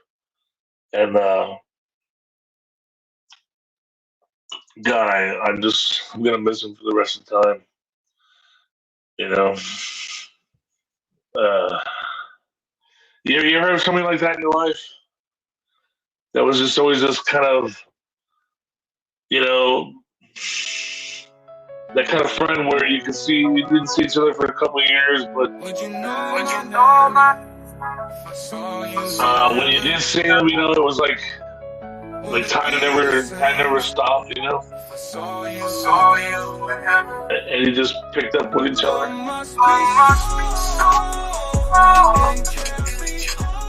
I'm sorry, I was trying to bore you. You're not boring enough. He was just one of those guys where if you didn't see each other, if I didn't see him for 2 years, you know, it was just like the next day, you know. It was just one of those genuine kind of real souls, and he really helped people. Just a good solid dude.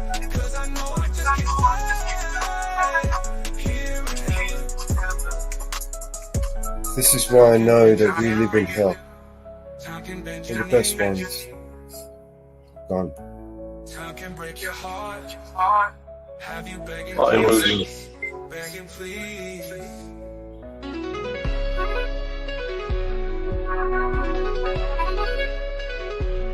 No, you might like this one.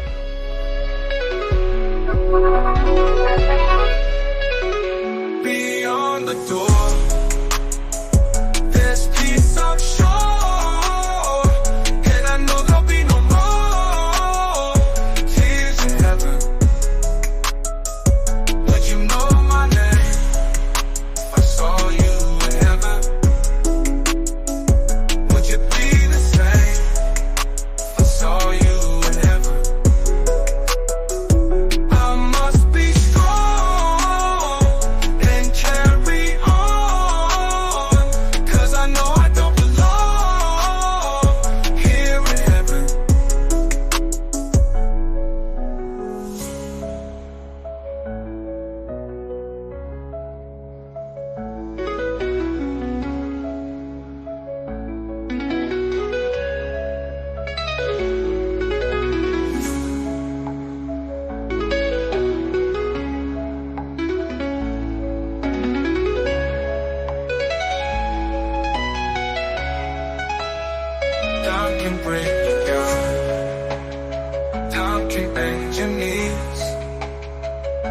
can break your heart.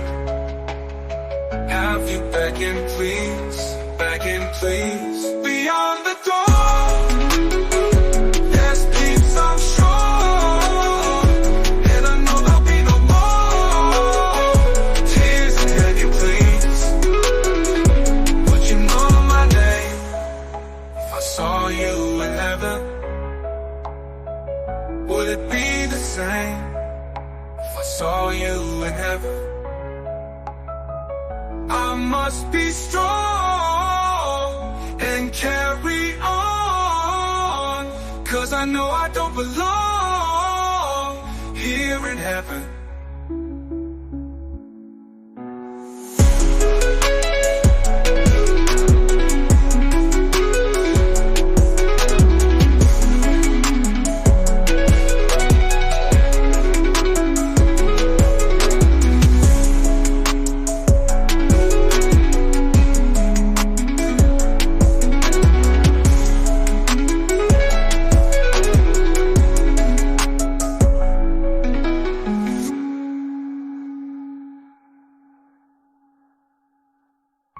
It's not bad. I like it. Not bad, right? Yeah, I got one for you.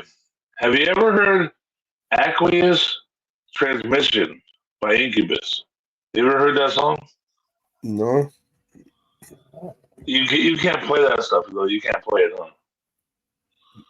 No, but we can remake it. And we can play that.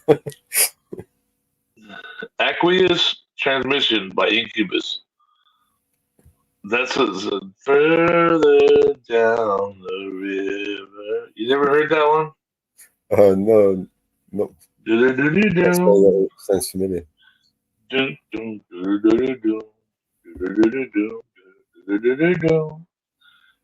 Aqueous Transmission by Incubus. Great song. Like, and you would, in fact, I can see how with the AI, it has a lot of room for lyrics and stuff in there. Still learning, still playing with it. I mean, music wasn't my forte anyway, but I'll print the name in the chat. Obviously, the more musically minded you are, the more skilled you are, the more the AI can actually help you, right? So, for instance, like you who can actually play a musical instrument, you can use that musical instrument and play anything you want to play, and then get the AI to add whatever it is you want it to add to it without having to, require a whole. Why did you print twice whenever I print? Oh, yeah, I put it in the comments. I put in the comments. Aqueous Transmission by Incubus. Yeah, it's because we're connected to multiple channels. How am I connected to multiple channels? I don't know. We are connected to multiple channels. We're streaming everywhere right now. We're streaming to 3 YouTube channels: Twitch, X, D-Line, Odyssey, Rumble, Kick, fucking, and a whole bunch of others. I can't remember. We World Wide Web, yo. So hello to everybody. Hello, everybody. Yeah. Well, I think they like some of the music anyway. It's either that or they hate to like us, or they like to hate us. It's confusing. I find it baffling why there are that many billions of channels that you could listen to, far more entertaining, and then you just stuck on this one place that you don't like. You don't like the people, you don't like the person, you don't like the music, you don't like the content, you don't like it, but you stick around and complain about it. I mean, people do that, right? It baffles my brain. That blows my mind. That's what blows my mind is the haters. It's like, what are you here if you don't like it for? What are you doing? There has to be more than 2.5 billion channels just on YouTube. It's excluding X and Facebook and the fucking this one and that one and all the other places that you can go to find more. It's like, you can at least turn on cable TV and find something you like. That you relate to. You gotta find something out there, man. You know, it would take you 1,000 lifetimes to be able to watch everything that's up to date today. And in 1,000 lifetimes, you'd need another 100,000 lifetimes to watch that shit. So, but it's like you can't just turn on cable TV and watch Rockford Files or Magnum PI. That's some pretty good shit. You know what I mean? I mean, why you gotta find something you hate and go on there and do all this mess?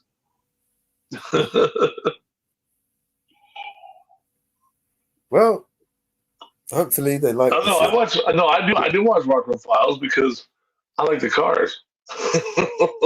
Those 70s cars. Oh man, I love this. I love to watch the cars. Are you a vehicle fan? Do you like cars? Yeah, I like cars.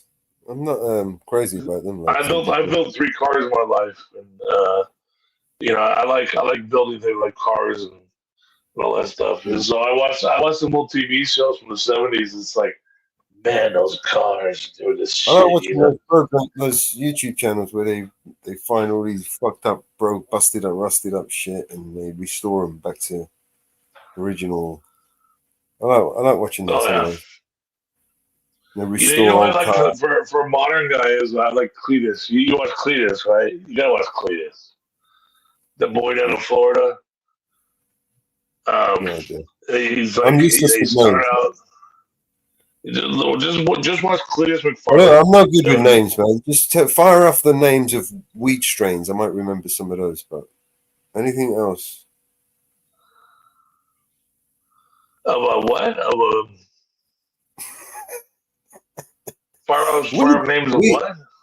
Weed strains. You know, marijuana weed come strains. on now. Okay. I mean, I might remember some of those names, but anyone else's names, forget it. I'm fucking useless, man. I smoke too much. Oh, I got you. I bought some weed once. It was called Amnesia. I forgot what it was called. You know, that was the craziest thing about weed being legal. Like, all of a sudden, everybody I knew wasn't just a pot smoker. They were a fucking expert on friggin' weed. I'm an expert on it now. I'm a connoisseur, man. Yeah, they're like, oh, do you just grow light and just hydroponics? I'm like, what the fuck? What are you talking about? I just want some red cess. That's all I want is some red cess. Can you give me some red cess? Oh, I'm like, can I get some skunk? Like, well, skunk is a relative term. Bitch, just make it stinky. I don't need all this. Yeah, create a whole world. They didn't just legalize pot. It created a whole world full of experts, pot experts.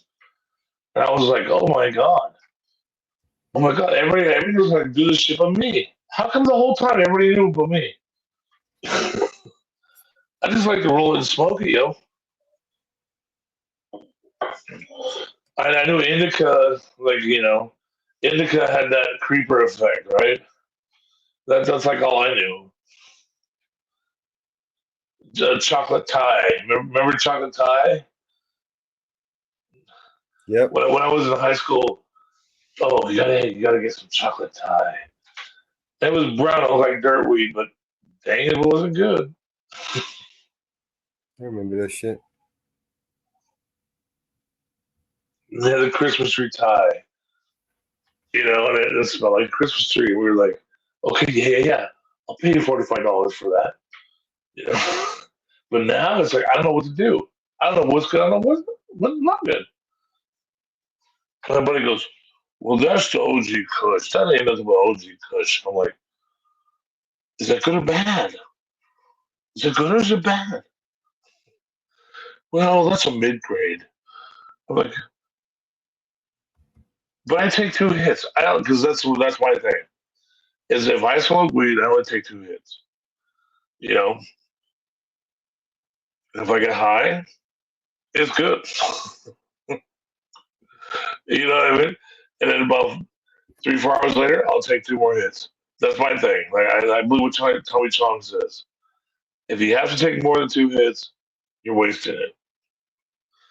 So all I ever do is take 2 hits. And it keeps my tolerance down. You know what I'm saying? It keeps my tolerance down to 2 hits. So I take 2 hits and I get high. I know it's good.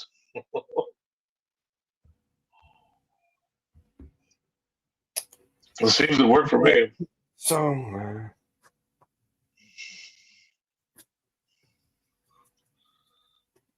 Because that's Tommy Chong said that for years. He's like, I only ever take 2 hits. If it don't get me high, well, sell it to somebody else.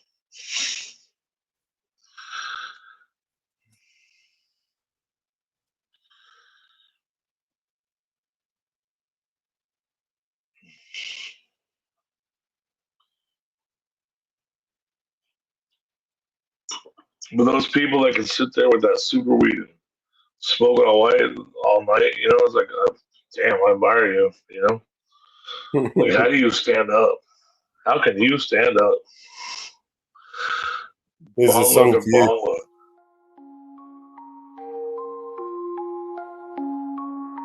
I smoke 2 joints in the afternoon, it makes me feel alright.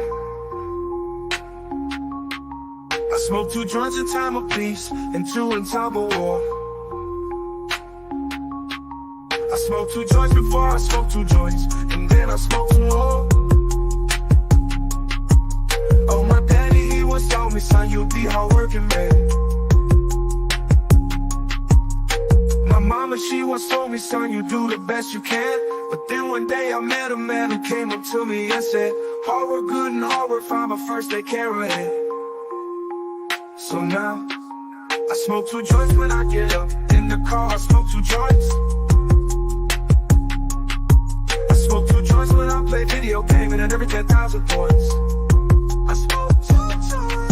I smoke 2 joints in time of peace and 2 in time of war. Damn, that was a banner. I smoke 2 joints before I smoke 2 joints, and then I smoke 2 more. Oh, my daddy, he once told me, son, you'll be hardworking, man. My mama, she once told me, son, you do the best you can. But then one day I met a man who came up to me and said, hard work good and hard work fine, but first they care ahead. So now, I smoke 2 joints in the morning, I smoke 2 joints at night. I smoke 2 joints in the afternoon, it makes me feel alright. I smoke 2 joints in time of peace, and 2 in time of war. I smoke 2 joints before I smoke 2 joints, and then I smoke 2 more. Smoke 2 joints, that's what I do. Smoke 2 joints, come smoke 2 joints with me in the morning. Smoke 2 joints, come smoke 2 joints with me in the afternoon. Yeah. Smoke 2 joints. Smoke 2 joints. I'm gonna do your homework. Smoke 2 joints. I knew you were gonna say that. Smoke 2 joints.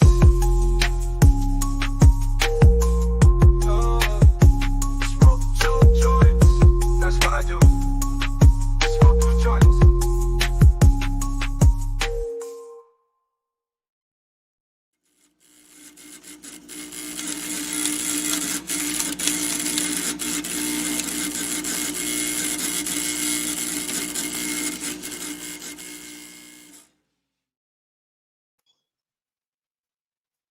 What do you reckon?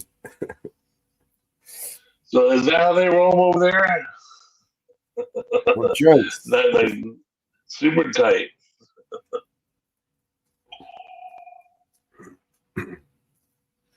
Not bad music, right?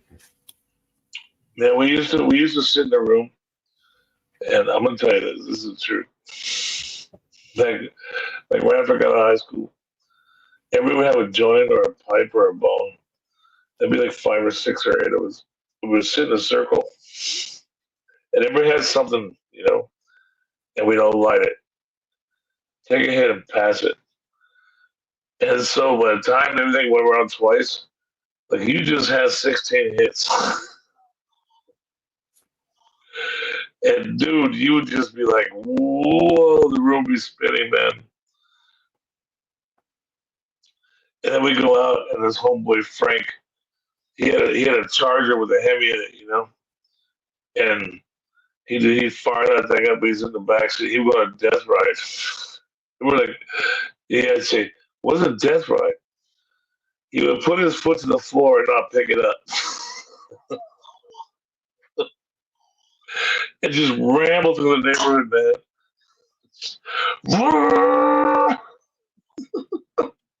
Sliding around the corners. Oh my God, man. All those days. Different world than it is now. Totally different world than it is now. If they did that shit in the world today, you'd be labeled as a terrorist. What a different time. I don't know how to describe it.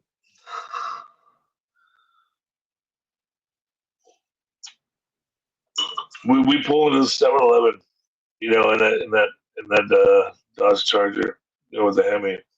He would just roast the tires, tearing up the asphalt, you know, putting divots in the parking lot, smoking the tires, just peel out, man.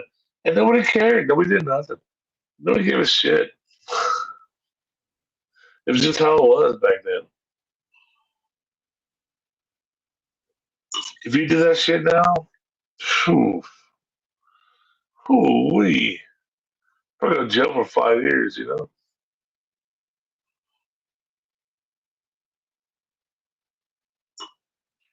You offended somebody. That's 5 years in jail.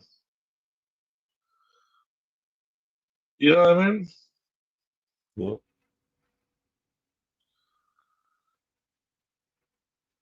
Different world back then, man. People understood, you know. Kids gonna have fun. Kids gonna cut loose. You know, it was just a whole different thing. You know, and now I came like my kid's 13 years old, and if I let her ride her bike down to the 7-Eleven and buy some bubble gum, they're gonna call in and go, "Oh, the unsupervised child. She's unsupervised. Call CPS." You know, they're gonna take my fucking kid away. I'm like, she's 13 years old. She rode her bike down to the store. What the fuck is the problem with that? But they're gonna take her away. You know, you can't leave your child unsupervised. Like, what a world we live in.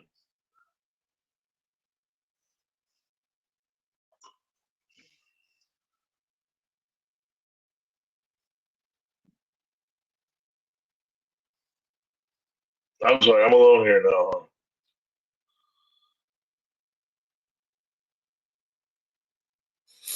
I'm just working on another channel at the moment, just trying to. You got kids, dog? You got kids? They're not kids anymore, no. What were they in college? Were they out of college? Were they out? They're finished university. They're working now. They're got their own lives. Nice. They got like good professions, or you know, not really. Like they're making it on their own. Like they spend a lot of money just for getting some normal jobs. You know, did they help them out? I suppose maybe, you know, being more educated kind of makes you more appealing. Sometimes this can be you can have the adverse effects depending on the type of job you're going to go for. But none of them got the type of job that they trained for in university, you know, college. Were they more liberal arts? Is that why, or? No. I mean, my son studied graphic design, computer. He got a degree in it, but he works as a manager in a pub. And he manages a pub. You know? Is that because he likes managing a pub, or no? It's so difficult to get jobs, even with degrees and you know, and certificate qualifications and certificates and shit. Even with that, it's still difficult to get a job. Well, right, and if he was going to go for art, he was right to get a graphic design degree because They don't let you in the club. It's their club, and they don't let you in without it. And I know that. So he was right to get a degree if he was going to do that. But if he's not doing it now, would he have been in that position to be a manager of a pub had he not been because he's young. He's really guys, you young got to manager. spend $40,000. Just to be a manager of a pub. You know what I mean? It just doesn't. But if he's doesn't happy, financially that's work out, priceless. right? Yeah, but if he's happy, that's priceless, right? I mean, Job's a job, man. At the end of the day, the guy's got to work. Do you know what I mean? I mean, as long as my kid's happy and what she does, then I did my job is right. I did my job right? If she's happy, The main thing is that you're happy with the job, right? Because if you're not, it can become a torture. It can become a torture. And to be honest with you, I did train for those, jobs, as a systems administrator. And when I did finally get those jobs, as I realized it wasn't what I wanted. The environment wasn't the job, the people, the type of work, the places. It didn't even occur to me, that I would need to travel to these places to actually get these jobs at these places. You know what I mean? Didn't even come into my mind. I thought, yeah, that's a good job. Oh, all right. But these places, these jobs are only, certain companies that employ these certain people, and these companies are located in certain places. You know what I mean? But you don't think that through. You don't think that through. Right? Yeah. When you're starting out, you think you'll become a network administrator. Fine, how many companies out there are employing network? I mean, now there's far more than there was back then, but still, it's only the big corporations that can actually afford these fucking network engineers. Do you know what I mean? No small, medium-sized company is going to employ a network engineer. They don't need a network. Most people don't have networks. They've practically got a fucking computer on their desk. Never mind a network. Right. Well, at that point, it's like you better know 3 to 5 operating systems. You're like, well, we only had 2. I didn't know there was going to be 3 to 5. I'll learn them if you want me to. Well, you train at the enterprise level where you're building up networks and the architecture of networks of 200, 300 machines on 3 different locations, and and you've got to like set up the the routing, the switches, the server rooms, all of that stuff. Do you know what I mean? How many companies out there that actually do all of that shit? Not many. I mean, there are, like I said, now there are far more than there were back then. But well, where you're at is a lot less than it is over here. Right? Yeah, even less. And they're all centralized in like 1 or 2 places. Do you know what I mean? I mean, how many data centers are there? Dotted around the UK. Do you know what I mean? Like I said, now there are more now than there were back then. Amazon's data centers are just if you came over to America, you'd be like, dang, there's jobs everywhere. It turns out from what you do, because there's not a lot of people that will train what you do. Yeah, it turns out I hated the job anyway. Yeah, so that's training my ass off. That's a little bit of a big one. I ended up learning to hate. That sums it up, right? Yeah. I trained my ass off and learned the job that I hate.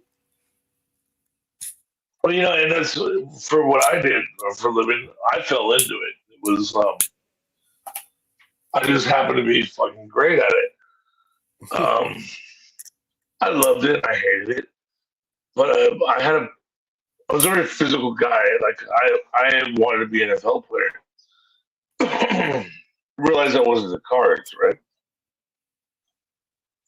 So junior college, I did some football, and I was like, you know what? I'm just beating myself up. I'm not gonna get in the NFL. I'm breaking my knuckles for nothing, So I left.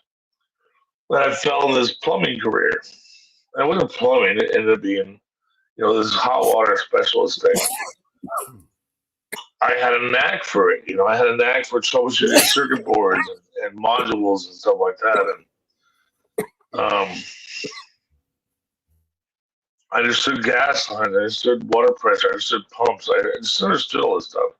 I just had a knack for it. But also because I wanted to be an NFL player, I could take 2,000-pound boiler up the stairs every day. So 3 days a week I was installing 2,000-pound boilers.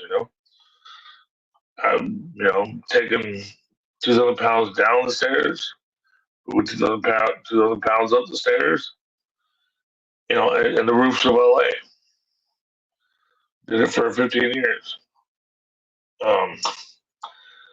But also, but in the end, what ended up being my expertise was the fact that I could troubleshoot. I mean, I could walk on something where 15 people have been on this boiler. I don't know what's wrong. I walk up and go, "Is that?" I can just look at it and go, "That's what's wrong." You dummies didn't see this? I can make people look stupid. Like people who made $500,000 a year, I can walk up and go, "You really don't know that's the problem?" You can just make them look like stupid.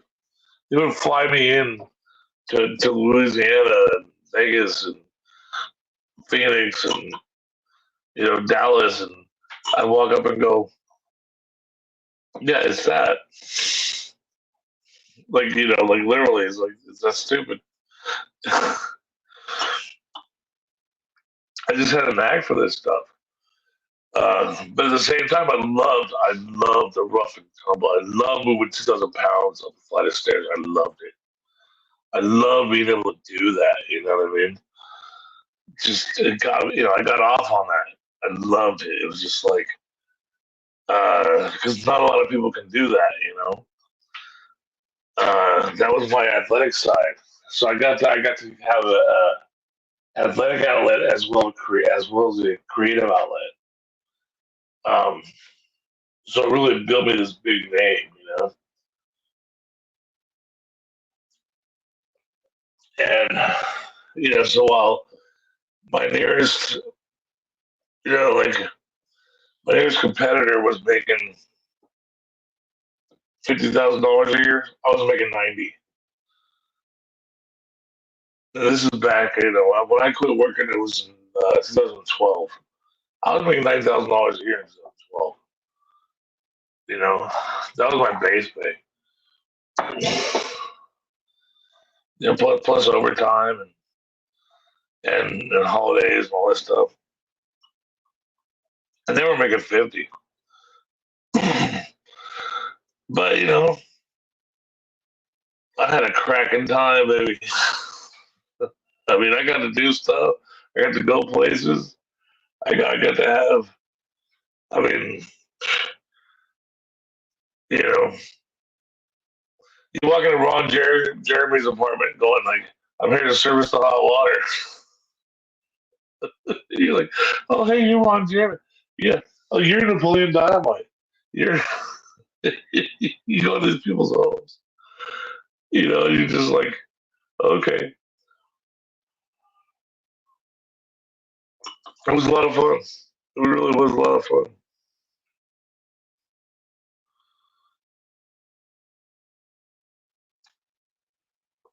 I'm sorry I killed it.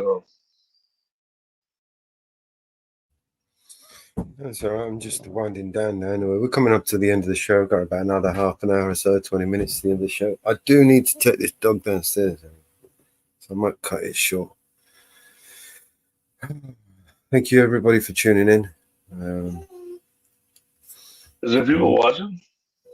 Yeah, we've got a few people. We'll go back. Okay. Yeah, I used to do, like, all of LA and Bel Air. I used to do, like, you can't even believe the houses I used to work at. I was the guy. It was so good, like a normal schlub like me. Just this schlub that lived on the Inland Empire. It was the greatest thing because I was so unaffected by all of it, you know. And it doesn't sound like it, but to me, it was the funniest thing because I was the most rough and tumble, bloody knuckle kind of guy. And, you know, for my crew, we installed boilers. We worked with boilers every day. Our motto was, if you didn't bleed, you didn't do it right. That was our motto. You know? So when I say I used to work in all these stars' homes and stuff, that was just like the weird side of it. That was weird to us. Like I worked at the guy's house who invented the pacemaker. And they had these statues and stuff up there. And I asked the lady, I go, boy, you got some old money, huh? Because that's where I come from, right? And she looked at me and she goes, yeah. She goes, no. My husband invented a pacemaker. And I said, oh, that explains it. She goes, yeah, that explains it. But she was just a good old lady, man. So she got me when I said that, you know. I was like, oh yeah, you must be some old money. She was like, no. My husband invented a pacemaker. He worked his butt off. I was like, right on. Me too. You know, she was just super cool. Some people are unexpectedly cool, and some people are unexpectedly crap. You never know. It's all a mixed bag.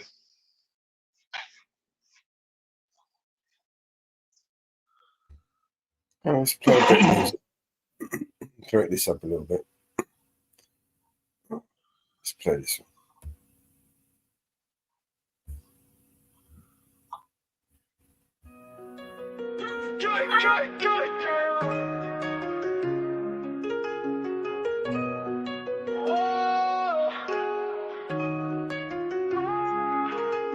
This road is gonna take us back now. You look so fine, I don't know how to act now. They say my child don't stroll off easy, cause when it's time you gon' hear what she said. Is it any wonder? Is it any wonder? At least Mama's Bear's not here to yell at me. If you ever leave me alone, I'll be crying. What'd you say, mate? I said at least Mama Bear's not here to yell at me. You're lucky she's not here. It's true.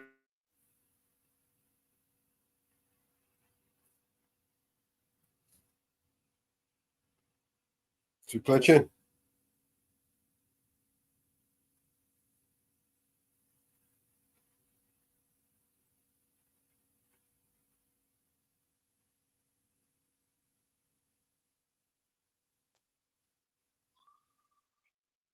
No one's in the jet. I said, should we play a tune? Have you got any rock? Can you hear my? Can I hear my song? Is my song ready to go? Stars shining high in the dark blue sky. Yeah, that's it. Let's dance tomorrow, this far underneath the moon's bright eye.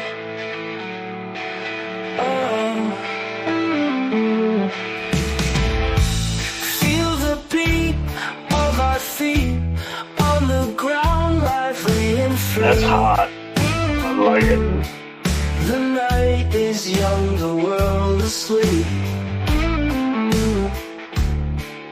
Together, just you and me, dancing in the moonlight, holding hands so tight, spinning through the midnight.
That's pretty hot.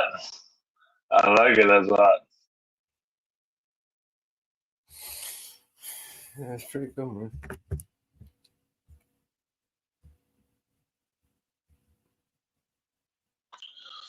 Yeah, I found another recording that was the other day, and I was like, I should probably hit you up with this. Probably send it to you somehow.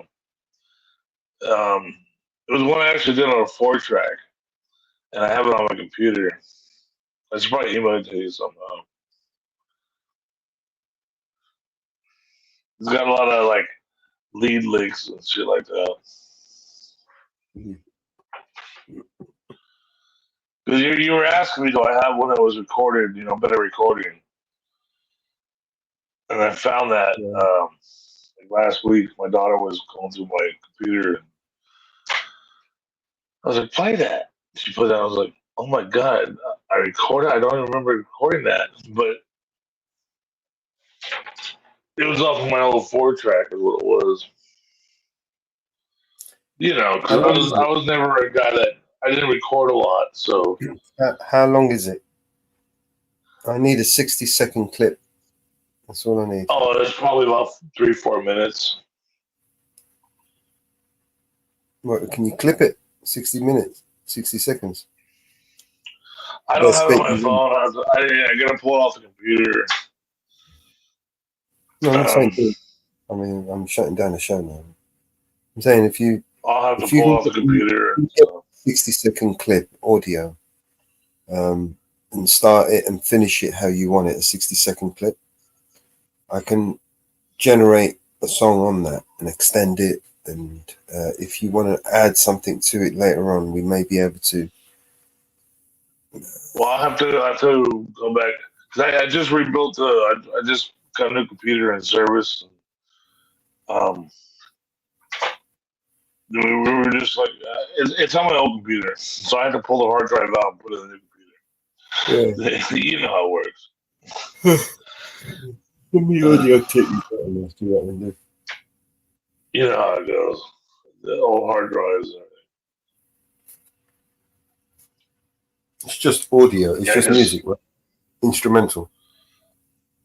Yeah. It's in my Windows, a music player, and it was unknown artist. And then, I'm saying there's no vocals on it. It's just instrumental. Well, click on that. And she clicks on that. I was like, oh, that's me.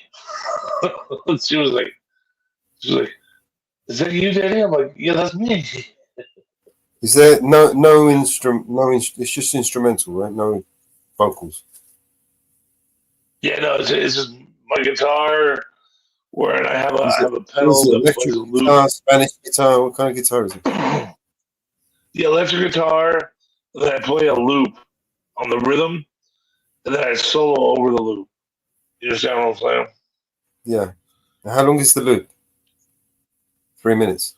No. 15-minute loop. 15-second loop. 30-second loop. All right. But then I soloed for about 3 or 4 minutes, But it was actually like the peak when I was actually playing and practicing and listening to music all the time, and I was actually was doing actual real rock star licks. You know what I mean? You gotta understand, if do you ever play guitar? I'll try to play it. It's very hard. And to do all that stuff those rock stars do, like Jimmy Page on it, and Van Halen, it's very hard to do. You have to play it every day and practice every day. You have to live it, love it. It's very hard to play like they play.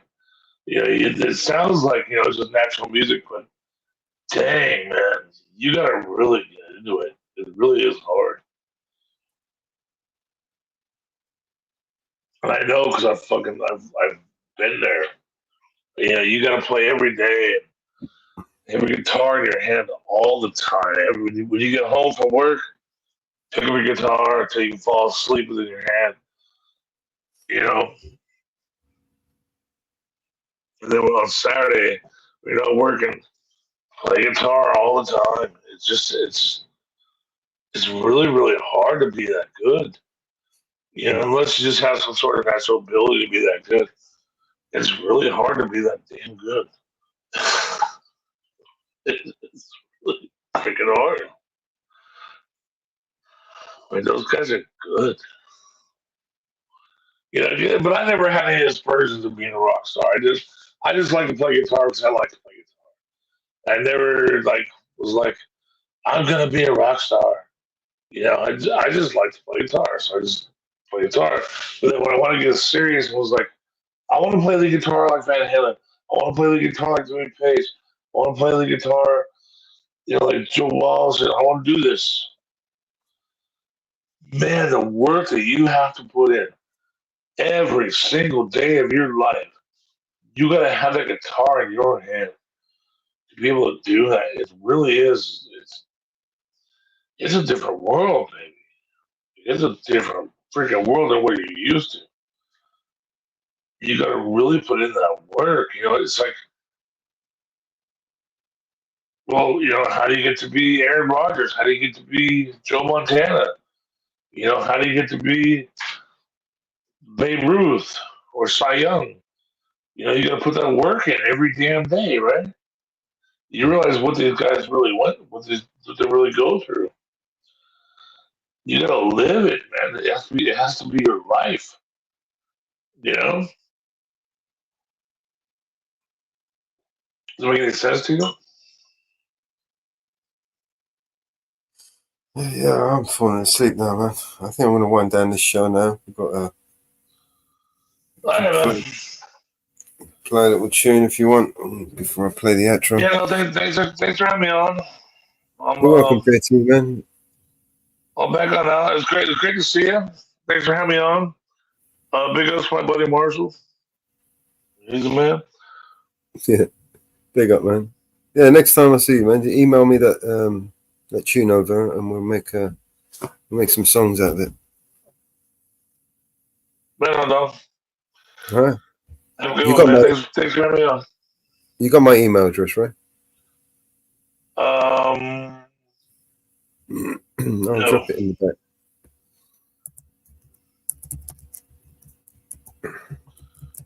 The comments or where is the chat? Yeah, how about with the chat? There's my email's in the private chat in the back here. Okay, I'll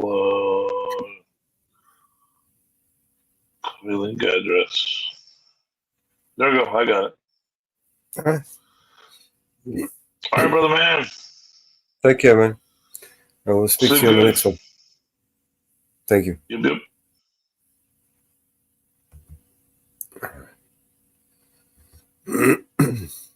It's what we got, 9:46. We've got a couple of minutes before we can play the outro there. I'm sure it's only a couple of minutes. I'll play us a couple of tunes.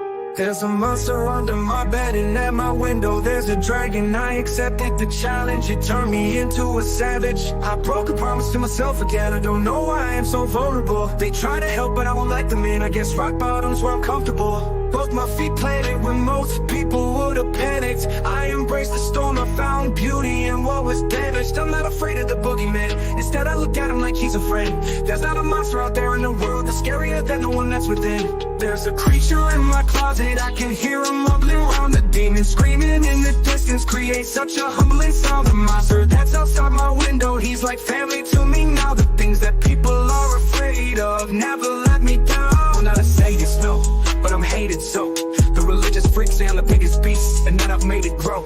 When I spray this flow, I created more. Creatures alike when I heat up the mic, I'm a bleed of the night, but I'm tainted though. But the darkness I'm finding, I spark it and shine it. They find it, this mind is woe.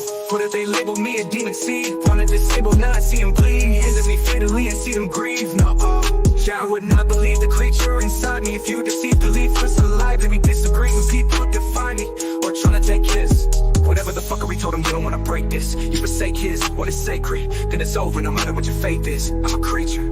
There's a creature in my closet, I can hear him rumbling around. The demon screaming in the distance creates such a humbling sound. A monster that's outside my window, he's like family to me now. The things that people are afraid of never let me down. Yeah, I managed to get myself in trouble, all of this pain. Yeah, I'm down in the double dose and liquor's always to blame. If I could keep myself sober, I keep my hands to myself. I take a shot and it's over, that's how I end up in hell. I do. I hope I don't pass it down to my offspring. They get everything from their daddy, feel like I'm addicted to all things. Yeah, there's no reason to change, I've gone too far now. I'm stuck in my ways, back at the bar now. They said I'm a flirt, they right, I ain't perfect guy. So I'm thirsty and working and purposely searching for something that's hurting me so I can get back up and go. I just back out of it slow, that's how it go. I'm at the back out of her, and next night act, I don't know. Okay, they be laughing at me, hands be grabbing at me. Feel like God let it happen to me. That be blasphemy, these bad desperately. Okay, yeah, I think I better let it go. Either that, or I gotta let it know that I can't do that. There's a creature in my closet, I can hear him rumbling around. The demon screaming in the distance creates such a humbling sound. The monster that's outside my window, he's like family to me now.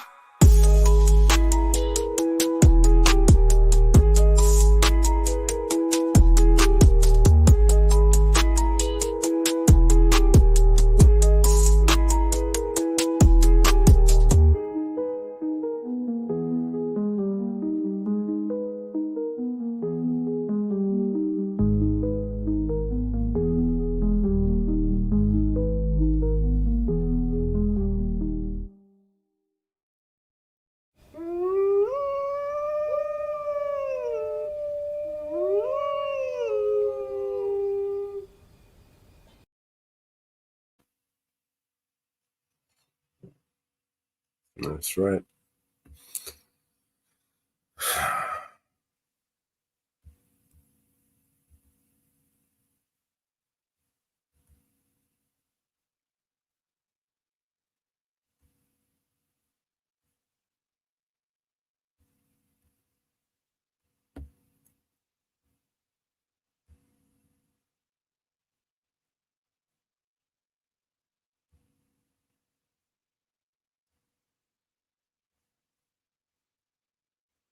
All right.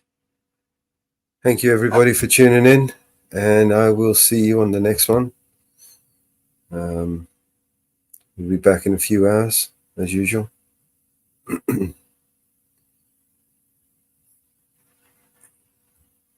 Play us one more song before I play the outro, and then it's a good night. Thank you, everybody, for tuning in.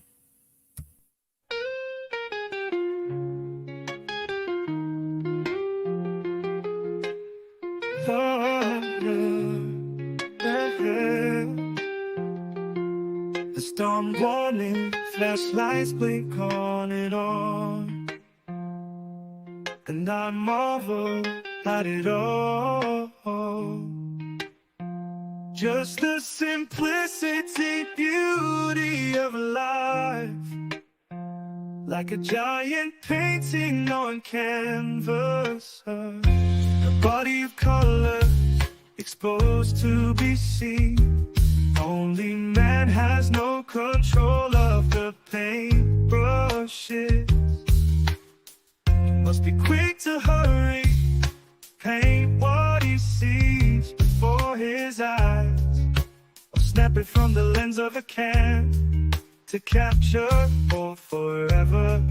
Keep it locked in some memory that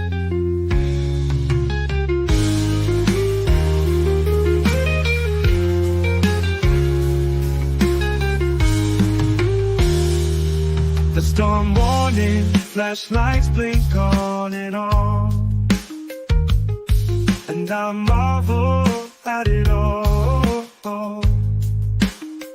Just the simplicity, beauty of life, like a giant painting on canvas, a body of colors exposed to be seen. Only man has no control of the paintbrushes. He must be quick to to hurry, paint what he sees before his eyes, or snap it from the lens of a camera to capture, or forever keep it locked in some memory bag, or forever keep it locked in some memory bag.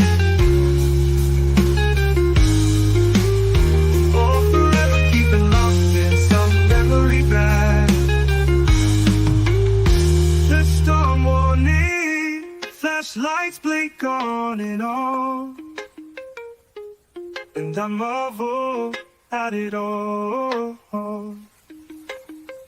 Just the simplicity, beauty of life, like a giant painting on canvas, a body of colors exposed to be seen.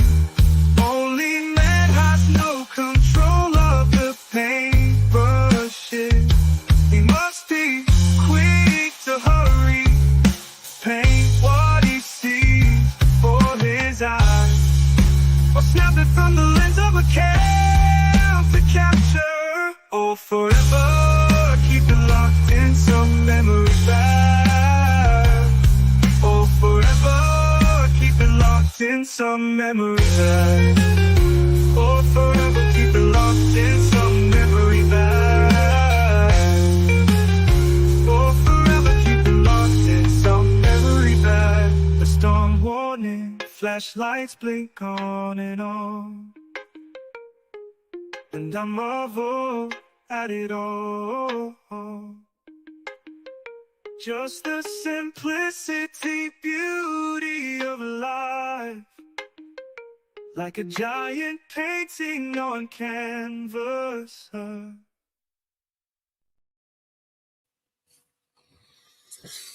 right, thank you again, once again, and good night for now. See you on the next one.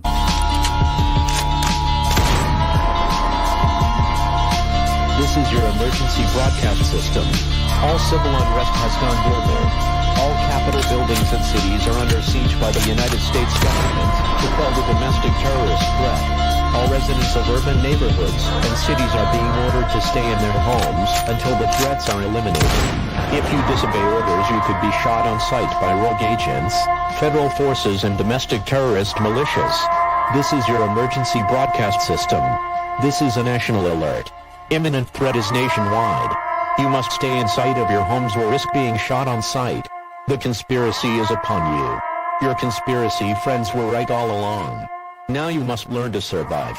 If you hear this, you are the resistance. This is your emergency broadcast system. End of broadcast.